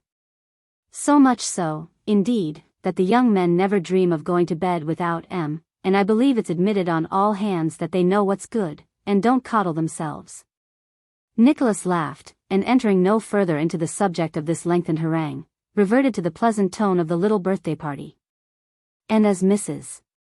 Nickleby instantly became very curious respecting it, and made a great number of inquiries touching what they had had for dinner, and how it was put on table, and whether it was overdone or underdone, and who was there, and what the Mr. Cheerybles said, and what Nicholas said, and what the Mr. Cheerybles said when he said that, Nicholas described the festivities at full length, and also the occurrences of the morning. Late as it is, said Nicholas, I am almost selfish enough to wish that Kate had been up to hear all this. I was all impatience, as I came along, to tell her. Why, Kate, said Mrs. Nickleby, putting her feet upon the fender, and drawing her chair close to it, as if settling herself for a long talk. Kate has been in bed, a couple of hours, and I'm very glad, Nicholas my dear, that I prevailed upon her not to sit up, for I wished very much to have an opportunity of saying a few words to you. I am naturally anxious about it, and of course it's a very delightful and consoling thing to have a grown-up son that one can put confidence in, and advise with. Indeed, I don't know any use there would be in having sons at all, unless people could put confidence in them. Nicholas stopped in the middle of a sleepy yawn, as his mother began to speak, and looked at her with fixed attention. There was a lady in our neighborhood, said Mrs. Nickleby, speaking of sons puts me in mind of it, a lady in our neighborhood when we lived near Dawlish, I think her name was Rogers. Indeed, I am sure it was if it wasn't Murphy, which is the only doubt I have. Is it about her, mother, that you wish to speak to me? Said Nicholas quietly. About her, cried Mrs. Nickleby. Good gracious, Nicholas, my dear, how can you be so ridiculous?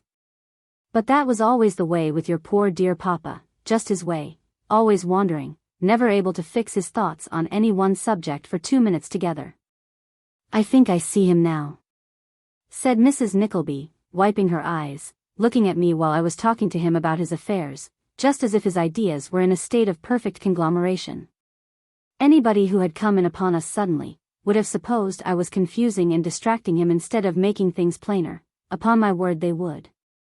I am very sorry, mother, that I should inherit this unfortunate slowness of apprehension, said Nicholas, kindly, but I'll do my best to understand you, if you'll only go straight on, indeed I will. Your poor pa, said Mrs. Nickleby, pondering. He never knew, till it was too late, what I would have had him do. This was undoubtedly the case, inasmuch as the deceased Mr. Nickleby had not arrived at the knowledge when he died. Neither had Mrs. Nickleby herself. Which is, in some sort, an explanation of the circumstance. However, said Mrs. Nickleby, drying her tears, this has nothing to do, certainly nothing whatever to do, with the gentleman in the next house. I should suppose that the gentleman in the next house has as little to do with us, returned Nicholas. There can be no doubt, said Mrs. Nickleby, that he is a gentleman, and has the manners of a gentleman, and the appearance of a gentleman, although he does wear smalls and grey worsted stockings. That may be eccentricity, or he may be proud of his legs. I don't see why he shouldn't be. The Prince Regent was proud of his legs, and so was Daniel Lambert, who was also a fat man, he was proud of his legs. So was Miss Biffin, she was, no, added Mrs. Nickleby, correcting herself, I think she had only toes, but the principle is the same. Nicholas looked on, quite amazed at the introduction of this new theme, which seemed just what Mrs. Nickleby had expected him to be. You may well be surprised, Nicholas, my dear, she said, I am sure I was. It came upon me like a flash of fire, and almost froze my blood. The bottom of his garden joins the bottom of ours, and of course I had several times seen him sitting among the scarlet beans in his little arbor, or working at his little hotbeds. I used to think he stared rather, but I didn't take any particular notice of that, as we were newcomers, and he might be curious to see what we were like. But when he began to throw his cucumbers over our wall. To throw his cucumbers over our wall, repeated Nicholas, in great astonishment. Yes, Nicholas, my dear, replied Mrs. Nickleby in a very serious tone, his cucumbers over our wall. And vegetable marrows likewise. Confound his impudence, said Nicholas, firing immediately. What does he mean by that? I don't think he means it impertinently at all, replied Mrs. Nickleby. What? Said Nicholas, cucumbers and vegetable marrows flying at the heads of the family as they walk in their own garden, and not meant impertinently. Why, mother. Nicholas stopped short. For there was an indescribable expression of placid triumph, mingled with a modest confusion, lingering between the borders of Mrs. Nickleby's nightcap, which arrested his attention suddenly. He must be a very weak, and foolish, and inconsiderate man, said Mrs. Nickleby, blamable indeed, at least I suppose other people would consider him so. Of course I can't be expected to express any opinion on that point, especially after always defending your poor dear papa when other people blamed him for making proposals to me. And to be sure there can be no doubt that he has taken a very singular way of showing it. Still at the same time, his attentions are, that is, as far as it goes, and to a certain extent of course, a flattering sort of thing. And although I should never dream of marrying again with a dear girl like Kate still unsettled in life. Surely, mother, such an idea never entered your brain for an instant, said Nicholas. Bless my heart, Nicholas my dear, returned his mother in a peevish tone, isn't that precisely what I am saying, if you would only let me speak? Of course, I never gave it a second thought, and I am surprised and astonished that you should suppose me capable of such a thing. All I say is, what step is the best to take, so as to reject these advances civilly and delicately, and without hurting his feelings too much, and driving him to despair, or anything of that kind? My goodness me! Exclaimed Mrs. Nickleby, with a half-simper, suppose he was to go doing anything rash to himself. Could I ever be happy again, Nicholas? Despite his vexation and concern, Nicholas could scarcely help smiling, as he rejoined, now, do you think, mother, that such a result would be likely to ensue from the most cruel repulse? Upon my word, my dear, I don't know, returned Mrs. Nickleby, really, I don't know. I am sure there was a case in the day before yesterday's paper, extracted from one of the French newspapers, about a journeyman shoemaker who was jealous of a young girl in an adjoining village. Because she wouldn't shut herself up in an airtight 3 pair of stairs, and charcoal herself to death with him. And who went and hid himself in a wood with a sharp-pointed knife, and rushed out, as she was passing by with a few friends, and killed himself first, and then all the friends, and then her, no, killed all the friends first, and then herself. And then himself, which it is quite frightful to think of. Somehow or other, added Mrs. Nickleby, after a momentary pause, they always are journeyman shoemakers who do these things in France, according to the papers. I don't know how it is, something in the leather, I suppose. But this man, who is not a shoemaker, what has he done, mother, what has he said, inquired Nicholas, fretted almost beyond endurance, but looking nearly as resigned and patient as Mrs. Nickleby herself. You know, there is no language of vegetables, which converts a cucumber into a formal declaration of attachment. My dear, replied Mrs. Nickleby, tossing her head and looking at the ashes in the grate, he has done and said all sorts of things. Is there no mistake on your part? Asked Nicholas. Mistake, cried Mrs. Nickleby. Lord, Nicholas my dear, do you suppose I don't know when a man's in earnest? Well, well, muttered Nicholas. Every time I go to the window, said Mrs. Nickleby, he kisses one hand, and lays the other upon his heart. Of course it's very foolish of him to do so, and I dare say you'll say it's very wrong, but he does it very respectfully indeed, and very tenderly, extremely tenderly. So far, he deserves the greatest credit, there can be no doubt about that. Then, there are the presents which come pouring over the wall every day, and very fine they certainly are, very fine. We had one of the cucumbers at dinner yesterday, and think of pickling the rest for next winter. And last evening, added Mrs. Nickleby, with increased confusion, he called gently over the wall, as I was walking in the garden, and proposed marriage, and an elopement. His voice is as clear as a bell or a musical glass, very like a musical glass indeed, but of course I didn't listen to it. Then, the question is, Nicholas my dear, what am I to do? Does Kate know of this? Asked Nicholas. I have not said a word about it yet, answered his mother. Then, for heaven's sake, rejoined Nicholas, rising, do not, for it would make her very unhappy. And with regard to what you should do, my dear mother, do what your good sense and feeling, and respect for my father's memory, would prompt. There are 1,000 ways in which you can show your dislike of these preposterous and doting attentions. If you act as decidedly as you ought and they are still continued, and to your annoyance, I can speedily put a stop to them. But I should not interfere in a matter so ridiculous, and attach importance to it, until you have vindicated yourself. Most women can do that, but especially one of your age and condition, in circumstances like these, which are unworthy of a serious thought. I would not shame you by seeming to take them to heart, or treat them earnestly for an instant. Absurd old idiot. So saying, Nicholas kissed his mother, and bade her good night, and they retired to their respective chambers. To do Mrs. Nickleby justice, her attachment to her children would have prevented her seriously contemplating a second marriage, even if she could have so far conquered her recollections of her late husband as to have any strong inclinations that way. But, although there was no evil and little real selfishness in Mrs. Nickleby's heart, she had a weak head and a vain one. And there was something so flattering in being sought, and vainly sought, in marriage at this time of day, that she could not dismiss the passion of the unknown gentleman quite so summarily or lightly as Nicholas appeared to deem becoming.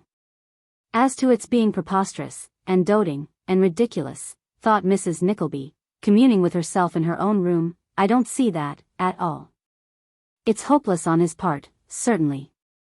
But why he should be an absurd old idiot, I confess I don't see. He is not to be supposed to know it's hopeless. Poor fellow! He is to be pitied, I think. Having made these reflections, Mrs. Nickleby looked in her little dressing-glass, and walking backward a few steps from it, tried to remember who it was who used to say that when Nicholas was 21 he would have more the appearance of her brother than her son. Not being able to call the authority to mind, she extinguished her candle, and drew up the window blind to admit the light of morning, which had, by this time, begun to dawn. It's a bad light to distinguish objects in, murmured Mrs. Nickleby, peering into the garden, and my eyes are not very good, I was short-sighted from a child, but, upon my word, I think there's another large vegetable marrow sticking, at this moment, on the broken glass bottles at the top of the wall. Chapter 38 comprises certain particulars arising out of a visit of condolence, which may prove important hereafter. Smike unexpectedly encounters a very old friend, who invites him to his house, and will take no denial. Quite unconscious of the demonstrations of their amorous neighbor, or their effects upon the susceptible bosom of her mamma, Kate Nickleby had, by this time, begun to enjoy a settled feeling of tranquility and happiness, to which, even in occasional and transitory glimpses, she had long been a stranger. Living under the same roof with the beloved brother from whom she had been so suddenly and hardly separated, with a mind at ease, and free from any persecutions which could call a blush into her cheek, or a pang into her heart. She seemed to have passed into a new state of being. Her former cheerfulness was restored, her step regained its elasticity and lightness, the color which had forsaken her cheek visited it once again, and Kate Nickleby looked more beautiful than ever. Such was the result to which Miss La Creevy's ruminations and observations led her, when the cottage had been, as she emphatically said, thoroughly got to rights, from the chimney-pots to the street-door scraper. And the busy little woman had at length a moment's time to think about its inmates. Which I declare I haven't had since I first came down here, said Miss La Creevy, for I have thought of nothing but hammers, nails, screwdrivers, and gimlets, morning, noon, and night. You never bestowed one thought upon yourself, I believe, returned Kate, smiling. Upon my word, my dear, when there are so many pleasanter things to think of, I should be a goose if I did, said Miss La Creevy. By the by, I have thought of somebody too. Do you know that I observe a great change in one of this family, a very extraordinary change?" "In whom?" asked Kate, anxiously. Not in your brother, my dear," returned Miss La Creevy, anticipating the close of the sentence, "for he is always the same affectionate good-natured clever creature, with a spice of the, I won't say who, in him when there's any occasion. That he was when I first knew you. No. Smike, as he will be called, poor fellow. For he won't hear of a Mr. before his name, is greatly altered, even in this short time." "How?" asked Kate. "Not in health?" "Oh. Perhaps not in health exactly," said Miss La Creevy, pausing to consider, "although he is a worn and feeble creature, and has that in his face which it would wring my heart to see in yours." "No, not in health." "How then?" "I scarcely know," said the miniature painter.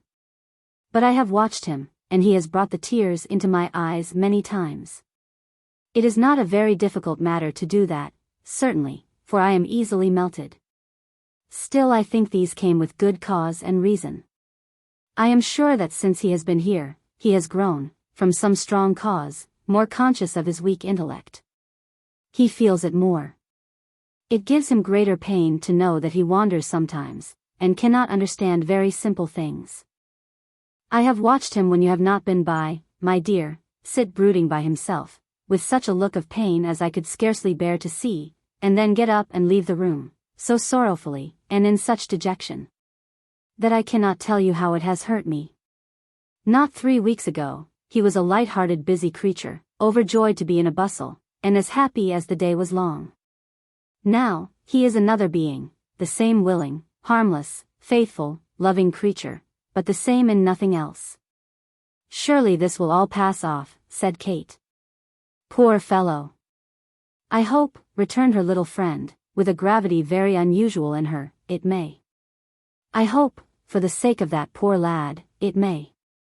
"However," said Miss La Creevy, relapsing into the cheerful, chattering tone, which was habitual to her, "I have said my say, and a very long say it is, and a very wrong say too, I shouldn't wonder at all. I shall cheer him up tonight, at all events, for if he is to be my squire all the way to the Strand, I shall talk on, and on, and on, and never leave off, till I have roused him into a laugh at something. So the sooner he goes, the better for him, and the sooner I go, the better for me, I am sure, or else I shall have my maid gallivanting with somebody who may rob the house, though what there is to take away, besides tables and chairs, I don't know. Except the miniatures, and he is a clever thief who can dispose of them to any great advantage, for I can't, I know, and that's the honest truth." So saying, little Miss La Creevy hid her face in a very flat bonnet, and herself in a very big shawl. And fixing herself tightly into the latter, by means of a large pin, declared that the omnibus might come as soon as it pleased, for she was quite ready.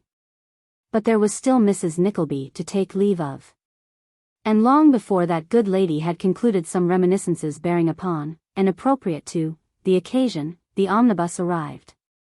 This put Miss La Creevy in a great bustle, in consequence whereof, as she secretly rewarded the servant girl with 18 pence behind the street door, she pulled out of her reticule 10 pennyworth of halfpence, which rolled into all possible corners of the passage, and occupied some considerable time in the picking up. This ceremony had, of course, to be succeeded by a second kissing of Kate and Mrs.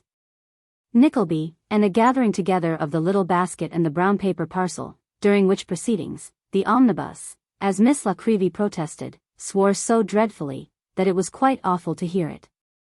At length and at last, it made a feint of going away, and then Miss La Creevy darted out, and darted in, apologizing with great volubility to all the passengers, and declaring that she wouldn't purposely have kept them waiting on any account whatever. While she was looking about for a convenient seat, the conductor pushed Smike in, and cried that it was all right, though it wasn't, and away went the huge vehicle, with the noise of 6 brewers' drays at least, leaving it to pursue its journey at the pleasure of the conductor aforementioned, who lounged gracefully on his little shelf behind, smoking an odoriferous cigar, and leaving it to stop, or go on, or gallop, or crawl, as that gentleman deemed expedient and advisable.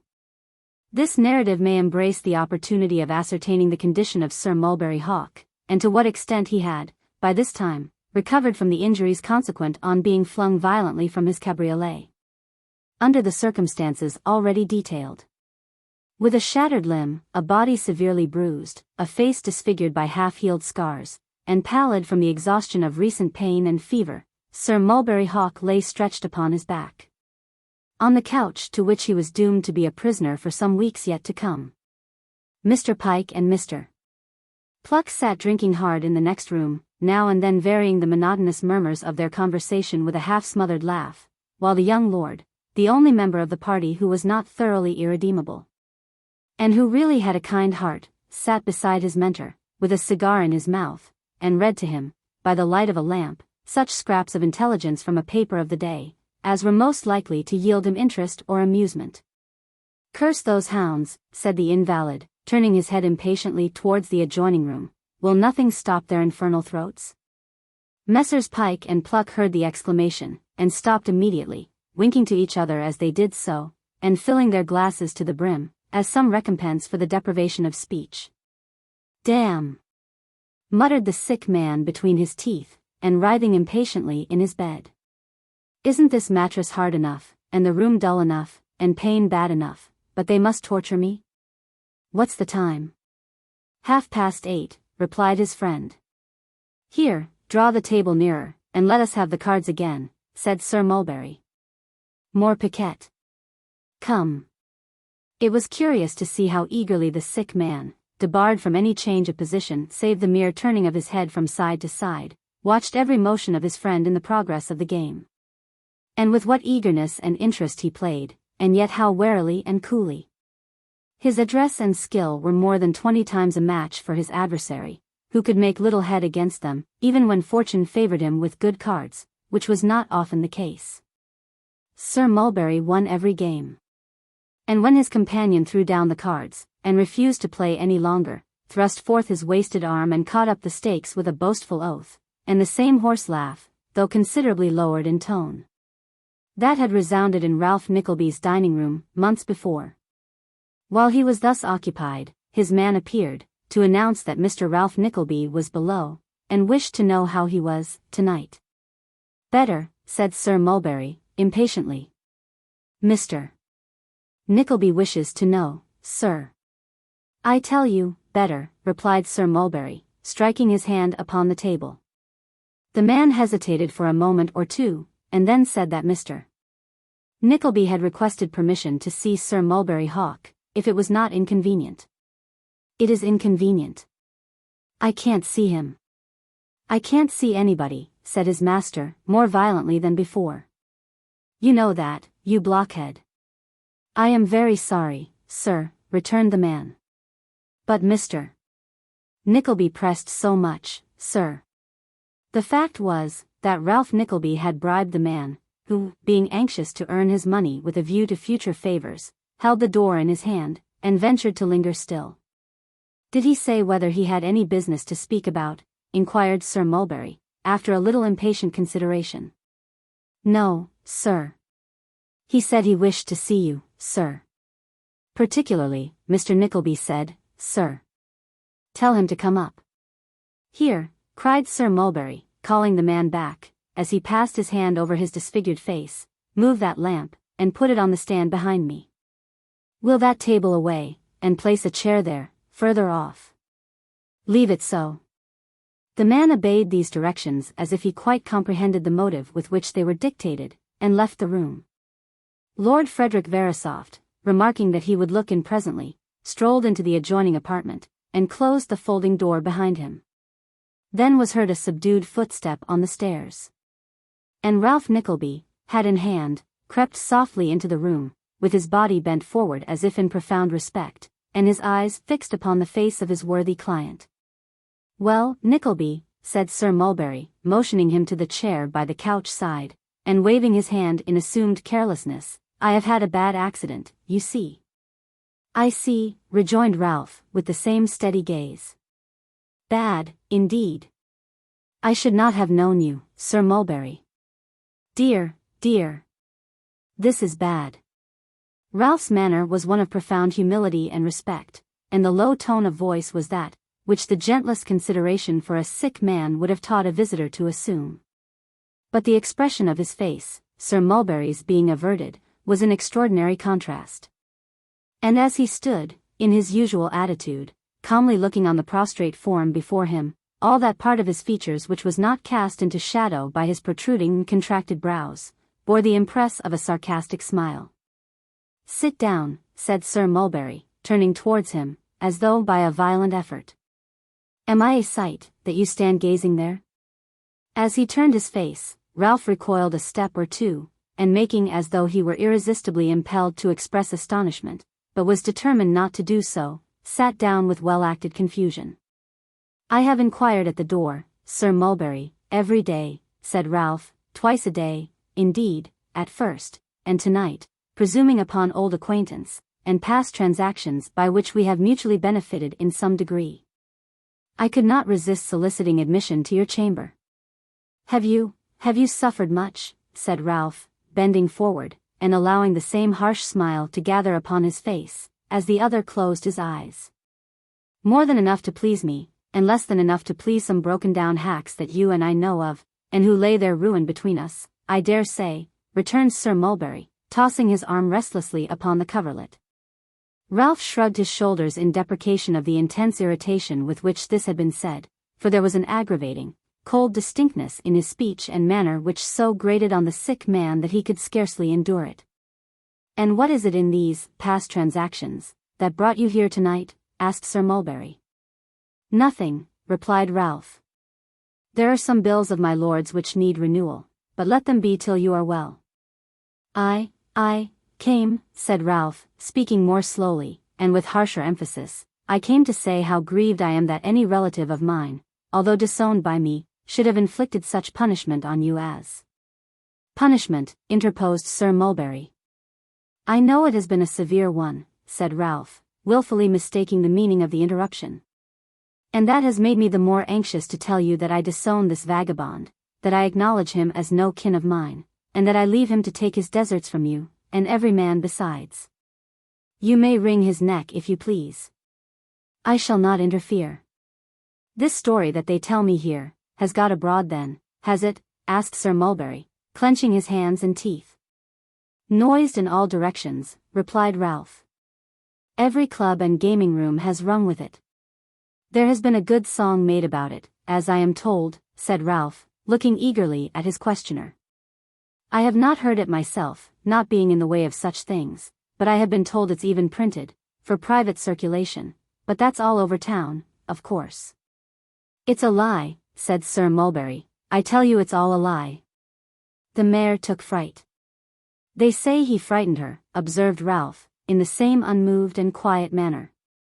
"Some say he frightened you, but that's a lie, I know. I have said that boldly, a score of times. I am a peaceable man, but I can't hear folks tell that of you." No. When Sir Mulberry found coherent words to utter, Ralph bent forward with his hand to his ear, and a face as calm as if its every line of sternness had been cast in iron. "When I am off this cursed bed," said the invalid, actually striking at his broken leg in the ecstasy of his passion, "I'll have such revenge as never man had yet. By God, I will.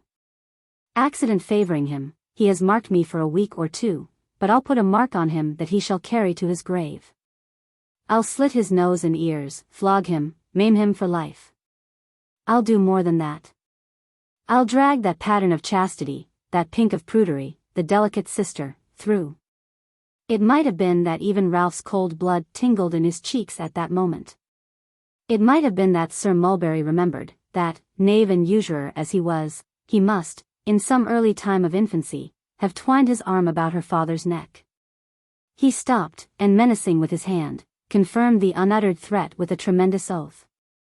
"It is a galling thing," said Ralph, after a short term of silence, during which he had eyed the sufferer keenly, "to think that the man about town, the rake, the roué, the rook of 20 seasons should be brought to this pass by a mere boy." Sir Mulberry darted a wrathful look at him, but Ralph's eyes were bent upon the ground, and his face wore no other expression than one of thoughtfulness. "A raw, slight stripling," continued Ralph, against a man whose very weight might crush him. To say nothing of his skill in, I am right, I think, said Ralph, raising his eyes. You were a patron of the ring once, were you not? The sick man made an impatient gesture, which Ralph chose to consider as one of acquiescence. Ha! He said, I thought so. That was before I knew you, but I was pretty sure I couldn't be mistaken. He is light and active, I suppose. But those were slight advantages compared with yours. Luck. These hangdog outcasts have it. He'll need the most he has, when I am well again, said Sir Mulberry Hawk, let him fly where he will. Oh, returned Ralph quickly, he doesn't dream of that. He is here, good sir, waiting your pleasure, here in London, walking the streets at noonday, carrying it off jauntily. Looking for you, I swear, said Ralph, his face darkening, and his own hatred getting the upper hand of him, for the first time, as this gay picture of Nicholas presented itself. If we were only citizens of a country where it could be safely done, I'd give good money to have him stabbed to the heart and rolled into the kennel for the dogs to tear. As Ralph, somewhat to the surprise of his old client, vented this little piece of sound family feeling, and took up his hat preparatory to departing, Lord Frederick Verisopht looked in. Why, what in the devil's name, Hawk, have you and Nickleby been talking about? Said the young man. I never heard such an insufferable riot. Croak, croak, croak. Bow, wow, wow. What has it all been about? Sir Mulberry has been angry, my lord, said Ralph, looking towards the couch. Not about money, I hope. Nothing has gone wrong in business, has it, Nickleby? No, my lord, no, returned Ralph. On that point we always agree. Sir Mulberry has been calling to mind the cause of. There was neither necessity nor opportunity for Ralph to proceed, for Sir Mulberry took up the theme, and vented his threats and oaths against Nicholas, almost as ferociously as before. Ralph, who was no common observer, was surprised to see that as this tirade proceeded, the manner of Lord Frederick Verisopht, who at the commencement had been twirling his whiskers with a most dandified and listless air, underwent a complete alteration. He was still more surprised when, Sir Mulberry ceasing to speak, the young lord angrily, and almost unaffectedly, requested never to have the subject renewed in his presence. Mind that, Hawk, he added, with unusual energy. I never will be a party to, or permit, if I can help it, a cowardly attack upon this young fellow. Cowardly, interrupted his friend. Yes, said the other, turning full upon him. If you had told him who you were. If you had given him your card, and found out, afterwards, that his station or character prevented your fighting him, it would have been bad enough then, upon my soul it would have been bad enough then. As it is, you did wrong. I did wrong too, not to interfere, and I am sorry for it. What happened to you afterwards, was as much the consequence of accident as design, and more your fault than his. And it shall not, with my knowledge, be cruelly visited upon him, it shall not indeed. With this emphatic repetition of his concluding words, the young lord turned upon his heel. But before he had reached the adjoining room he turned back again, and said, with even greater vehemence than he had displayed before. I do believe, now. Upon my honor I do believe, that the sister is as virtuous and modest a young lady as she is a handsome one, and of the brother, I say this, that he acted as her brother should, and in a manly and spirited manner. And I only wish, with all my heart and soul, that any one of us came out of this matter half as well as he does. So saying, Lord Frederick Verisopht walked out of the room, leaving Ralph Nickleby and Sir Mulberry in most unpleasant astonishment. Is this your pupil? Asked Ralph, softly, or has he come fresh from some country parson? Green fools take these fits sometimes, replied Sir Mulberry Hawk, biting his lip, and pointing to the door. Leave him to me. Ralph exchanged a familiar look with his old acquaintance, for they had suddenly grown confidential again in this alarming surprise, and took his way home, thoughtfully and slowly. While these things were being said and done, and long before they were concluded, the omnibus had disgorged Miss La Creevy and her escort, and they had arrived at her own door. Now, the good nature of the little miniature painter would by no means allow of Smike's walking back again, until he had been previously refreshed with just a sip of something comfortable and a mixed biscuit or so. And Smike, entertaining no objection either to the sip of something comfortable, or the mixed biscuit, but, considering on the contrary that they would be a very pleasant preparation for a walk to Bow. It fell out that he delayed much longer than he originally intended, and that it was some half-hour after dusk when he set forth on his journey home. There was no likelihood of his losing his way, for it lay quite straight before him, and he had walked into town with Nicholas, and back alone, almost every day. So, Miss La Creevy and he shook hands with mutual confidence, and, being charged with more kind remembrances to Mrs. and Miss Nickleby, Smike started off. At the foot of Ludgate Hill, he turned a little out of the road to satisfy his curiosity by having a look at Newgate. After staring up at the sombre walls, from the opposite side of the way, with great care and dread for some minutes, he turned back again into the old track, and walked briskly through the city. Stopping now and then to gaze in at the window of some particularly attractive shop, then running for a little way, then stopping again, and so on, as any other country lad might do. He had been gazing for a long time through a jeweller's window, wishing he could take some of the beautiful trinkets home as a present, and imagining what delight they would afford if he could, when the clock struck 8:15. Roused by the sound, he hurried on at a very quick pace, and was crossing the corner of a by-street when he felt himself violently brought to, with a jerk so sudden that he was obliged to cling to a lamp-post to save himself from falling. At the same moment, a small boy clung tight round his leg, and a shrill cry of, "Here he is, father! Hooray!" vibrated in his ears. Smike knew that voice too well. He cast his despairing eyes downward towards the form from which it had proceeded, and, shuddering from head to foot, looked round. Mr. Squeers had hooked him in the coat collar with the handle of his umbrella, and was hanging on at the other end with all his might and main. The cry of triumph proceeded from Master Wackford, who, regardless of all his kicks and struggles, clung to him with the tenacity of a bulldog. One glance showed him this. And in that one glance the terrified creature became utterly powerless and unable to utter a sound. "Here's a go," cried Mr. Squeers, gradually coming hand over hand down the umbrella, and only unhooking it when he had got tight hold of the victim's collar. "Here's a delicious go. Wackford, my boy, call up one of them coaches." "A coach, father," cried little Wackford. "Yes, a coach, sir," replied Squeers, feasting his eyes upon the countenance of Smike. "Damn the expense. Let's have him in a coach."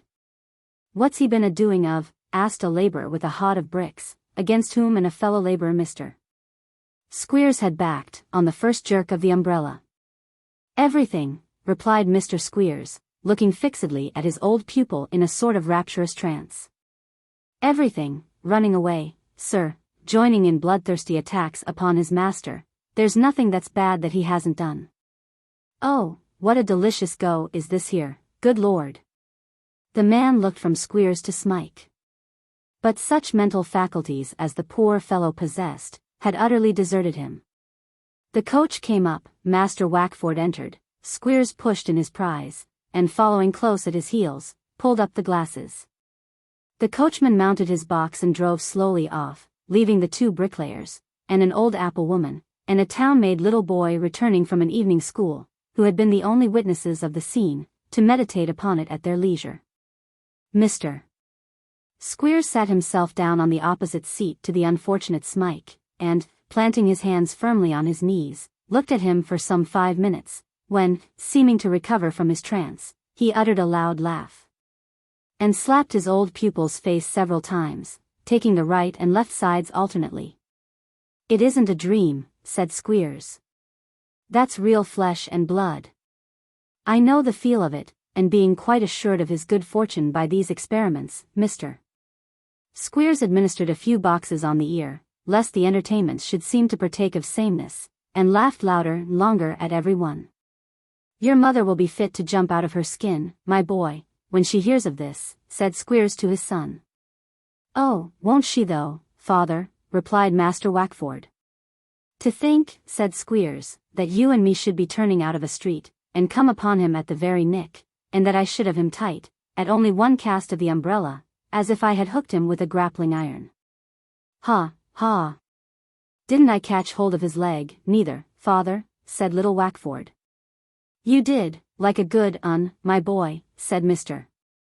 Squeers, patting his son's head, and you shall have the best button-over jacket and waistcoat that the next new boy brings down, as a reward of merit. Mind that. You always keep on in the same path, and do them things that you see your father do, and when you die you'll go right slap to heaven and no questions asked. Improving the occasion in these words, Mr. Squeers patted his son's head again, and then patted Smike's, but harder, and inquired in a bantering tone how he found himself by this time. I must go home, replied Smike, looking wildly round. To be sure you must. You're about right there, replied Mr. Squeers.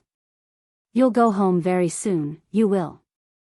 You'll find yourself at the peaceful village of Dotheboys, in Yorkshire, in something under a week's time, my young friend. And the next time you get away from there, I give you leave to keep away. Where's the clothes you run off in, you ungrateful robber, said Mr. Squeers, in a severe voice. Smike glanced at the neat attire which the care of Nicholas had provided for him, and wrung his hands. Do you know that I could hang you up, outside of the Old Bailey, for making away with them articles of property, said Squeers. Do you know that it's a hanging matter, and I ain't quite certain whether it ain't an anatomy one besides, to walk off with up'ards of the valley of £5 from a dwelling house? Do you know that? What do you suppose was the worth of them clothes you had? Do you know that Wellington boot you wore cost 8 shillings when it was a pair, and the shoes 7 6? But you came to the right shop for mercy when you came to me, and thank your stars that it is me as has got to serve you with the article. Anybody not in Mr. Squeers's confidence would have supposed that he was quite out of the article in question, instead of having a large stock on hand ready for all comers. Nor would the opinion of skeptical persons have undergone much alteration when he followed up the remark by poking Smike in the chest with the ferrule of his umbrella, and dealing a smart shower of blows, with the ribs of the same instrument, upon his head and shoulders.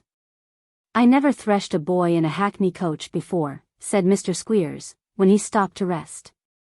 There's inconveniency in it, but the novelty gives it a sort of relish, too. Poor Smike. He warded off the blows, as well as he could, and now shrunk into a corner of the coach, with his head resting on his hands, and his elbows on his knees. He was stunned and stupefied, and had no more idea that any act of his would enable him to escape from the all-powerful Squeers, now that he had no friend to speak to or to advise with, than he had had in all the weary years of his Yorkshire life which preceded the arrival of Nicholas. The journey seemed endless, street after street was entered and left behind, and still they went jolting on. At last Mr. Squeers began to thrust his head out of the window every half-minute, and to bawl a variety of directions to the coachman. And after passing, with some difficulty, through several mean streets which the appearance of the houses and the bad state of the road denoted to have been recently built, Mr. Squeers suddenly tugged at the check-string with all his might, and cried, "Stop! What are you pulling a man's arm off for?" said the coachman looking angrily down. "That's the house," replied Squeers. "The second of them 4 little houses, 1 story high, with the green shutters. There's brass plate on the door, with the name of Snawley." "Couldn't you say that without wrenching a man's limbs off his body?" inquired the coachman. "No," bawled Mr. Squeers. "Say another word, and I'll summons you for having a broken winder. Stop." Obedient to this direction, the coach stopped at Mr. Snawley's door. Mr. Snawley may be remembered as the sleek and sanctified gentleman who confided 2 sons-in-law to the parental care of Mr. Squeers, as narrated in the 4th chapter of this history. Mr. Snawley's house was on the extreme borders of some new settlements adjoining Somers Town, and Mr. Squeers had taken lodgings therein for a short time, as his stay was longer than usual, and the Saracen, having experience of Master Wackford's appetite, had declined to receive him on any other terms than as a full-grown customer. "Here we are," said Squeers, hurrying Smike into the little parlour, where Mr. Snawley and his wife were taking a lobster supper. "Here's the vagrant, the felon, the rebel, the monster of unthankfulness." "What?" "The boy that run away." cried Snolly, resting his knife and fork upright on the table, and opening his eyes to their full width. "The very boy," said Squeers, putting his fist close to Smike's nose, and drawing it away again, and repeating the process several times, with a vicious aspect. "If there wasn't a lady present, I'd fetch him such a— never mind, I'll owe it him." And here Mr. Squeers related how, and in what manner, and when and where, he had picked up the runaway. "It's clear that there has been a providence in it, sir," said Mr. Snolly, casting down his eyes with an air of humility, and elevating his fork, with a bit of lobster on the top of it, towards the ceiling. "Providence is against him, no doubt," replied Mr. Squeers, scratching his nose. "Of course. That was to be expected. Anybody might have known that. Hard-heartedness and evil-doing will never prosper, sir," said Mr. Snolly. "Never was such a thing known," rejoined Squeers, taking a little roll of notes from his pocket-book, to see that they were all safe. "I have been, Mr. Snolly," said Mr. Squeers, when he had satisfied himself upon this point, "I have been that chap's benefactor, feeder, teacher, and clother. I have been that chap's classical, commercial, mathematical, philosophical, and trigonomical friend. My son, my only son, Wackford, has been his brother, Mrs. Squeers has been his mother, grandmother, aunt, and I may say uncle too, all in one. She never catoned to anybody, except them two engaging delightful boys of yours, as she catoned to this chap. What's my return? What's come of my milk of human kindness? It turns into curds and whey when I look at him." "Well it may, sir," said Mrs. Snolly. "Oh. Well it may, sir. Where has he been all this time?" inquired Snolly. "Has he been living with—" "Ah, sir," interposed Squeers, confronting him again. "Have you been a-living with that there devilish Nickleby, sir?" But no threats or cuffs could elicit from Smike one word of reply to this question. For he had internally resolved that he would rather perish in the wretched prison to which he was again about to be consigned, than utter one syllable which could involve his first and true friend. He had already called to mind the strict injunctions of secrecy as to his past life, which Nicholas had laid upon him when they travelled from Yorkshire. And a confused and perplexed idea that his benefactor might have committed some terrible crime in bringing him away, which would render him liable to heavy punishment if detected, had contributed, in some degree, to reduce him to his present state of apathy and terror. Such were the thoughts, if to visions so imperfect and undefined as those which wandered through his enfeebled brain, the term can be applied, which were present to the mind of Smike, and rendered him deaf alike to intimidation and persuasion. Finding every effort useless, Mr. Squeers conducted him to a little back room upstairs, where he was to pass the night.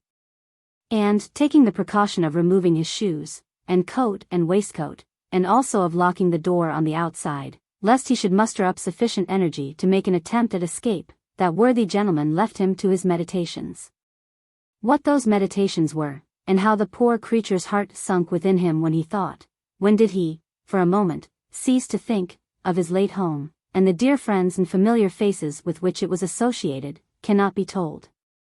To prepare the mind for such a heavy sleep, its growth must be stopped by rigor and cruelty in childhood. There must be years of misery and suffering, lightened by no ray of hope. The chords of the heart, which beat a quick response to the voice of gentleness and affection, must have rusted and broken in their secret places, and bear the lingering echo of no old word of love or kindness. Gloomy, indeed, must have been the short day, and dull the long, long twilight, preceding such a night of intellect as his. There were voices which would have roused him, even then, but their welcome tones could not penetrate there.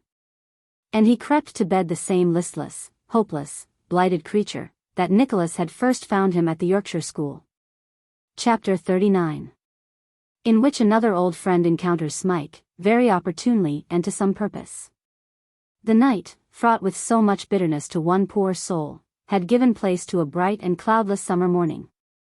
When a north country mail coach traversed, with cheerful noise, the yet silent streets of Islington, and, giving brisk note of its approach with the lively winding of the guard's horn, clattered onward to its halting place hard by the post office. The only outside passenger was a burly, honest-looking countryman on the box, who, with his eyes fixed upon the dome of St. Paul's Cathedral, appeared so wrapped in admiring wonder as to be quite insensible to all the bustle of getting out the bags and parcels, until one of the coach windows being let sharply down, he looked round, and encountered a pretty female face which was just then thrust out. "See there, lass," bawled the countryman, pointing towards the object of his admiration. "There be Paul's church. Echod, he be a soizable he be. Goodness, John. I shouldn't have thought it could have been half the size. What a monster." "Monster, ye're a boot right there, I reckon, Mrs. Browdie," said the countryman good-humoredly, as he came slowly down in his huge top-coat. "And what dost thee tak yon place to be no-o, thought an hour the wa? Ye'd never coom near it, gin you thried for 12 months. It's na, but a post office. Ho! Ho! They need to charge for double lathers. A post office. What dost thee think o' thought? Echod, if thought's ony a post office, I'd loike to see where the Lord Mayor o' Lunnon lives." So saying, John Browdie, for he it was, opened the coach door, and tapping Mrs. Browdie, late Miss Price, on the cheek as he looked in, burst into a boisterous fit of laughter. "Weel," said John. "Dang my buttons if she bean't asleep, Jean." "She's been asleep all night, and was, all yesterday, except for a minute or two now and then," replied John Browdie's choice, "and I was very sorry when she woke, for she has been so cross." The subject of these remarks was a slumbering figure, so muffled in shawl and cloak, that it would have been matter of impossibility to guess at its sex but for a brown beaver bonnet and green veil which ornamented the head, and which, having been crushed and flattened, for 250 miles, in that particular angle of the vehicle from which the lady's snores now proceeded, presented an appearance sufficiently ludicrous to have moved less risible muscles than those of John Browdie's ruddy face. "Hollow!" cried John, twitching one end of the dragged veil. "Coom, Wackanoop, will ye?" After several burrowings into the old corner, and many exclamations of impatience and fatigue, the figure struggled into a sitting posture. And there, under a mass of crumpled beaver, and surrounded by a semicircle of blue curl papers, were the delicate features of Miss Fanny Squeers. "Oh, Tilda," cried Miss Squeers, "how you have been kicking of me through this blessed night." "Well, I do like that," replied her friend, laughing, "when you have had nearly the whole coach to yourself." "Don't deny it, Tilda," said Miss Squeers, impressively, "because you have, and it's no use to go attempting to say you haven't. You mightn't have known it in your sleep, Tilda, but I haven't closed my eyes for a single wink, and so I think I am to be believed." With which reply, Miss Squeers adjusted the bonnet and veil, which nothing but supernatural interference and an utter suspension of nature's laws could have reduced to any shape or form. And evidently flattering herself that it looked uncommonly neat, brushed off the sandwich crumbs and bits of biscuit which had accumulated in her lap, and availing herself of John Browdie's proffered arm, descended from the coach. "No-o," said John, when a hackney coach had been called, and the ladies and the luggage hurried in, "gang to the Sarah's Head, mun." "To the Veer," cried the coachman. "Lawk, Mr. Browdie," interrupted Miss Squeers. "The idea! Saracen's Head." "Sure why," said John, "I knowed it was something aboot Sarah's son's head." "Dost thou know thought?" "Oh, ah. I know that," replied the coachman gruffly, as he banged the door. "Tilda, dear, really," remonstrated Miss Squeers, "we shall be taken for I don't know what."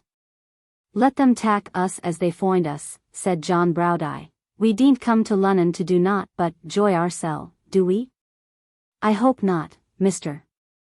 Browdie," replied Miss Squeers, looking singularly dismal. "Well, then," said John, "it's no matter. I've only been a married man 4 days, account of poor old Fayther Dean, and puttin' it off. Here be a weddin' party, broide and broidsmaid, and the groom, if a mun dean't joy himsel no-o, when ought he, hey? Drat it all, thought's what I want to know." So, in order that he might begin to enjoy himself at once, and lose no time, Mr. Browdie gave his wife a hearty kiss, and succeeded in wresting another from Miss Squeers, after a maidenly resistance of scratching and struggling on the part of that young lady, which was not quite over when they reached the Saracen's Head. Here, the party straightway retired to rest, the refreshment of sleep being necessary after so long a journey, and here they met again about noon, to a substantial breakfast, spread by direction of Mr. John Browdie, in a small private room upstairs commanding an uninterrupted view of the stables. To have seen Miss Squeers now, divested of the brown beaver, the green veil, and the blue curl papers, and arrayed in all the virgin splendor of a white frock and spencer, with a white muslin bonnet, and an imitative damask rose in full bloom on the inside thereof, her luxuriant crop of hair arranged in curls so tight that it was impossible they could come out by any accident, and her bonnet cap trimmed with little damask roses, which might be supposed to be so many promising scions of the big rose. To have seen all this, and to have seen the broad damask belt, matching both the family rose and the little roses, which encircled her slender waist, and by a happy ingenuity took off from the shortness of the spencer behind, to have beheld all this, and to have taken further into account the coral bracelets, rather short of beads, and with a very visible black string, which clasped her wrists, and the coral necklace which rested on her neck, supporting, outside her frock, a lonely cornelian heart, typical of her own disengaged affections,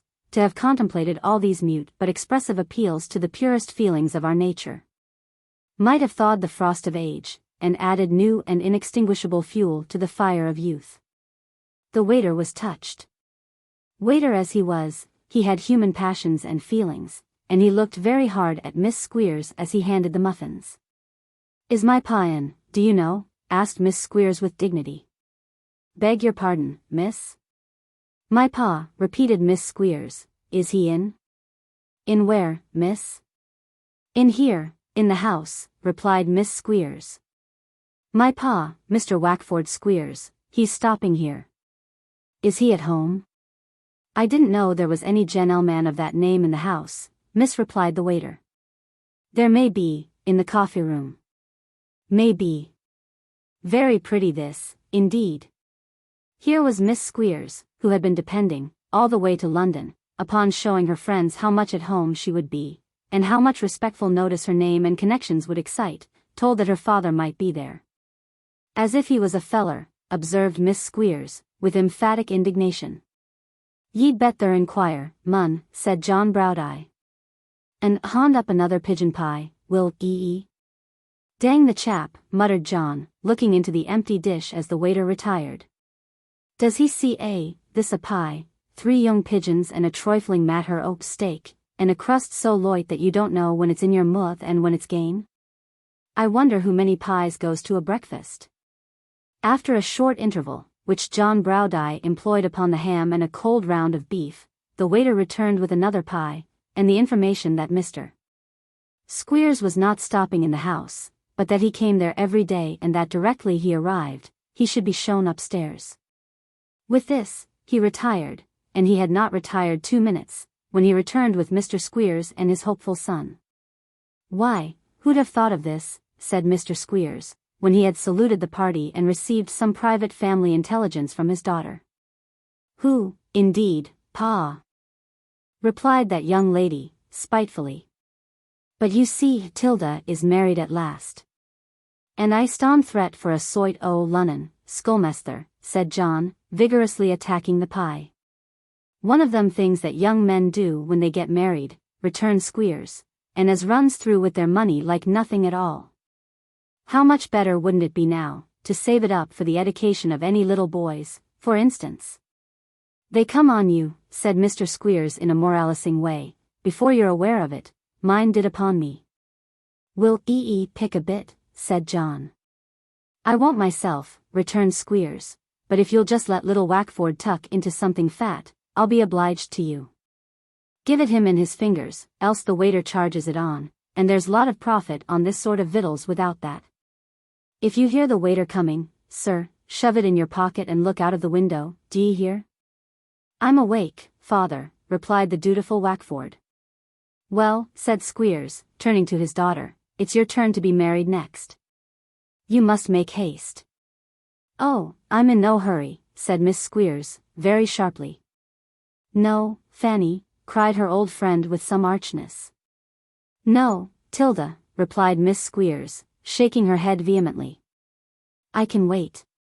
So can the young men, it seems, Fanny, observed Mrs. Browdie. They ain't drawed into it by me, Tilda, retorted Miss Squeers. No, returned her friend, that's exceedingly true. The sarcastic tone of this reply might have provoked a rather acrimonious retort from Miss Squeers, who, besides being of a constitutionally vicious temper, aggravated, just now, by travel and recent jolting, was somewhat irritated by old recollections and the failure of her own designs upon Mr. Browdie, and the acrimonious retort might have led to a great many other retorts, which might have led to heaven knows what, if the subject of conversation had not been, at that precise moment, accidentally changed by Mr. Squeers himself. What do you think, said that gentleman, who do you suppose we have laid hands on, Wackford and me? Pa. Not Mr. Miss Squeers was unable to finish the sentence, but Mrs. Browdie did it for her, and added, Nickleby? No, said Squeers. But next door to him though. You can't mean Smike, cried Miss Squeers, clapping her hands. Yes, I can though, rejoined her father. I've got him, hard and fast. What? Exclaimed John Browdie, pushing away his plate. Got that poor, dommed scoundrel? Where? Why, in the top back room, at my lodging, replied Squeers, with him on one side, and the key on the other. At thy ludgeon. Thee'st gotten him at thy ludgeon? Ho! Ho! The schoolmester egg in all England. Give us thee hond, mun, I'm darned but I must shack thee by the hond for thought. Gotten him at thy ludgeon? Yes, replied Squeers, staggering in his chair under the congratulatory blow on the chest which the stout Yorkshireman dealt him, thankee. Don't do it again. You mean it kindly, I know, but it hurts rather. Yes, there he is. That's not so bad, is it? Ba-ad, repeated John Browdie. It's enough to scare a mun to hear tell on. I thought it would surprise you a bit, said Squeers, rubbing his hands. It was pretty neatly done, and pretty quick too. Who wore it? Inquired John, sitting down close to him. Tell us all aboot it, mun, coom, quick. Although he could not keep pace with John Browdie's impatience, Mr. Squeers related the lucky chance by which Smike had fallen into his hands, as quickly as he could, and, except when he was interrupted by the admiring remarks of his auditors, paused not in the recital until he had brought it to an end. For fear he should give me the slip, by any chance, observed Squeers, when he had finished, looking very cunning. I've taken 3 outsides for tomorrow morning, for Wackford and him and me, and have arranged to leave the accounts and the new boys to the agent, don't you see? So it's very lucky you come today, or you'd have missed us, and as it is, unless you could come and tea with me tonight, we shan't see anything more of you before we go away. Dean't say no other word, returned the Yorkshireman, shaking him by the hand. We'd coom, if it was 20 mile. No, would you though, returned Mr. Squeers, who had not expected quite such a ready acceptance of his invitation, or he would have considered twice before he gave it. John Browdie's only reply was another squeeze of the hand, and an assurance that they would not begin to see London till tomorrow, so that they might be at Mr. Snawley's at 6 o'clock without fail, and after some further conversation, Mr. Squeers and his son departed. During the remainder of the day, Mr. Browdie was in a very odd and excitable state, bursting occasionally into an explosion of laughter, and then taking up his hat and running into the coachyard to have it out by himself. He was very restless too, constantly walking in and out, and snapping his fingers, and dancing scraps of uncouth country dances, and, in short, conducting himself in such a very extraordinary manner, that Miss Squeers opined he was going mad, and, begging her dear Tilda not to distress herself, communicated her suspicions in so many words. Mrs. Browdie, however, without discovering any great alarm, observed that she had seen him so once before, and that although he was almost sure to be ill after it, it would not be anything very serious, and therefore he was better left alone. The result proved her to be perfectly correct for, while they were all sitting in Mr. Snawley's parlour that night, and just as it was beginning to get dusk, John Browdie was taken so ill, and seized with such an alarming dizziness in the head, that the whole company were thrown into the utmost consternation. His good lady, indeed, was the only person present, who retained presence of mind enough to observe that if he were allowed to lie down on Mr. Squeers's bed for an hour or so, and left entirely to himself, he would be sure to recover again almost as quickly as he had been taken ill. Nobody could refuse to try the effect of so reasonable a proposal, before sending for a surgeon. Accordingly, John was supported upstairs, with great difficulty, being a monstrous weight, and regularly tumbling down 2 steps every time they hoisted him up 3.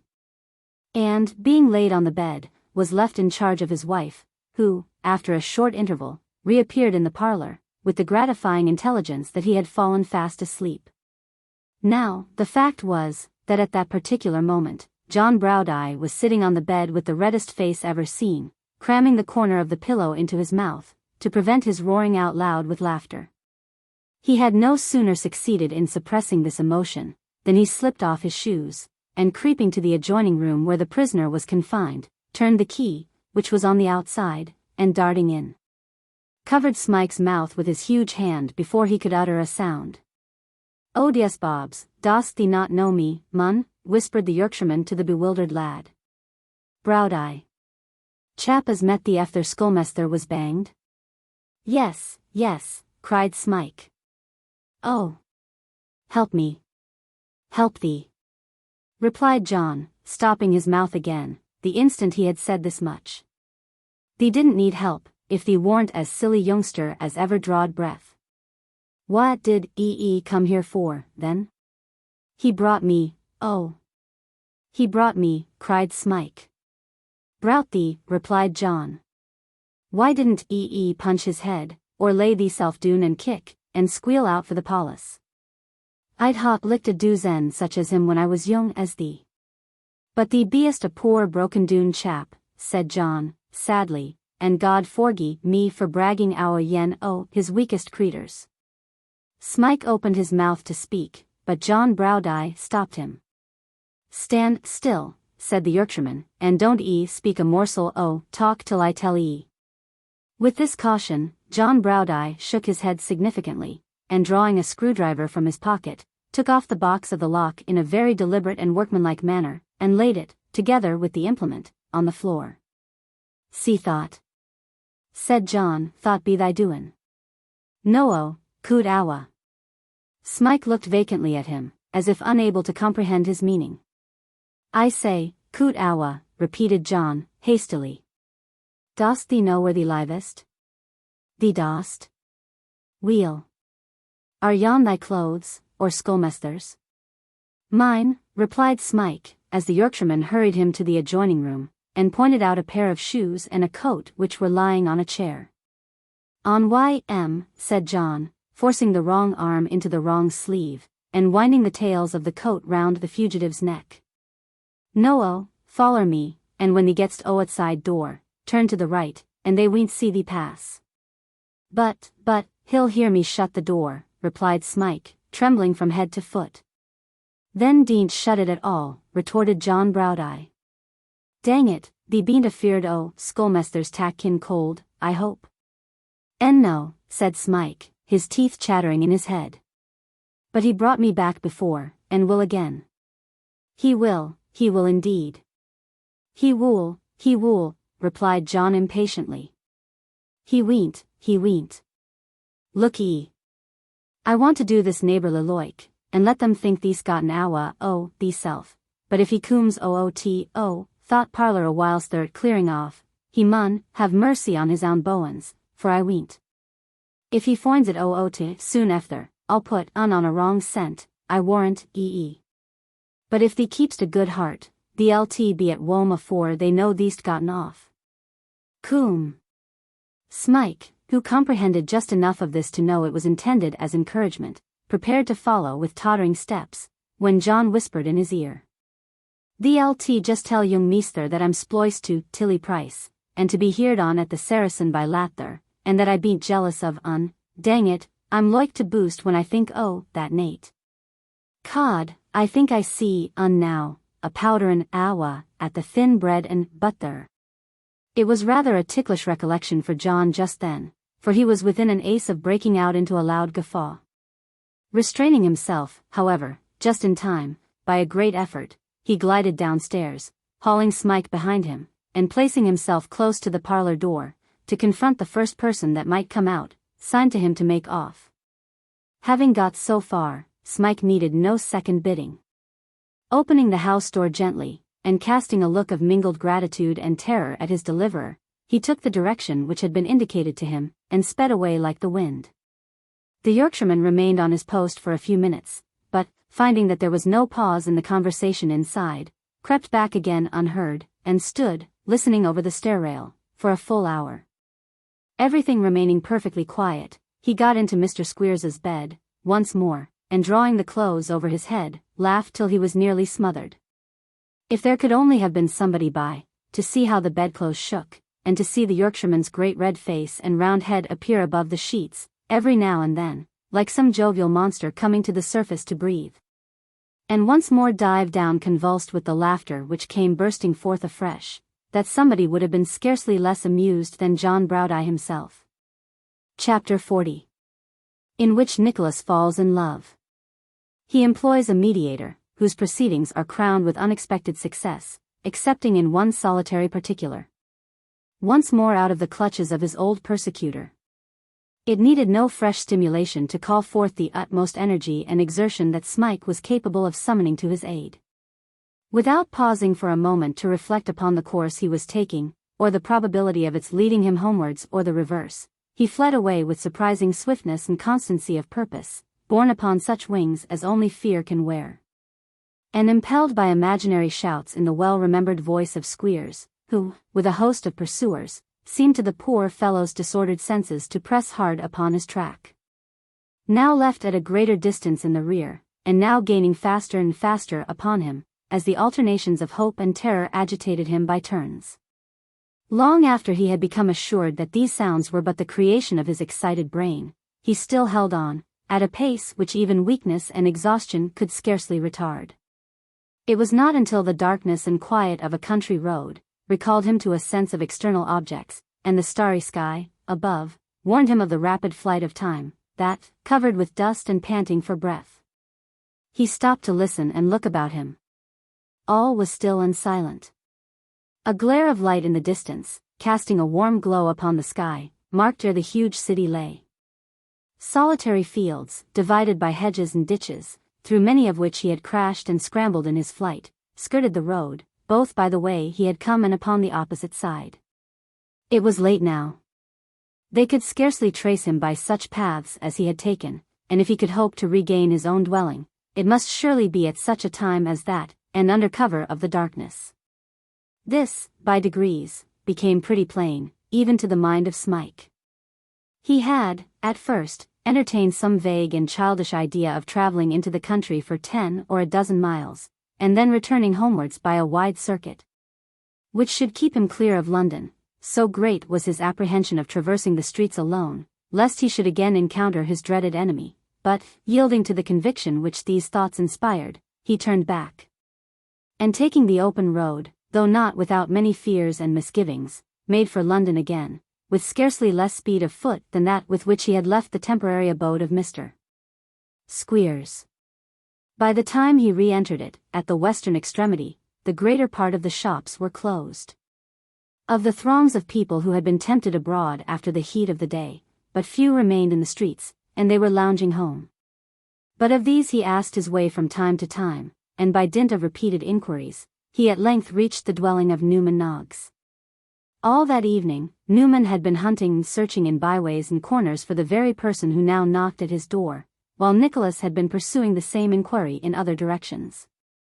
He was sitting, with a melancholy air, at his poor supper, when Smike's timorous and uncertain knock reached his ears. Alive to every sound, in his anxious and expectant state, Newman hurried downstairs, and, uttering a cry of joyful surprise, dragged the welcome visitor into the passage and up the stairs, and said not a word until he had him safe in his own garret and the door was shut behind them, when he mixed a great mugful of gin and water, and holding it to Smike's mouth, as one might hold a bowl of medicine to the lips of a refractory child, commanded him to drain it to the last drop. Newman looked uncommonly blank when he found that Smike did little more than put his lips to the precious mixture. He was in the act of raising the mug to his own mouth with a deep sigh of compassion for his poor friend's weakness, when Smike, beginning to relate the adventures which had befallen him, arrested him halfway, and he stood listening, with the mug in his hand. It was odd enough to see the change that came over Newman as Smike proceeded. At first he stood, rubbing his lips with the back of his hand, as a preparatory ceremony towards composing himself for a draught. Then, at the mention of Squeers, he took the mug under his arm, and opening his eyes very wide, looked on, in the utmost astonishment. When Smike came to the assault upon himself in the hackney coach, he hastily deposited the mug upon the table, and limped up and down the room in a state of the greatest excitement, stopping himself with a jerk, every now and then, as if to listen more attentively. When John Browdie came to be spoken of, he dropped, by slow and gradual degrees, into a chair, and rubbing his hands upon his knees, quicker and quicker as the story reached its climax, burst, at last, into a laugh composed of one loud sonorous ha. Ha, having given vent to which, his countenance immediately fell again as he inquired, with the utmost anxiety, whether it was probable that John Browdie and Squeers had come to blows. No, I think not, replied Smike. I don't think he could have missed me till I had got quite away. Newman scratched his head with a shout of great disappointment, and once more lifting up the mug, applied himself to the contents. Smiling meanwhile, over the rim, with a grim and ghastly smile at Smike. You shall stay here, said Newman, you're tired, faggied. I'll tell them you're come back. They have been half mad about you. Mr. Nicholas. God bless him, cried Smike. Amen, returned Newman. He hasn't had a minute's rest or peace, no more has the old lady, nor Miss Nickleby. No, no. Has she thought about me? Said Smike. Has she though? Oh, has she? Don't tell me so if she has not. She has, cried Newman. She is as noble-hearted as she is beautiful. Yes, yes, cried Smike. Well said.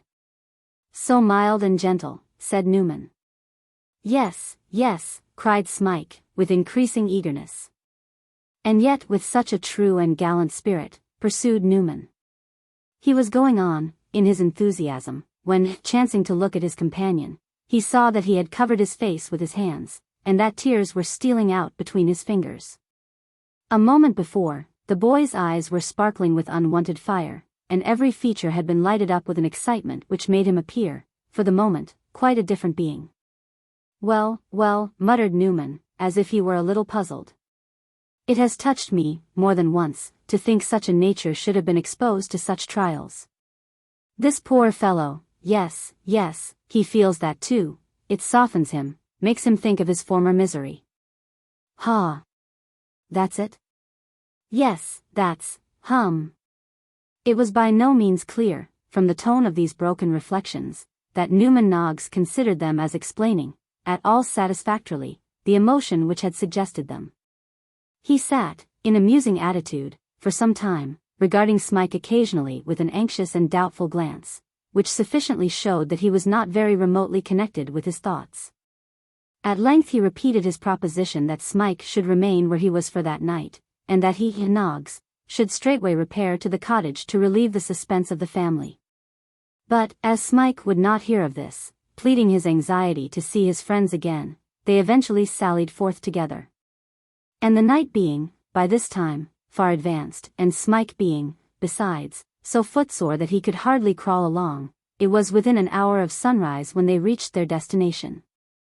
At the first sound of their voices outside the house, Nicholas, who had passed a sleepless night, devising schemes for the recovery of his lost charge, started from his bed, and joyfully admitted them. There was so much noisy conversation, and congratulation, and indignation, that the remainder of the family were soon awakened, and Smike received a warm and cordial welcome, not only from Kate, but from Mrs. Nickleby also, who assured him of her future favor and regard, and was so obliging as to relate, for his entertainment and that of the assembled circle, a most remarkable account extracted from some work the name of which she had never known. Of a miraculous escape from some prison, but what one she couldn't remember, effected by an officer whose name she had forgotten, confined for some crime which she didn't clearly recollect. At first Nicholas was disposed to give his uncle credit for some portion of this bold attempt, which had so nearly proved successful, to carry off Smike. But on more mature consideration, he was inclined to think that the full merit of it rested with Mr. Squeers. Determined to ascertain, if he could, through John Browdie, how the case really stood, he betook himself to his daily occupation, meditating, as he went, on a great variety of schemes for the punishment of the Yorkshire schoolmaster. All of which had their foundation in the strictest principles of retributive justice, and had but the one drawback of being wholly impracticable. "A fine morning, Mr. Linkinwater," said Nicholas, entering the office. "Ah," replied Tim, "talk of the country, indeed. What do you think of this, now, for a day, a London day, eh?" "It's a little clearer out of town," said Nicholas. "Clearer?" echoed Tim Linkinwater. "You should see it from my bedroom window." "You should see it from mine," replied Nicholas, with a smile. "Pooh! Pooh!" said Tim Linkinwater, "don't tell me. Country." Bow was quite a rustic place to Tim. "Nonsense. What can you get in the country but new-laid eggs and flowers? I can buy new-laid eggs in Leadenhall Market, any morning before breakfast.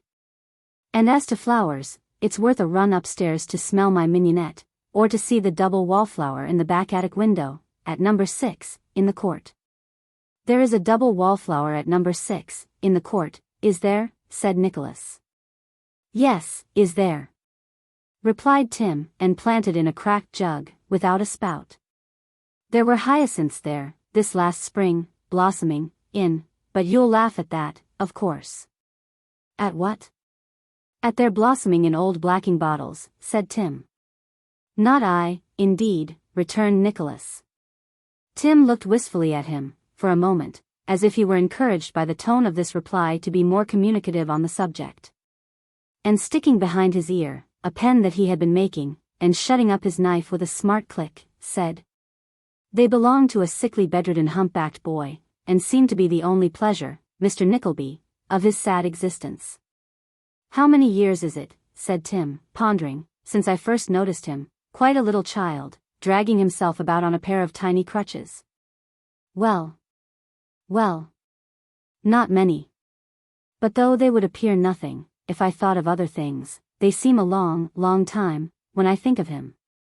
It is a sad thing," said Tim, breaking off, "to see a little deformed child sitting apart from other children, who are active and merry, watching the games he is denied the power to share in. He made my heart ache very often." "It is a good heart," said Nicholas, "that disentangles itself from the close avocations of every day, to heed such things." "You were saying that the flowers belonged to this poor boy," said Tim, "that's all. When it is fine weather, and he can crawl out of bed, he draws a chair close to the window, and sits there, looking at them and arranging them, all day long. He used to nod, at first, and then we came to speak. Formerly, when I called to him of a morning, and asked him how he was, he would smile, and say, 'Better,' but now he shakes his head, and only bends more closely over his old plants. It must be dull to watch the dark housetops and the flying clouds, for so many months, but he is very patient." "Is there nobody in the house to cheer or help him?" asked Nicholas. "His father lives there, I believe," replied Tim, "and other people too, but no one seems to care much for the poor sickly cripple. I have asked him, very often, if I can do nothing for him. His answer is always the same. Nothing.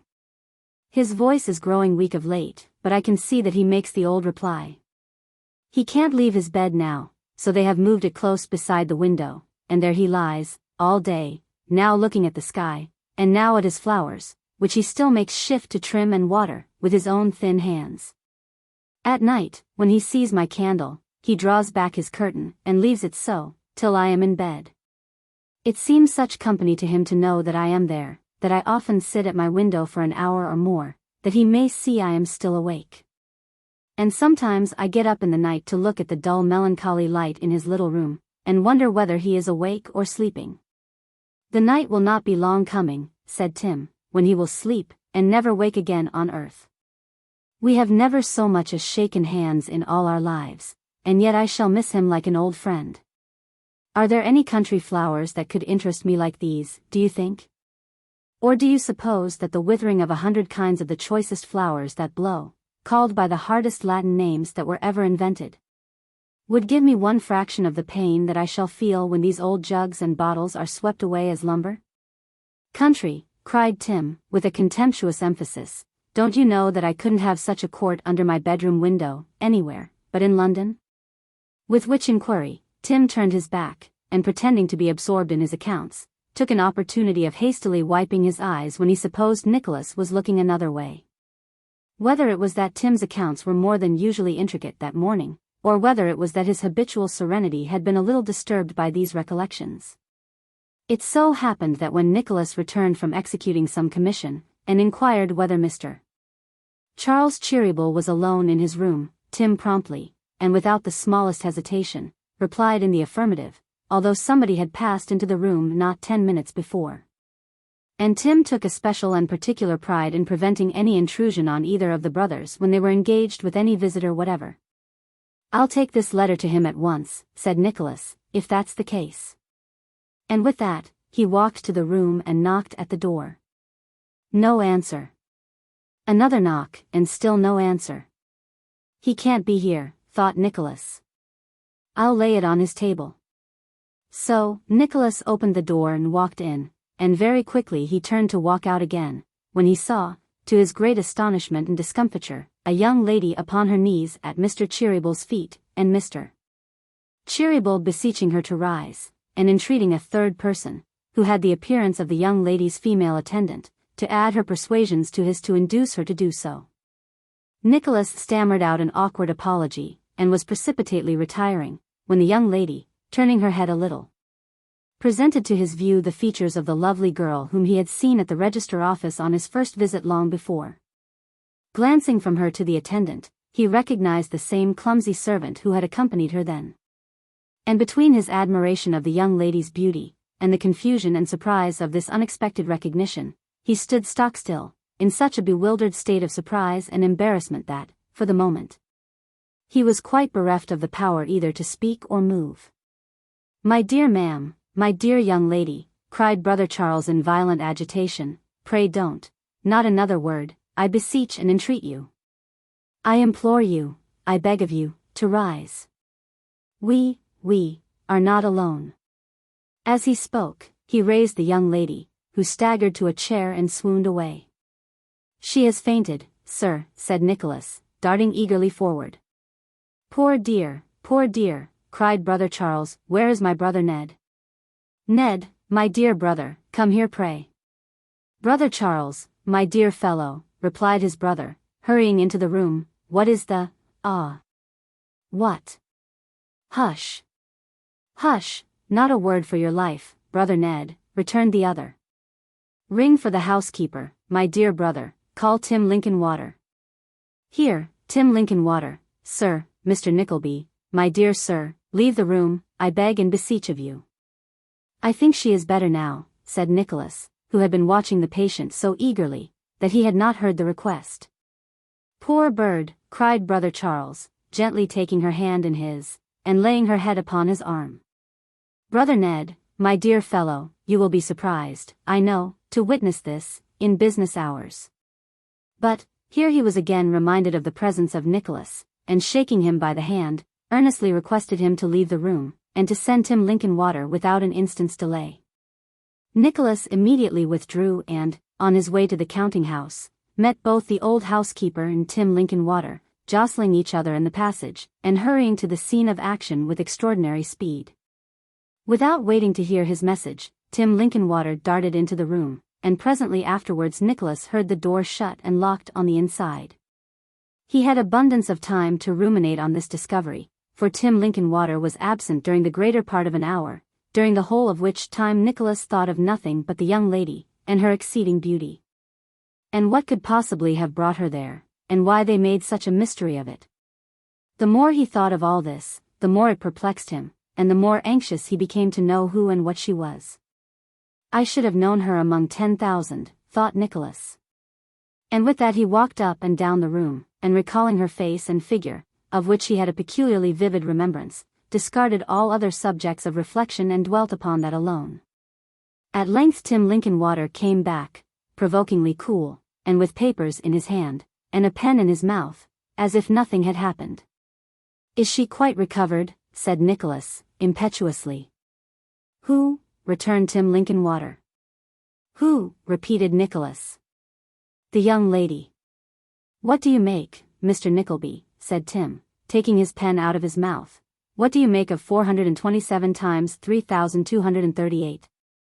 "Nay," returned Nicholas, "what do you make of my question first?" "I asked you." "About the young lady," said Tim Linkinwater, putting on his spectacles. "To be sure." "Yes." "Oh. She's very well." "Very well, is she?" returned Nicholas. "Very well," replied Mr. Linkinwater, gravely. "Will she be able to go home today?" asked Nicholas. "She's gone," said Tim. "Gone?" "Yes." "I hope she has not far to go," said Nicholas, looking earnestly at the other. "Aye," replied the immovable Tim, "I hope she hasn't." Nicholas hazarded one or two further remarks, but it was evident that Tim Linkinwater had his own reasons for evading the subject, and that he was determined to afford no further information respecting the fair unknown, who had awakened so much curiosity in the breast of his young friend. Nothing daunted by this repulse, Nicholas returned to the charge next day, emboldened by the circumstance of Mr. Linkinwater being in a very talkative and communicative mood.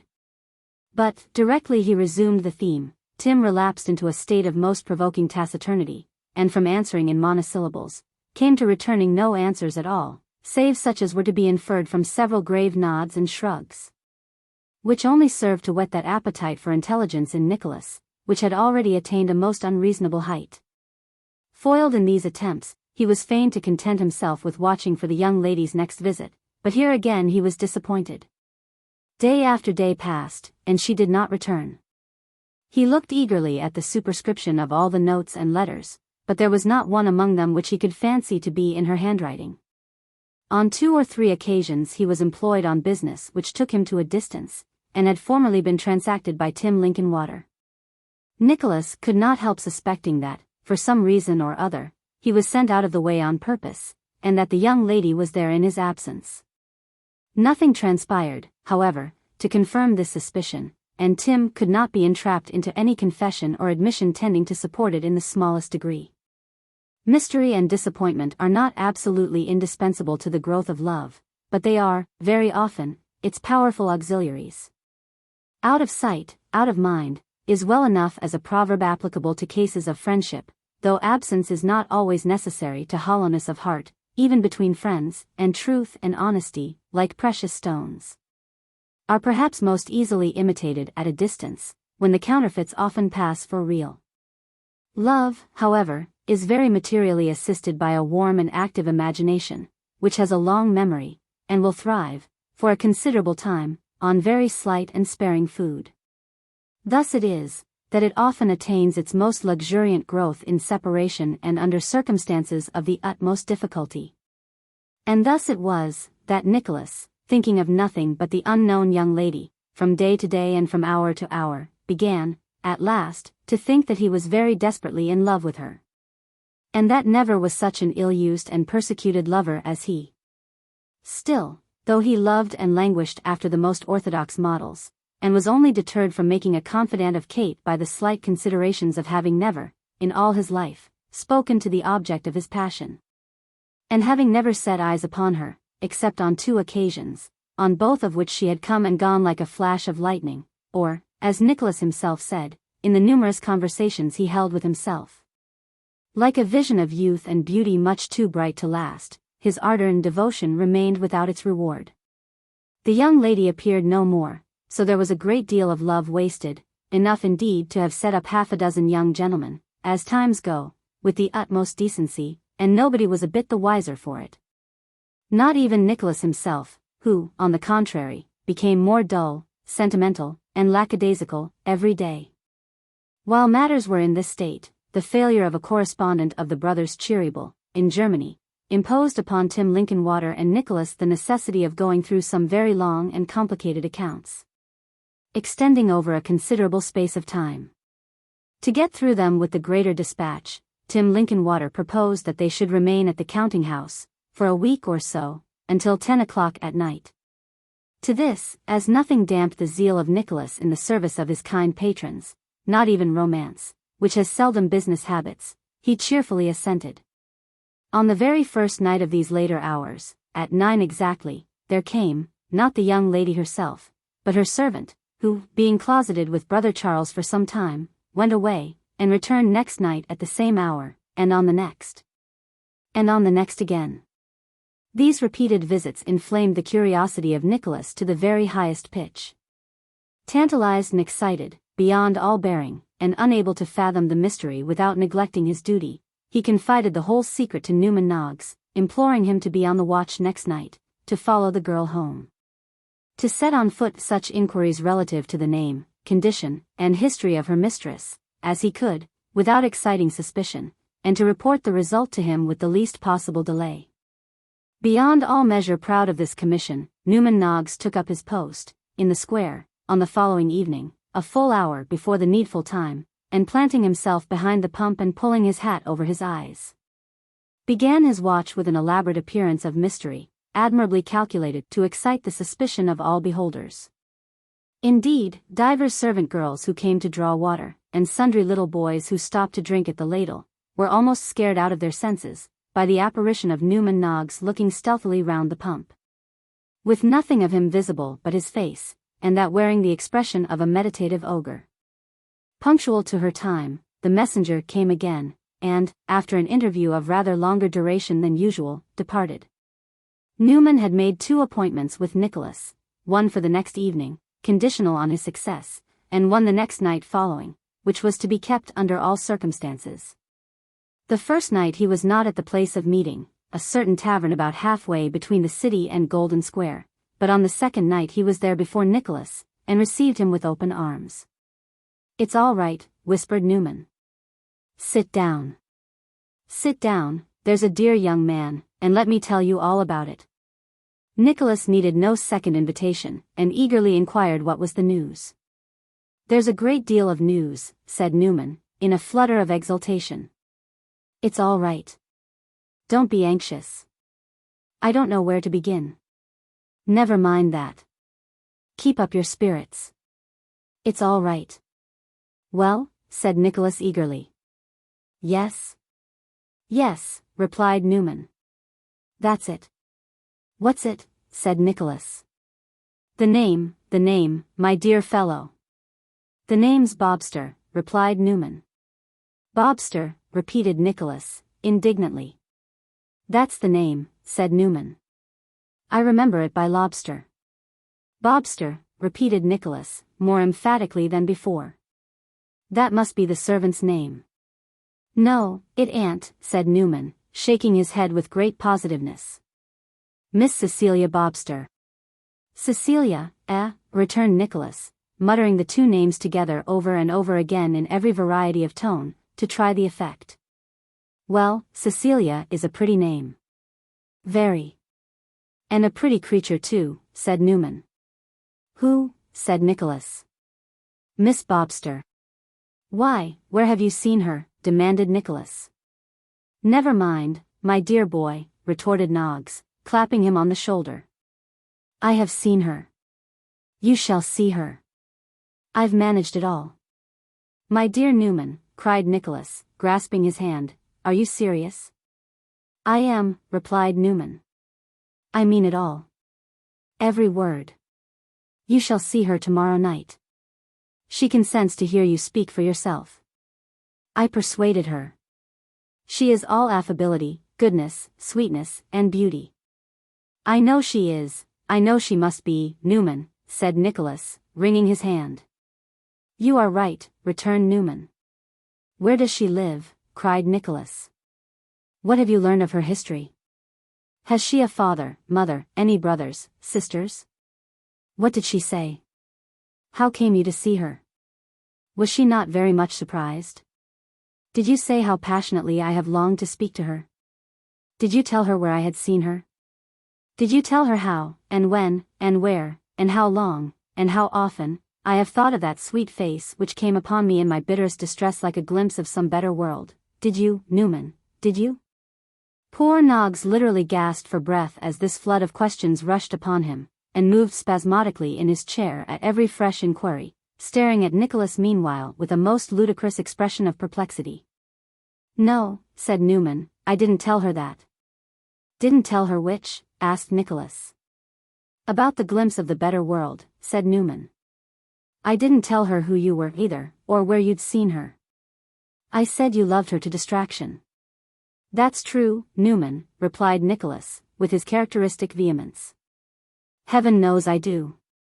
I said too, that you had admired her for a long time in secret, said Newman. Yes, yes. What did she say to that? Asked Nicholas. Blushed, said Newman. To be sure. Of course she would, said Nicholas approvingly. Newman then went on to say, that the young lady was an only child, that her mother was dead, that she resided with her father, and that she had been induced to allow her lover a secret interview, at the intercession of her servant, who had great influence with her.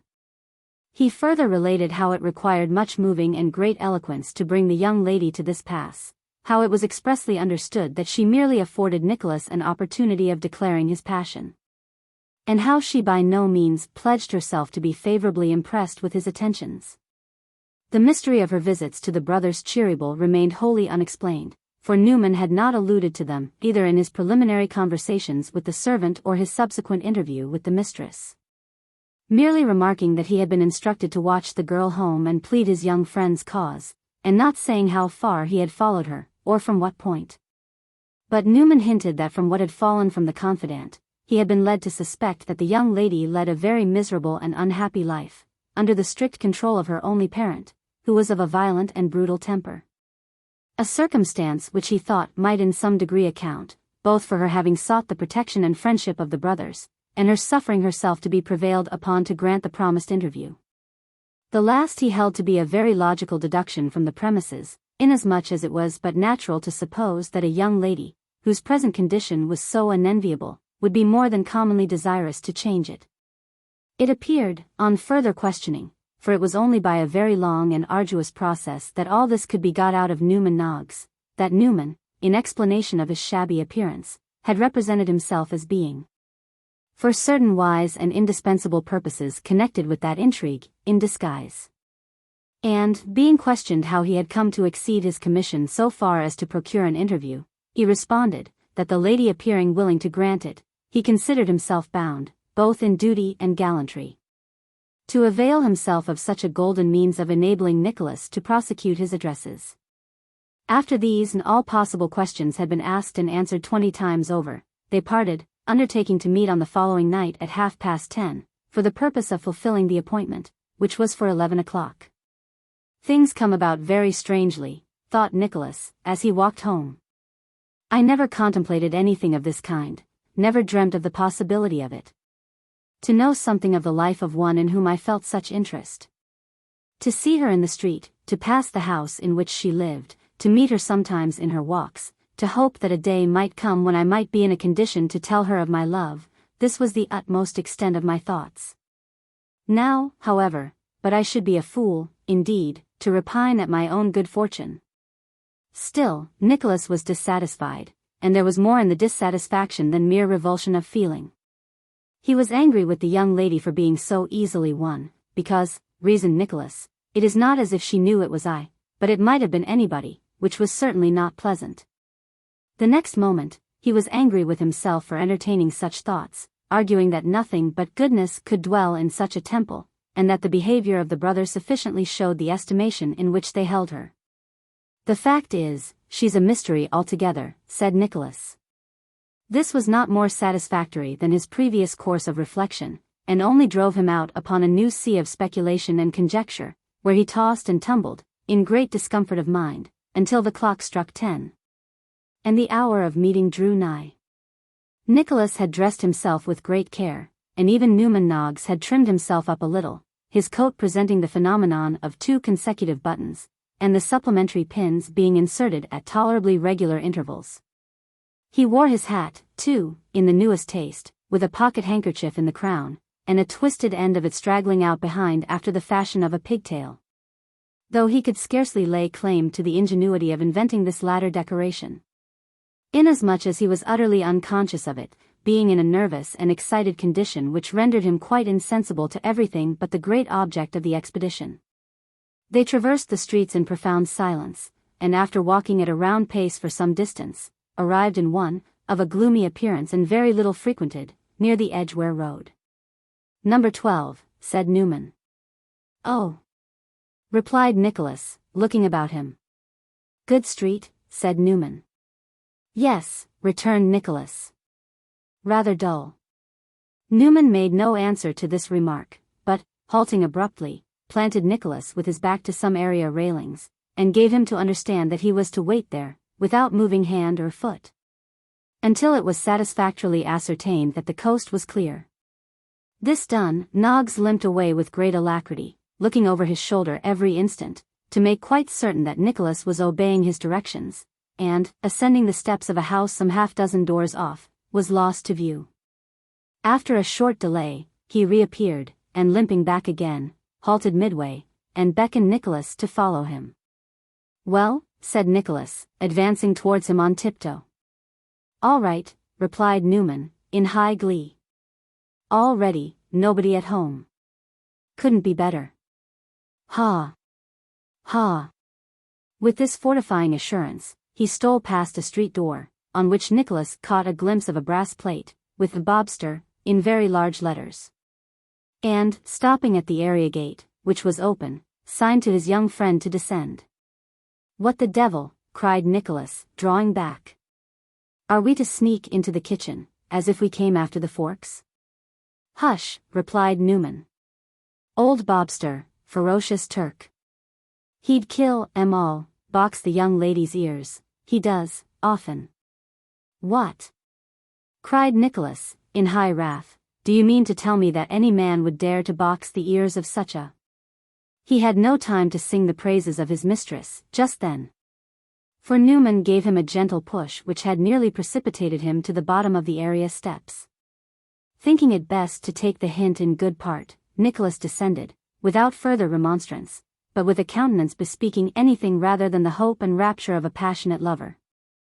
Newman followed. He would have followed head first, but for the timely assistance of Nicholas, and, taking his hand, led him through a stone passage, profoundly dark, into a back kitchen or cellar, of the blackest and most pitchy obscurity, where they stopped.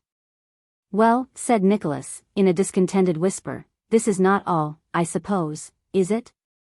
"No, no," rejoined Noggs, "they'll be here directly." "It's all right."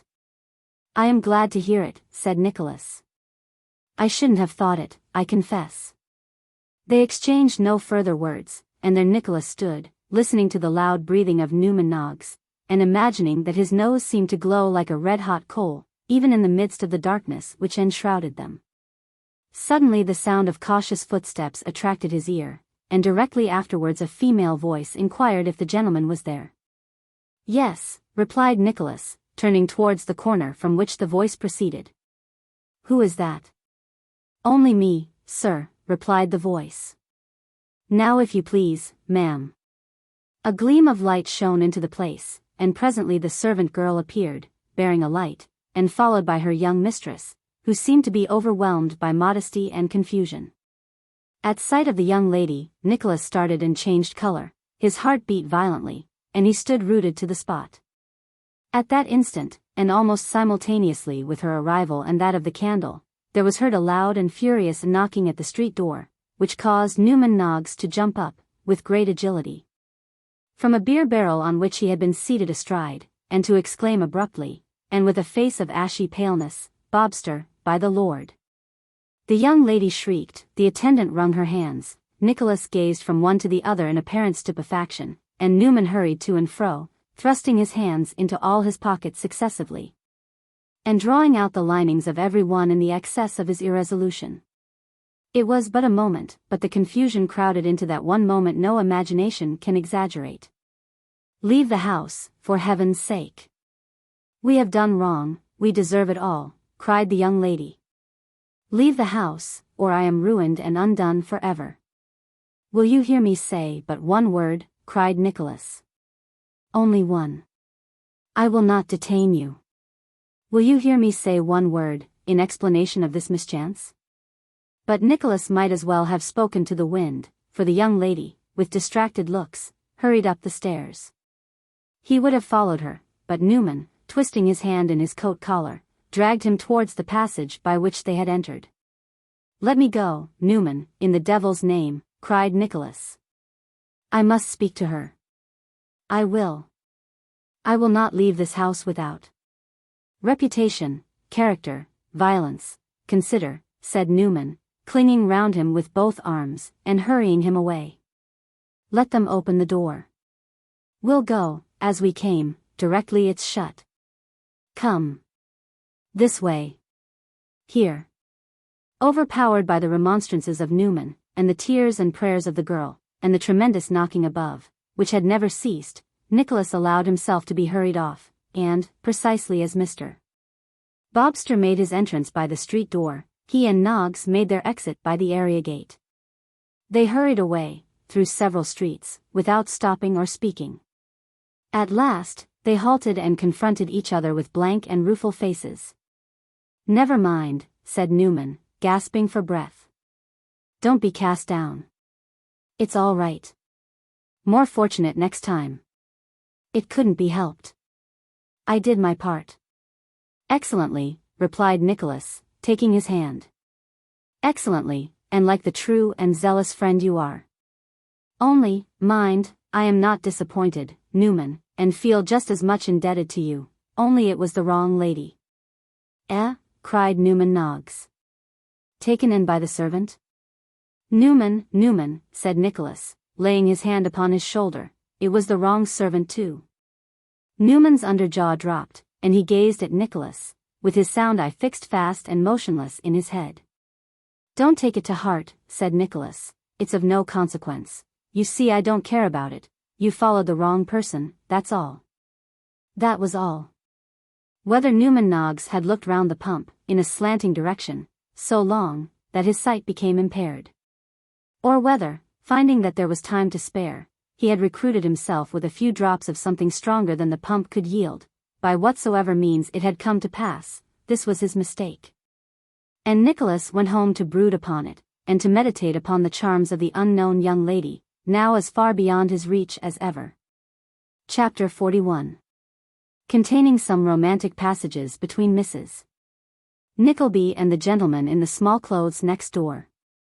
Ever since her last momentous conversation with her son, Mrs. Nickleby had begun to display unusual care in the adornment of her person, gradually superadding to those staid and matronly habiliments, which had, up to that time, formed her ordinary attire, a variety of embellishments and decorations. Slight perhaps in themselves, but, taken together, and considered with reference to the subject of her disclosure, of no mean importance. Even her black dress assumed something of a deadly lively air from the jaunty style in which it was worn, and, eked out as its lingering attractions were, by a prudent disposal, here and there, of certain juvenile ornaments of little or no value, which had, for that reason alone, escaped the general wreck and been permitted to slumber peacefully in odd corners of old drawers and boxes where daylight seldom shone. Her mourning garments assumed quite a new character. From being the outward tokens of respect and sorrow for the dead, they became converted into signals of very slaughterous and killing designs upon the living. Mrs. Nickleby might have been stimulated to this proceeding by a lofty sense of duty, and impulses of unquestionable excellence. She might, by this time, have become impressed with the sinfulness of long indulgence in unavailing woe, or the necessity of setting a proper example of neatness and decorum to her blooming daughter.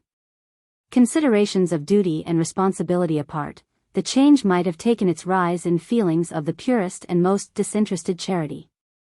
The gentleman next door had been vilified by Nicholas, rudely stigmatized as a dotard and an idiot. And for these attacks upon his understanding, Mrs. Nickleby was, in some sort, accountable. She might have felt that it was the act of a good Christian to show by all means in her power, that the abused gentleman was neither the one nor the other. And what better means could she adopt, towards so virtuous and laudable an end, than proving to all men, in her own person, that his passion was the most rational and reasonable in the world, and just the very result, of all others, which discreet and thinking persons might have foreseen, from her incautiously displaying her matured charms, without reserve, under the very eye, as it were, of an ardent and too susceptible man. "Ah," said Mrs. Nickleby, gravely shaking her head, "if Nicholas knew what his poor dear papa suffered before we were engaged, when I used to hate him, he would have a little more feeling. Shall I ever forget the morning I looked scornfully at him when he offered to carry my parasol? Or that night, when I frowned at him? It was a mercy he didn't emigrate. It very nearly drove him to it. Whether the deceased might not have been better off if he had emigrated in his bachelor days, was a question which his relict did not stop to consider, for Kate entered the room, with her workbox, in this stage of her reflections.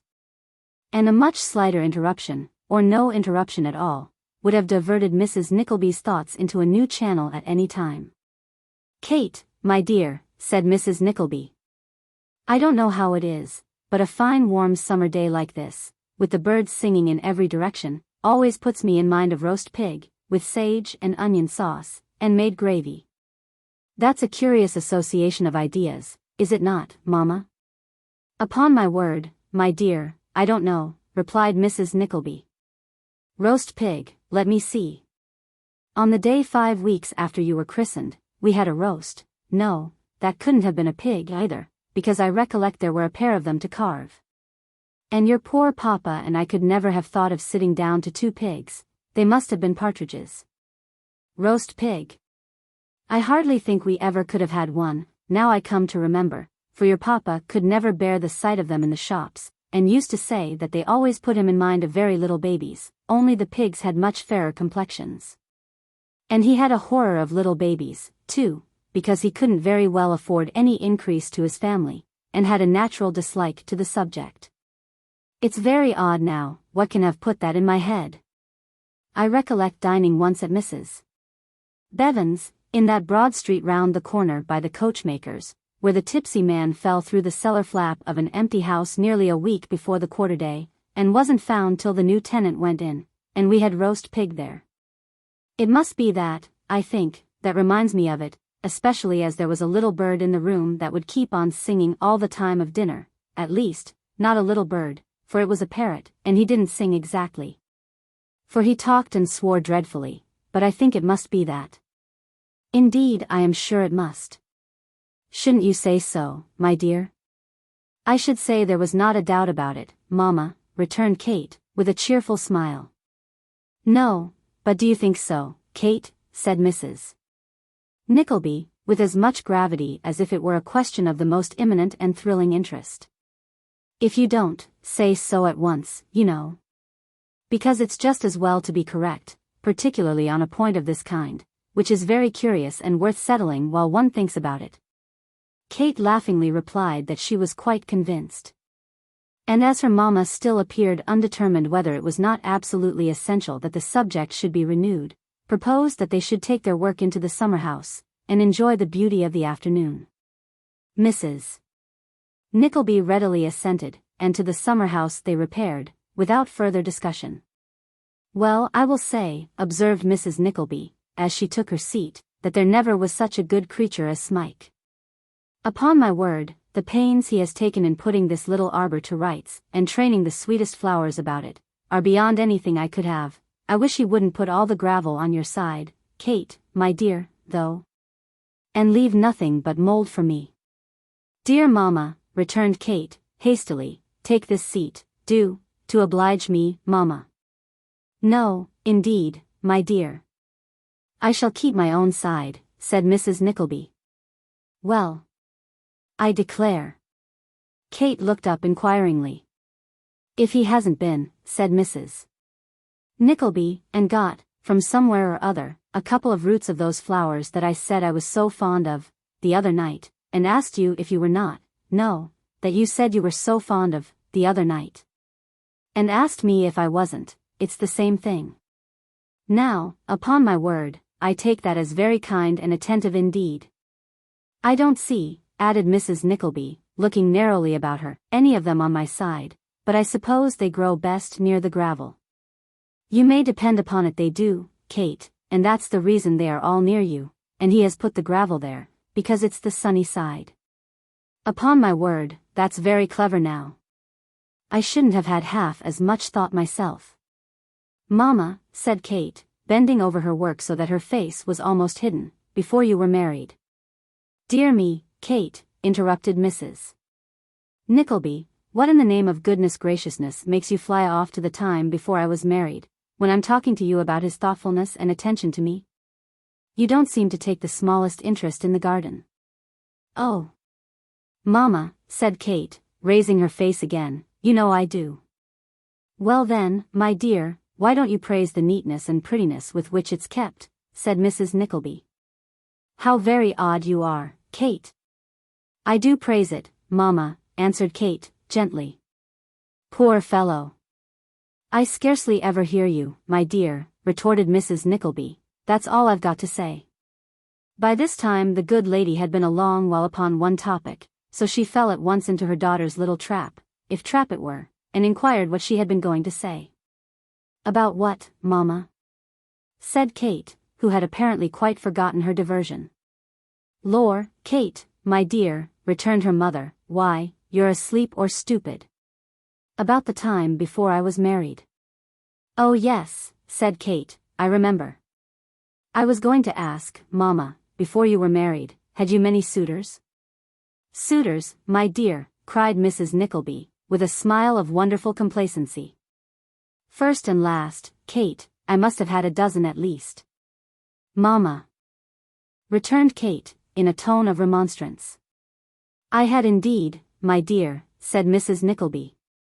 "Not including your poor papa, or a young gentleman who used to go, at that time, to the same dancing school, and who would send gold watches and bracelets to our house in gilt-edged paper, which were always returned. And who afterwards unfortunately went out to Botany Bay in a cadet ship, a convict ship I mean, and escaped into a bush and killed sheep, I don't know how they got there, and was going to be hung, only he accidentally choked himself. And the government pardoned him. Then there was young Lucan," said Mrs. Nickleby, beginning with her left thumb and checking off the names on her fingers, "Moggly, Tipslark, Cabbery, Smithser." Having now reached her little finger, Mrs. Nickleby was carrying the account over to the other hand, when a loud hem, which appeared to come from the very foundation of the garden wall, gave both herself and her daughter a violent start. "Mamma!" "What was that?" said Kate, in a low tone of voice. "Upon my word, my dear," returned Mrs. Nickleby, considerably startled, "unless it was the gentleman belonging to the next house, I don't know what it could possibly." Hem," cried the same voice. And that, not in the tone of an ordinary clearing of the throat, but in a kind of bellow, which woke up all the echoes in the neighborhood, and was prolonged to an extent which must have made the unseen bellower quite black in the face. "I understand it now, my dear," said Mrs. Nickleby, laying her hand on Kate's. "Don't be alarmed, my love, it's not directed to you, and is not intended to frighten anybody. Let us give everybody their due, Kate, I am bound to say that." So saying, Mrs. Nickleby nodded her head, and patted the back of her daughter's hand, a great many times, and looked as if she could tell something vastly important if she chose, but had self-denial, thank heaven, and wouldn't do it. "What do you mean, Mamma?" demanded Kate, in evident surprise. "Don't be flurried, my dear," replied Mrs. Nickleby, looking towards the garden wall, "for you see I'm not, and if it would be excusable in anybody to be flurried, it certainly would, under all the circumstances, be excusable in me, but I am not, Kate, not at all." "It seems designed to attract our attention, Mamma," said Kate. "It is designed to attract our attention, my dear." "At least," rejoined Mrs. Nickleby, drawing herself up, and patting her daughter's hand more blandly than before, "to attract the attention of one of us." "Hem. You needn't be at all uneasy, my dear." Kate looked very much perplexed, and was apparently about to ask for further explanation, when a shouting and scuffling noise, as of an elderly gentleman whooping, and kicking up his legs on loose gravel, with great violence, was heard to proceed from the same direction as the former sounds. And before they had subsided, a large cucumber was seen to shoot up in the air with the velocity of a sky rocket, whence it descended, tumbling over and over, until it fell at Mrs. Nickleby's feet. This remarkable appearance was succeeded by another of a precisely similar description. Then a fine vegetable marrow, of unusually large dimensions, was seen to whirl aloft and come toppling down. Then, several cucumbers shot up together.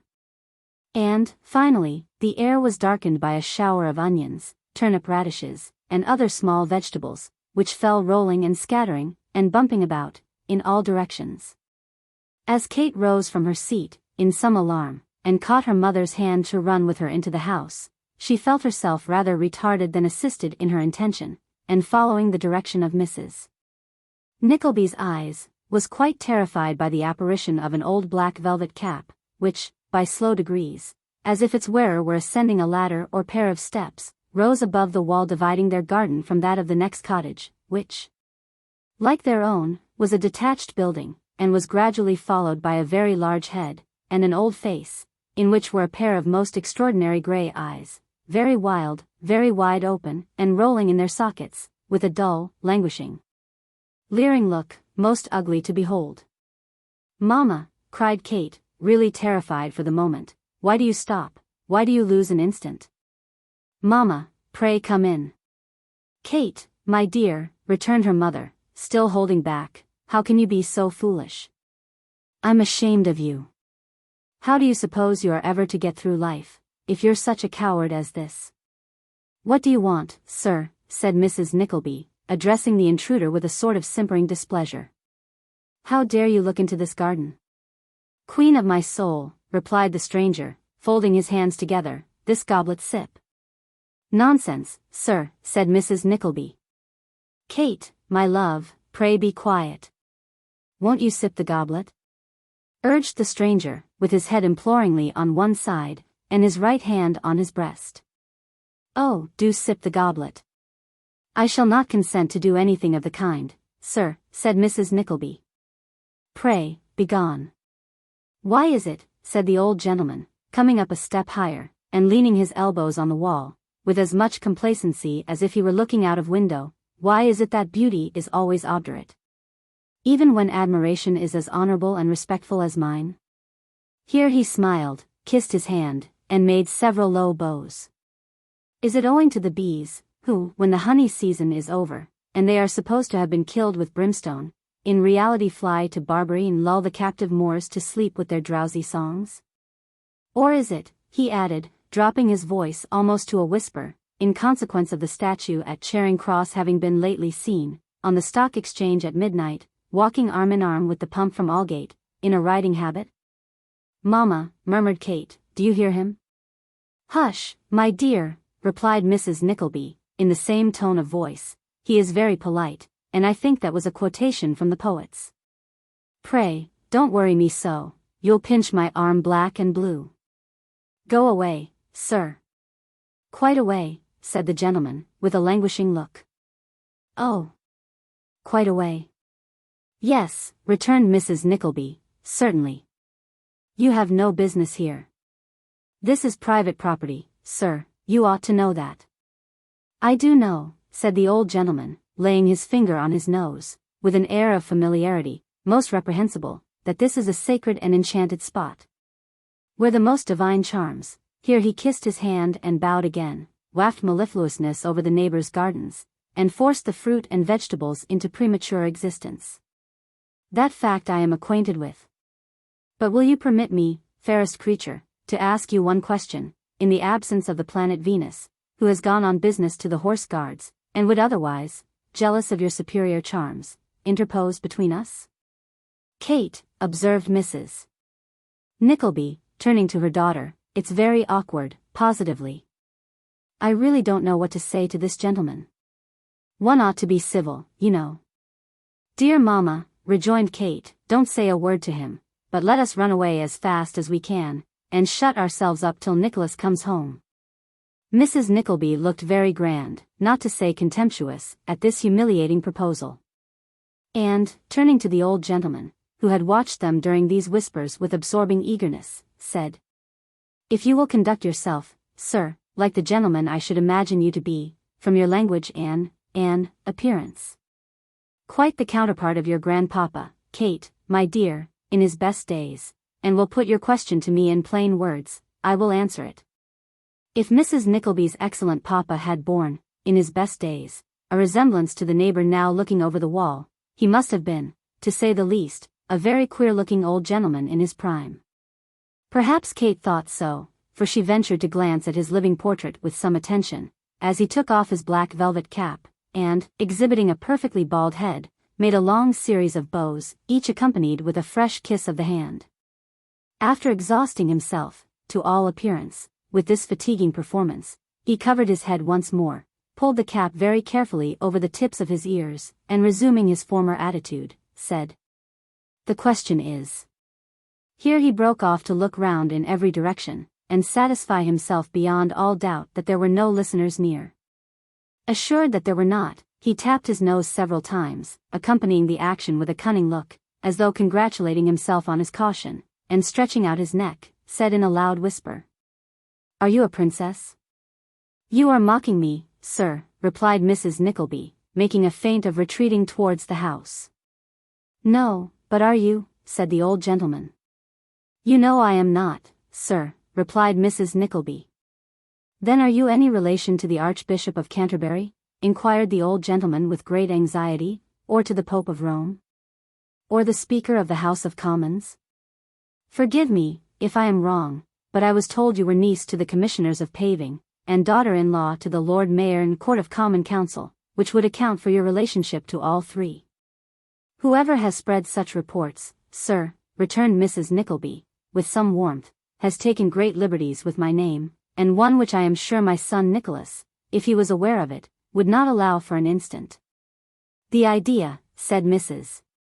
Nickleby, drawing herself up, "niece to the Commissioners of Paving." "Pray, mamma, come away," whispered Kate. "Pray, mamma." "Nonsense, Kate," said Mrs. Nickleby, angrily, "but that's just the way. If they had said I was niece to a piping bullfinch, what would you care?" "But I have no sympathy," whimpered Mrs. Nickleby. "I don't expect it, that's one thing." "Tears!"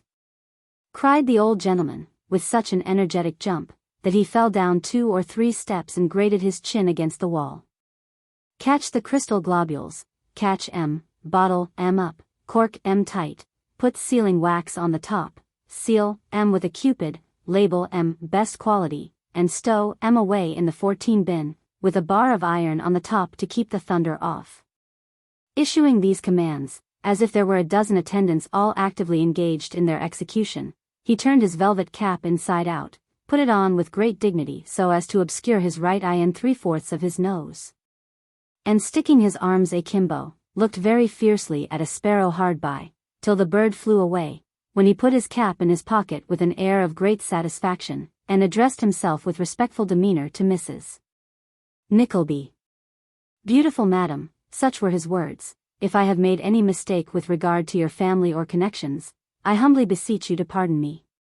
If I supposed you to be related to foreign powers or native boards, it is because you have a manner, a carriage, a dignity, which you will excuse my saying that none but yourself, with the single exception perhaps of the tragic muse, when playing extemporaneously on the barrel organ before the East India Company, can parallel. I am not a youth, ma'am, as you see, and although beings like you can never grow old, I venture to presume that we are fitted for each other." "Really, Kate, my love," said Mrs. Nickleby faintly, and looking another way. "I have estates, ma'am," said the old gentleman, flourishing his right hand negligently, as if he made very light of such matters, and speaking very fast. "Jewels, lighthouses, fish ponds, a whalery of my own in the North Sea, and several oyster beds of great profit in the Pacific Ocean. If you will have the kindness to step down to the Royal Exchange and to take the cocked hat off the stoutest beetle's head, you will find my card in the lining of the crown, wrapped up in a piece of blue paper. My walking stick is also to be seen on application to the chaplain of the House of Commons, who is strictly forbidden to take any money for showing it. I have enemies about me, ma'am," he looked towards his house and spoke very low, who attack me on all occasions, and wish to secure my property. If you bless me with your hand and heart, you can apply to the Lord Chancellor or call out the military if necessary. Sending my toothpick to the Commander-in-Chief will be sufficient, and so clear the house of them before the ceremony is performed. After that, love, bliss and rapture, rapture, love and bliss. Be mine, be mine. Repeating these last words with great rapture and enthusiasm, the old gentleman put on his black velvet cap again, and looking up into the sky in a hasty manner, said something that was not quite intelligible concerning a balloon he expected, and which was rather after its time. Be mine, repeated the old gentleman. Kate, my dear, said Mrs. Nickleby, I have hardly the power to speak, but it is necessary for the happiness of all parties that this matter should be set at rest forever. Surely there is no necessity for you to say one word, mamma, reasoned Kate. You will allow me, my dear, if you please, to judge for myself, said Mrs. Nickleby. Be mine, cried the old gentleman. It can scarcely be expected, sir, said Mrs. Nickleby, fixing her eyes modestly on the ground, that I should tell a stranger whether I feel flattered and obliged by such proposals, or not. They certainly are made under very singular circumstances. Still at the same time, as far as it goes, and to a certain extent of course, Mrs. Nickleby's customary qualification, they must be gratifying and agreeable to one's feelings. Be mine, cried the old gentleman. Gog and Magog, Gog and Magog. Be mine. It will be sufficient for me to say, sir, resumed Mrs. Nickleby, with perfect seriousness, and I'm sure you'll see the propriety of taking an answer and going away, that I have made up my mind to remain a widow, and to devote myself to my children. You may not suppose I am the mother of 2 children, indeed many people have doubted it, and said that nothing on earth could ever make them believe it possible, but it is the case, and they are both grown up. We shall be very glad to have you for a neighbor, very glad, delighted, I'm sure, but in any other character it's quite impossible, quite. As to my being young enough to marry again, that perhaps may be so, or it may not be. But I couldn't think of it for an instant, not on any account whatever. I said I never would, and I never will. It's a very painful thing to have to reject proposals, and I would much rather that none were made. At the same time, this is the answer that I determined long ago to make, and this is the answer I shall always give. These observations were partly addressed to the old gentleman, partly to Kate, and partly delivered in soliloquy. Towards their conclusion, the suitor evinced a very irreverent degree of inattention, and Mrs. Nickleby had scarcely finished speaking, when, to the great terror both of that lady and her daughter, he suddenly flung off his coat, and springing on the top of the wall, threw himself into an attitude which displayed his small clothes and grey worsteds to the fullest advantage, and concluded by standing on one leg, and repeating his favourite bellow with increased vehemence. While he was still dwelling on the last note, and embellishing it with a prolonged flourish, a dirty hand was observed to glide stealthily and swiftly along the top of the wall, as if in pursuit of a fly, and then to clasp with the utmost dexterity one of the old gentleman's ankles. This done, the companion hand appeared, and clasped the other ankle. Thus encumbered, the old gentleman lifted his legs awkwardly once or twice, as if they were very clumsy and imperfect pieces of machinery, and then looking down on his own side of the wall, burst into a loud laugh. It's you, is it? Said the old gentleman. Yes, it's me, replied a gruff voice. How's the Emperor of Tartary? Said the old gentleman. Oh, he's much the same as usual, was the reply. No better and no worse. The young Prince of China, said the old gentleman, with much interest. Is he reconciled to his father-in-law, the great potato salesman? No, answered the gruff voice, and he says he never will be, that's more. If that's the case, observed the old gentleman, perhaps I'd better come down. Well, said the man on the other side, I think you had, perhaps. One of the hands being then cautiously unclasped, the old gentleman dropped into a sitting posture, and was looking round to smile and bow to Mrs. Nickleby, when he disappeared with some precipitation, as if his legs had been pulled from below. Very much relieved by his disappearance, Kate was turning to speak to her mamma, when the dirty hands again became visible, and were immediately followed by the figure of a coarse squat man, who ascended by the steps which had been recently occupied by their singular neighbor. "Beg your pardon, ladies," said this new comer, grinning and touching his hat. "Has he been making love to either of you?" "Yes," said Kate. "Ah," rejoined the man, taking his handkerchief out of his hat and wiping his face. "He always will, you know.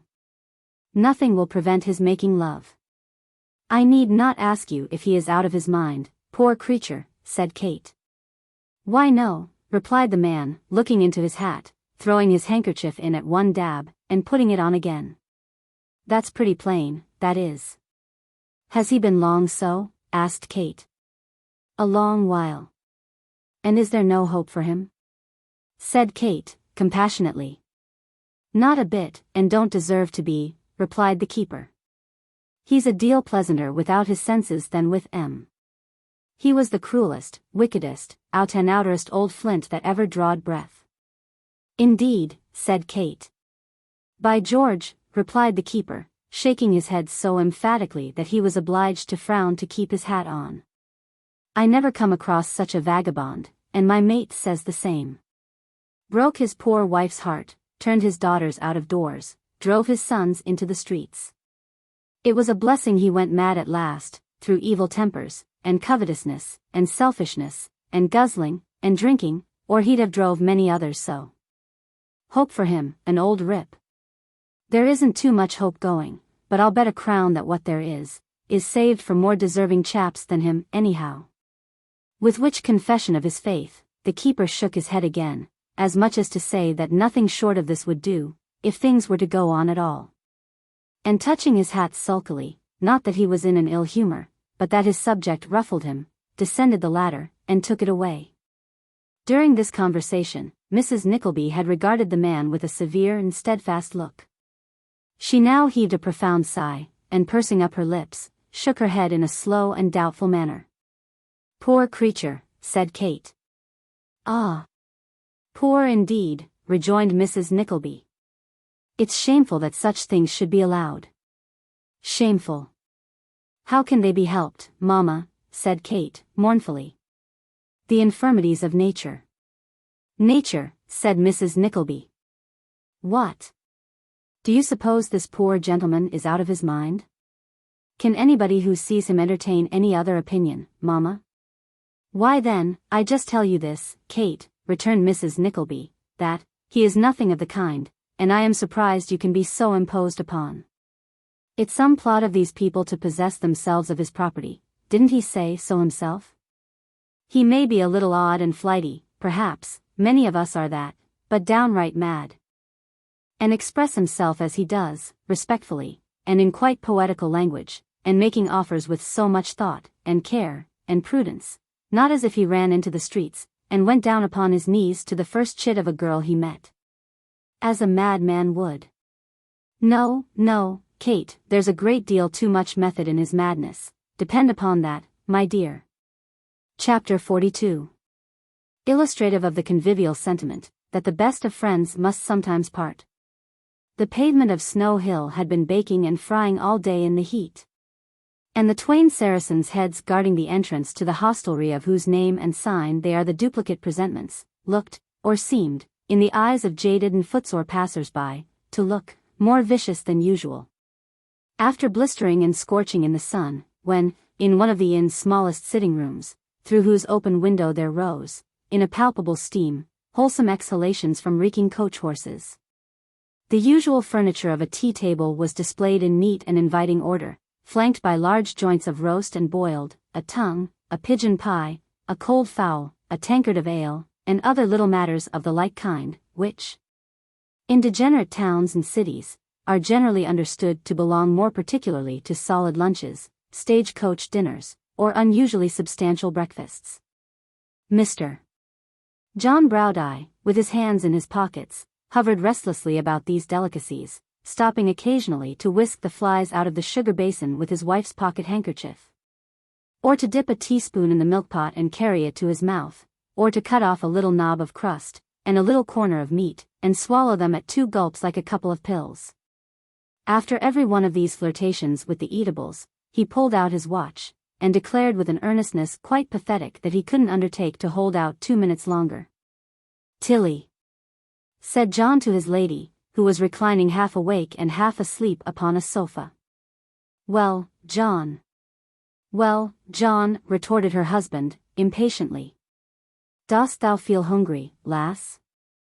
"Not very," said Mrs. Browdie. "Not very," repeated John, raising his eyes to the ceiling. "Hear her say not very, and us dining at 3, and loonching off past 3 thought aggravates a mon 'stead of pacifying him. Not very." "Here's a gentleman for you, sir," said the waiter, looking in. "A what for me?" cried John, as though he thought it must be a letter, or a parcel. "A gentleman, sir." "Stars and garthers, chap," said John, "what dost thou coom and say thought for?" "In why, Are you at home, sir?"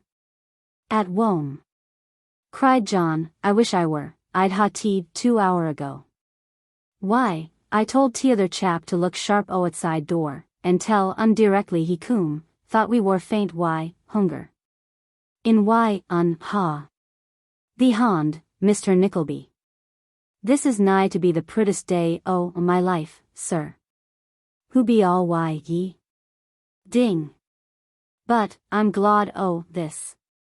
Quite forgetting even his hunger in the heartiness of his salutation, John Browdie shook Nicholas by the hand again and again, slapping his palm with great violence between each shake, to add warmth to the reception. "Ah! There she be," said John, observing the look which Nicholas directed towards his wife. "There she be, we shan't quarrel about her no-o, eh?" "Ecod, when I think thought, but thou wantst summat to eat." "Fall to, mun, fall to, and for what we're a boot to receive."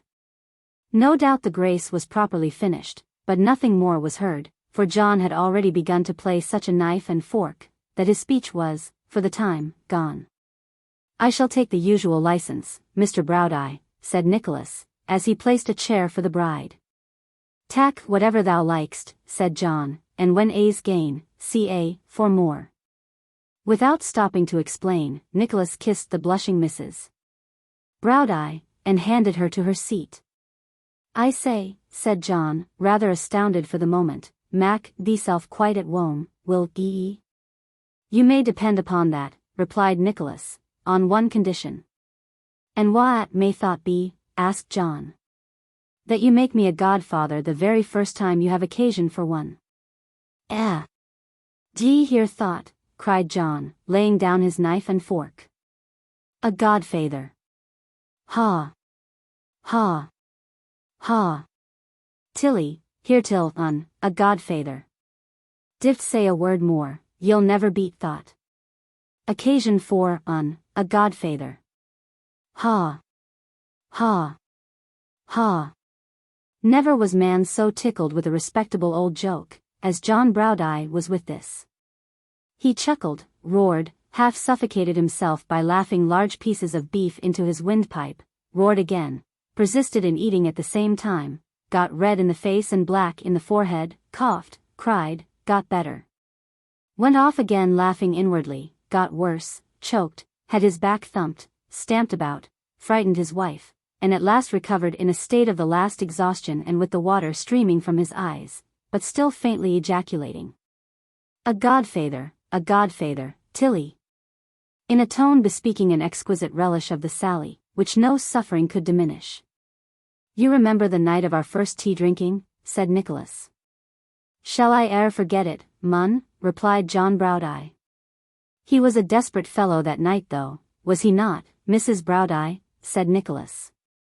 "Quite a monster. If you had only heard him as we were going home, Mr. Nickleby, you'd have said so indeed," returned the bride. "I never was so frightened in all my life." "Coom, said John, with a broad grin, "thou knowst better than thought, Tilly." "So I was," replied Mrs. Browdie. "I almost made up my mind never to speak to you again." "A'most," said John, with a broader grin than the last. "A'most made up her mind." And she were coaxin', and wheedlin', the blessed wa. What didst thou let yon chap mak goop tivee for, says I. I deedn't, John, says she, a squeegin' my arm. You deedn't, says I, Noah, says she, a squeegin' of me Jean. Lor, John, interposed his pretty wife, coloring very much. How can you talk such nonsense? As if I should have dreamt of such a thing. I did not know whether thou'd ever dreamt of it, though I think that's loike enough, mind, retorted John, but thou didst it. Ye're a fecal, changeable weathercock, lass, says I. Not fecal, John, says she. Yes, says I, fecal, dommed fecal. Did not tell me thou bean't, efter yon chap at schoolmester's, says I, him, says she, quite screeching. Ah. Him, says I. Why, John, says she, and she coom a deal closer and squeeged a deal harder than she'd deen afore. Dost thou think it's nat ral no that having such a proper mun as thou to keep company why? I'd ever tack op why, such a leetle scanty whippersnapper as yon? She says. Ha. Ha. Ha. She said whippersnapper. Ecod. I says, efter thought, neem the day, and let's have it our. Ha. Ha. Ha. Nicholas laughed very heartily at this story, both on account of its telling against himself, and his being desirous to spare the blushes of Mrs. Browdie, whose protestations were drowned in peals of laughter from her husband. His good nature soon put her at her ease, and although she still denied the charge, she laughed so heartily at it, that Nicholas had the satisfaction of feeling assured that in all essential respects it was strictly true. This is the second time, said Nicholas, that we have ever taken a meal together, and only third I have ever seen you, and yet it really seems to me as if I were among old friends. Weel, observed the Yorkshireman, so I say. And I am sure I do, added his young wife. I have the best reason to be impressed with the feeling, mind, said Nicholas. For if it had not been for your kindness of heart, my good friend, when I had no right or reason to expect it, I know not what might have become of me or what plight I should have been in by this time. Talk aboot summat else, replied John, gruffly, and did not bother. It must be a new song to the same tune then, said Nicholas, smiling.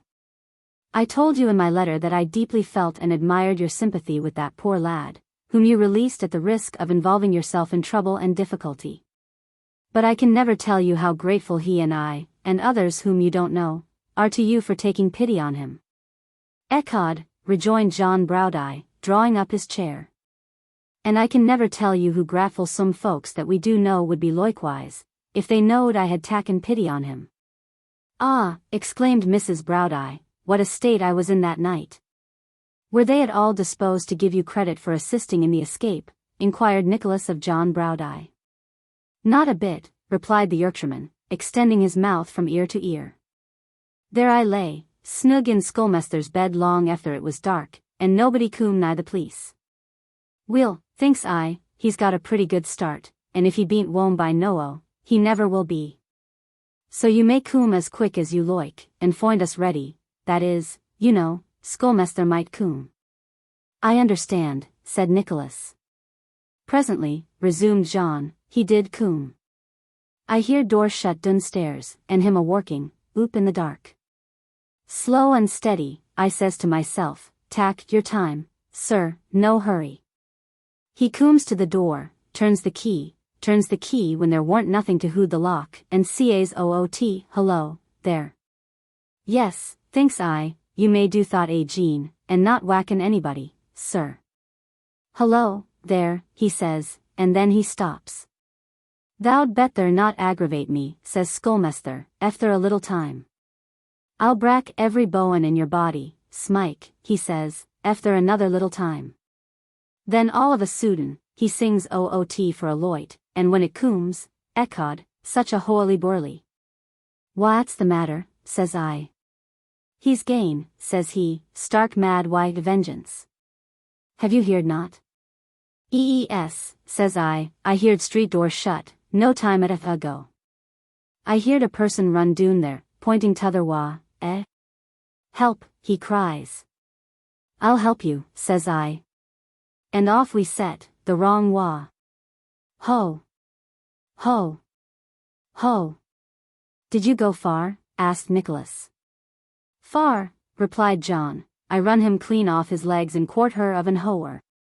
To see old schoolmaster wy out his hat, skimming along up to his knees in mud and wather, tumbling over fences, and rolling into ditches, and bawling oot like mad, why, his one eye looking sharp out for the lad. And his coat-tails flying out behind, and him spattered mud all our, face and all. I thought I should dropped doon, and killed myself laughing. John laughed so heartily at the mere recollection, that he communicated the contagion to both his hearers, and all three burst into peals of laughter, which were renewed again and again, until they could laugh no longer. He's a bad said John, wiping his eyes, a very bad is schoolmaster. I can't bear the sight of him, John, said his wife. Coom, retorted John, thought's tidy in you, thought is. If it wa'n't along you, we shouldn't know not a boot thou knowed first, Tilly, didn't thou? I couldn't help knowing Fanny Squeers, John, returned his wife. She was an old playmate of mine, you know. Will, replied John, didn't I say so, lass? It's best to be neighbourly, and keep up old acquaintance loike, and what I say is, didn't quarrel if can help it.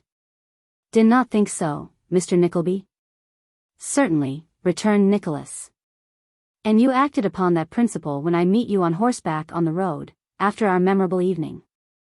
Sure Elwhy, said John. What I say, I stick by.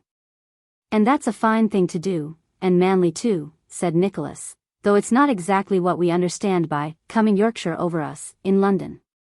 Miss Squeers is stopping with you, you said in your note. Yes, replied John, Tilly's bridesmaid. And a queer bridesmaid she be, too. She won't be a bride in a hurry, I reckon. For shame, John, said Mrs. Browdie, with an acute perception of the joke though, being a bride herself. The groom will be a blessed mun, said John, his eyes twinkling at the idea. He'll be in luck, he will. You see, Mr. Nickleby, said his wife, that it was in consequence of her being here, that John wrote to you and fixed tonight, because we thought that it wouldn't be pleasant for you to meet, after what has passed. Unquestionably. You were quite right in that, said Nicholas, interrupting. Especially, observed Mrs. Browdie, looking very sly, after what we know about past and gone love matters. We know, indeed, said Nicholas, shaking his head. You behaved rather wickedly there, I suspect. Oh, course she did, said John Browdie, passing his huge forefinger through one of his wife's pretty ringlets, and looking very proud of her. She were always as skittish and full tricks as a... Well, as a what? Said his wife. As a woman, returned John. Ding. But I did not know aught else that cooms near it. You were speaking about Miss Squeers, said Nicholas, with the view of stopping some slight connubialities which had begun to pass between Mr. and Mrs. Browdie, and which rendered the position of a third party in some degree embarrassing, as occasioning him to feel rather in the way than otherwise. Oh yes, rejoined Mrs. Browdie. John done. John fixed tonight, because she had settled that she would go and drink tea with her father. And to make quite sure of there being nothing amiss, and of your being quite alone with us, he settled to go out there and fetch her home. That was a very good arrangement, said Nicholas, though I am sorry to be the occasion of so much trouble. Not the least in the world, returned Mrs. Browdie. For we have looked forward to see you, John and I have, with the greatest possible pleasure. Do you know, Mr. Nickleby, said Mrs. Browdie, with her archiest smile, that I really think Fanny Squeers was very fond of you? I am very much obliged to her, said Nicholas, but upon my word, I never aspired to making any impression upon her virgin heart. How you talk, tittered Mrs. Browdie. No, but do you know that really, seriously now and without any joking, I was given to understand by Fanny herself, that you had made an offer to her, and that you two were going to be engaged, quite solemn and regular. Was you, ma'am, was you? Cried a shrill female voice. Was you given to understand that I, was going to be engaged to an assassinating thief that shed the gore of my paw? Do you think, ma'am, that I was very fond of such dirt beneath my feet, as I couldn't condescend to touch with kitchen tongs, without blacking and crocking myself by the contract? Do you, ma'am, do you? Oh! Base and degrading, Tilda. With these reproaches Miss Squeers flung the door wide open, and disclosed to the eyes of the astonished Browdies and Nicholas, not only her own symmetrical form, arrayed in the chaste white garments before described, a little dirtier, but the form of her brother and father, the pair of Wackfords. "This is the hand, is it?" continued Miss Squeers, who, being excited, aspirated her H's strongly. "This is the hand, is it, of all my forbearance and friendship for that double-faced thing, that viper, that mermaid?" Miss Squeers hesitated a long time for this last epithet, and brought it out triumphantly at last, as if it quite clinched the business. "This is the hand, is it, of all my bearing with her deceitfulness, her lowness, her falseness, her laying herself out to catch the admiration of vulgar minds, in a way which made me blush for my gender," suggested Mr. Squeers, regarding the spectators with a malevolent eye, literally a malevolent eye. "Yes," said Miss Squeers, "but I thank my stars that my ma is of the same." "Here," remarked Mr. Squeers. "And I wish she was here to have a scratch at this company." "This is the hand, is it," said Miss Squeers, tossing her head, and looking contemptuously at the floor, "of my taking notice of that rubbishing creature, and demeaning myself to patronize her?" "Oh, come," rejoined Mrs. Browdie, disregarding all the endeavors of her spouse to restrain her, and forcing herself into a front row, "don't talk such nonsense as that." "Have I not patronized you, ma'am?" demanded Miss Squeers. "No," returned Mrs. Browdie. "I will not look for blushes in such a quarter," said Miss Squeers, haughtily, "for that countenance is a stranger to everything but ignominiousness and red-faced boldness." "I say," interposed John Browdie, nettled by these accumulated attacks on his wife, "dra it mild." "You, Mr. Browdie," said Miss Squeers, taking him up very quickly, "I pity. I have no feeling for you, sir, but one of unliquidated pity." "Oh," said John. "No," said Miss Squeers, looking sideways at her parent, "although I am a queer bridesmaid, and shan't be a bride in a hurry, and although my husband will be in luck, I entertain no sentiments towards you, sir, but sentiments of pity." Here Miss Squeers looked sideways at her father again, who looked sideways at her, as much as to say, "There you had him." "I know what you've got to go through," said Miss Squeers, shaking her curls violently. "I know what life is before you, and if you was my bitterest and deadliest enemy, I could wish you nothing worse." "Couldn't you wish to be married to him yourself, if that was the case?" inquired Mrs. Browdie, with great suavity of manner. "Oh, ma'am, how witty you are," retorted Miss Squeers with a low curtsy, "almost as witty, ma'am, as you are clever. How very clever it was in you, ma'am, to choose a time when I had gone to tea with my pa, and was sure not to come back without being fetched. What a pity you never thought that other people might be as clever as yourself and spoil your plans." "You won't vex me, child, with such airs as these," said the late Miss Price, assuming the matron. "Don't Mrs. me, ma'am, if you please," returned Miss Squeers, sharply. "I'll not bear it." "Is this the hand?" "Dang it cried John Browdie, impatiently.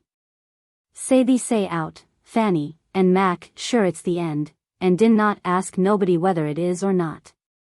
"Thanking you for your advice which was not required, Mr. Browdie," returned Miss Squeers, with laborious politeness, "have the goodness not to presume to meddle with my Christian name. Even my pity shall never make me forget what's due to myself, Mr. Browdie."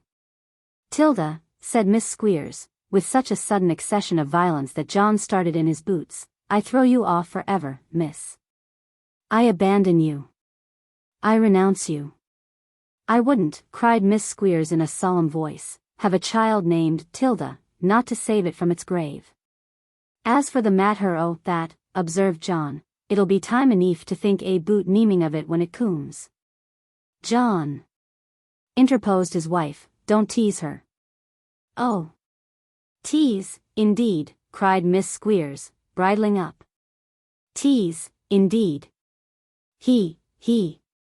Tease, too. No, don't tease her. Consider her feelings, pray. If it's fated that listeners are never to hear any good of themselves, said Mrs. Browneye, I can't help it, and I am very sorry for it. But I will say, Fanny, that times out of number I have spoken so kindly of you behind your back, that even you could have found no fault with what I said. Oh, I dare say not, ma'am, cried Miss Squeers, with another curtsy. Best thanks to you for your goodness, and begging and praying you not to be hard upon me another time. I don't know, resumed Mrs. Browneye, that I have said anything very bad of you, even now.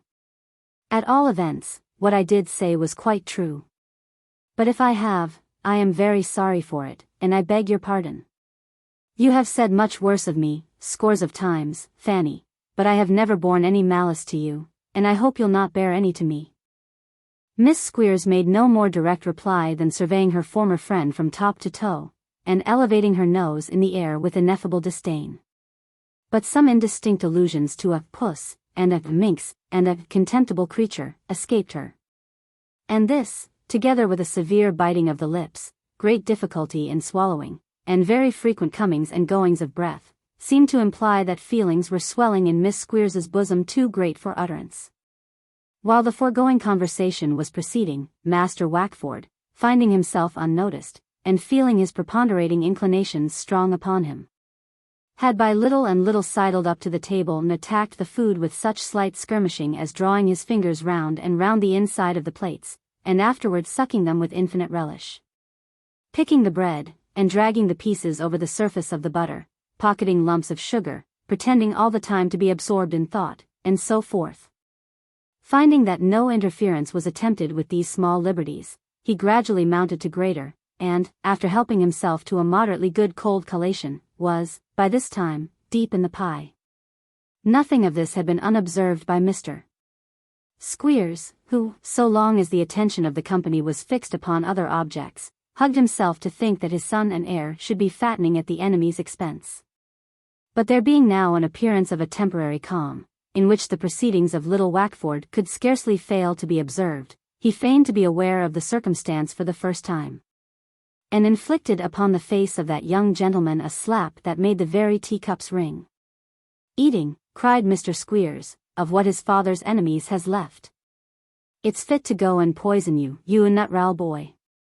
It ween't hurt him, said John, apparently very much relieved by the prospect of having a man in the quarrel. Let eat.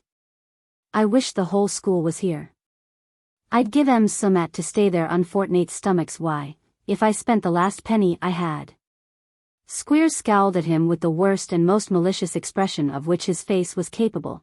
It was a face of remarkable capability, too, in that way, and shook his fist stealthily.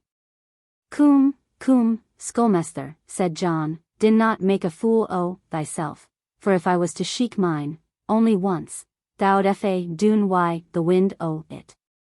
It was you, was it, returned Squeers, that helped off my runaway boy? It was you, was it? Me, returned John, in a loud tone. Yes, it wa me, coom, what o' that? It wa me.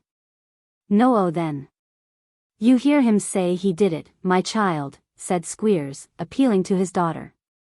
You hear him say he did it. Did it, cried John. I'll tell ye more. Hear this, too. If thou'd got another runaway boy, I'd do it ageen. If thou'd got 20 runaway boys, I'd do it 20 times hour, and 20 more to thought, and I tell thee more, said John, no o' my blood is oop, that thou art an old rascal.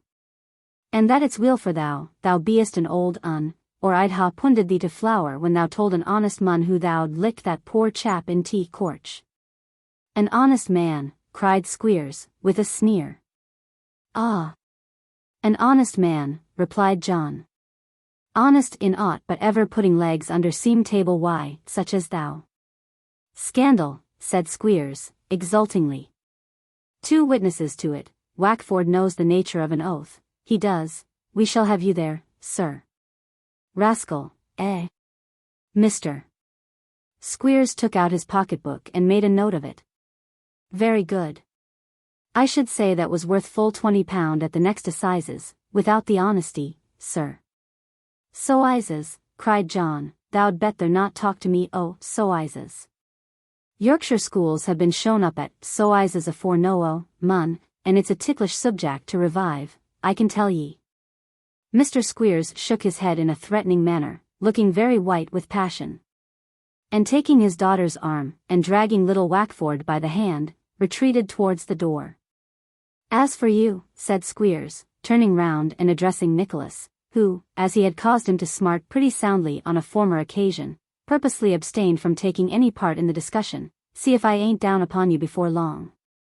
You'll go a kidnapping of boys, will you? Take care their fathers don't turn up, mark that, take care their fathers don't turn up, and send 'em back to me to do as I like with, in spite of you." "I am not afraid of that," replied Nicholas, shrugging his shoulders contemptuously, and turning away. "Ain't you?" retorted Squeers, with a diabolical look. "Now then, come along. I leave such society, with my pa, for hever," said Miss Squeers, looking contemptuously and loftily round.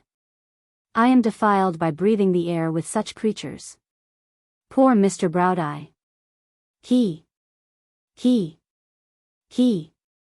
I do pity him, that I do, he's so deluded.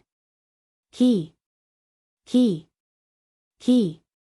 Artful and designing, Tilda." With this sudden relapse into the sternest and most majestic wrath, Miss Squeers swept from the room. And having sustained her dignity until the last possible moment, was heard to sob and scream and struggle in the passage.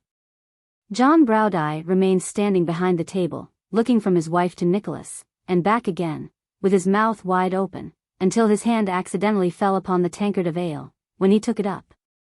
And having obscured his features therewith for some time, drew a long breath, handed it over to Nicholas, and rang the bell. "Here, waiter," said John, briskly. "Look alive here. Tack these things awa, and let's have sumat broiled for super, very comfortable and plenty at 10 o'clock. Bring some brandy and some water, and a pair slippers, the largest pair in the house, and be quick aboot it. Dash ma wig," said John, rubbing his hands, "there's no ganging oot to neat, no to fetch anybody wome, and ecod, we'll begin to spend the evening in earnest." Chapter 43. Officiates as a kind of gentleman usher, in bringing various people together. The storm had long given place to a calm the most profound, and the evening was pretty far advanced, indeed supper was over. And the process of digestion proceeding as favorably as, under the influence of complete tranquility, cheerful conversation, and a moderate allowance of brandy and water. Most wise men conversant with the anatomy and functions of the human frame will consider that it ought to have proceeded, when the three friends, or as one might say, both in a civil and religious sense, and with proper deference and regard to the holy state of matrimony, the two friends, Mr. and Mrs. Browdie counting as no more than one, were startled by the noise of loud and angry threatenings below stairs, which presently attained so high a pitch, and were conveyed besides in language so towering, sanguinary, and ferocious, that it could hardly have been surpassed, if there had actually been a Saracen's head then present in the establishment, supported on the shoulders and surmounting the trunk of a real, live, furious, and most unappeasable Saracen. This turmoil, instead of quickly subsiding after the first outburst, as turmoils not unfrequently do, whether in taverns, legislative assemblies, or elsewhere, into a mere grumbling and growling squabble, increased every moment. And although the whole din appeared to be raised by but one pair of lungs, yet that one pair was of so powerful a quality, and repeated such words as scoundrel, rascal, insolent puppy, and a variety of expletives no less flattering to the party addressed, with such great relish and strength of tone, that a dozen voices raised in concert under any ordinary circumstances would have made far less uproar and created much smaller consternation. "Why, what's the matter?" said Nicholas, moving hastily towards the door. John Browdie was striding in the same direction when Mrs. Browdie turned pale, and, leaning back in her chair, requested him with a faint voice to take notice, that if he ran into any danger it was her intention to fall into hysterics immediately, and that the consequences might be more serious than he thought for. John looked rather disconcerted by this intelligence, though there was a lurking grin on his face at the same time. But, being quite unable to keep out of the fray, he compromised the matter by tucking his wife's arm under his own, and, thus accompanied, following Nicholas downstairs with all speed. The passage outside the coffee-room door was the scene of disturbance, and here were congregated the coffee-room customers and waiters, together with 2 or 3 coachmen and helpers from the yard. These had hastily assembled round a young man who from his appearance might have been a year or 2 older than Nicholas, and who, besides having given utterance to the defiances just now described, seemed to have proceeded to even greater lengths in his indignation, inasmuch as his feet had no other covering than a pair of stockings, while a couple of slippers lay at no great distance from the head of a prostrate figure in an opposite corner, who bore the appearance of having been shot into his present retreat by means of a kick, and complimented by having the slippers flung about his ears afterwards. The coffee-room customers, and the waiters, and the coachmen, and the helpers, not to mention a barmaid who was looking on from behind an open sash window, seemed at that moment, if a spectator might judge from their winks, nods, and muttered exclamations, strongly disposed to take part against the young gentleman in the stockings. Observing this, and that the young gentleman was nearly of his own age and had in nothing the appearance of an habitual brawler, Nicholas, impelled by such feelings as will influence young men sometimes, felt a very strong disposition to side with the weaker party, and so thrust himself at once into the center of the group, and in a more emphatic tone, perhaps, than circumstances might seem to warrant, demanded what all that noise was about. "Hullo," said one of the men from the yard, "this is somebody in disguise, this is." "Room for the eldest son of the Emperor of Russia, gentlemen," cried another fellow.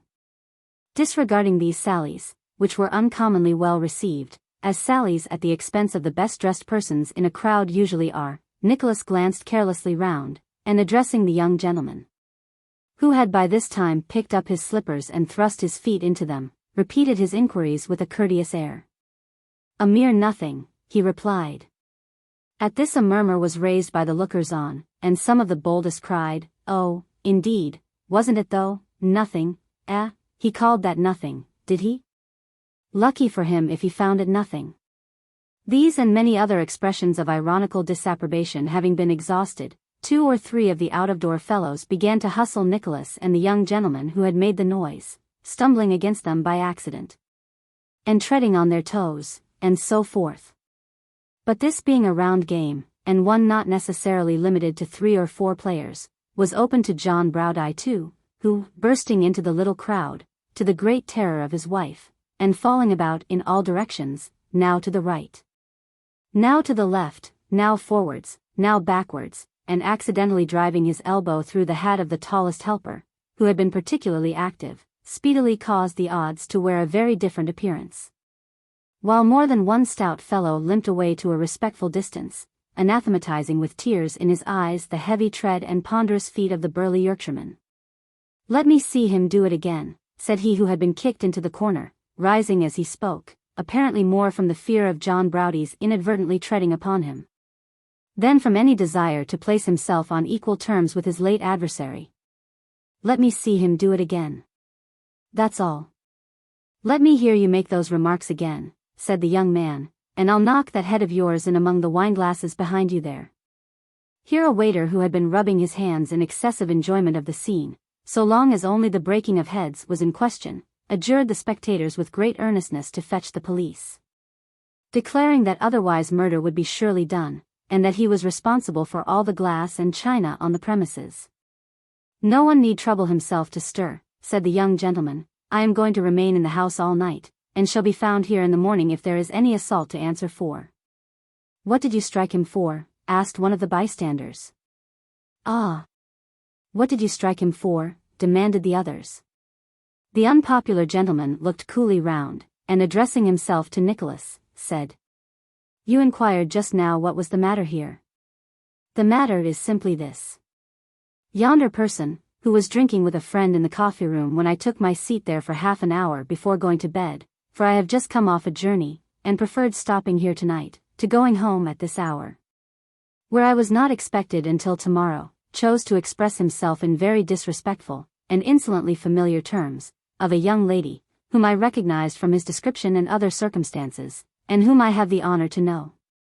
As he spoke loud enough to be overheard by the other guests who were present, I informed him most civilly that he was mistaken in his conjectures, which were of an offensive nature, and requested him to forbear. He did so for a little time, but as he chose to renew his conversation when leaving the room, in a more offensive strain than before, I could not refrain from making after him, and facilitating his departure by a kick, which reduced him to the posture in which you saw him just now. I am the best judge of my own affairs, I take it, said the young man, who had certainly not quite recovered from his recent heat. If anybody here thinks proper to make this quarrel his own, I have not the smallest earthly objection, I do assure him. Of all possible courses of proceeding under the circumstances detailed, there was certainly not one which, in his then state of mind, could have appeared more laudable to Nicholas than this. There were not many subjects of dispute which at that moment could have come home to his own breast more powerfully, for having the unknown uppermost in his thoughts. It naturally occurred to him that he would have done just the same if any audacious gossiper durst have presumed in his hearing to speak lightly of her. Influenced by these considerations, he espoused the young gentleman's quarrel with great warmth, protesting that he had done quite right, and that he respected him for it. Which John Browdie, albeit not quite clear as to the merits, immediately protested too, with not inferior vehemence. Let him take care, that's all, said the defeated party, who was being rubbed down by a waiter, after his recent fall on the dusty boards. He don't knock me about for nothing, I can tell him that. A pretty state of things, if a man isn't to admire a handsome girl without being beat to pieces for it. This reflection appeared to have great weight with the young lady in the bar, who, adjusting her cap as she spoke, and glancing at a mirror, declared that it would be a very pretty state of things indeed. And that if people were to be punished for actions so innocent and natural as that, there would be more people to be knocked down than there would be people to knock them down, and that she wondered what the gentleman meant by it, that she did. My dear girl, said the young gentleman in a low voice, advancing towards the sash window. Nonsense, sir, replied the young lady sharply, smiling though as she turned aside, and biting her lip, whereat Mrs. Browdie, who was still standing on the stairs, glanced at her with disdain, and called to her husband to come away. No, but listen to me, said the young man. If admiration of a pretty face were criminal, I should be the most hopeless person alive, for I cannot resist one. It has the most extraordinary effect upon me, checks and controls me in the most furious and obstinate mood. You see what an effect yours has had upon me already. Oh, that's very pretty, replied the young lady, tossing her head, but... Yes, I know it's very pretty, said the young man, looking with an air of admiration in the barmaid's face. I said so, you know, just this moment. But beauty should be spoken of respectfully, and in proper terms, and with a becoming sense of its worth and excellence, whereas this fellow has no more notion. The young lady interrupted the conversation at this point by thrusting her head out of the bar window, and inquiring of the waiter in a shrill voice whether that young man who had been knocked down was going to stand in the passage all night, or whether the entrance was to be left clear for other people. The waiters, taking the hint, and communicating it to the hostlers, were not slow to change their tone too, and the result was, that the unfortunate victim was bundled out in a twinkling. I am sure I have seen that fellow before, said Nicholas. Indeed, replied his new acquaintance. I am certain of it, said Nicholas, pausing to reflect. Where can I have? Stop, yes, to be sure, he belongs to a register office up at the west end of the town. I knew I recollected the face. It was, indeed, Tom, the ugly clerk. That's odd enough, said Nicholas, ruminating upon the strange manner in which the register office seemed to start up and stare him in the face every now and then, and when he least expected it. I am much obliged to you for your kind advocacy of my cause when it most needed an advocate, said the young man, laughing, and drawing a card from his pocket. Perhaps you'll do me the favor to let me know where I can thank you. Nicholas took the card, and glancing at it involuntarily as he returned the compliment, evinced very great surprise. Mr. Frank Cheeryble, said Nicholas. Surely not the nephew of Cheeryble Brothers, who is expected tomorrow." "I don't usually call myself the nephew of the firm," returned Mr. Frank, good-humoredly, "but of the two excellent individuals who compose it, I am proud to say I am the nephew. And you, I see, are Mr. Nickleby, of whom I have heard so much. This is a most unexpected meeting, but not the less welcome, I assure you."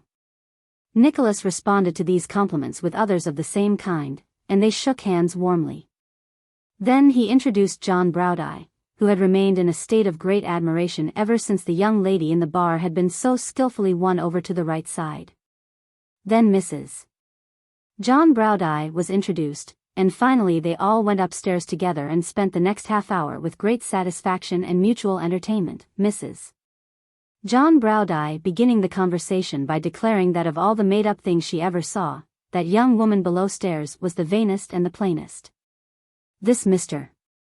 Frank Cheeryble, although, to judge from what had recently taken place, a hot-headed young man, which is not an absolute miracle and phenomenon in nature, was a sprightly, good-humored, pleasant fellow, with much both in his countenance and disposition that reminded Nicholas very strongly of the kind-hearted brothers.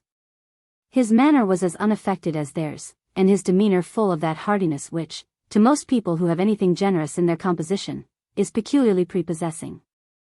Add to this, that he was good-looking and intelligent, had a plentiful share of vivacity, was extremely cheerful, and accommodated himself in 5 minutes' time to all John Browdie's oddities with as much ease as if he had known him from a boy.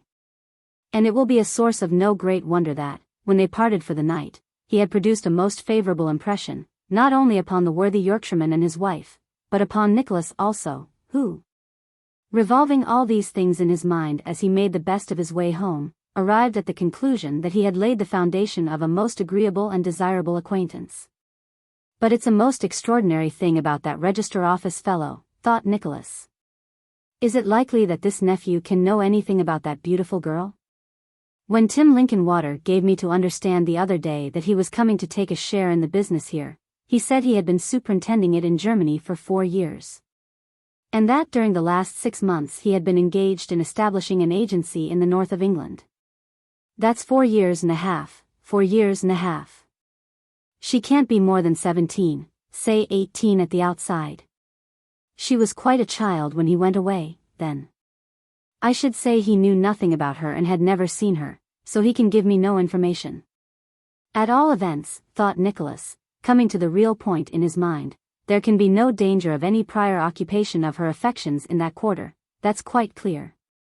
Is selfishness a necessary ingredient in the composition of that passion called love, or does it deserve all the fine things which poets, in the exercise of their undoubted vocation, have said of it?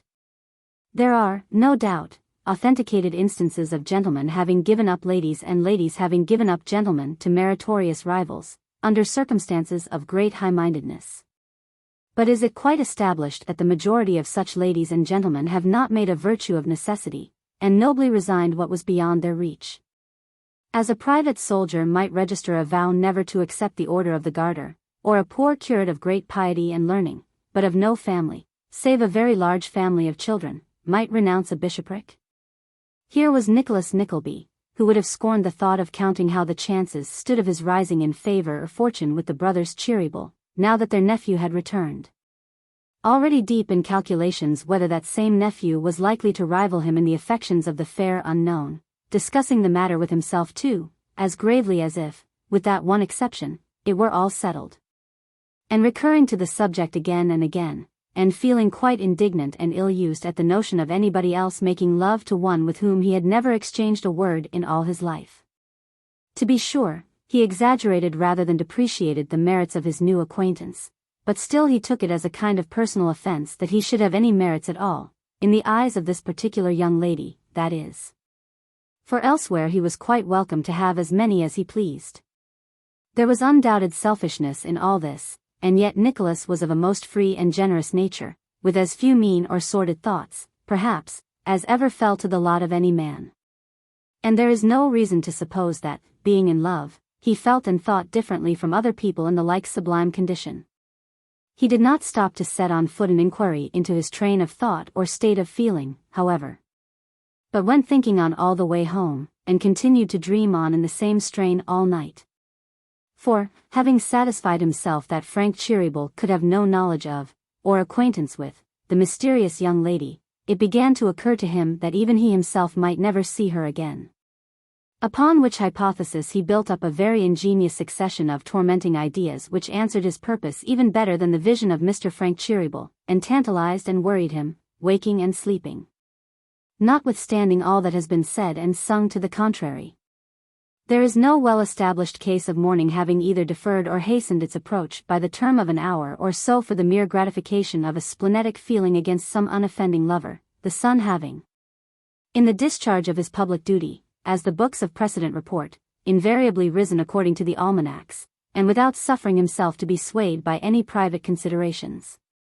So, morning came as usual, and with it business hours, and with them Mr. Frank Cheeryble, and with him a long train of smiles and welcomes from the worthy brothers, and a more grave and clerk-like, but scarcely less hearty reception from Mr. Timothy Linkinwater. That Mr. Frank and Mr. Nickleby should have met last night, said Tim Linkinwater, getting slowly off his stool, and looking round the counting-house with his back planted against the desk. As was his custom when he had anything very particular to say, that those two young men should have met last night in that manner is, I say, a coincidence, a remarkable coincidence. Why, I don't believe now, added Tim, taking off his spectacles, and smiling as with gentle pride, that there's such a place in all the world for coincidences as London is. I don't know about that, said Mr. Frank. But don't know about it, Mr. Francis, interrupted Tim, with an obstinate air. Well, but let us know. If there is any better place for such things, where is it? Is it in Europe? No, that it isn't. Is it in Asia? Why, of course it's not. Is it in Africa? Not a bit of it. Is it in America? You know better than that, at all events. Well, then, said Tim, folding his arms resolutely, where is it? I was not about to dispute the point, Tim, said young Cheeryble, laughing. I am not such a heretic as that. All I was going to say was, that I hold myself under an obligation to the coincidence, that's all. Oh. If you don't dispute it, said Tim, quite satisfied, that's another thing. I'll tell you what though. I wish you had. I wish you or anybody would. I would so put that man down, said Tim, tapping the forefinger of his left hand emphatically with his spectacles. So put that man down by argument. It was quite impossible to find language to express the degree of mental prostration to which such an adventurous wight would be reduced in the keen encounter with Tim Linkinwater. So Tim gave up the rest of his declaration in pure lack of words, and mounted his stool again. We may consider ourselves, brother Ned, said Charles, after he had patted Tim Linkinwater approvingly on the back, very fortunate in having two such young men about us as our nephew Frank and Mr. Nickleby. It should be a source of great satisfaction and pleasure to us. Certainly, Charles, certainly, returned the other. Of Tim, added brother Ned, I say nothing whatever, because Tim is a mere child, an infant, a nobody that we never think of or take into account at all. Tim, you villain, what do you say to that, sir? I am jealous of both of 'em, said Tim, and mean to look out for another situation, so provide yourselves, gentlemen, if you please. Tim thought this such an exquisite, unparalleled, and most extraordinary joke, that he laid his pen upon the inkstand, and rather tumbling off his stool than getting down with his usual deliberation, laughed till he was quite faint, shaking his head all the time so that little particles of powder flew palpably about the office. Nor were the brothers at all behindhand, for they laughed almost as heartily at the ludicrous idea of any voluntary separation between themselves and old Tim. Nicholas and Mr. Frank laughed quite boisterously, perhaps to conceal some other emotion awakened by this little incident, and so, indeed, did the three old fellows after the first burst. So perhaps there was as much keen enjoyment and relish in that laugh, altogether, as the politest assembly ever derived from the most poignant witticism uttered at any one person's expense. Mr. Nickleby, said brother Charles, calling him aside, and taking him kindly by the hand, I am anxious, my dear sir, to see that you are properly and comfortably settled in the cottage. We cannot allow those who serve us well to labor under any privation or discomfort that it is in our power to remove. I wish, too, to see your mother and sister, to know them, Mr. Nickleby, and have an opportunity of relieving their minds by assuring them that any trifling service we have been able to do them is a great deal more than repaid by the zeal and ardor you display. Not a word, my dear sir, I beg. Tomorrow is Sunday. I shall make bold to come out at tea time, and take the chance of finding you at home. If you are not, you know, or the ladies should feel a delicacy in being intruded on, and would rather not be known to me just now, why I can come again another time, any other time would do for me. Let it remain upon that understanding. Brother Ned, my dear fellow, let me have a word with you this way. The twins went out of the office arm in arm, and Nicholas, who saw in this act of kindness, and many others of which he had been the subject that morning, only so many delicate renewals on the arrival of their nephew of the kind assurance which the brothers had given him in his absence, could scarcely feel sufficient admiration and gratitude for such extraordinary consideration. The intelligence that they were to have a visitor, and such a visitor, next day, awakened in the breast of Mrs. Nickleby mingled feelings of exultation and regret. For whereas on the one hand she hailed it as an omen of her speedy restoration to good society and the almost forgotten pleasures of morning calls and evening tea drinkings, she could not, on the other, but reflect with bitterness of spirit on the absence of a silver teapot with an ivory knob on the lid, and a milk jug to match, which had been the pride of her heart in days of yore, and had been kept from year's end to year's end wrapped up in wash leather on a certain top shelf which now presented itself in lively colors to her sorrowing imagination. I wonder who's got that spice box, said Mrs. Nickleby, shaking her head. It used to stand in the left-hand corner, next but two to the pickled onions. You remember that spice box, Kate? Perfectly well, Mamma. I shouldn't think you did, Kate, returned Mrs. Nickleby, in a severe manner, talking about it in that cold and unfeeling way. If there is any one thing that vexes me in these losses more than the losses themselves, I do protest and declare, said Mrs. Nickleby, rubbing her nose with an impassioned air, that it is to have people about me who take things with such provoking calmness.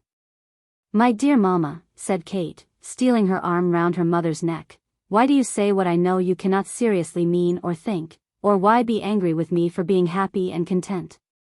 You and Nicholas are left to me, we are together once again, and what regard can I have for a few trifling things of which we never feel the want? When I have seen all the misery and desolation that death can bring, and known the lonesome feeling of being solitary and alone in crowds, and all the agony of separation in grief and poverty when we most needed comfort and support from each other, can you wonder that I look upon this as a place of such delicious quiet and rest, that with you beside me I have nothing to wish for or regret? There was a time, and not long since, when all the comforts of our old home did come back upon me, I own, very often, oftener than you would think perhaps, but I affected to care nothing for them, in the hope that you would so be brought to regret them the less. I was not insensible, indeed. I might have felt happier if I had been. Dear Mamma, said Kate, in great agitation, I know no difference between this home and that in which we were all so happy for so many years, except that the kindest and gentlest heart that ever ached on earth has passed in peace to heaven. Kate, my dear, Kate, cried Mrs. Nickleby, folding her in her arms. I have so often thought, sobbed Kate, of all his kind words, of the last time he looked into my little room, as he passed upstairs to bed, and said, God bless you, darling. There was a paleness in his face, Mamma, the broken heart, I know it was, I little thought so, then. A gush of tears came to her relief, and Kate laid her head upon her mother's breast, and wept like a little child. It is an exquisite and beautiful thing in our nature, that when the heart is touched and softened by some tranquil happiness or affectionate feeling, the memory of the dead comes over it most powerfully and irresistibly. It would almost seem as though our better thoughts and sympathies were charms, in virtue of which the soul is enabled to hold some vague and mysterious intercourse with the spirits of those whom we dearly loved in life. Alas! How often and how long may those patient angels hover above us, watching for the spell which is so seldom uttered, and so soon forgotten. Poor Mrs. Nickleby, accustomed to give ready utterance to whatever came uppermost in her mind, had never conceived the possibility of her daughters dwelling upon these thoughts in secret. The more especially as no hard trial or querulous reproach had ever drawn them from her. But now, when the happiness of all that Nicholas had just told them, and of their new and peaceful life, brought these recollections so strongly upon Kate that she could not suppress them, Mrs. Nickleby began to have a glimmering that she had been rather thoughtless now and then, and was conscious of something like self-reproach as she embraced her daughter, and yielded to the emotions which such a conversation naturally awakened. There was a mighty bustle that night, and a vast quantity of preparation for the expected visitor, and a very large nosegay was brought from a gardener's hard by, and cut up into a number of very small ones, with which Mrs. Nickleby would have garnished the little sitting-room, in a style that certainly could not have failed to attract anybody's attention, if Kate had not offered to spare her the trouble, and arrange them in the prettiest and neatest manner possible. If the cottage ever looked pretty, it must have been on such a bright and sunshiny day as the next day was. But Smike's pride in the garden, or Mrs. Nickleby's in the condition of the furniture, or Kate's in everything, was nothing to the pride with which Nicholas looked at Kate herself. And surely the costliest mansion in all England might have found in her beautiful face and graceful form its most exquisite and peerless ornament. About 6 o'clock in the afternoon Mrs. Nickleby was thrown into a great flutter of spirits by the long-expected knock at the door, nor was this flutter at all composed by the audible tread of 2 pair of boots in the passage, which Mrs. Nickleby augured, in a breathless state, must be the 2 Mr. Cheerybles, as it certainly was, though not the 2 Mrs. Nickleby expected, because it was Mr. Charles Cheeryble, and his nephew, Mr. Frank, who made 1,000 apologies for his intrusion, which Mrs. Nickleby, having teaspoons enough and to spare for all, most graciously received. Nor did the appearance of this unexpected visitor occasion the least embarrassment, save in Kate, and that only to the extent of a blush or two at first, for the old gentleman was so kind and cordial. And the young gentleman imitated him in this respect so well, that the usual stiffness and formality of a first meeting showed no signs of appearing. And Kate really more than once detected herself in the very act of wondering when it was going to begin. At the tea-table there was plenty of conversation on a great variety of subjects, nor were there wanting jocose matters of discussion, such as they were, for young Mr. Cheeryble's recent stay in Germany happening to be alluded to, old Mr. Cheeryble informed the company that the aforesaid young Mr. Cheeryble was suspected to have fallen deeply in love with the daughter of a certain German burgomaster. This accusation young Mr. Cheeryble most indignantly repelled, upon which Mrs. Nickleby slyly remarked, that she suspected, from the very warmth of the denial, there must be something in it. Young Mr. Cheeryble then earnestly entreated old Mr. Cheeryble to confess that it was all a jest, which old Mr. Cheeryble at last did, young Mr. Cheeryble being so much in earnest about it, that, as Mrs. Nickleby said many thousand times afterwards in recalling the scene, he quite colored, which she rightly considered a memorable circumstance, and one worthy of remark, young men not being as a class remarkable for modesty or self-denial. Especially when there is a lady in the case, when, if they color at all, it is rather their practice to color the story, and not themselves. After tea there was a walk in the garden, and the evening being very fine they strolled out at the garden gate into some lanes and by-roads, and sauntered up and down until it grew quite dark. The time seemed to pass very quickly with all the party. Kate went first, leaning upon her brother's arm, and talking with him and Mr. Frank Cheeryble. And Mrs. Nickleby and the elder gentleman followed at a short distance, the kindness of the good merchant, his interest in the welfare of Nicholas, and his admiration of Kate, so operating upon the good lady's feelings, that the usual current of her speech was confined within very narrow and circumscribed limits. Smike, who, if he had ever been an object of interest in his life, had been one that day, accompanied them, joining sometimes one group and sometimes the other, as brother Charles, laying his hand upon his shoulder, bade him walk with him. Or Nicholas, looking smilingly round, beckoned him to come and talk with the old friend who understood him best, and who could win a smile into his careworn face when none else could. Pride is one of the 7 deadly sins, but it cannot be the pride of a mother in her children, for that is a compound of 2 cardinal virtues, faith and hope. This was the pride which swelled Mrs. Nickleby's heart that night, and this it was which left upon her face, glistening in the light when they returned home, traces of the most grateful tears she had ever shed. There was a quiet mirth about the little supper, which harmonized exactly with this tone of feeling, and at length the two gentlemen took their leave. There was one circumstance in the leave-taking which occasioned a vast deal of smiling and pleasantry, and that was, that Mr. Frank Cheeryble offered his hand to Kate twice over, quite forgetting that he had bade her adieu already. This was held by the elder Mr. Cheeryble to be a convincing proof that he was thinking of his German flame, and the jest occasioned immense laughter. So easy is it to move light hearts. In short, it was a day of serene and tranquil happiness. And as we all have some bright day, many of us, let us hope, among a crowd of others, to which we revert with particular delight, so this one was often looked back to afterwards, as holding a conspicuous place in the calendar of those who shared it. Was there one exception, and that one he who needed to have been most happy? Who was that who, in the silence of his own chamber, sunk upon his knees to pray as his first friend had taught him, and folding his hands and stretching them wildly in the air, fell upon his face in a passion of bitter grief? Chapter 44.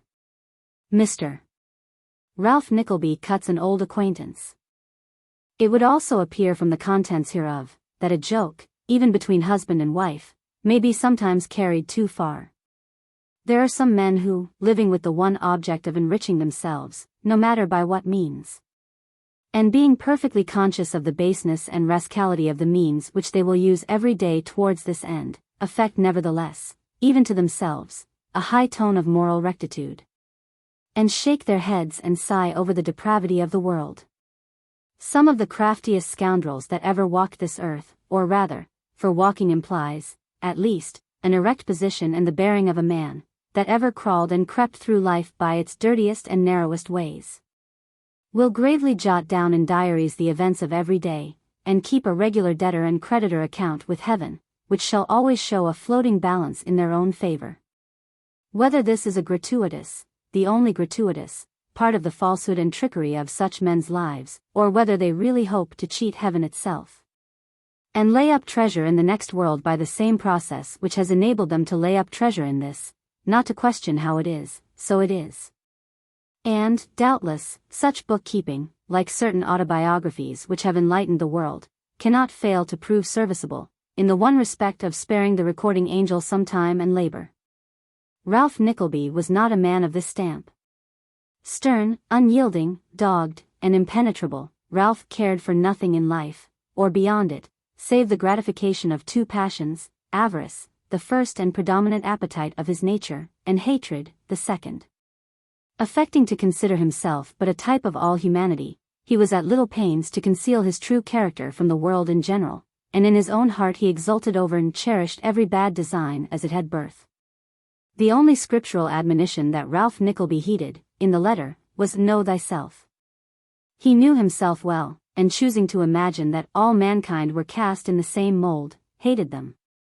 For, though no man hates himself, the coldest among us having too much self-love for that, yet most men unconsciously judge the world from themselves, and it will be very generally found that those who sneer habitually at human nature, and affect to despise it, are among its worst and least pleasant samples. But the present business of these adventures is with Ralph himself, who stood regarding Newman Noggs with a heavy frown, while that worthy took off his fingerless gloves, and spreading them carefully on the palm of his left hand, and flattening them with his right to take the creases out, proceeded to roll them up with an absent air as if he were utterly regardless of all things else, in the deep interest of the ceremonial. "Gone out of town," said Ralph, slowly. "A mistake of yours. Go back again." "No mistake," returned Newman. "Not even going, gone." "Has he turned girl or baby?" muttered Ralph, with a fretful gesture. "I don't know," said Newman, "but he's gone." The repetition of the word "gone" seemed to afford Newman Noggs inexpressible delight, in proportion as it annoyed Ralph Nickleby. He uttered the word with a full round emphasis, dwelling upon it as long as he decently could, and when he could hold out no longer without attracting observation, stood gasping it to himself as if even that were a satisfaction. "And where has he gone?" said Ralph. "France," replied Newman. "Danger of another attack of erysipelas, a worse attack, in the head. So the doctors ordered him off. And he's gone." "And Lord Frederick," began Ralph. "He's gone too," replied Newman. "And he carries his drubbing with him, does he?" said Ralph, turning away, pockets his bruises, and sneaks off without the retaliation of a word, or seeking the smallest reparation. "He's too ill," said Newman. "Too ill," repeated Ralph. "Why, I would have it if I were dying. In that case I should only be the more determined to have it, and that without delay, I mean if I were he. But he's too ill. Poor Sir Mulberry. Too ill." Uttering these words with supreme contempt and great irritation of manner, Ralph signed hastily to Newman to leave the room, and throwing himself into his chair, beat his foot impatiently upon the ground. "There is some spell about that boy," said Ralph, grinding his teeth. "Circumstances conspire to help him. Talk of fortune's favors. What is even money to such devil's luck as this?" He thrust his hands impatiently into his pockets, but notwithstanding his previous reflection there was some consolation there, for his face relaxed a little. And although there was still a deep frown upon the contracted brow, it was one of calculation, and not of disappointment. "This hawk will come back, however," muttered Ralph. "And if I know the man, and I should by this time, his wrath will have lost nothing of its violence in the meanwhile. Obliged to live in retirement, the monotony of a sick room to a man of his habits, no life, no drink, no play, nothing that he likes and lives by. He is not likely to forget his obligations to the cause of all this. Few men would, but he of all others? No, no." He smiled and shook his head, and resting his chin upon his hand, fell a musing, and smiled again. After a time he rose and rang the bell. "That Mr. Squeers, has he been here?" said Ralph. "He was here last night." "I left him here when I went home," returned Newman. "I know that, fool, do I not?" said Ralph, irascibly. "Has he been here since? Was he here this morning?" "No," bawled Newman, in a very loud key. "If he comes while I am out, he is pretty sure to be here by 9 tonight, let him wait.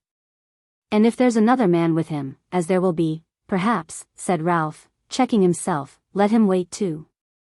"Let them both wait," said Newman. "Aye," replied Ralph, turning upon him with an angry look.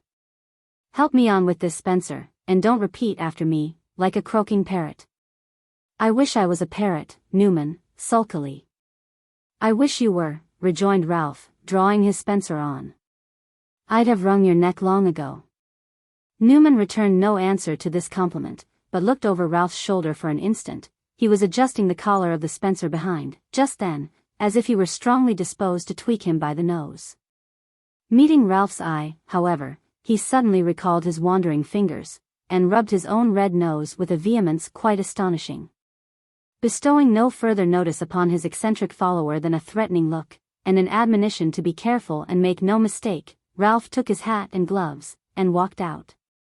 He appeared to have a very extraordinary and miscellaneous connection, and very odd calls he made, some at great rich houses, and some at small poor ones, but all upon one subject, money. His face was a talisman to the porters and servants of his more dashing clients, and procured him ready admission, though he trudged on foot, and others, who were denied, rattled to the door in carriages.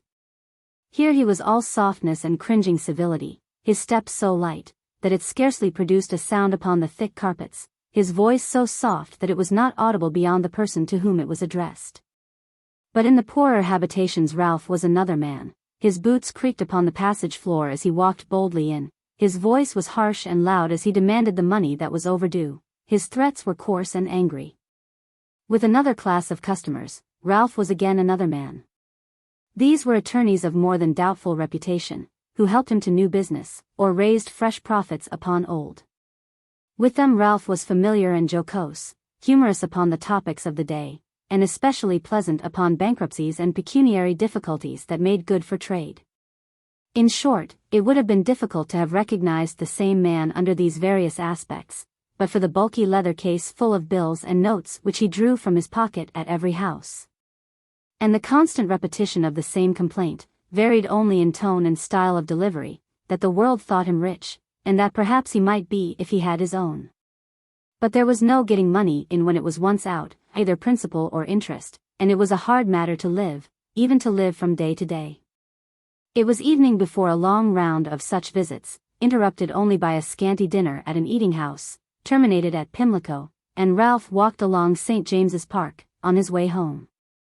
There were some deep schemes in his head, as the puckered brow and firmly set mouth would have abundantly testified, even if they had been unaccompanied by a complete indifference to, or unconsciousness of, the objects about him.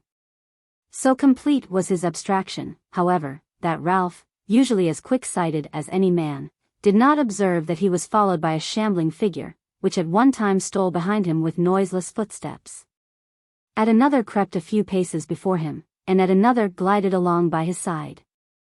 At all times regarding him with an eye so keen, and a look so eager and attentive, that it was more like the expression of an intrusive face in some powerful picture or strongly marked dream, than the scrutiny even of a most interested and anxious observer. The sky had been lowering and dark for some time, and the commencement of a violent storm of rain drove Ralph for shelter to a tree. He was leaning against it with folded arms, still buried in thought, when, happening to raise his eyes, he suddenly met those of a man who, creeping round the trunk, peered into his face with a searching look. There was something in the usurer's expression at the moment, which the man appeared to remember well, for it decided him, and stepping close up to Ralph, he pronounced his name. Astonished for the moment, Ralph fell back a couple of paces and surveyed him from head to foot. A spare, dark, withered man, of about his own age, with a stooping body, and a very sinister face rendered more ill-favored by hollow and hungry cheeks, deeply sunburnt, and thick black eyebrows. Blacker in contrast with the perfect whiteness of his hair. Roughly clothed in shabby garments, of a strange and uncouth make, and having about him an indefinable manner of depression and degradation, this, for a moment, was all he saw. But he looked again, and the face and person seemed gradually to grow less strange. To change as he looked, to subside and soften into lineaments that were familiar, until at last they resolved themselves, as if by some strange optical illusion, into those of one whom he had known for many years, and forgotten and lost sight of for nearly as many more.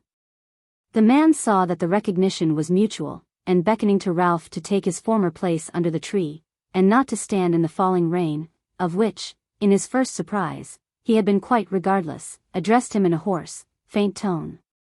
"You would hardly have known me from my voice, I suppose, Mr. Nickleby," he said. "No," returned Ralph, bending a severe look upon him.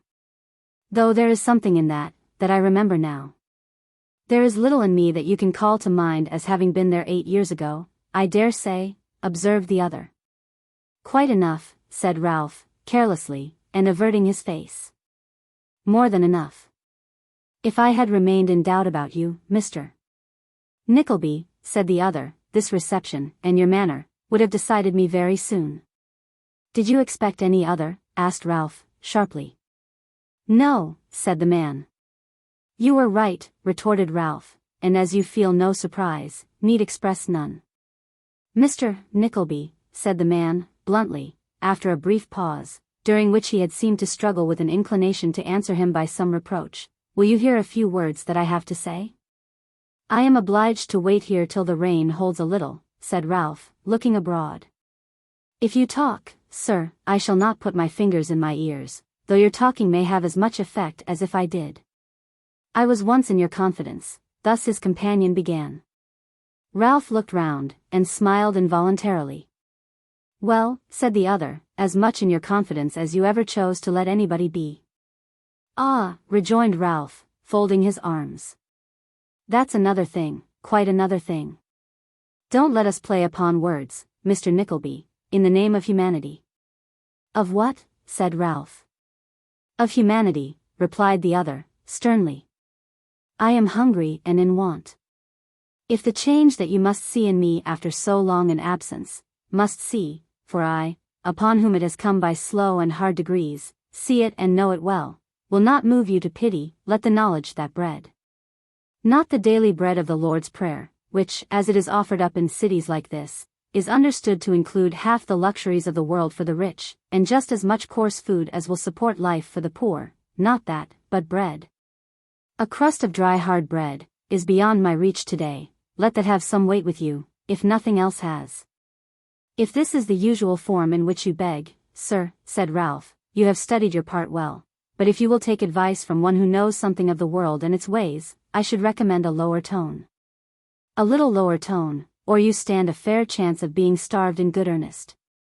As he said this, Ralph clenched his left wrist tightly with his right hand, and inclining his head a little on one side and dropping his chin upon his breast, looked at him whom he addressed with a frowning, sullen face. The very picture of a man whom nothing could move or soften. Yesterday was my first day in London, said the old man, glancing at his travel-stained dress and worn shoes. It would have been better for you, I think, if it had been your last also, replied Ralph. I have been seeking you these 2 days, where I thought you were most likely to be found, resumed the other more humbly, and I met you here at last, when I had almost given up the hope of encountering you, Mr. Nickleby. He seemed to wait for some reply, but Ralph giving him none, he continued.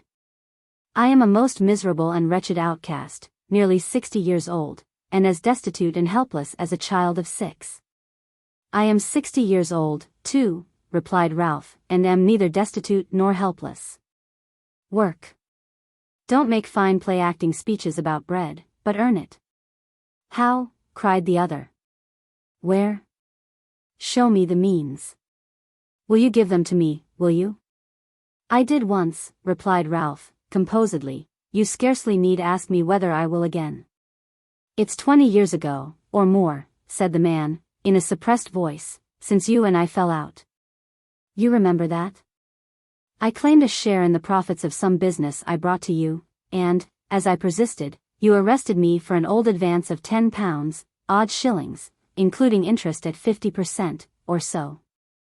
I remember something of it, replied Ralph, carelessly. What then? That didn't part us, said the man. I made submission, being on the wrong side of the bolts and bars. And as you were not the made man then that you are now, you were glad enough to take back a clerk who wasn't over nice, and who knew something of the trade you drove.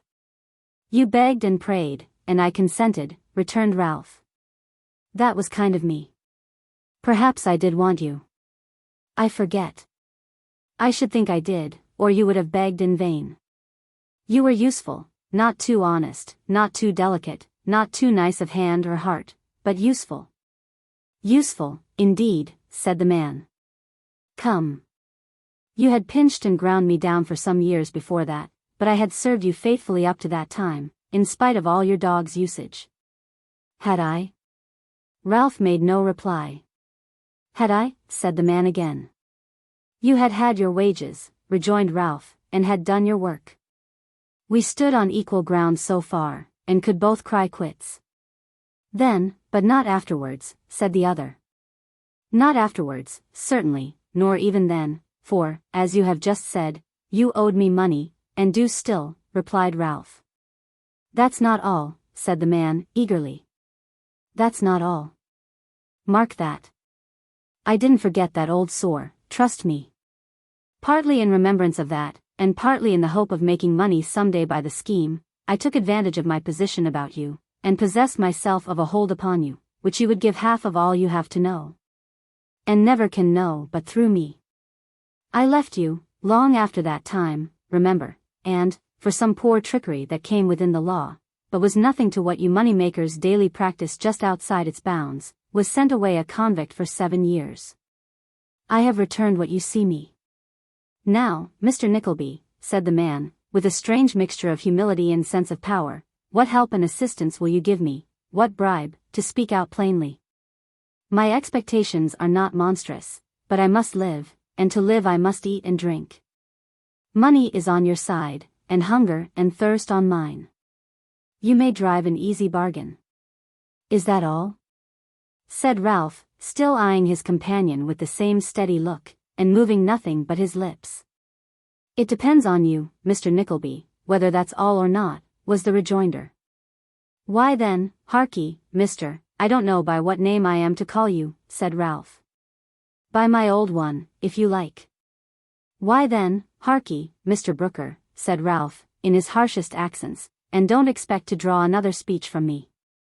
Harkee, sir. I know you of old for a ready scoundrel, but you never had a stout heart.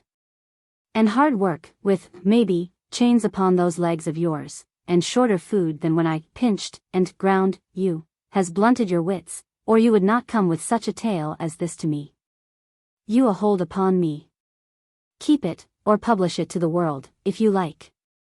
I can't do that, interposed Brooker. That wouldn't serve me. Wouldn't it? Said Ralph. It will serve you as much as bringing it to me, I promise you. To be plain with you, I am a careful man, and know my affairs thoroughly. I know the world, and the world knows me. Whatever you gleaned, or heard, or saw, when you served me, the world knows and magnifies already. You could tell it nothing that would surprise it, unless, indeed, it redounded to my credit or honor, and then it would scout you for a liar. And yet I don't find business slack, or clients scrupulous. Quite the contrary. I am reviled or threatened every day by one man or another, said Ralph, but things roll on just the same, and I don't grow poorer either. I neither revile nor threaten, rejoined the man. I can tell you of what you have lost by my act, what I only can restore, and what, if I die without restoring, dies with me, and never can be regained. I tell my money pretty accurately, and generally keep it in my own custody, said Ralph. I look sharply after most men that I deal with, and most of all I looked sharply after you. You are welcome to all you have kept from me. Are those of your own name dear to you? Said the man emphatically. If they are. They are not, returned Ralph, exasperated at this perseverance, and the thought of Nicholas, which the last question awakened. They are not. If you had come as a common beggar, I might have thrown a sixpence to you in remembrance of the clever knave you used to be. But since you try to palm these stale tricks upon one you might have known better, I'll not part with a halfpenny, nor would I to save you from rotting. And remember this, Scape Gallows, said Ralph, menacing him with his hand, that if we meet again, and you so much as notice me by one begging gesture, you shall see the inside of a jail once more. And tighten this hold upon me in intervals of the hard labor that vagabonds are put to. There's my answer to your trash. Take it. With a disdainful scowl at the object of his anger, who met his eye but uttered not a word, Ralph walked away at his usual pace, without manifesting the slightest curiosity to see what became of his late companion, or indeed once looking behind him. The man remained on the same spot with his eyes fixed upon his retreating figure until it was lost to view, and then drawing his arm about his chest, as if the damp and lack of food struck coldly to him, lingered with slouching steps by the wayside, and begged of those who passed along. Ralph, in no wise moved by what had lately passed, further than as he had already expressed himself, walked deliberately on, and turning out of the park and leaving Golden Square on his right, took his way through some streets at the west end of the town until he arrived in that particular one in which stood the residence of Madame Mantalini. The name of that lady no longer appeared on the flaming doorplate, that of Miss Nagg being substituted in its stead. But the bonnets and dresses were still dimly visible in the first-floor windows by the decaying light of a summer's evening, and excepting this ostensible alteration in the proprietorship, the establishment wore its old appearance. Humph! Muttered Ralph, drawing his hand across his mouth with a connoisseur-like air, and surveying the house from top to bottom. These people look pretty well. They can't last long. But if I know of their going in good time, I am safe, and a fair profit too. I must keep them closely in view, that's all. So, nodding his head very complacently, Ralph was leaving the spot, when his quick ear caught the sound of a confused noise and hubbub of voices, mingled with a great running up and down stairs, in the very house which had been the subject of his scrutiny. And while he was hesitating whether to knock at the door or listen at the keyhole a little longer, a female servant of Madame Mantalini's, whom he had often seen, opened it abruptly and bounced out, with her blue cap ribbons streaming in the air. "Hello here." "Stop," cried Ralph. "What's the matter?" "Here am I, didn't you hear me knock?" "Oh. Mr. Nickleby, sir," said the girl. "Go up, for the love of gracious. Master's been and done it again." "Done what?" said Ralph, tartly, "what d'ye mean?" "I knew he would if he was drove to it," cried the girl. "I said so all along." "Come here, you silly wench," said Ralph, catching her by the wrist, "and don't carry family matters to the neighbors, destroying the credit of the establishment. "Come here, do you hear me, girl?" Without any further expostulation, he led or rather pulled the frightened handmaid into the house, and shut the door, then bidding her walk upstairs before him, followed without more ceremony. Guided by the noise of a great many voices all talking together, and passing the girl in his impatience, before they had ascended many steps, Ralph quickly reached the private sitting room. When he was rather amazed by the confused and inexplicable scene in which he suddenly found himself. There were all the young lady workers, some with bonnets and some without, in various attitudes expressive of alarm and consternation, some gathered round Madame Mantalini, who was in tears upon one chair, and others round Miss Nagg, who was in opposition tears upon another, and others round Mr. Mantalini, who was perhaps the most striking figure in the whole group, for Mr. Mantalini's legs were extended at full length upon the floor, and his head and shoulders were supported by a very tall footman, who didn't seem to know what to do with them, and Mr. Mantalini's eyes were closed, and his face was pale and his hair was comparatively straight, and his whiskers and mustache were limp, and his teeth were clenched, and he had a little bottle in his right hand, and a little teaspoon in his left. And his hands, arms, legs, and shoulders, were all stiff and powerless. And yet Madame Mantalini was not weeping upon the body, but was scolding violently upon her chair. And all this amidst a clamor of tongues perfectly deafening, and which really appeared to have driven the unfortunate footman to the utmost verge of distraction. "What is the matter here?" said Ralph, pressing forward. At this inquiry, the clamor was increased 20-fold, and an astounding string of such shrill contradictions as, "He's poisoned himself," "He hasn't," "Send for a doctor," "Don't," "He's dying," "He isn't," "He's only pretending," with various other cries, poured forth with bewildering volubility, until Madame Mantalini was seen to address herself to Ralph, when female curiosity to know what she would say, prevailed, and, as if by general consent, a dead silence, unbroken by a single whisper, instantaneously succeeded. "Mr. Nickleby," said Madame Mantalini, "by what chance you came here, I don't know." Here a gurgling voice was heard to ejaculate, as part of the wanderings of a sick man, the words, "Damnation sweetness." But nobody heeded them except the footman, who, being startled to hear such awful tones proceeding, as it were, from between his very fingers, dropped his master's head upon the floor with a pretty loud crash, and then, without an effort to lift it up, gazed upon the bystanders, as if he had done something rather clever than otherwise. "I will, however," continued Madame Mantalini, drying her eyes, and speaking with great indignation, "say before you, and before everybody here, for the first time, and once for all, that I never will supply that man's extravagances and viciousness again. I have been a dupe and a fool to him long enough. In future, he shall support himself if he can, and then he may spend what money he pleases, upon whom and how he pleases. But it shall not be mine, and therefore you had better pause before you trust him further."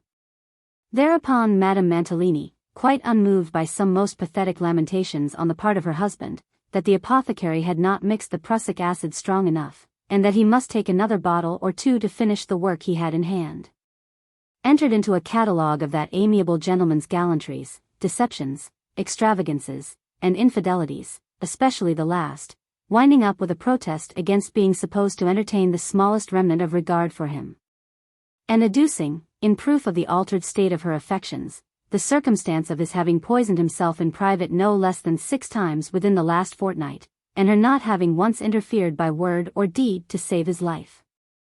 "And I insist on being separated and left to myself," said Madame Mantalini, sobbing. "If he dares to refuse me a separation, I'll have one in law, I can, and I hope this will be a warning to all girls who have seen this disgraceful exhibition."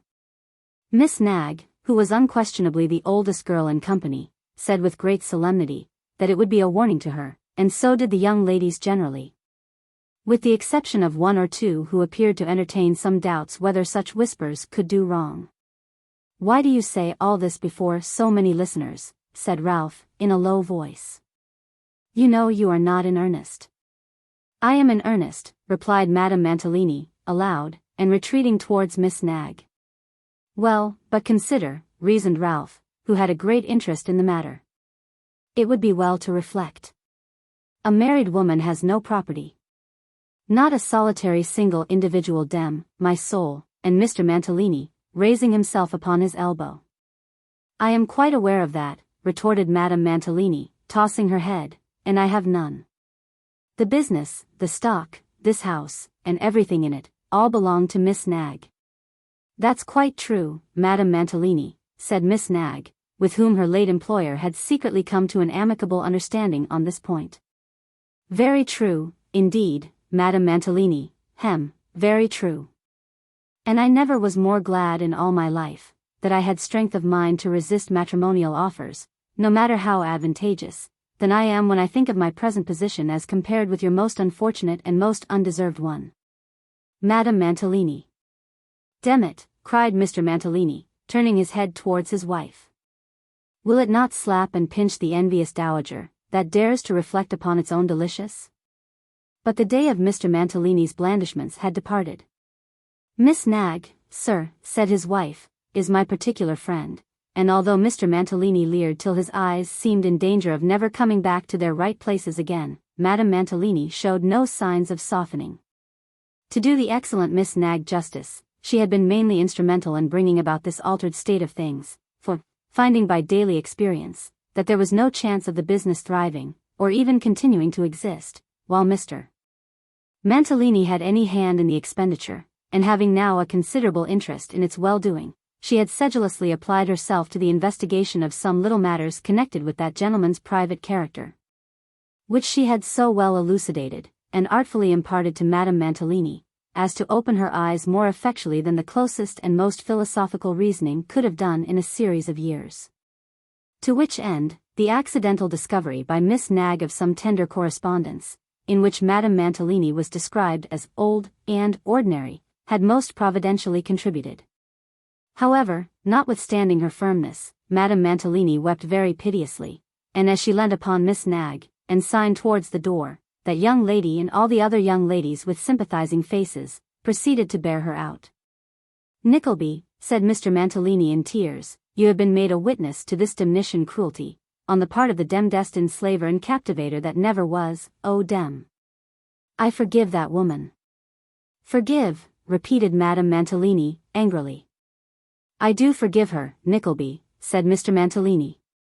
You will blame me, the world will blame me, the women will blame me, everybody will laugh, and scoff, and smile, and grin most damnably. They will say, she had a blessing. She did not know it.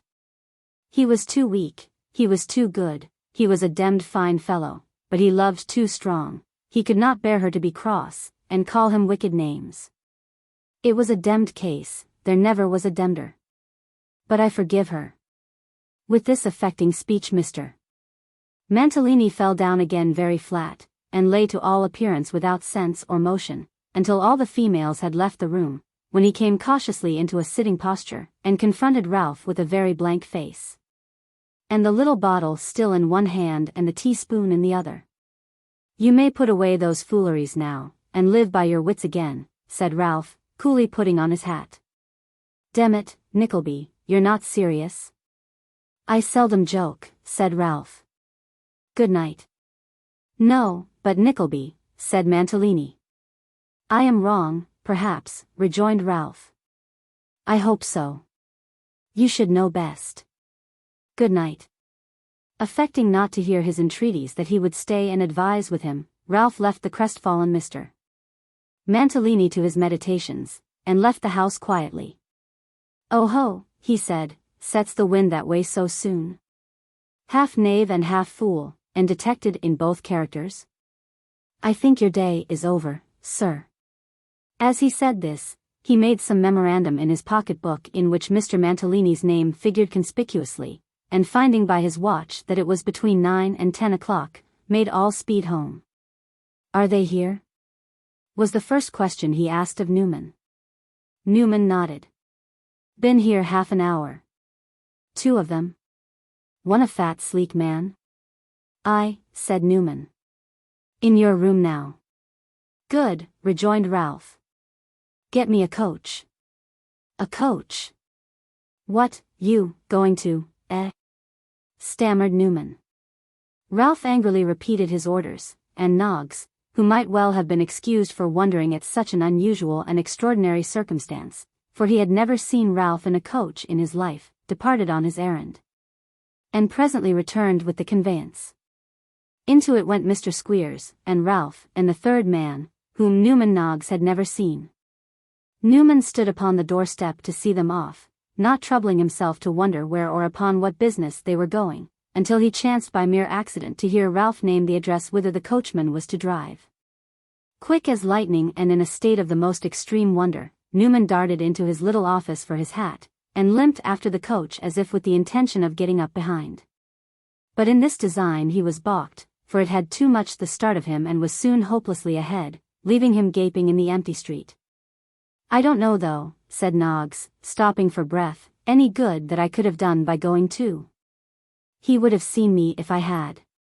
Drive there. What can come of this? If I had only known it yesterday I could have told, drive there. There's mischief in it. There must be." His reflections were interrupted by a grey-haired man of a very remarkable, though far from prepossessing appearance, who, coming stealthily towards him, solicited relief. Newman, still cogitating deeply, turned away. But the man followed him, and pressed him with such a tale of misery that Newman, who might have been considered a hopeless person to beg from, and who had little enough to give, looked into his hat for some halfpence which he usually kept screwed up, when he had any, in a corner of his pocket handkerchief. While he was busily untwisting the knot with his teeth, the man said something which attracted his attention. Whatever that something was, it led to something else, and in the end he and Newman walked away side by side, the strange man talking earnestly, and Newman listening. Chapter 45. See ontaining matter of a surprising kind. As we gang awa fra Lunnon tomorrow neat, and as I did not know that I was e'er so happy in a my days, Mr. Nickleby, ding. But I will tack on no other glass to our next merry meeting. So said John Browdie, rubbing his hands with great joyousness, and looking round him with a ruddy shining face, quite in keeping with the declaration. The time at which John found himself in this enviable condition was the same evening to which the last chapter bore reference. The place was the cottage, and the assembled company were Nicholas, Mrs. Nickleby, Mrs. Browdie, Kate Nickleby, and Smike. A very merry party they had been. Mrs. Nickleby, knowing of her son's obligations to the honest Yorkshireman, had, after some demur, yielded her consent to Mr. and Mrs. Browdie being invited out to tea. In the way of which arrangement, there were at first sundry difficulties and obstacles, arising out of her not having had an opportunity of calling upon Mrs. Browdie first, for although Mrs. Nickleby very often observed with much complacency, as most punctilious people do, that she had not an atom of pride or formality about her, still she was a great stickler for dignity and ceremonies. And as it was manifest that, until a call had been made, she could not be, politely speaking, and according to the laws of society, even cognizant of the fact of Mrs. Browdie's existence, she felt her situation to be one of peculiar delicacy and difficulty. "The call must originate with me, my dear," said Mrs. Nickleby, "that's indispensable. The fact is, my dear, that it's necessary there should be a sort of condescension on my part, and that I should show this young person that I am willing to take notice of her. There's a very respectable-looking young man," added Mrs. Nickleby, after a short consideration, "who is conductor to one of the omnibuses that go by here, and who wears a glazed hat. Your sister and I have noticed him very often. He has a wart upon his nose, Kate, you know. Exactly like a gentleman's servant."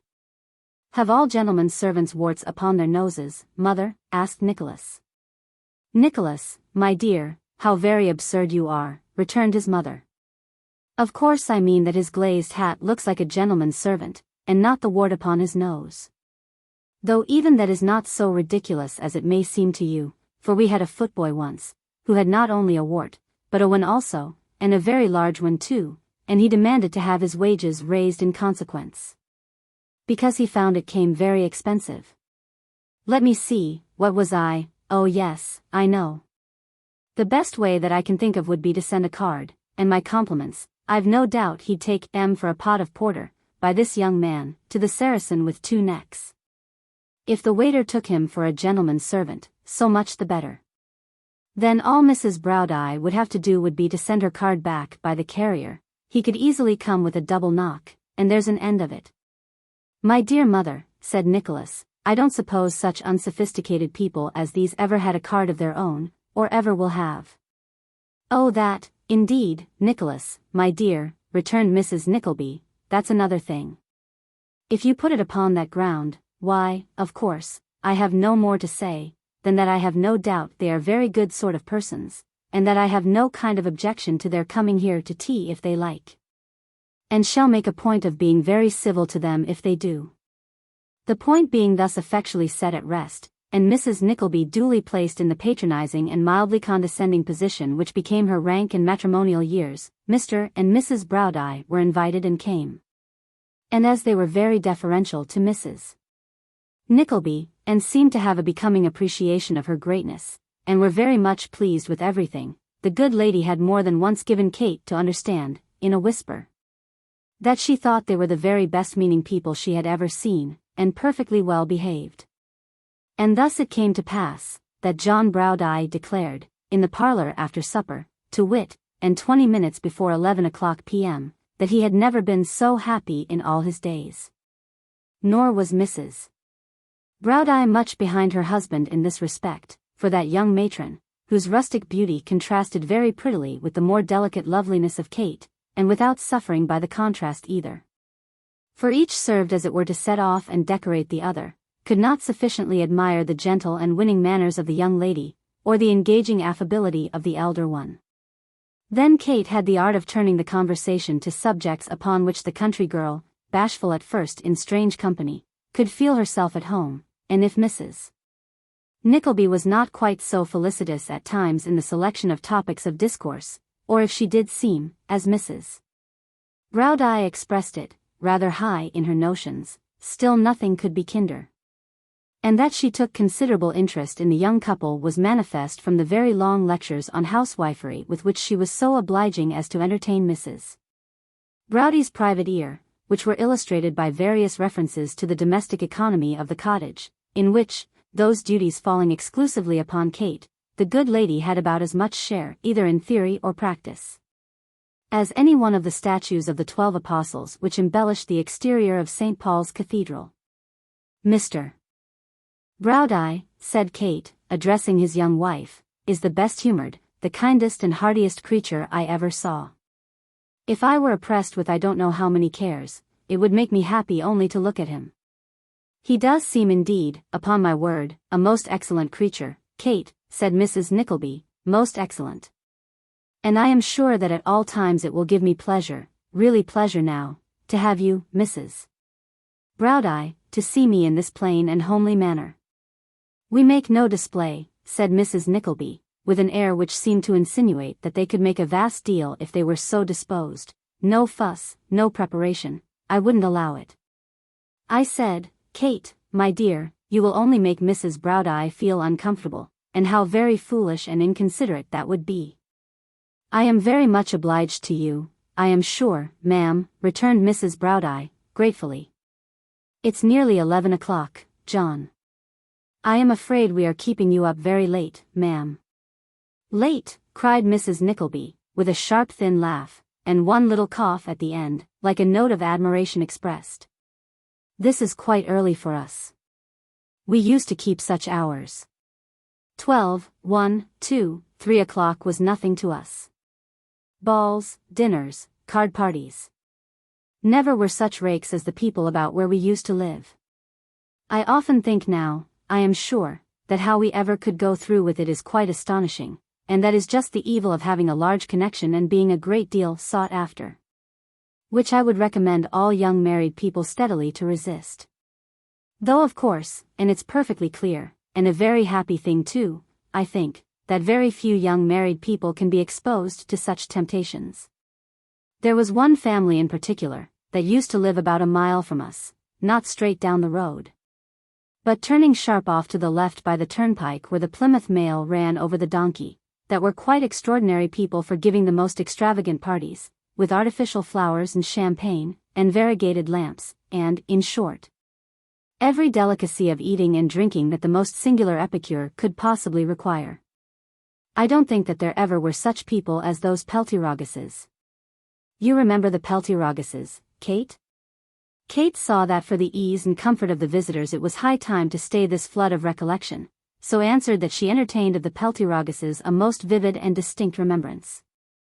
And then said that Mr. Browdie had half promised, early in the evening, that he would sing a Yorkshire song, and that she was most impatient that he should redeem his promise, because she was sure it would afford her mamma more amusement and pleasure than it was possible to express. Mrs.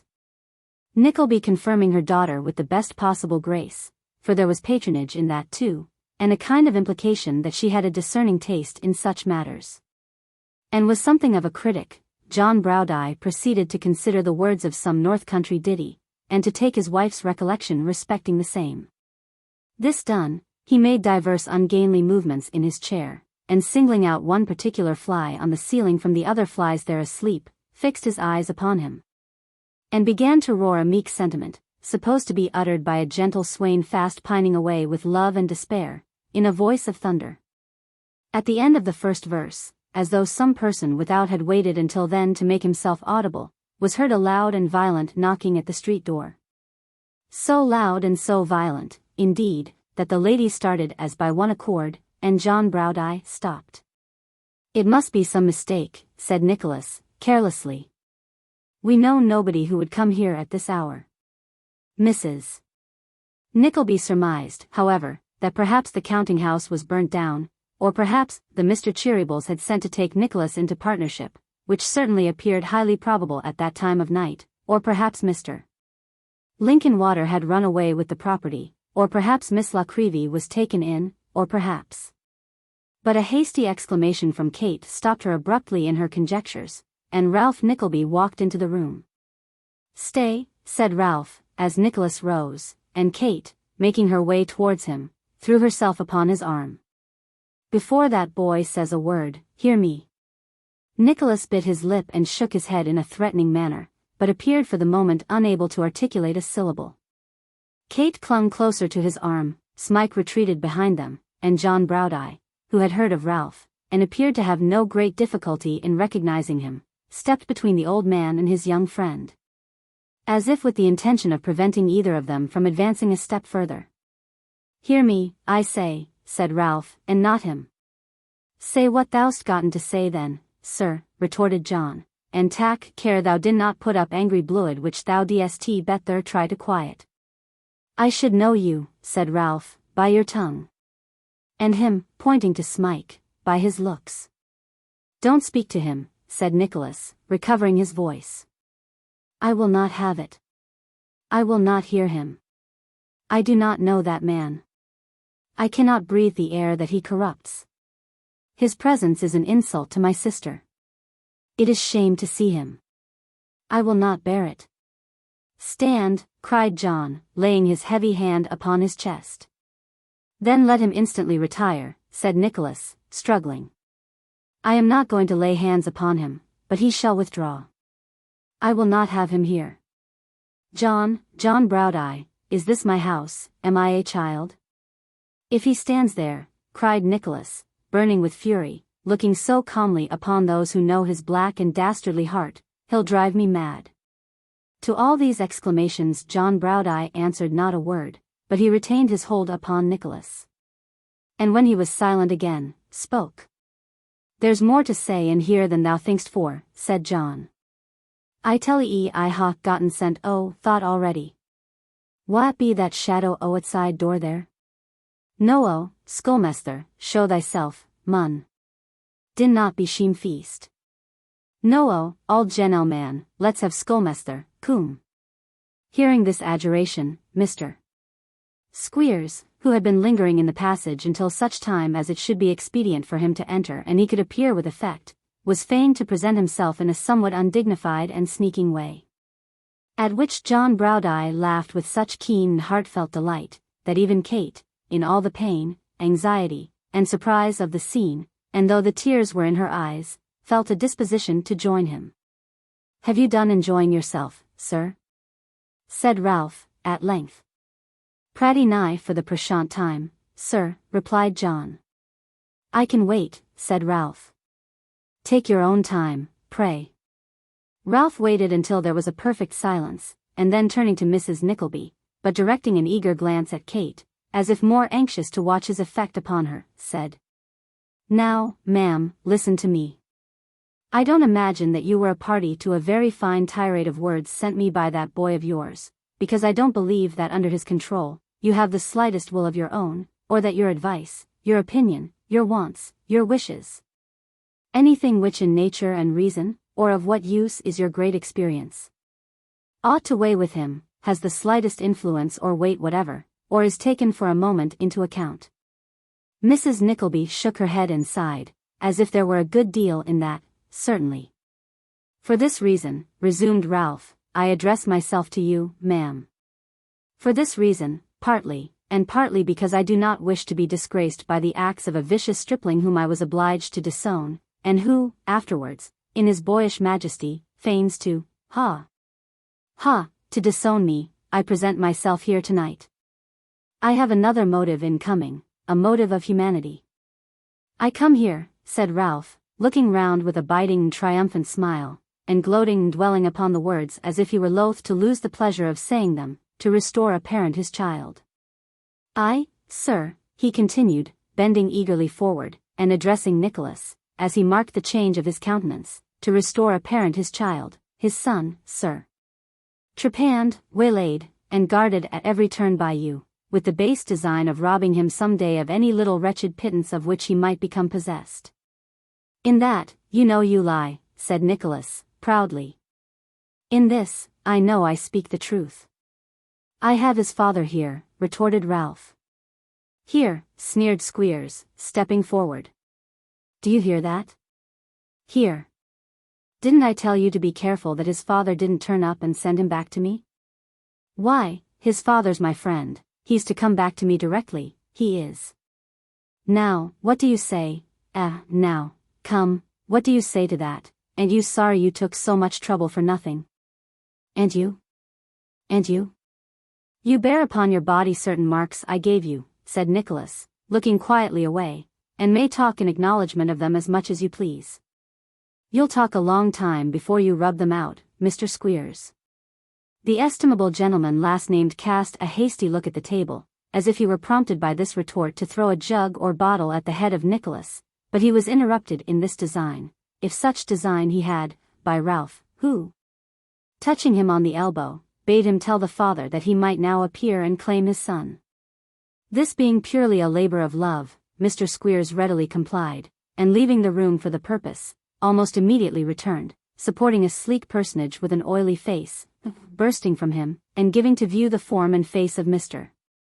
Snolly, made straight up to Smike, and tucking that poor fellow's head under his arm in a most uncouth and awkward embrace, elevated his broad-brimmed hat at arm's length in the air as a token of devout thanksgiving, exclaiming, meanwhile, "How little did I think of this here joyful meeting, when I saw him last. Oh, how little did I think it." "Be composed, sir," said Ralph, with a gruff expression of sympathy, "you have got him now." "Got him? Oh, haven't I got him? Have I got him, though?" cried Mr. Snolly, scarcely able to believe it. "Yes, here he is, flesh and blood, flesh and blood." "Very little flesh," said John Browneye.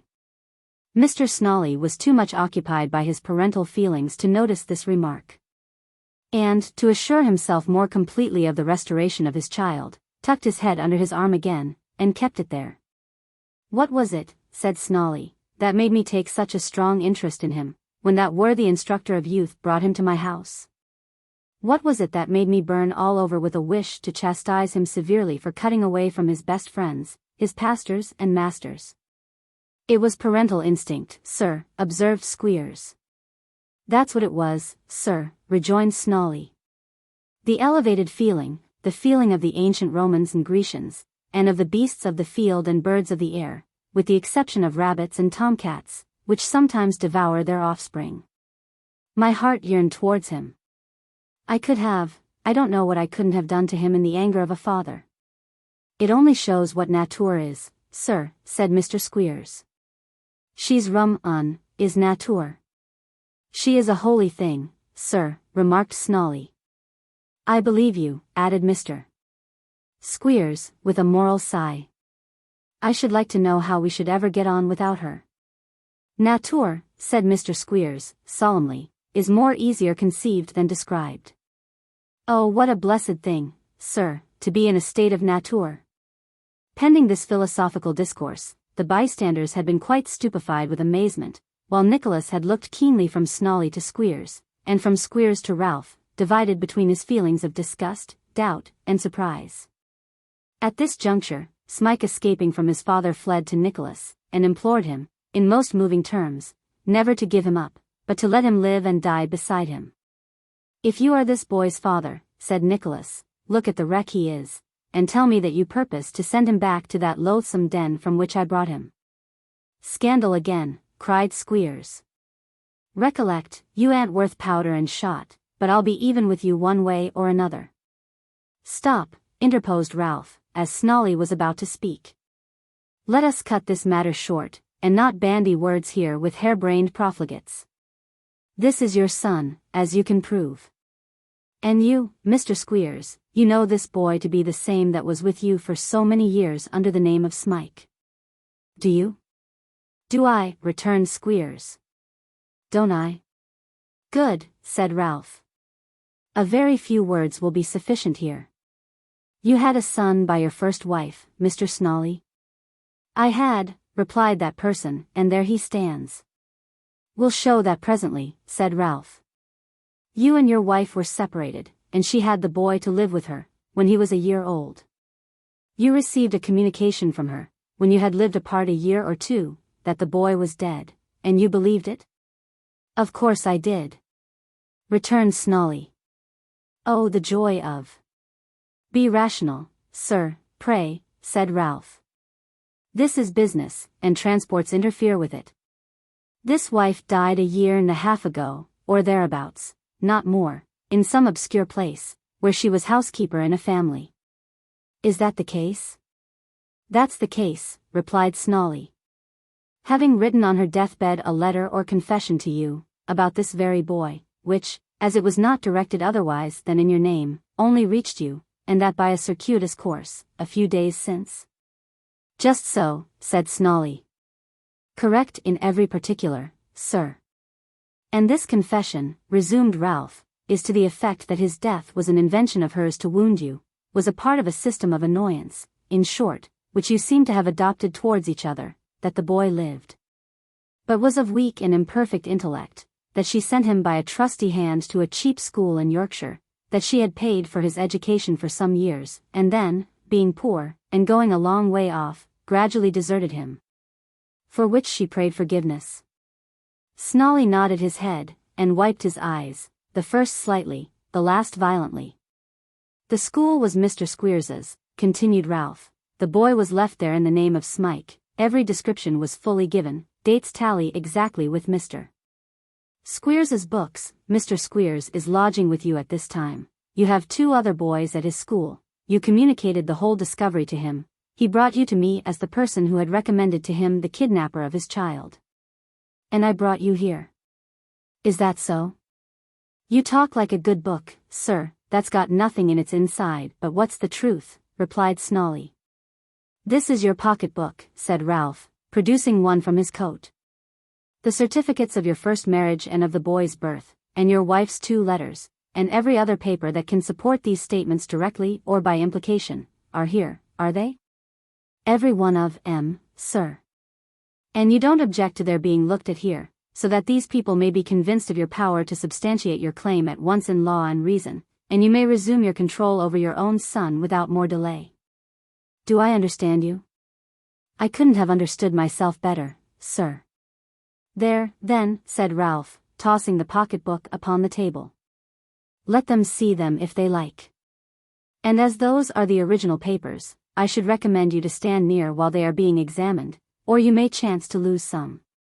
With these words Ralph sat down unbidden, and compressing his lips, which were for the moment slightly parted by a smile, folded his arms, and looked for the first time at his nephew. Nicholas, stung by the concluding taunt, darted an indignant glance at him, but commanding himself as well as he could, entered upon a close examination of the documents, at which John Browdie assisted. There was nothing about them which could be called in question. The certificates were regularly signed as extracts from the parish books. The first letter had a genuine appearance of having been written and preserved for some years, the handwriting of the second tallied with it exactly, making proper allowance for its having been written by a person in extremity, and there were several other corroboratory scraps of entries and memoranda which it was equally difficult to question. "Dear Nicholas," whispered Kate, who had been looking anxiously over his shoulder, "can this be really the case? Is this statement true?" "I fear it is," answered Nicholas. "What say you, John?" John scratched his head and shook it, but said nothing at all. "You will observe, ma'am," said Ralph, addressing himself to Mrs. Nickleby, "that this boy being a minor and not of strong mind, we might have come here tonight, armed with the powers of the law, and backed by a troop of its myrmidons. I should have done so, ma'am, unquestionably, but for my regard for the feelings of yourself and your daughter." "You have shown your regard for her feelings well," said Nicholas, drawing his sister towards him. "Thank you," replied Ralph. "Your praise, sir, is commendation, indeed." "Well," said Squeers, "what's to be done? Them hackney coach horses will catch cold if we don't think of moving. There's one of 'em a-sneezing now, so that he blows the street door right open. What's the order of the day? Is Master Snawley to come along with us?" "No, no, no," replied Smike, drawing back, and clinging to Nicholas. "No. Pray, no. I will not go from you with him. No, no. This is a cruel thing," said Snawley, looking to his friends for support. "Do parents bring children into the world for this?" "Do parents bring children into the world for thought?" said John Browdie bluntly, pointing, as he spoke, to Squeers. "Never you mind," retorted that gentleman, tapping his nose derisively. "Never I mind," said John, "no, nor never nobody mind, say'st thou, schoolmester. It's nobody's minding that keeps CK men as thou afloat. No, then, where beest thou coomin to? Dang it, din not coom treadin' our me, mun." Suiting the action to the word, John Browdie just jerked his elbow into the chest of Mr. Squeers, who was advancing upon Smike with so much dexterity that the schoolmaster reeled and staggered back upon Ralph Nickleby, and being unable to recover his balance, knocked that gentleman off his chair, and stumbled heavily upon him. This accidental circumstance was the signal for some very decisive proceedings. In the midst of a great noise, occasioned by the prayers and entreaties of Smike, the cries and exclamations of the women, and the vehemence of the men, demonstrations were made of carrying off the lost son by violence. Squeers had actually begun to haul him out, when Nicholas, who, until then, had been evidently undecided how to act, took him by the collar, and shaking him so that such teeth as he had chattered in his head, politely escorted him to the room door, and thrusting him into the passage, shut it upon him.